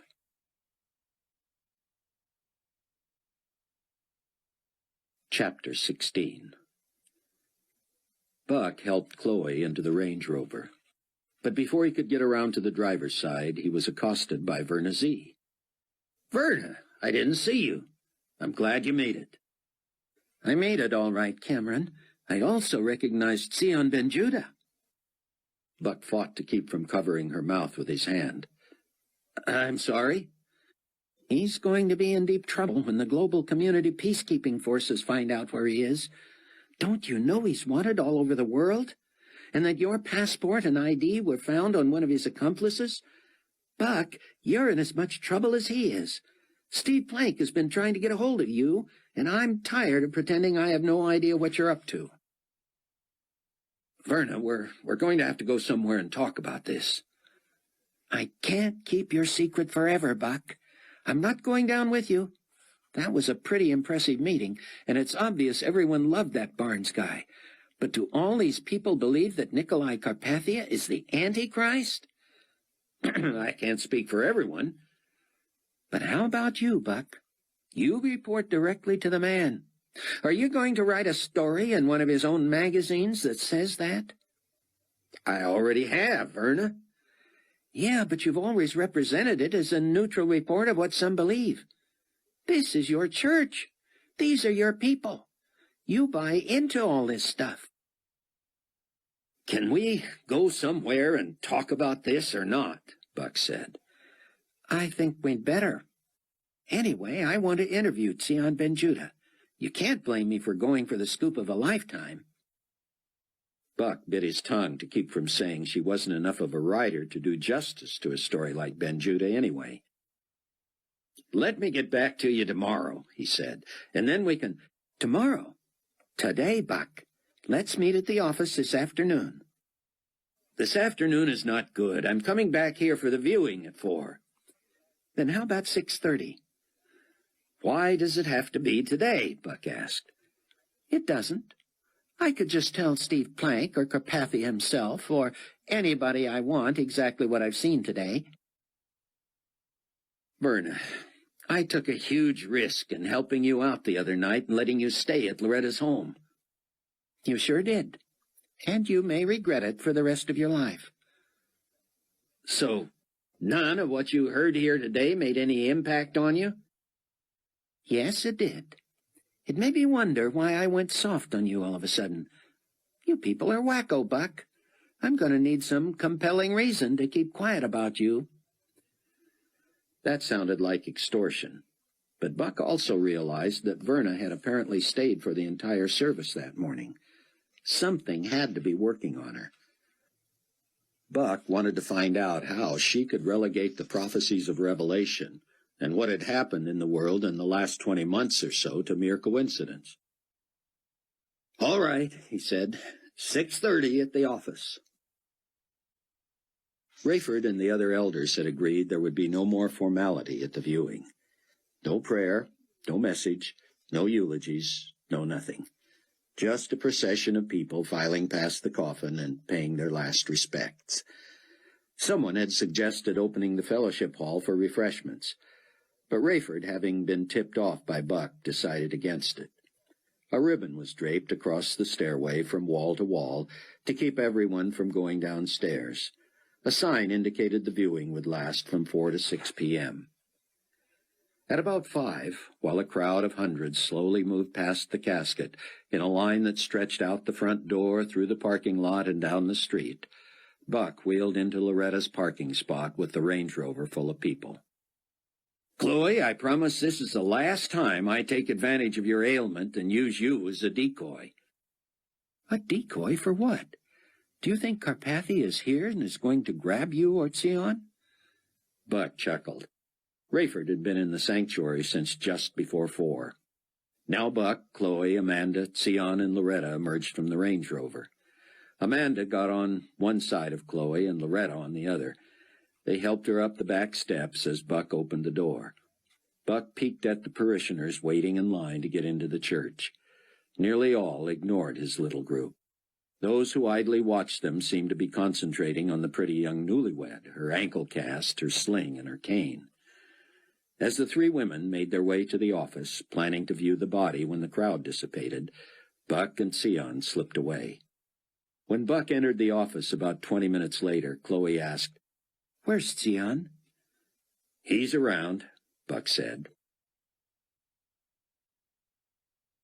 Rayford stood near Bruce's coffin, shaking hands with mourners. Donnie Moore approached. "I'm sorry to bother you with a question right here," Donnie said, "but would you know where I could find Mr. Williams? He ordered some stuff from me, and I've got it for him." Rayford directed him to the office. As Donnie and dozens of others filed past, Rayford wondered how long Hattie Durham would be with her mother in Denver. Carpathia had scheduled a meeting with Pontifex Maximus Peter Matthews, who had recently been named Supreme Pontiff of Enigma Babylon I World Faith, a conglomeration of all the religions in the world.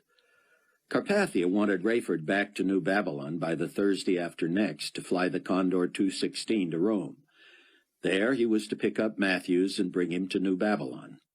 Carpathia had made noises about headquartering Matthews and One World Faith in New Babylon, along with almost every other international organization.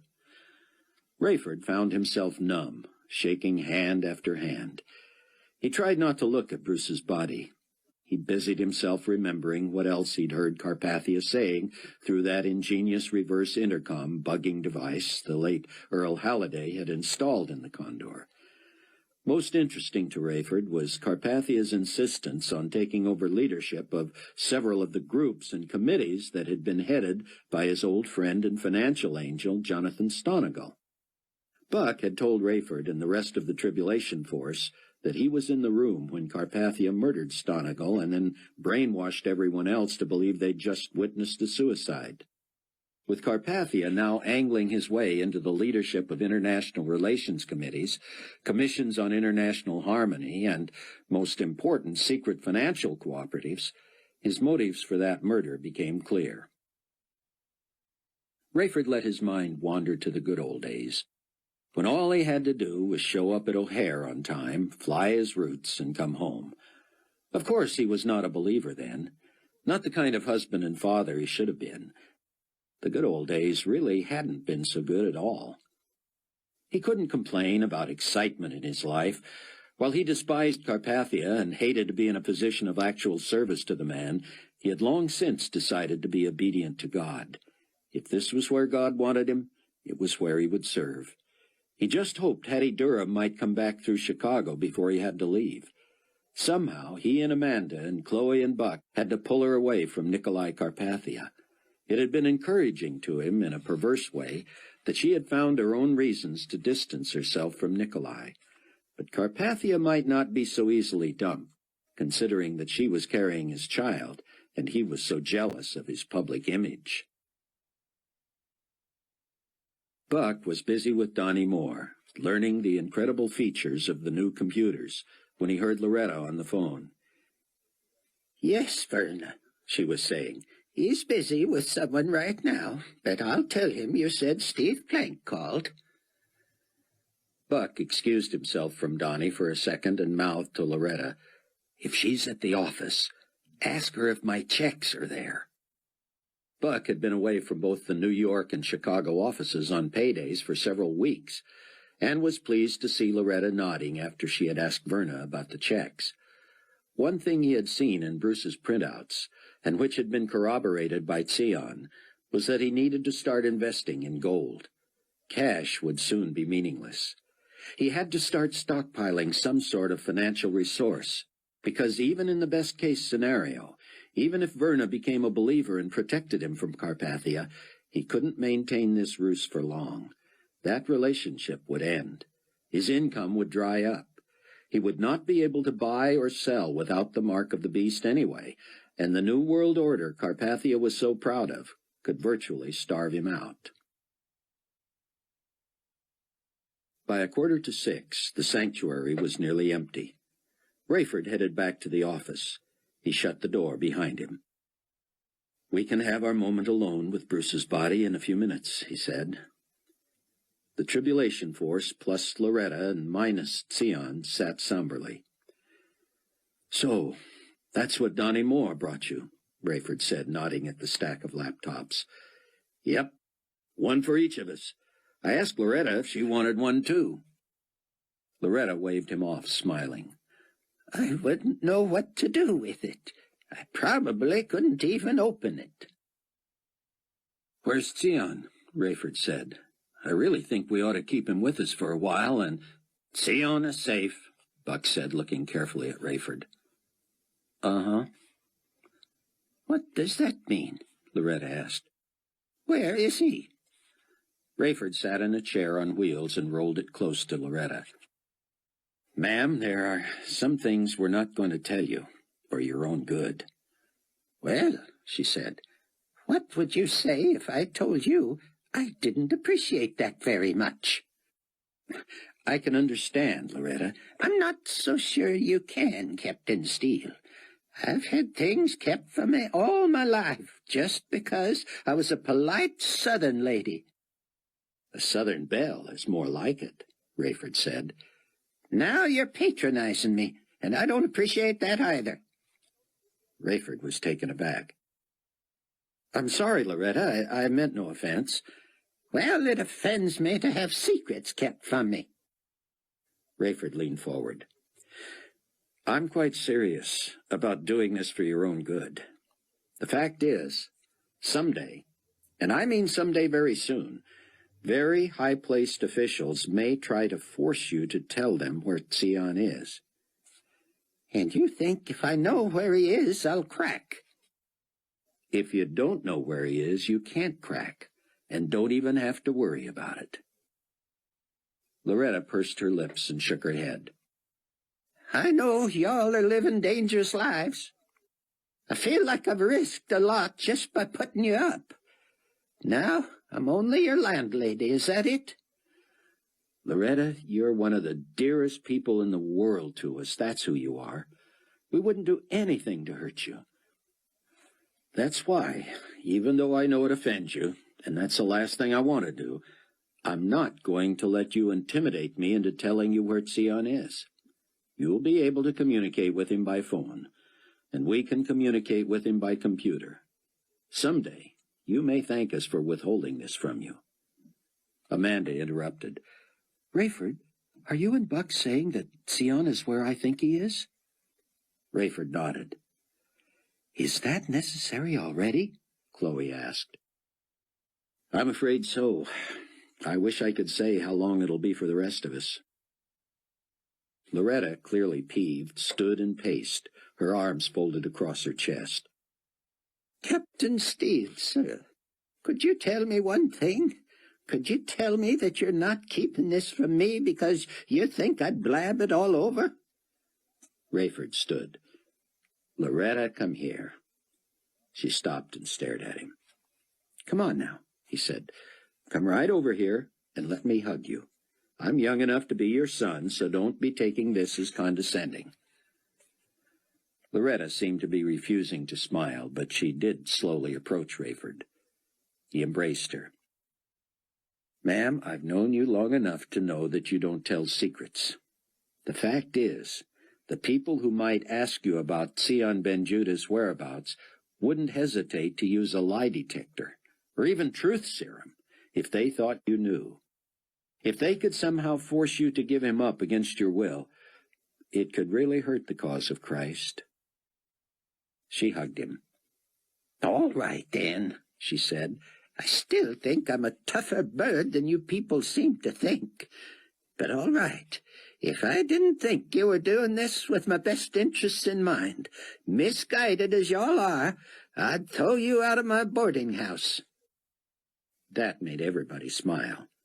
Everybody except Loretta. There was a knock at the door. "Excuse me, sir," the funeral director said to Rayford. "The sanctuary is empty." Buck was last in line as the 5 of them filed into the sanctuary and stood by Bruce's coffin. At first, Buck felt guilty. He was strangely unmoved. He realized he had expended his emotion during the memorial service. He knew so well that Bruce was no longer there that he largely felt nothing by simply noting that his friend was indeed dead. And yet he was able to use these moments, standing there with the people closest to him in the world, to think about how dramatically and specifically God had acted in his behalf, even just within the past several hours. If there was one thing he had learned from Bruce, it was that the Christian life was a series of new beginnings. What had God done for him lately? What hadn't he done for him? Buck only wished he would feel the same compulsion to renew his commitment to the service of Christ when God didn't seem so close. 20 minutes later, Buck and Chloe pulled into the parking lot of Global Community Weekly. Only Verna's car was in the lot. To Buck, it seemed Verna looked both surprised and disappointed to see Chloe hobbling in with him. Chloe must have noticed, too. "Am I not welcome here?" she said. "Of course," Verna said, "if Buck needs someone to hold his hand." "Why would I need someone to hold my hand?" They sat in a small conference room with Verna at the head of the table. She leaned back in her seat and steepled her fingers. "Buck, we both know I hold all the cards now, don't we?" "What happened to the new Verna?" Buck asked. "There was no new Verna," she said. "Just a slightly mellower version of the old Verna." Chloe leaned forward. "Then nothing we've said, nothing you and I have talked about, nothing you've seen or heard or experienced at Loretta's house or at the church has meant anything to you whatsoever?" "Well, I have to admit I appreciate the new car. It's better than the one I had. Of course, that was only fair, and the least Buck could do for me after ruining mine."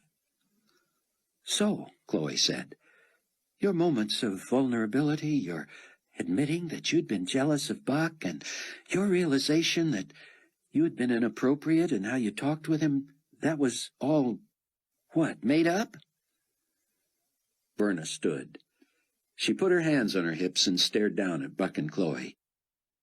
"I'm really surprised at how petty this conversation has begun. We're not talking about office politics here. We're not talking about personality conflicts. The fact is, Buck, you're not loyal to your employer. It's not just a matter of worrying, because it isn't journalism the way it's supposed to be. I've got a problem with that myself. I even told Chloe that, didn't I, Chloe?" "You did."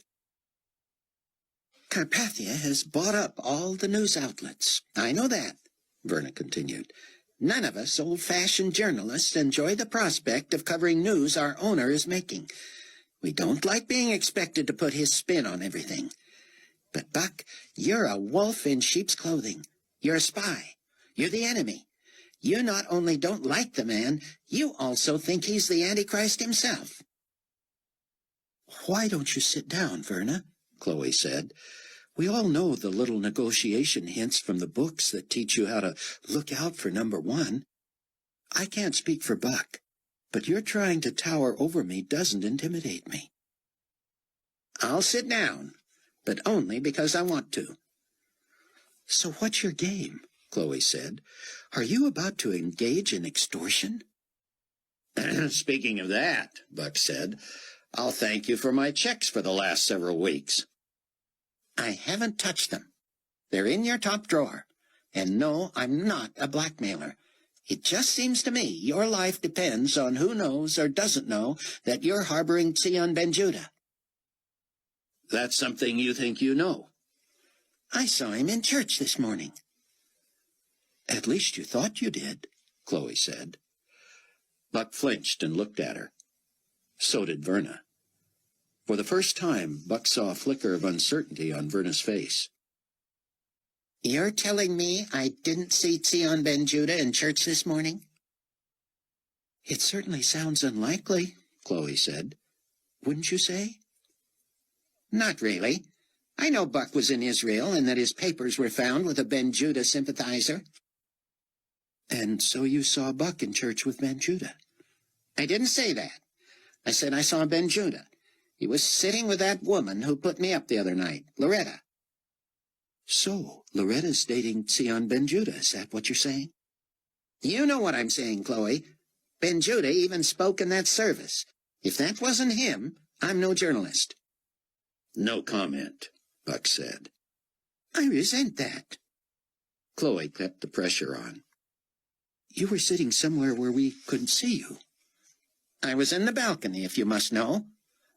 And from the balcony you could see a man sitting in the back with Loretta. I didn't say that. I meant I could tell he was sitting with her. They both spoke, and it sounded like it was coming from the same area. So, Ben Judah escapes from Israel, apparently with Buck's help. Buck is brilliant enough to leave his official papers with some enemy of the state. When Buck gets Ben Judah safely into North America, he brings him out in public at his own church, and then Ben Judah stands and speaks in front of hundreds of people. This is your thought? Verna was sputtering. If that wasn't Ben Judah, who was it?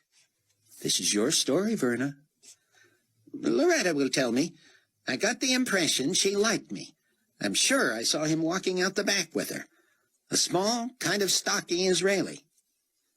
And you could tell from behind who he was. I'm going to call Loretta right now. She reached for a phone. I don't suppose you'd give me her phone number. Buck wondered if that was a good idea. They had not prepped Loretta. But after the incident in the office with Rayford earlier, he believed Loretta could handle Verna Z. Sure, Buck said, scribbling the number. Verna hit the speaker button and dialed. Loretta's phone, Rayford Steele speaking. Apparently Verna had not expected that. Yes, Loretta, please. May I ask? Verna Z. When Loretta came on, she was her typical charming self. Verna, dear, how are you? I heard you at the service today, but I missed you. Did you find it as moving as I did? We'll have to talk about that sometime, Loretta. I just wanted to... I can't think of a better time than now, sweetheart. Would you like to meet someplace? Come over? What? Verna looked irritated. No, ma'am, not now. Sometime, maybe. I just wanted to ask you a question. Who was that man with you in church this morning? That man? Yes, you were with a Middle Eastern man. He spoke briefly. Who was he? Is this on the record? No, I'm just asking. Well, I'm just telling you that that's a personal, impertinent question. So you're not going to tell me? I don't believe it's any of your business. What if I told you that Buck and Chloe said you'd tell me? First off, I'd probably say you were a liar. But that would be impolite and more impertinent than the question you asked. Just tell me if it was Rabbi Zion Ben Judah of Israel. It sounds like you've already named him. What do you need my input for? So it was him. You said it. I didn't. But was it?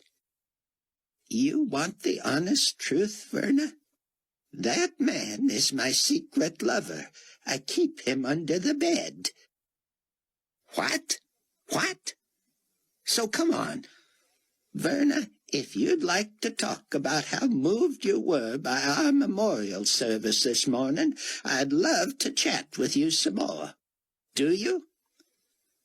Verna hung up on Loretta. All right. So you've all gotten together and decided not to tell the truth.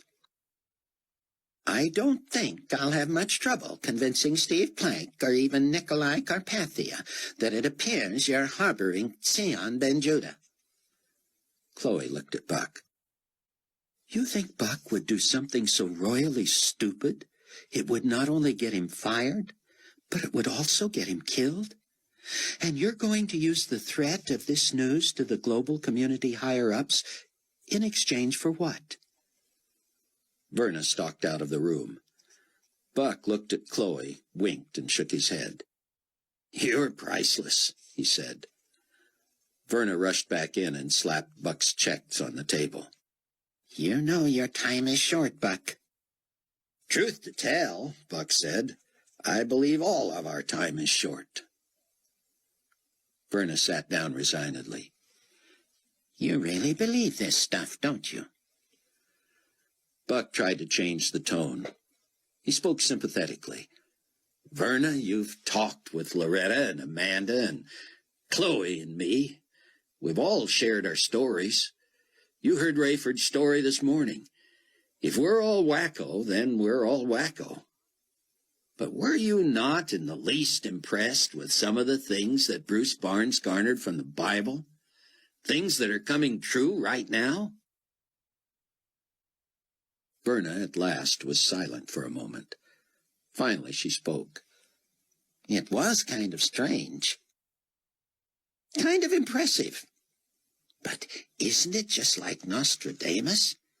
Can't these prophecies be read into? Can't they mean anything you want them to mean?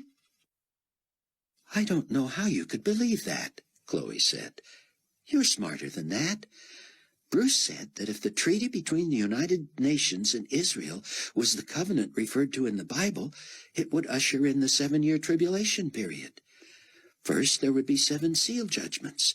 The 4 horsemen of the apocalypse would be the horse of peace for 18 months, the horse of war, the horse of plague and famine, and the horse of death.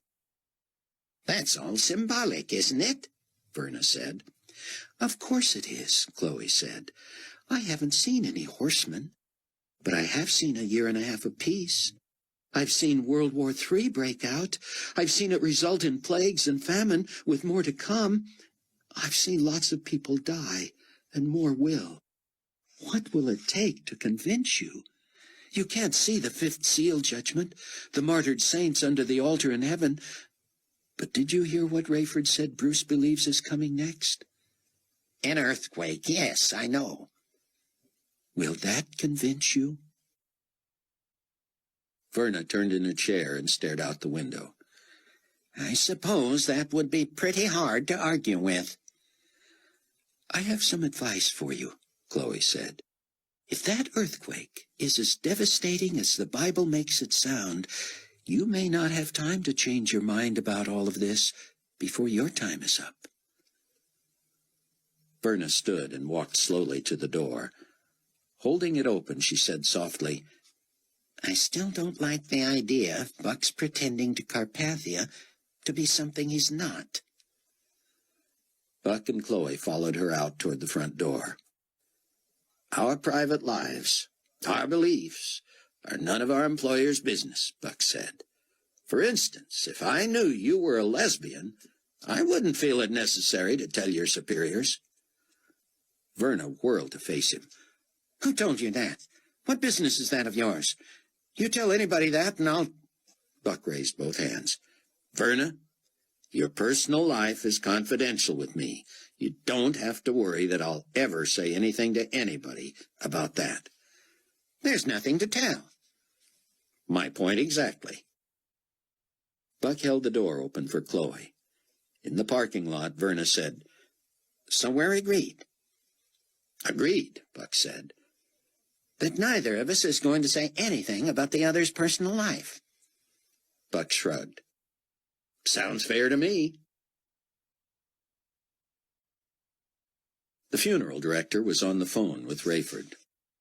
So, he was saying, with the backlog of deaths, the scarcity of grave sites, and so forth, we're estimating interment no sooner than 3 weeks, possibly as late as 5 weeks.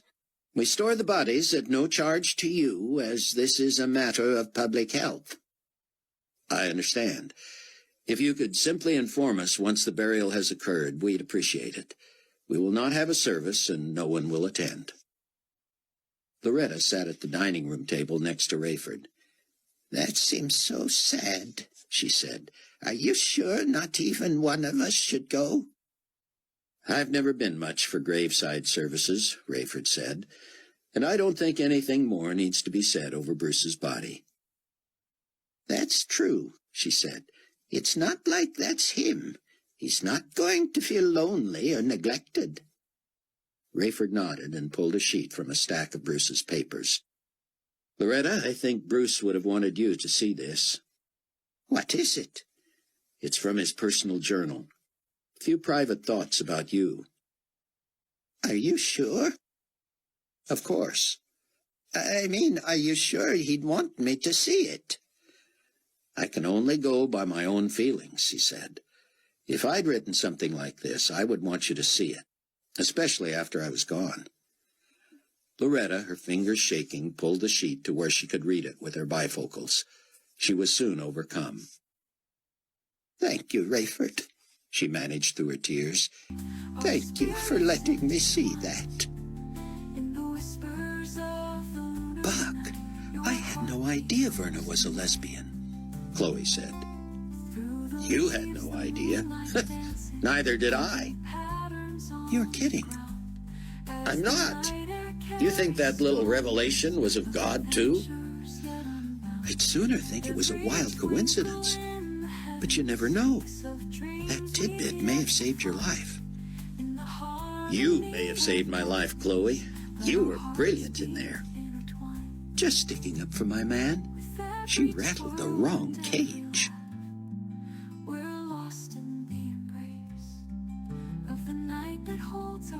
Chapter 17.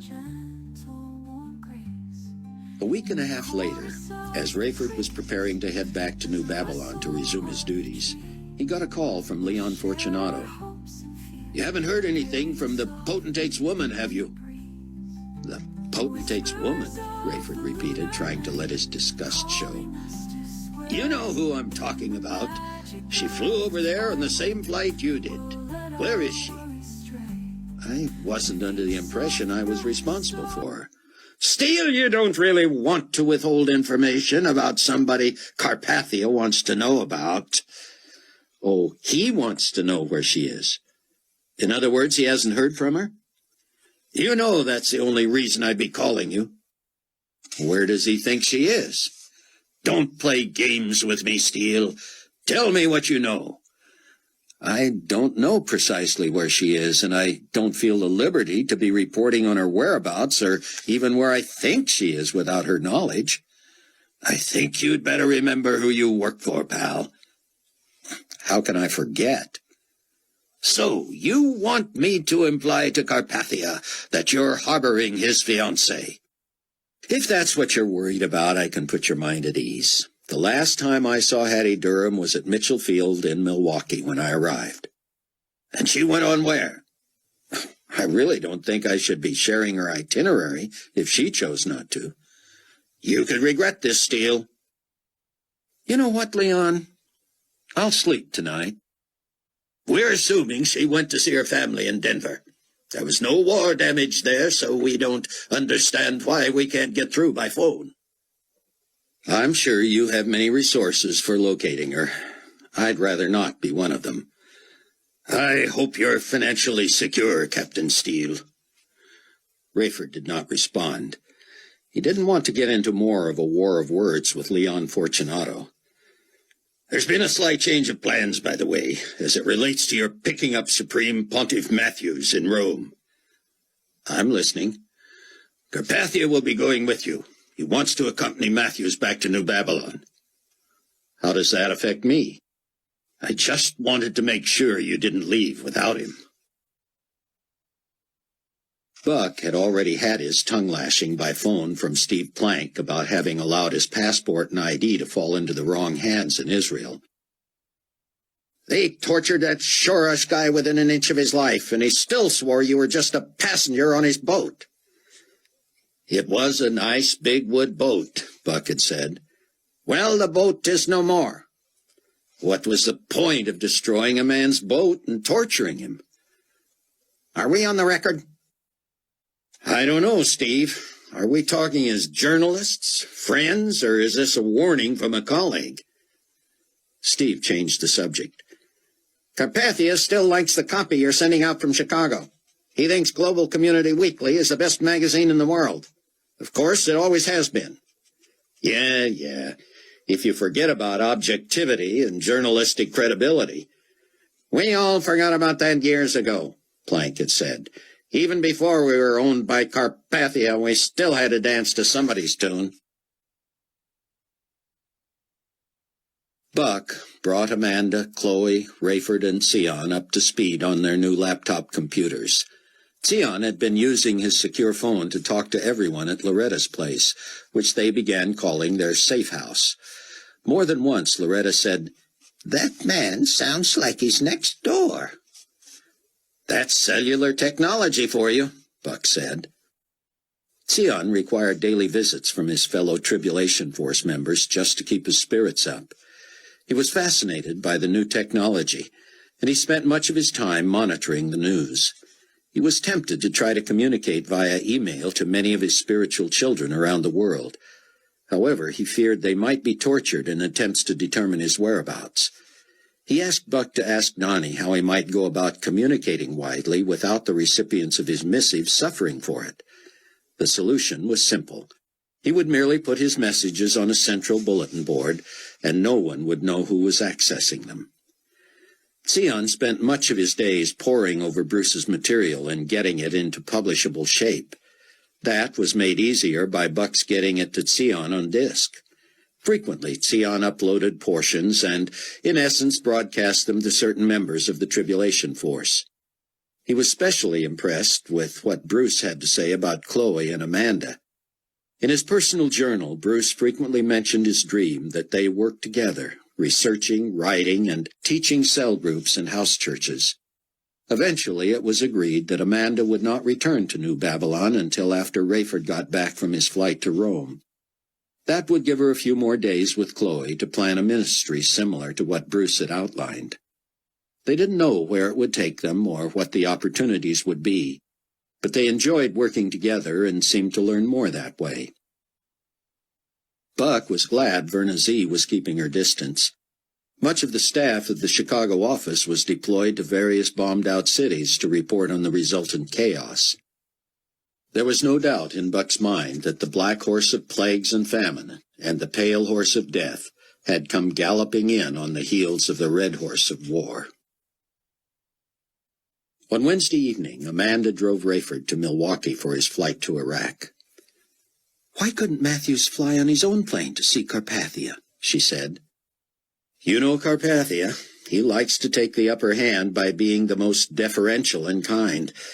He not only sends a plane for you, he also comes along and accompanies you back." "What does he want from Matthews?" "Who knows? It could be anything. The increase in converts we're seeing has to be very troubling for Matthews. We are one faction that doesn't buy into the one-world faith routine." At 6 Thursday morning, Loretta's household was awakened by the phone. Chloe grabbed it. She put her hand over the mouthpiece and told Buck, "Loretta's got it.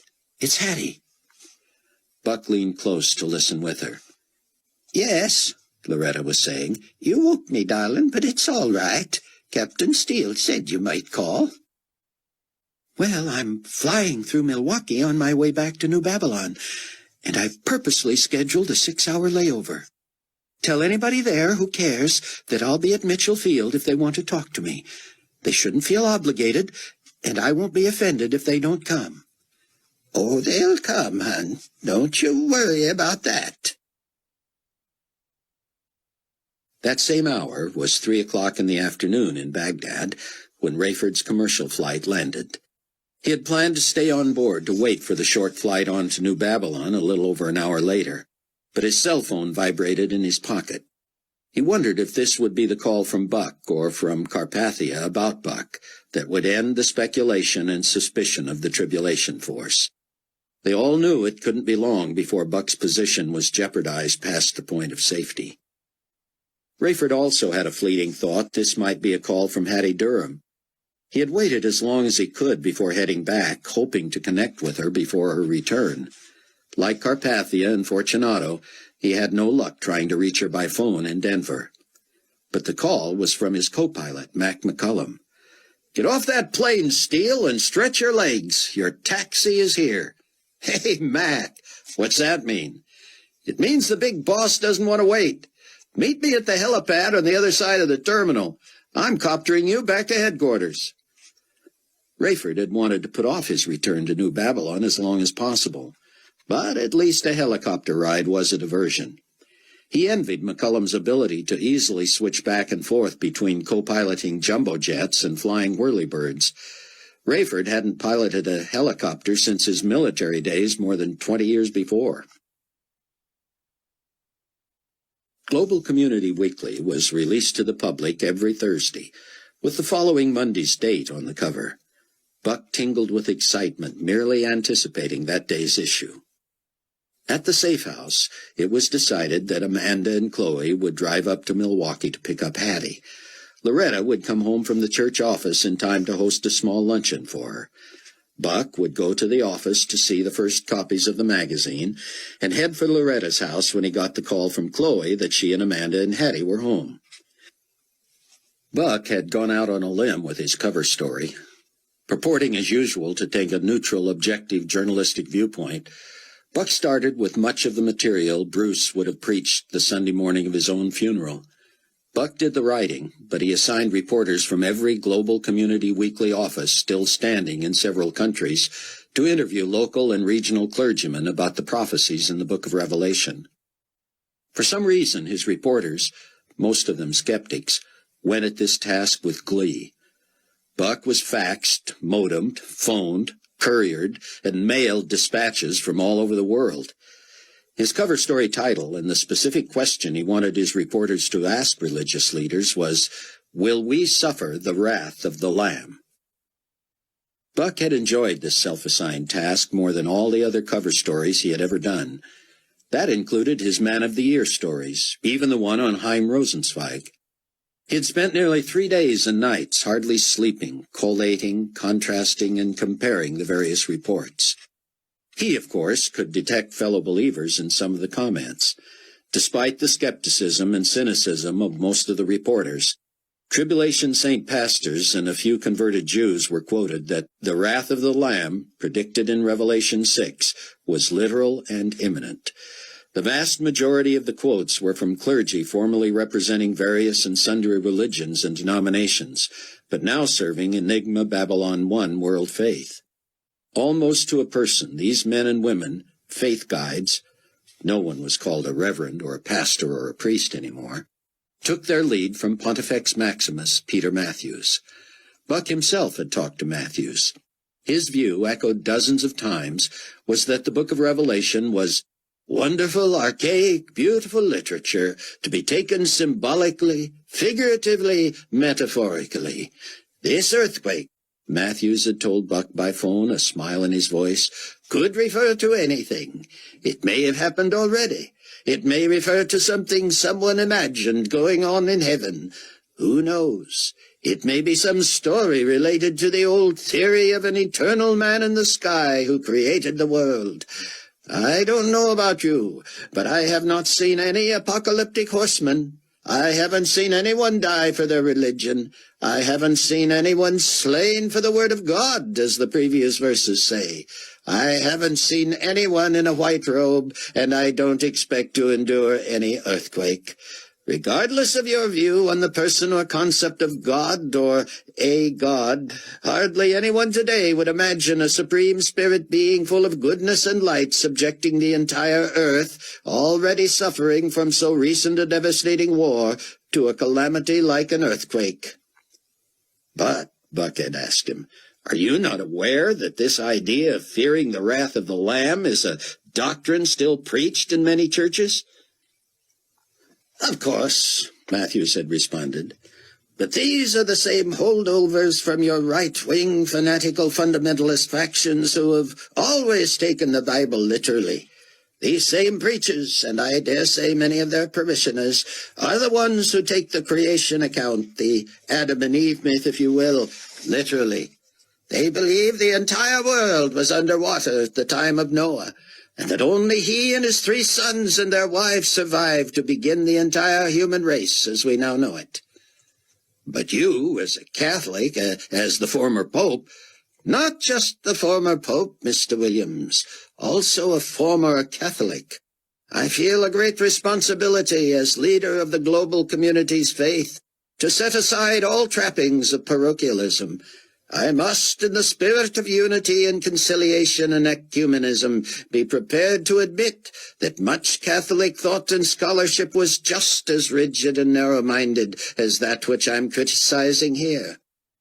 Such as, I don't care to be too specific, at the risk of offending those few who still like to refer to themselves as Catholics, but the idea of a literal virgin birth should be seen as an incredible leap of logic.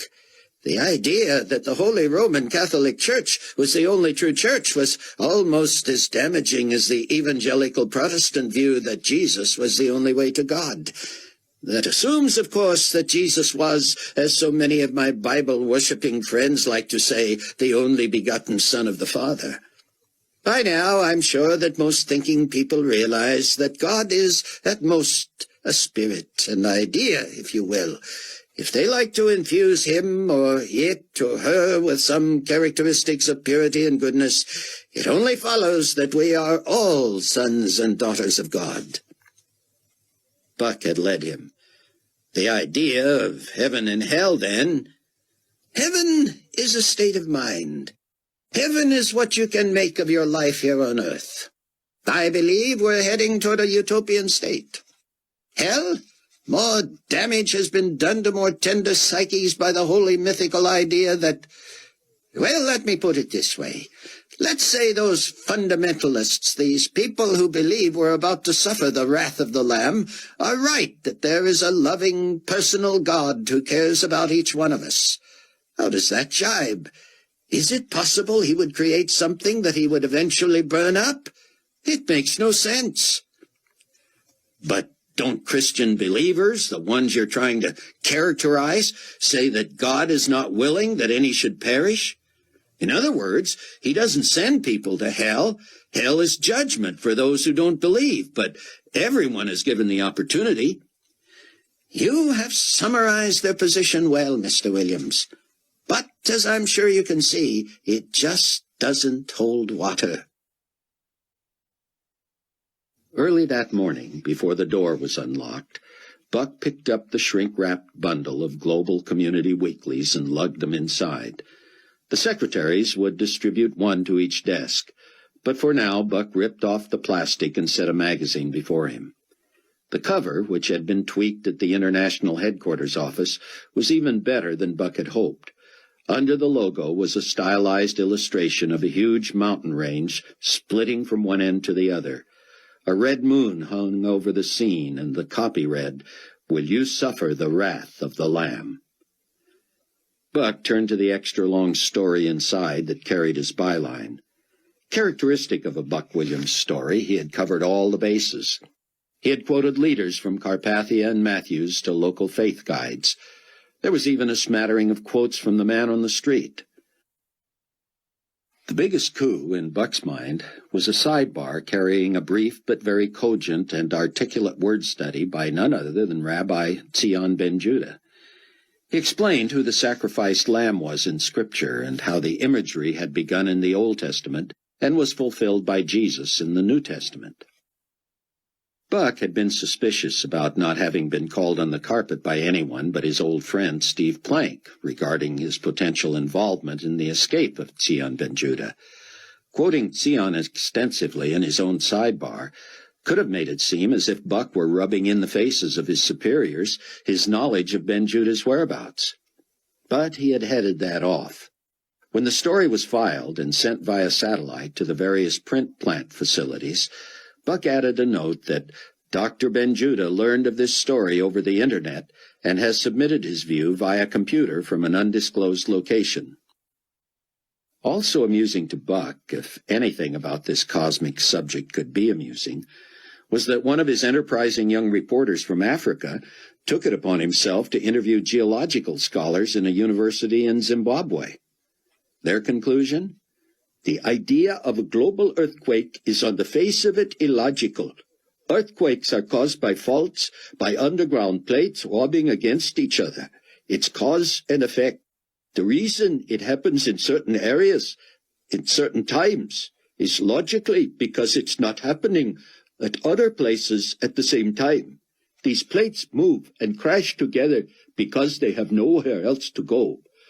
You never hear of simultaneous earthquakes. There is not one in North America and one in South America at precisely the same time. The odds against one Earth-wide geological event, which would really be simultaneous earthquakes all over the globe, are astronomical. McCullum landed the chopper on the roof of the Global Community International Headquarters building in New Babylon. He helped carry Rayford's bags into the elevator that took them past Carpathia's Suite 216, an entire floor of offices and conference rooms. Rayford had never understood its address, as it was not on the second floor at all. Carpathia and his senior staff occupied the top floor of the 18-story building. Rayford hoped Carpathia would not know precisely when they arrived.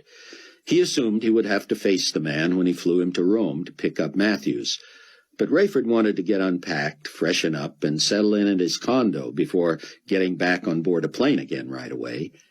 He was grateful they were not intercepted. He had a couple of hours before takeoff. "See you on the 216, Mac," he said. The phones began ringing at the Global Weekly office even before anyone else began to arrive.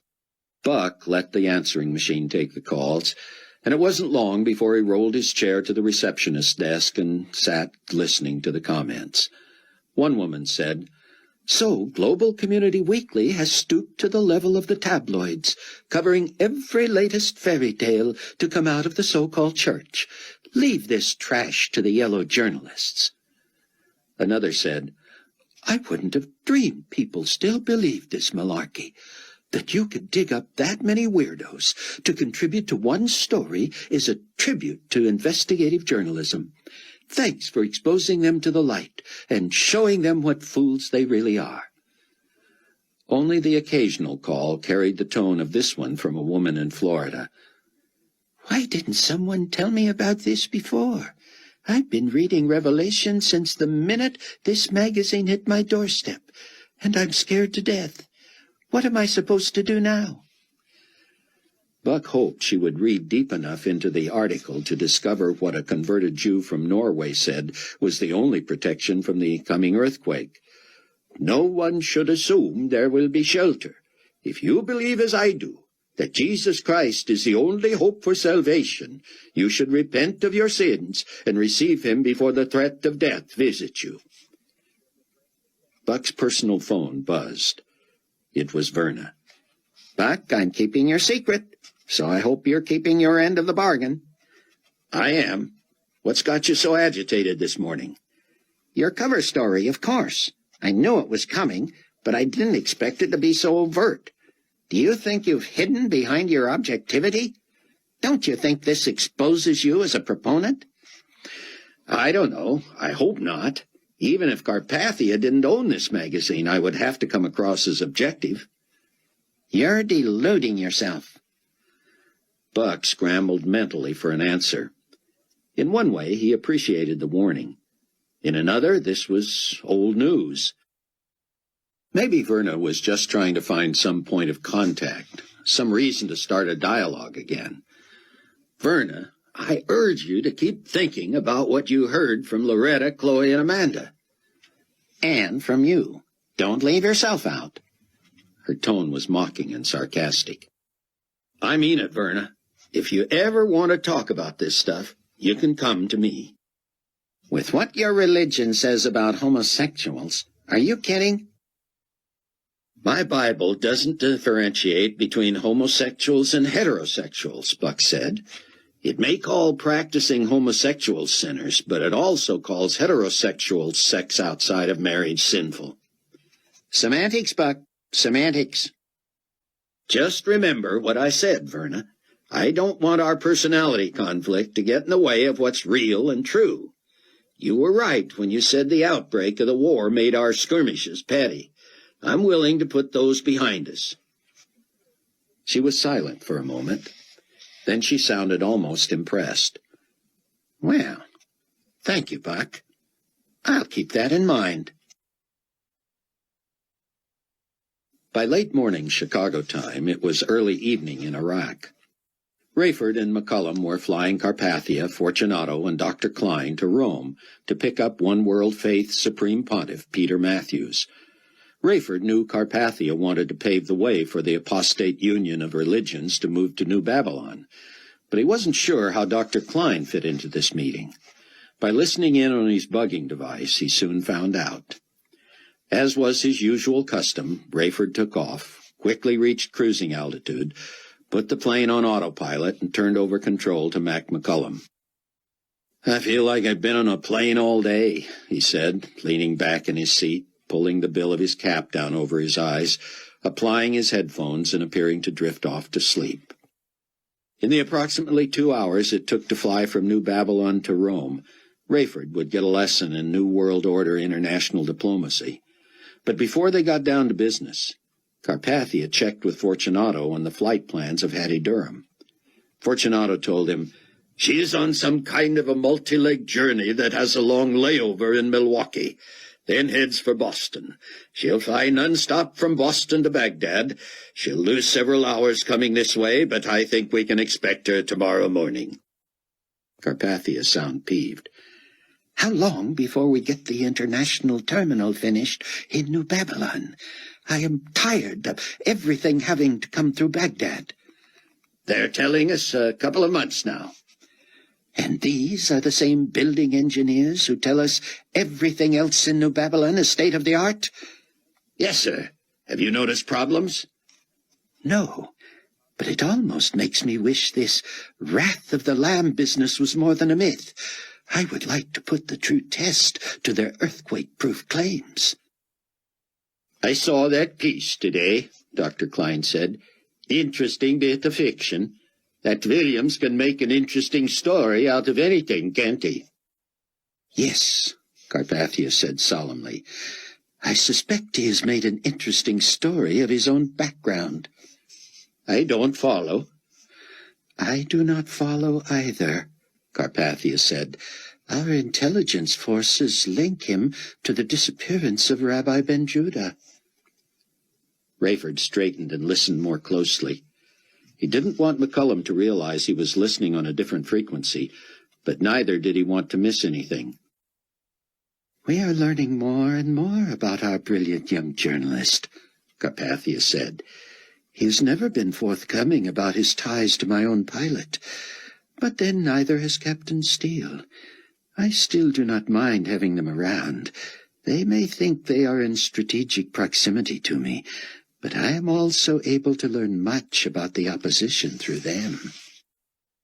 So there it is, Rayford thought. The gauntlet is down. Leon, what is the latest on those two crazy men in Jerusalem? Fortunato sounded disgusted. They've got the whole nation of Israel up in arms again, he said. You know it hasn't rained there since they began all that preaching? And that trick they pulled on the water supply, turning it to blood during the temple ceremonies, they're doing that again. What has set them off this time? I think you know. I have asked you not to be circumspect with me, Leon. When I ask you a question, I expect— Forgive me, potentate. They have been carrying on about the arrest and torture of people associated with Dr. Ben Judah. They're saying that until those suspects have been released and the search has been called off, all water supplies will be polluted by blood. How do they do that? No one knows, but it's very real, isn't it, Dr. Klein? Oh, yes, he said. I have been sent samples. There's a high water content, but it is mostly blood. Human blood? It has all the characteristics of human blood, although the type is difficult to determine. It borders on some cross between human and animal blood. How is morale in Israel? Carpathia asked. The people are angry with the two preachers. They want to kill them. That is not all bad, Carpathia said. Can we not get that done? No one dares. The death count on those who've made attacks on them is over a dozen by now. You learn your lesson after a while. We are going to find a way, Carpathia said. Meanwhile, let the suspects go. Ben-Judah cannot get far.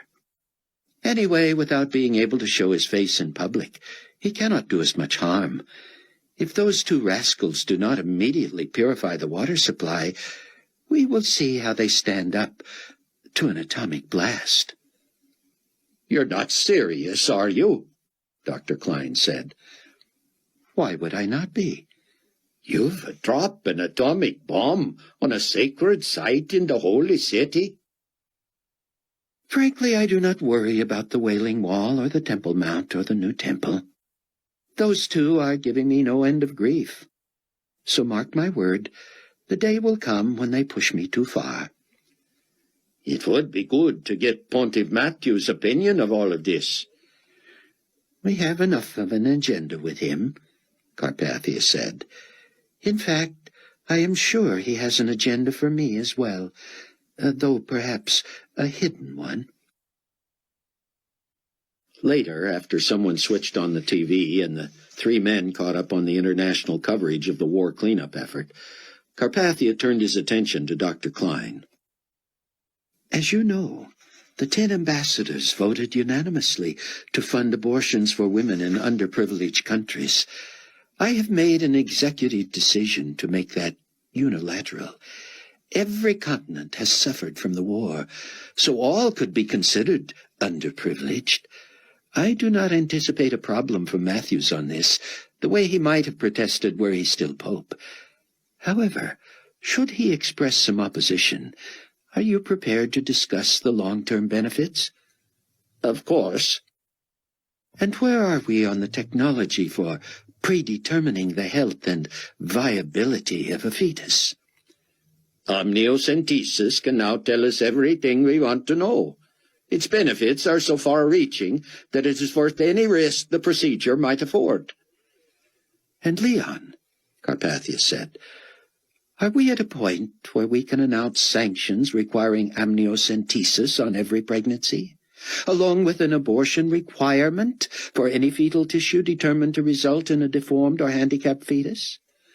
Everything is in place, Fortunato said. However, you are going to want as broad a base of support as possible before going public with that. Of course. That is one of the reasons for this meeting with Matthews. Are you optimistic? Fortunato asked. Should I not be? Is Matthews not aware that I put him where he is today? That's a question I ask myself all the time, Potentate. Surely you notice his lack of deference and respect. I don't like the way he treats you as if he's an equal. For the time being, he can be as pushy as he wants. He can be of great value to the cause because of his following. I know he is having financial difficulty because he cannot sell surplus churches. They are single-use facilities, so he will no doubt be pleading his case for more of an allotment from the global community. The ambassadors are already upset about this. For right now, though, I do not mind having the upper hand financially. Maybe we can strike a deal.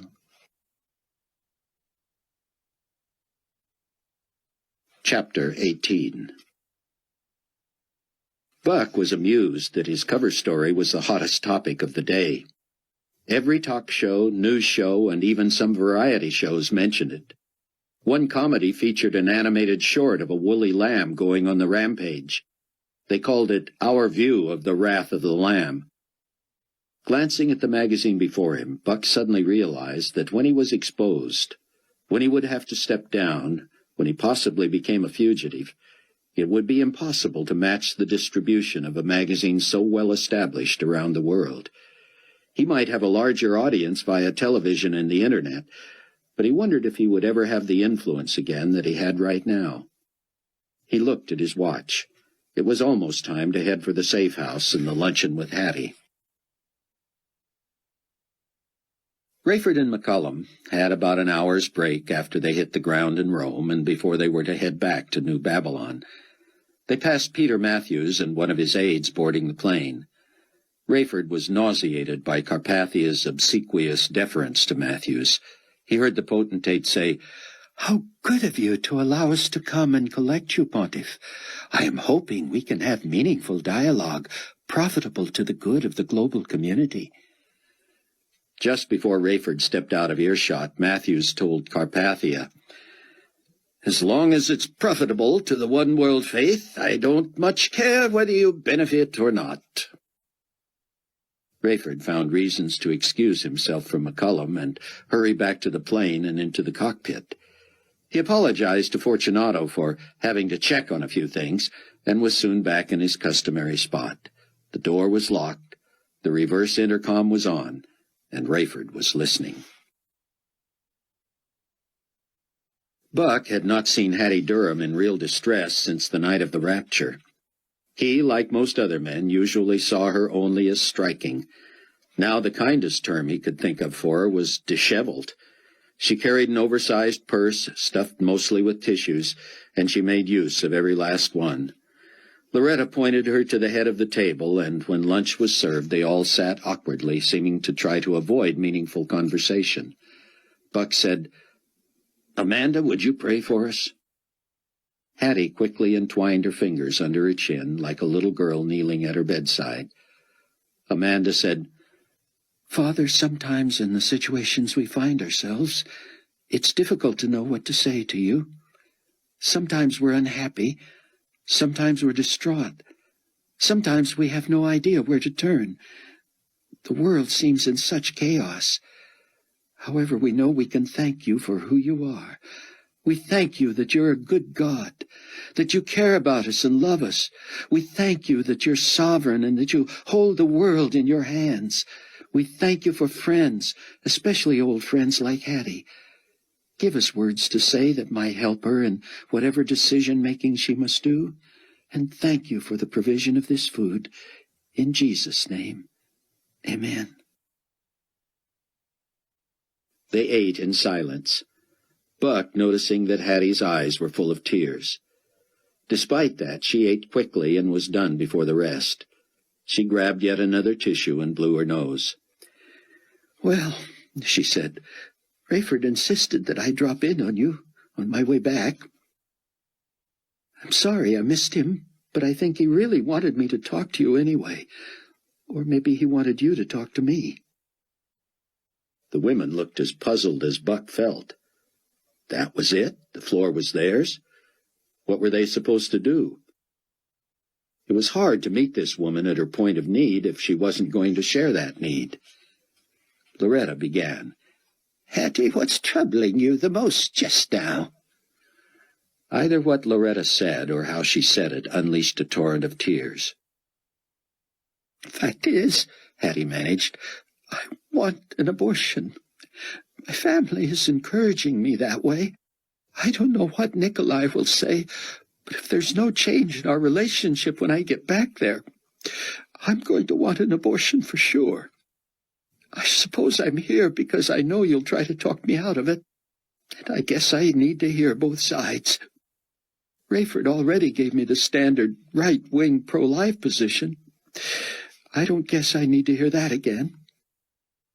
"What do you need to hear?" Buck said, feeling very male and very insensitive just then. Chloe gave him a look that implied he should not push. "Hattie," she said, "you know where we stand. That's not why you're here. If you want to be talked out of it, we can do that. If you won't be talked out of it, nothing we say will make any difference." Hattie looked frustrated. "So you think I'm here to get preached at?" "We're not going to preach at you," Amanda said. From what I understand, you know where we stand on the things of God as well. Yes, I do, Hattie said. I'm sorry to have wasted your time. I guess I have a decision to make about this pregnancy, and it was foolish of me to drag you into it. Don't feel like you have to leave, darling, Loretta said. This is my house, and I'm your hostess, and you might risk offending me if you were to leave too early. Hattie looked at her as if to be sure Loretta was teasing. It was clear that she was. I can just as easily wait at the airport, Hattie said. I'm sorry to have put you through all this inconvenience. Buck wanted to say something, but knew he couldn't communicate at this level. He looked into the eyes of the women who intently watched their guest. Finally, Chloe stood and walked behind Hattie's chair. She put her hands on Hattie's shoulders. I've always admired and liked you, she said. I think we could have been friends in another situation. But, Hattie, I feel led to tell you that I know why you came here today. I know why you followed my dad's advice, though you may have done it against your will.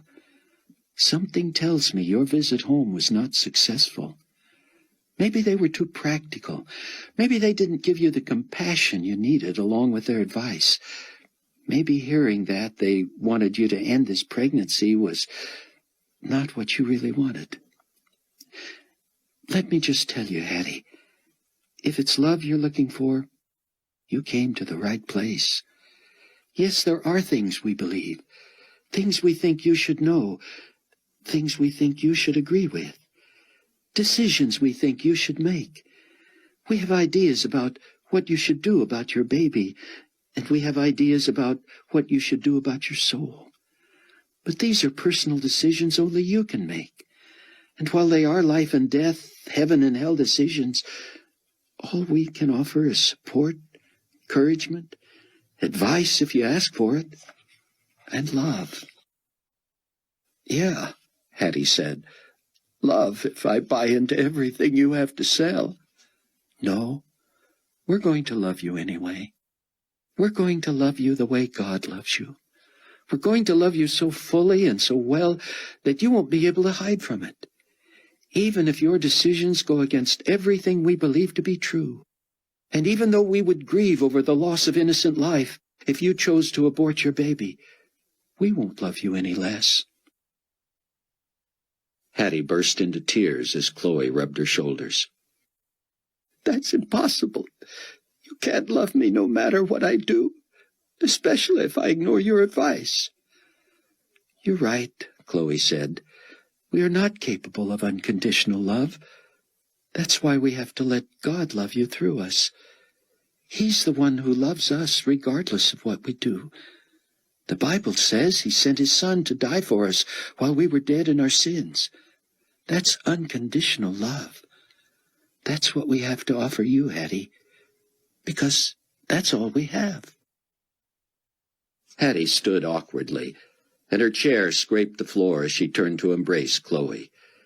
They held each other for a long minute, and then the entire party moved into the other room. Hattie tried to smile. I feel foolish, she said, like a blubbering schoolgirl. The other women didn't protest. They didn't tell her she looked fine. They simply looked at her with love. For a moment, Buck wished he was Hattie so he could respond. He didn't know about her, but this sure would have won him over. I'll get right to it, Peter Matthews told Carpathia. If there are ways we can help each other, I want to know what you need, because there are things I need from you. Such as? Carpathia asked. Frankly, I need amnesty from One World Faith's debt to your administration. We might be able to pay back some of our allotment someday, but right now we just don't have the income. Having trouble selling off some of those surplus church buildings? Carpathia said. Oh, that's part of it, but a very small part. Our real problem lies with two religious groups who not only have refused to join our union, but who are also antagonistic and intolerant. You know who I'm talking about.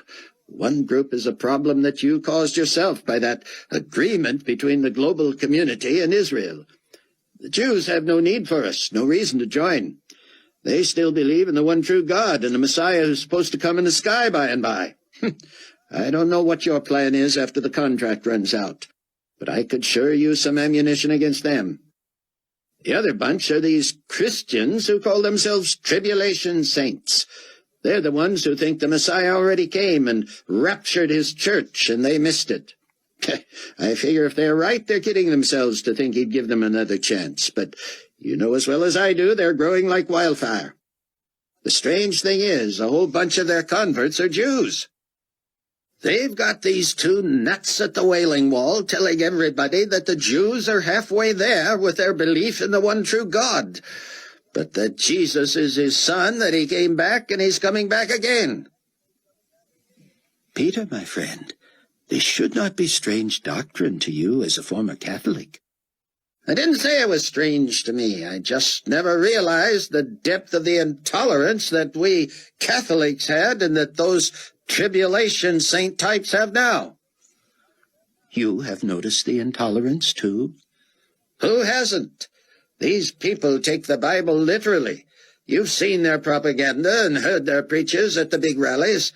There are Jews buying into this stuff by the tens of thousands. Their intolerance hurts us. How so? You know, the secret to our success. The enigma that is one world faith is simply that we have broken down the barriers that used to divide us. Any religion that believes there's only one way to God is by definition intolerant. They become enemies of one world faith and thus the global community as a whole. Our enemies are your enemies. We have to do something about them. What do you propose? I was about to ask you that very question, Nicolae. Rayford could only imagine Nicolae wincing at Matthews referring to him by his first name. Believe it or not, my friend, I have already given this a great deal of thought. You have? I have. As you say, your enemies are my enemies. Those two at the Wailing Wall, the ones the so-called saints refer to as the witnesses, have meant no end of grief for me and my administration. I do not know where they come from or what they are up to, but they have terrorized the people of Jerusalem, and more than once they have made me look bad. This group of fundamentalists, the ones who are converting so many Jews, look to these two as heroes. So, what conclusion have you come to? Frankly, I have been considering more legislation. Conventional wisdom says you cannot legislate morale. I happen not to believe that. I admit my dreams and goals are grandiose, but I will not be deterred. I foresee a global community of true peace and harmony, a utopia where people live together for the good of each other. When that was threatened by insurrection forces from 3 of our 10 regions, I immediately retaliated. In spite of my long-standing and most sincere opposition to war, I made a strategic decision. Now I am legislating morale. People who want to get along and live together will find me most generous and conciliatory. Those who want to cause trouble will be gone. It is as simple as that. So what are you saying, Nicolae? You're going to wage war on the fundamentalists? In a sense, I am. No, we will not do it with tanks and bombs. But I believe the time has come to enforce rules for the new global community. As this would seem to benefit you as much as it would benefit me, I would like you to cooperate in forming and heading an organization of elite enforcers, if you will, of pure thought. How are you defining pure thought? I foresee a cadre of young, healthy, strong men and women so devoted to the cause of the global community that they would be willing to train and build themselves to the point where they will be eager to make sure everyone is in line with our objectives. Rayford heard someone rise and begin pacing. He assumed it was Matthews warming to the idea. These would not be uniformed people, I assume. No, they would blend in with everyone else, but they would be chosen for their insight and trained in psychology. They would keep us informed of subversive elements who oppose our views. Surely you agree that we are long past the time where we can tolerate the extreme negative byproduct of free speech run amok. Not only do I agree, Matthews said quickly, but I stand ready to assist in any way possible. Can One World Faith help seek out candidates, train them, house them, clothe them? I thought you were running short of funds, Carpathia said, chuckling. This will only result in more income for us. When we eliminate the opposition, everyone benefits. Rayford heard Carpathia sigh. We would call them the GCMM, the Global Community Morale Monitors. That makes them sound a little soft, Nicolae. Precisely the idea. We do not want to call them the secret police, or the thought police, or the hate police, or any kind of police. Make no mistake, they will be secret. They will have power. They will be able to supersede normal due cause in the interest of the better good for the global community. To what limit? No limit. They would carry weapons? Of course. And they would be allowed to use these to what extent? That is the beauty of it, Pontiff Matthews. By selecting the right young people, by training them carefully in the ideal of a peaceful utopia, and by giving them ultimate capital power to mete out justice as they see fit, we quickly subdue the enemy and eliminate it. We should foresee no need of the GCMM within just a few years. Nicolae, you're a genius. Buck was disappointed. When it came time to run Hattie back up to Milwaukee, he felt little progress had been made. She had a lot of questions about just what it was these women did with their time. She was intrigued by the idea of Bible studies, and she had mentioned her envy of having close friends of the same sex who seemed to really care about each other. But Buck had been hoping there would have been some breakthrough. Maybe Hattie would have promised not to have an abortion or broken down and become a believer. He tried to push from his mind that Chloe might get the idea of taking and raising as their own the unwanted baby Hattie was carrying.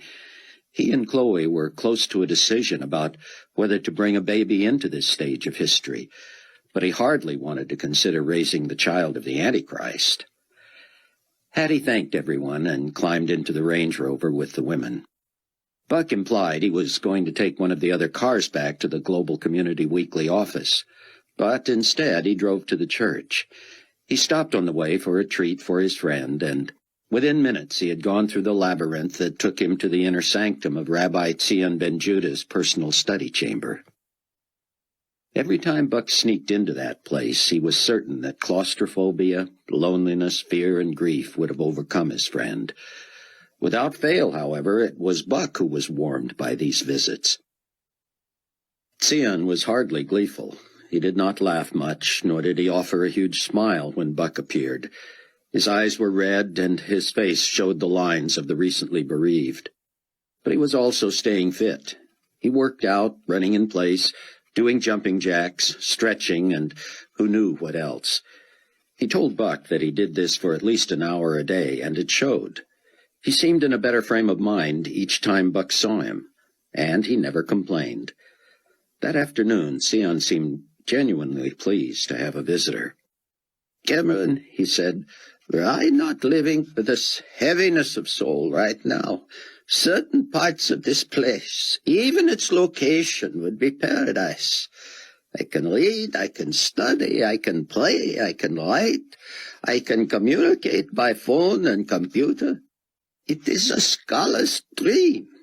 I miss the interaction with my colleagues, especially the young students who helped me. But Amanda and Chloe are wonderful students themselves." He greedily joined Buck in their fast food snack. "I need to talk about my family. I hope you don't mind. Cian, you may talk about your family with me any time you want. You should forgive me for not being more diligent in asking. I know you, like many others, wonder if you should bring up such a painful subject. As long as we do not dwell on how they died, I am most pleased to talk about my memories. You know, I raised my son and daughter from the ages of 8 and 10 to 14 and 16. They were my wife's children from her first marriage. Her husband was killed in a construction accident. The children did not accept me at first, but I won them over by my love for her. Did not try to take the place of their father or pretend I was in charge of them. Eventually they referred to me as their father, and it was one of the proudest days of my life. Your wife seemed like a wonderful woman. She was. The children were wonderful too, though my family was human just like anyone else. I do not idealize them. They were all very bright. That was a joy to me. I could converse with them about deep things, complicated things. My wife herself had taught at the college level before having children. The children were both in special private schools and were exceptionally good students. Most important of all, when I began to tell them what I was learning in my research, they never once accused me of heresy or of turning my back on my culture, my religion, or my country. They were bright enough to see that I was discovering the truth. I did not preach at them, did not try to unduly influence them. I would merely read them passages and say, "What do you deduce from this? What is the Torah saying here about qualifications for Messiah?"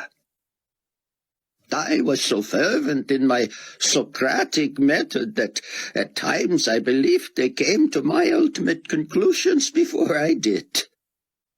When the rapture occurred, I immediately knew what had happened.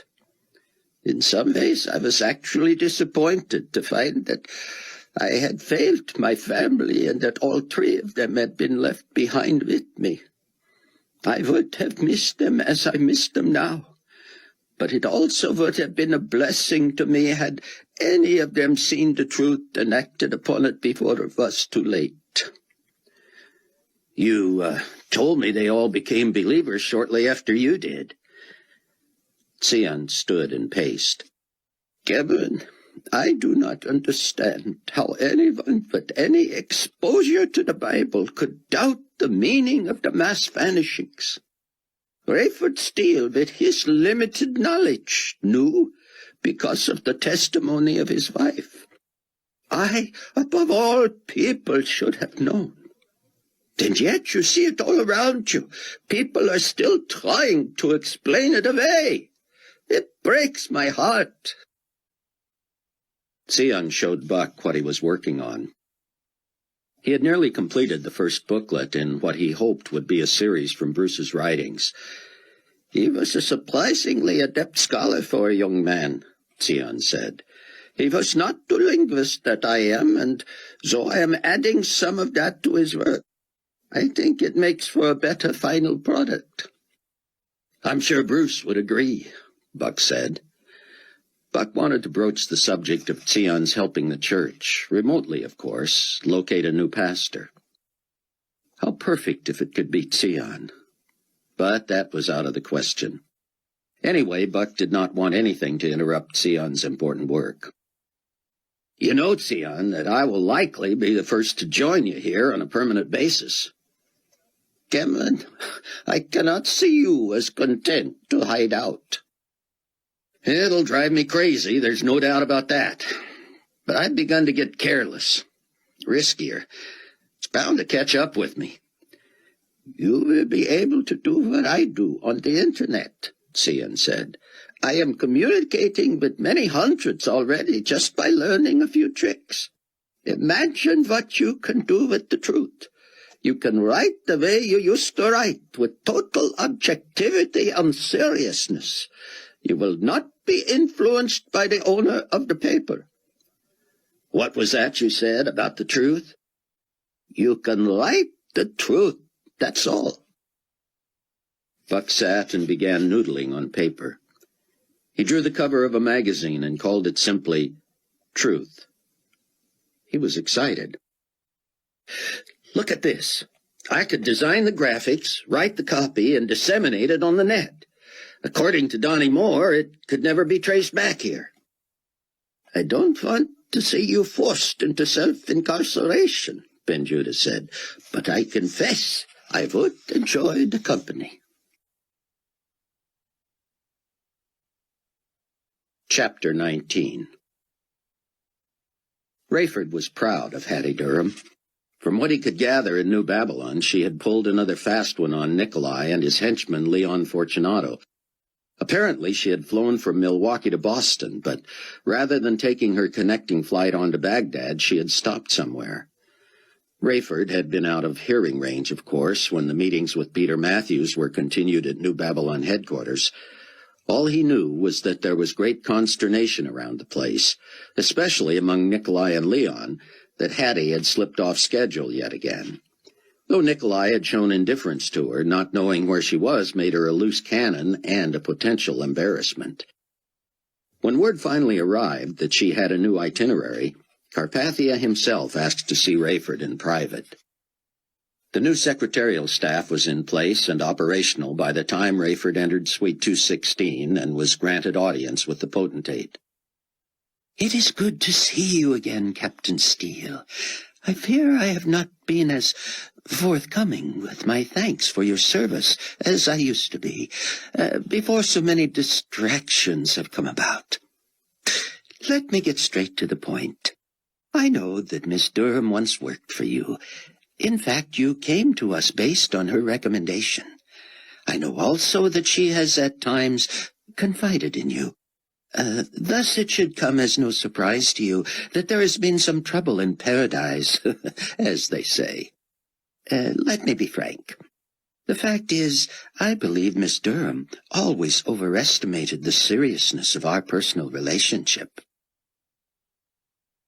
Rayford thought back to when Nicolae had seemed to proudly announce that Hattie was pregnant, and that she was wearing his ring. But Rayford knew better than to try to catch the liar of liars in a lie. Carpathia continued, Miss Durham should have realized that in a position such as the one I hold, there really is no room for a personal life that would enjoy the commitment required by a marriage and family. She seemed pleased with the prospect of bearing a child, my child. Thus I did not discourage that or encourage some other option.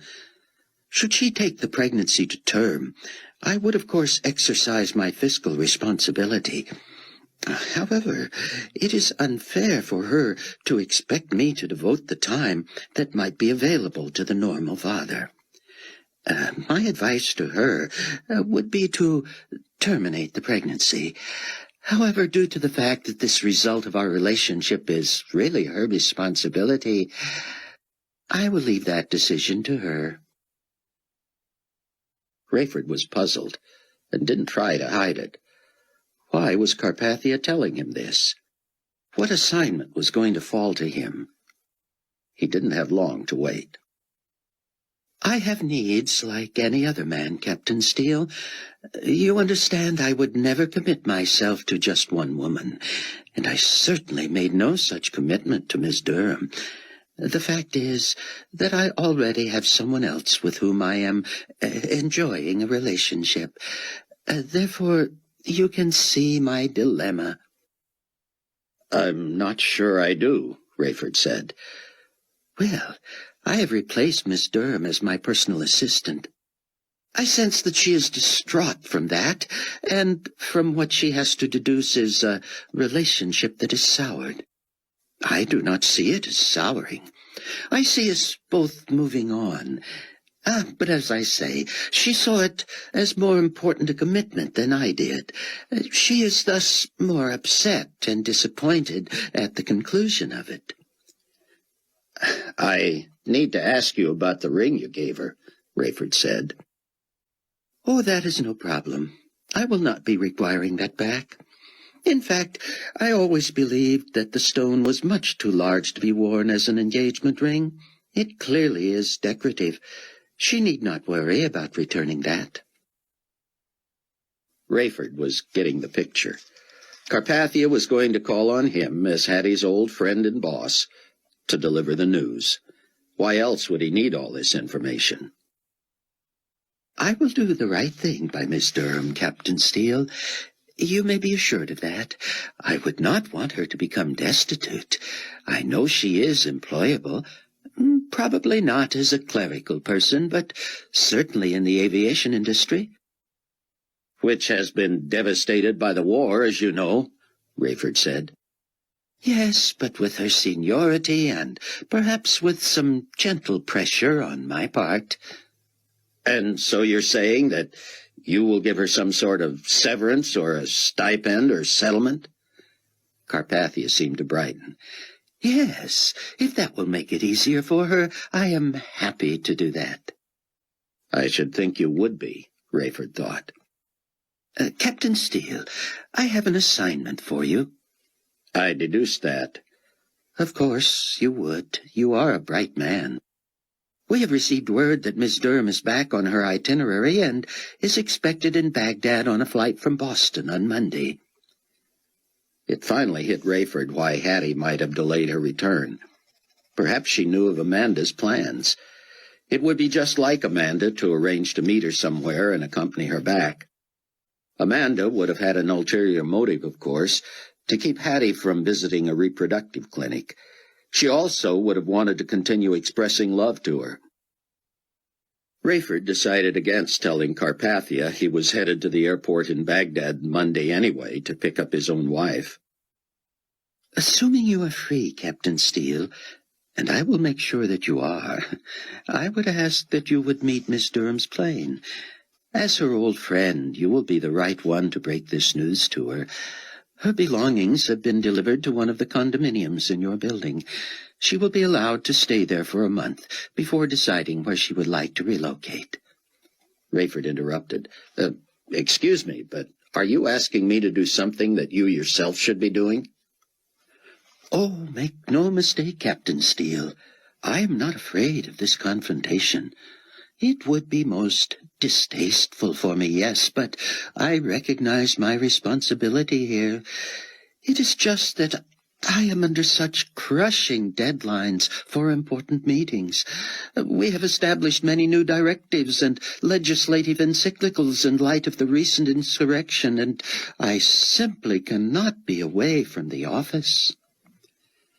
Rayford thought Carpathia's meeting with Hattie Durham might have taken less time than the meeting they were conducting right then. But what was the sense of arguing with a man like this? Any questions, Captain Steele? No, it's all very clear to me. You will do it, then? I was not under the impression I had a choice. Carpathia smiled. You have a good sense of humor, Captain Steele. I would not say your job depends on it, but I appreciate that your military background has trained you to realize that when a directive is given, it is to be carried out. I want you to know that I appreciate it. Rayford stared at him. He willed himself not to say the obligatory, "You're welcome." He nodded and stood. Captain Steele, might I ask you to remain seated for a moment? Rayford sat back down. What now? Is this the beginning of the end? I would like to ask you about your relationship with Cameron Williams. Rayford did not respond at first. Carpathia continued. Sometimes known as Buck Williams. He was formerly a senior staff writer for Global Weekly, now Global Community Weekly. He is my publisher there. He's my son-in-law, Rayford said. And can you think of any reason why he would not have shared that happy news with me? I suppose you'll have to ask him that, sir. Well, then, perhaps I should ask you. Why would you not have shared that with me? It's just personal family business, Rayford said, trying to remain calm. Anyway, with him serving you at such a high level, I assumed you would become aware of it soon enough. Does it happen that he shares your religious beliefs? I prefer not to speak for Buck. I will take that as a yes. Rayford stared at him. Carpathia continued, I am not saying that this is necessarily a problem, you understand. I understand, all right, Rayford thought. I was just curious, Carpathia concluded.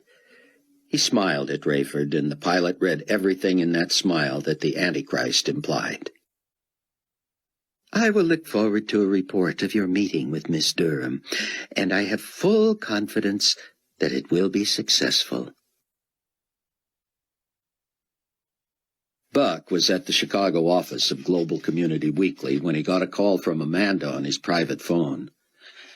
I got the strangest call from Rayford, she said. He asked if I had hooked up with Hattie on her flight out of Boston to Baghdad. I told him no. I thought she was already back there. He said he thought she was on another schedule now and that we would likely be arriving at about the same time. I asked him what was up, but he seemed rushed and didn't feel free to take the time to tell me. Do you know what's happening? This is all news to me, Amanda. Did your flight refuel in Boston as well? Yes. You know, New York is completely shut down. So is Washington. I don't know if these planes can go all the way from Milwaukee to Baghdad. What would have taken Hattie so long to get back there? I have no idea. If I'd known she was going to delay her return, I would have offered to have flown with her. We need to maintain contact with that girl. Buck agreed. Chloe misses you already. She and Sion are working hard on some New Testament curriculum. It's almost as if they're in the same room, though they're at least a quarter of a mile apart. I know she's enjoying that, Amanda said. I wish I could talk Rayford into letting me move back this way. I'd see less of him, but I don't see much of him in New Babylon either. Don't forget, you can be in that same room with Sion and Chloe no matter where you are now. Yeah, she said, except that we're 9 hours later than you guys. You'll just have to coordinate your schedules. Where are you now? We're over the continent. Should be touching down in an hour or so. It's what there, just a little after 8 in the morning? Right. The tribulation force is about as spread out as it's been for a while. Sion seems productive and contented, if not happy. Chloe's at Loretta's and excited about her study and her teaching opportunities, though she knows she may not always be free legally to do that. I'm here, you're there, and you'll be meeting up with Rayford before you know it. I guess we're all present and accounted for. I sure hope Rayford's right about Hattie, Amanda said. It'll be handy if he can pick us both up. It was time for Rayford to head for Baghdad. He was confused. Why had Hattie remained incommunicado in Denver for so long, and then misled Fortunato about her return flight when she did reestablish contact? If it wasn't for the purpose of hooking up with Amanda, what was it? What would have interested her in Boston? Rayford couldn't wait to see Amanda. It had been only a few days, but they were still newlyweds after all. He did not relish his assignment with Hattie, especially with Amanda getting in at the same time. One thing he could justify, however, based on what he had been told about Hattie's encounter with Loretta, Chloe, and Amanda at the safe house, was that Hattie would be comforted by Amanda's presence. The question was, would this word from Rayford be bad news for Hattie? It might make her future easier to accept. She knew it was over. She feared Carpathia might not let her go. She would be offended, of course, insulted. She wouldn't want his ring or his money or his condo. But at least she would know. To Rayford's male mind, this seemed a practical solution.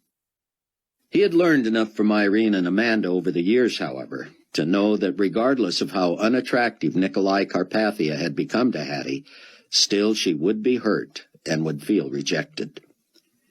Rayford phoned Hattie's driver. Could you drive me, or Could I borrow your car? I'm to pick up Miss Durham in Baghdad, and also my— Oh, sorry, sir, I'm no longer Miss Durham's driver. I drive for someone else in the executive suite. You know where I could get wheels, then? You could try the motor pool, but that takes a while. Lots of paperwork, you know. I don't have that kind of time. Any other suggestions? Rayford was angry with himself for not planning better. If the potentate called the motor pool, you'd have a vehicle as quick as you wanted it. Rayford phoned Carpathia's office. The secretary said he was unavailable. Is he there? Rayford asked. He is here, sir, but as I said, he's not available. This is sort of urgent. If he's at all interruptible, I'd appreciate it if you'd let me talk to him for just a second. When the secretary came back on the line, she said, The potentate wants to know if you could drop by his office for a moment before you finish your assignment for him. I'm a little short of time, but I'll tell him you'll be there then. Rayford was 3 blocks from Carpathia's building. He hurried down in the elevator and jogged toward headquarters. He had a sudden thought and grabbed his phone. As he ran, he called McCullum. Mac, are you free right now? Good. I need a chopper ride to Baghdad. My wife's coming in, and I'm supposed to meet Hattie Durham as well. Rumors about her? I'm not at liberty to say anything, Mac. I'll be in Carpathia's office in a few minutes. Meet you at the helipad? Good. Thanks.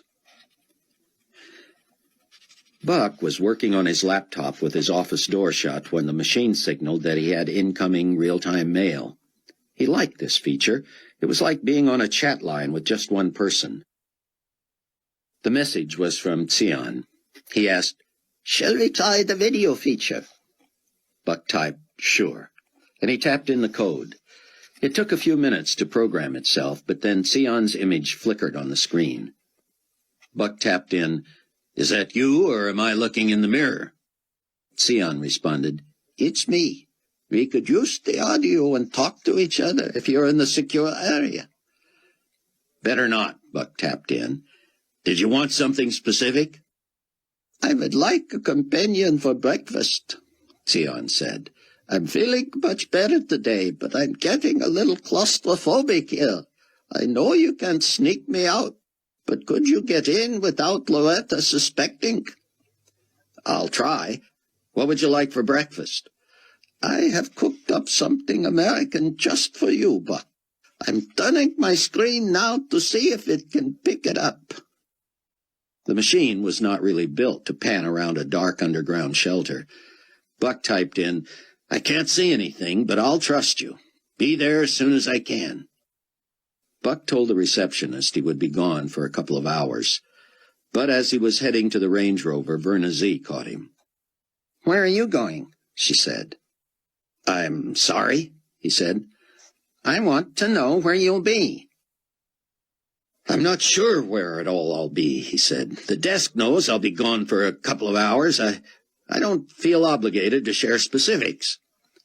Verna shook her head. Rayford slowed as he reached the grand entrance of Global Community Headquarters. The compound had been set in an unusual area where upscale residences surrounded it. Something had caught Rayford's attention. Animal noises, barking. He'd been aware of dogs in the area. Many employees owned expensive breeds they enjoyed walking and tethering outside their places. They were showpieces of prosperity. He had heard 1 or 2 barking at times, but now they were all barking. They were noisy enough that he turned to see if he could detect what was agitating them so. He saw a couple of dogs jerk away from their owners and race down the street howling. He shrugged and entered the building. Buck considered swinging by Loretta's house and picking up Chloe. He would have to think of a story to tell Loretta at the church office. He wouldn't be able to park or walk into the church without her seeing him. Maybe he and Chloe would just spend some time with her and then appear to be leaving the church the back way. If no one was watching, they could slip down and see Sion. It sounded like a plan. Buck was halfway to Mount Prospect when he noticed something strange. Roadkill. lots of it. And more potential roadkill skittering across the streets. Squirrels, rabbits, snakes. Snakes? He had seen few snakes in the Midwest, particularly this far north. The occasional garter snake was all. That's what these were, but why so many of them? Coons, possum, ducks, geese, dogs, cats, animals everywhere. He lowered the window of the Range Rover and listened. Huge clouds of birds swept from tree to tree. But the sky was bright, cloudless. There seemed to be no wind. No leaf even shivered on a tree. Buck waited at a stoplight and noticed that despite the lack of wind, the streetlights swayed. Signs bent back and forth. Buck blew the light and raced toward Mount Prospect. Rayford was ushered into Carpathia's office. The potentate had several VIPs around a conference table. He quickly pulled Rayford aside. "Thank you for stopping in, Captain Steele. I just wanted to reiterate my wish that I not have to face Miss Durham. She may want to talk to me. That will be out of the question. Excuse me," Leon Fortunato interrupted, "but potentate, sir, we're getting some strange readouts on our power meters." "Your power meters?" Carpathia asked, incredulous. "I leave maintenance to you and your staff, Leon." "Sir," the secretary said, "an emergency call for you or Mr. Fortunato from the International Seismograph Institute." Carpathia looked irritated and whirled to face Fortunato. "Take that, will you, Leon? I'm busy here." Fortunato took the call and appeared to want to keep quiet until he blurted, "What? What?" Now Carpathia was angry. "Leon!" Rayford moved away from Carpathia and looked out the window. Below, dogs ran in circles, their owners chasing them. Rayford reached in his pocket for his cell phone and quickly called McCullum. Carpathia glared at him. "Captain Steele, I was talking to you here." "Mac, where are you? Start her up. I'm on my way now." Suddenly the power went out. Only battery-operated lights near the ceiling shined, and the bright sun flooded through the windows. The secretary screamed. Fortunato turned to Carpathia and tried to tell him what he had just heard. Carpathia shouted above the din, "I would like order in here, please!" And as if someone had flipped a switch, the day went black.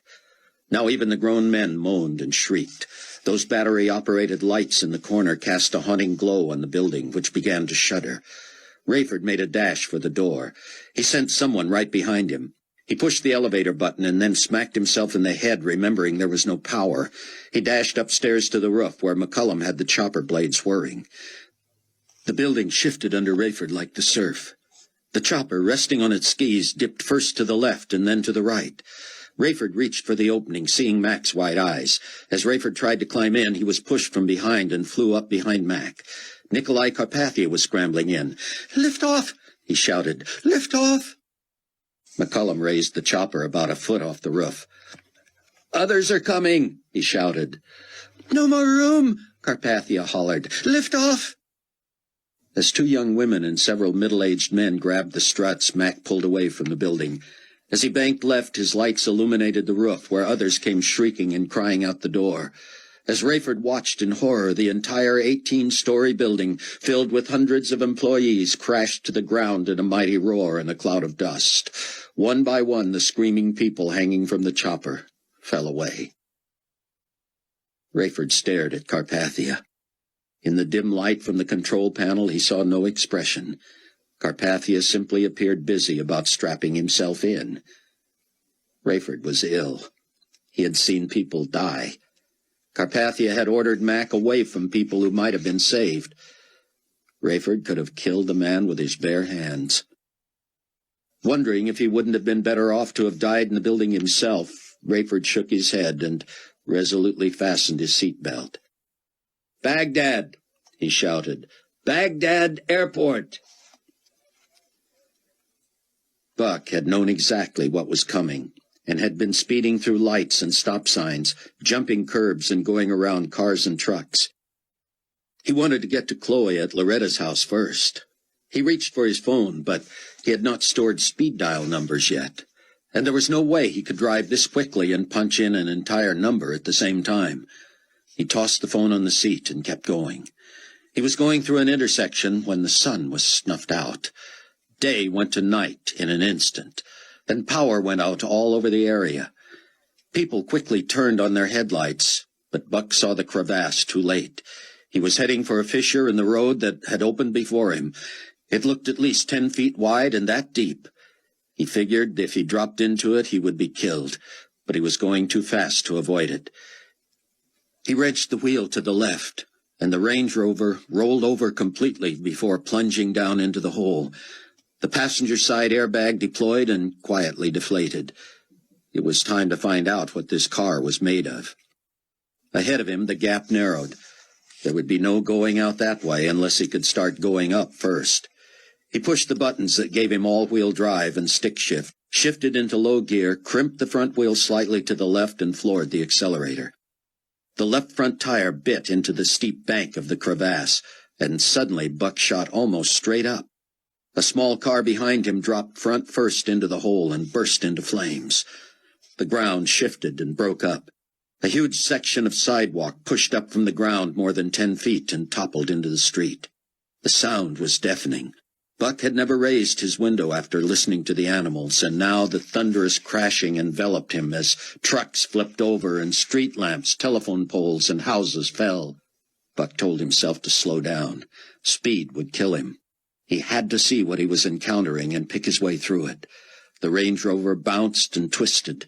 Once he spun in a circle.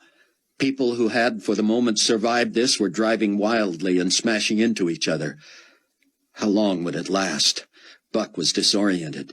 He looked at the compass on the dash and tried to stay pointed to the west. For a moment there seemed almost a pattern in the street.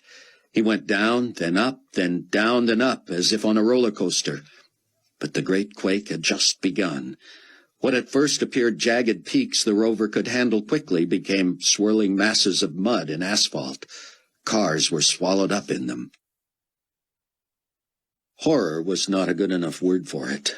Rayford could not bring himself to speak to Carpathia or even to Mac.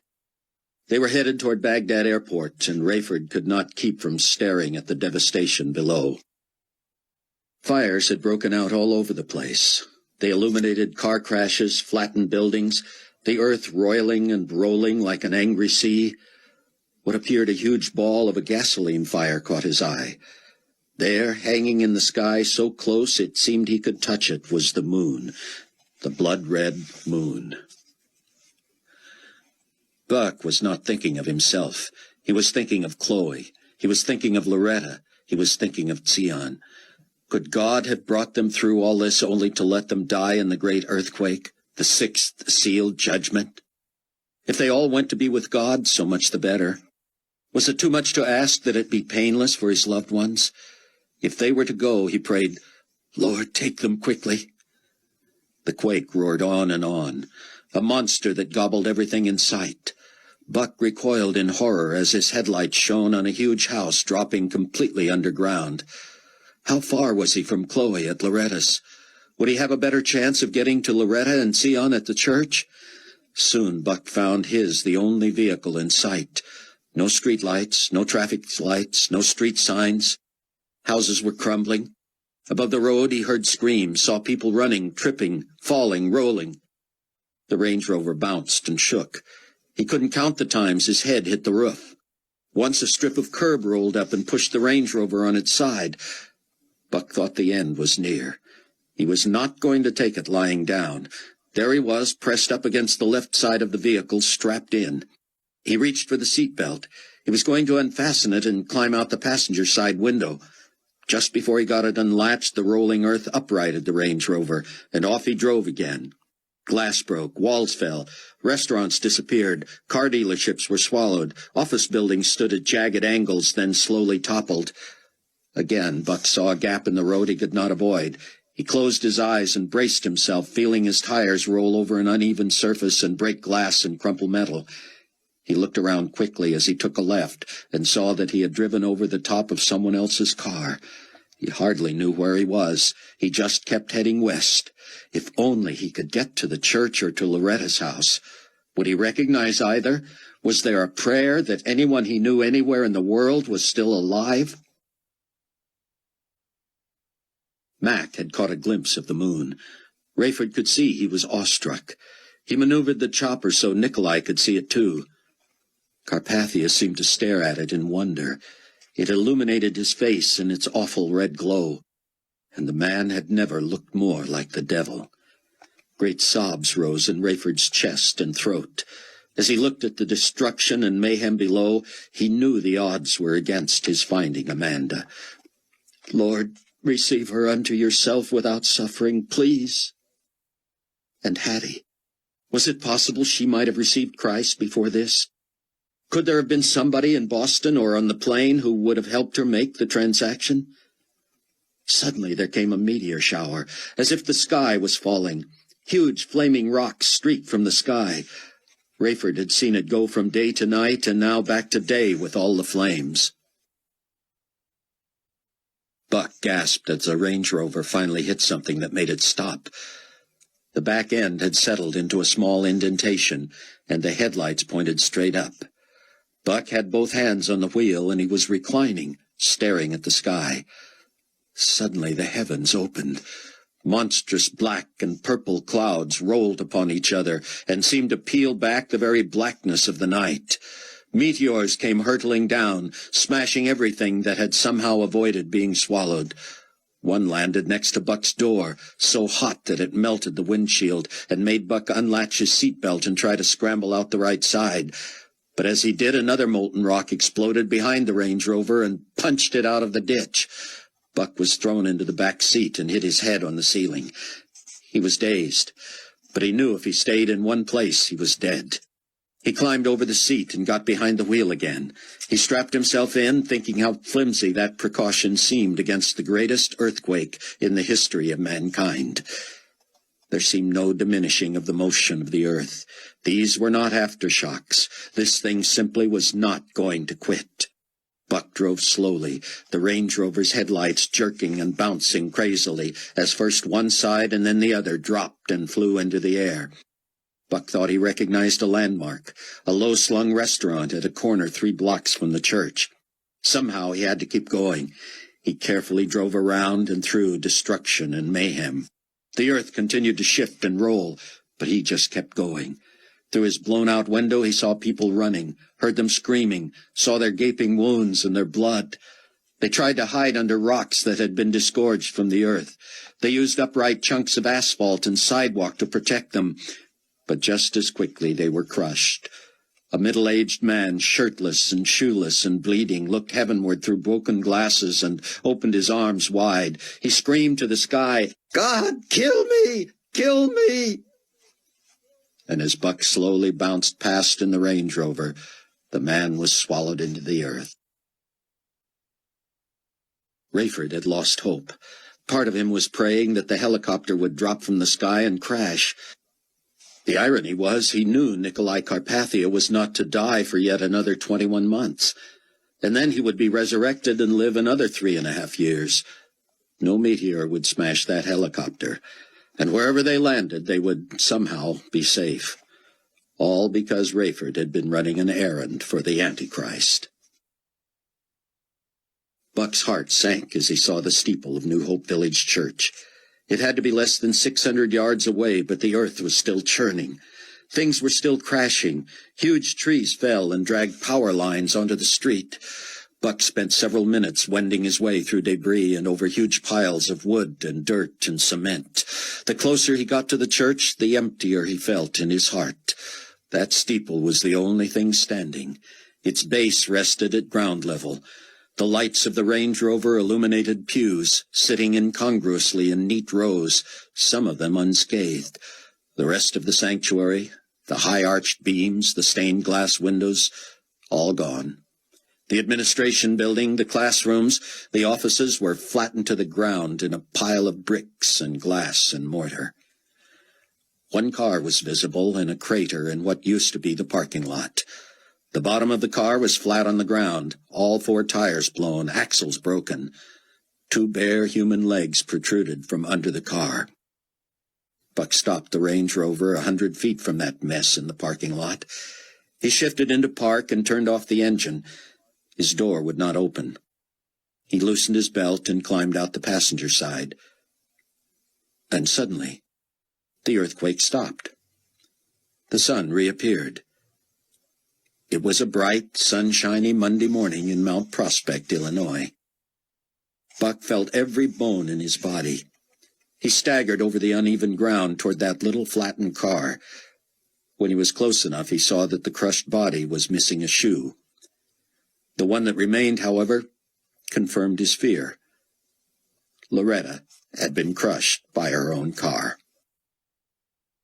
Buck stumbled and fell face down in the dirt, something gashing his cheek. He ignored it and crawled to the car. He braced himself and pushed with all his might, trying to roll the vehicle off the body. It would not budge. Everything in him screamed against leaving Loretta there. But where would he take the body if he could free it?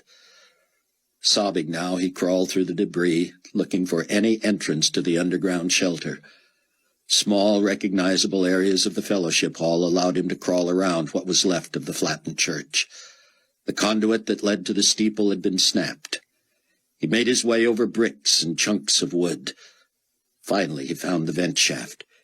He cupped his hands over it and shouted down into it, "Sion! Sion! Are you there?" He turned and put his ear to the shaft, feeling cool air rush from the shelter. "I am here, Buck. Can you hear me?" "I hear you, Sion. Are you all right?" "I am all right. I cannot get out the door." "You don't want to see what's up here anyway, Sion," Buck shouted, his voice getting weaker. "How is Loretta?" "Gone." "Was it the great earthquake?" "It was." "Can you get to me?" "I will get to you if it's the last thing I do, Sion. I need you to help me look for Chloe." "I am okay for now, Buck. I will wait for you." Buck turned to look in the direction of the safe house. People staggered in ragged clothes, bleeding. Some dropped and seemed to die in front of his eyes. He didn't know how long it would take him to get to Chloe. He was sure he would not want to see what he found there, but he would not stop until he did. If there was one chance in a million of getting to her, of saving her, he would do it. The sun had reappeared over New Babylon. Rayford urged Mac McCullum to keep going toward Baghdad.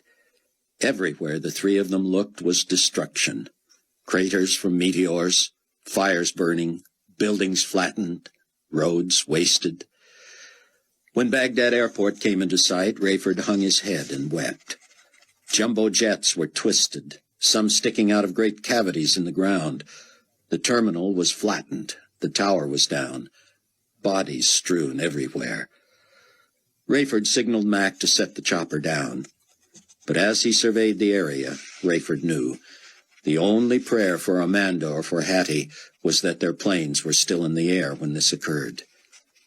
When the blade stopped whirring, Carpathia turned to the other two. "Do either of you have a working phone?" Rayford was so disgusted he reached past Carpathia and pushed open the door.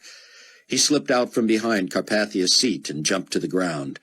Then he reached in, loosened Carpathia's belt, grabbed him by the lapels, and yanked him out of the chopper. Carpathia landed on his seat on the uneven ground. He jumped up quickly as if ready to fight. Rayford pushed him back up against the helicopter. "Captain Steele, I understand you are upset, but—" "Nicolae," Rayford said, his words rushing through clenched teeth, "you can explain this away any way you want, but let me be the first to tell you, you have just seen the wrath of the Lamb." Carpathia shrugged. Rayford gave him a last shove against the helicopter and stumbled away. He set his face toward the airport terminal a quarter-mile away. He prayed this would be the last time he had to search for the body of a loved one in the rubble. Epilogue. When he opened the seventh seal, there was silence in heaven for about half an hour. And I saw the 7 angels who stand before God, and to them were given 7 trumpets. Then another angel, having a golden censer, came and stood at the altar. He was given much incense, that he should offer it with the prayers of all the saints upon the golden altar which was before the throne. And the smoke of the incense with the prayers of the saints ascended before God from the angel's hand. Then the angel took the censer, filled it with fire from the altar, and threw it to the earth. And there were noises, thunderings, lightnings, and an earthquake. So the 7 angels who had the 7 trumpets prepared themselves to sound. Revelation 8, 1-6. This concludes Nicolae.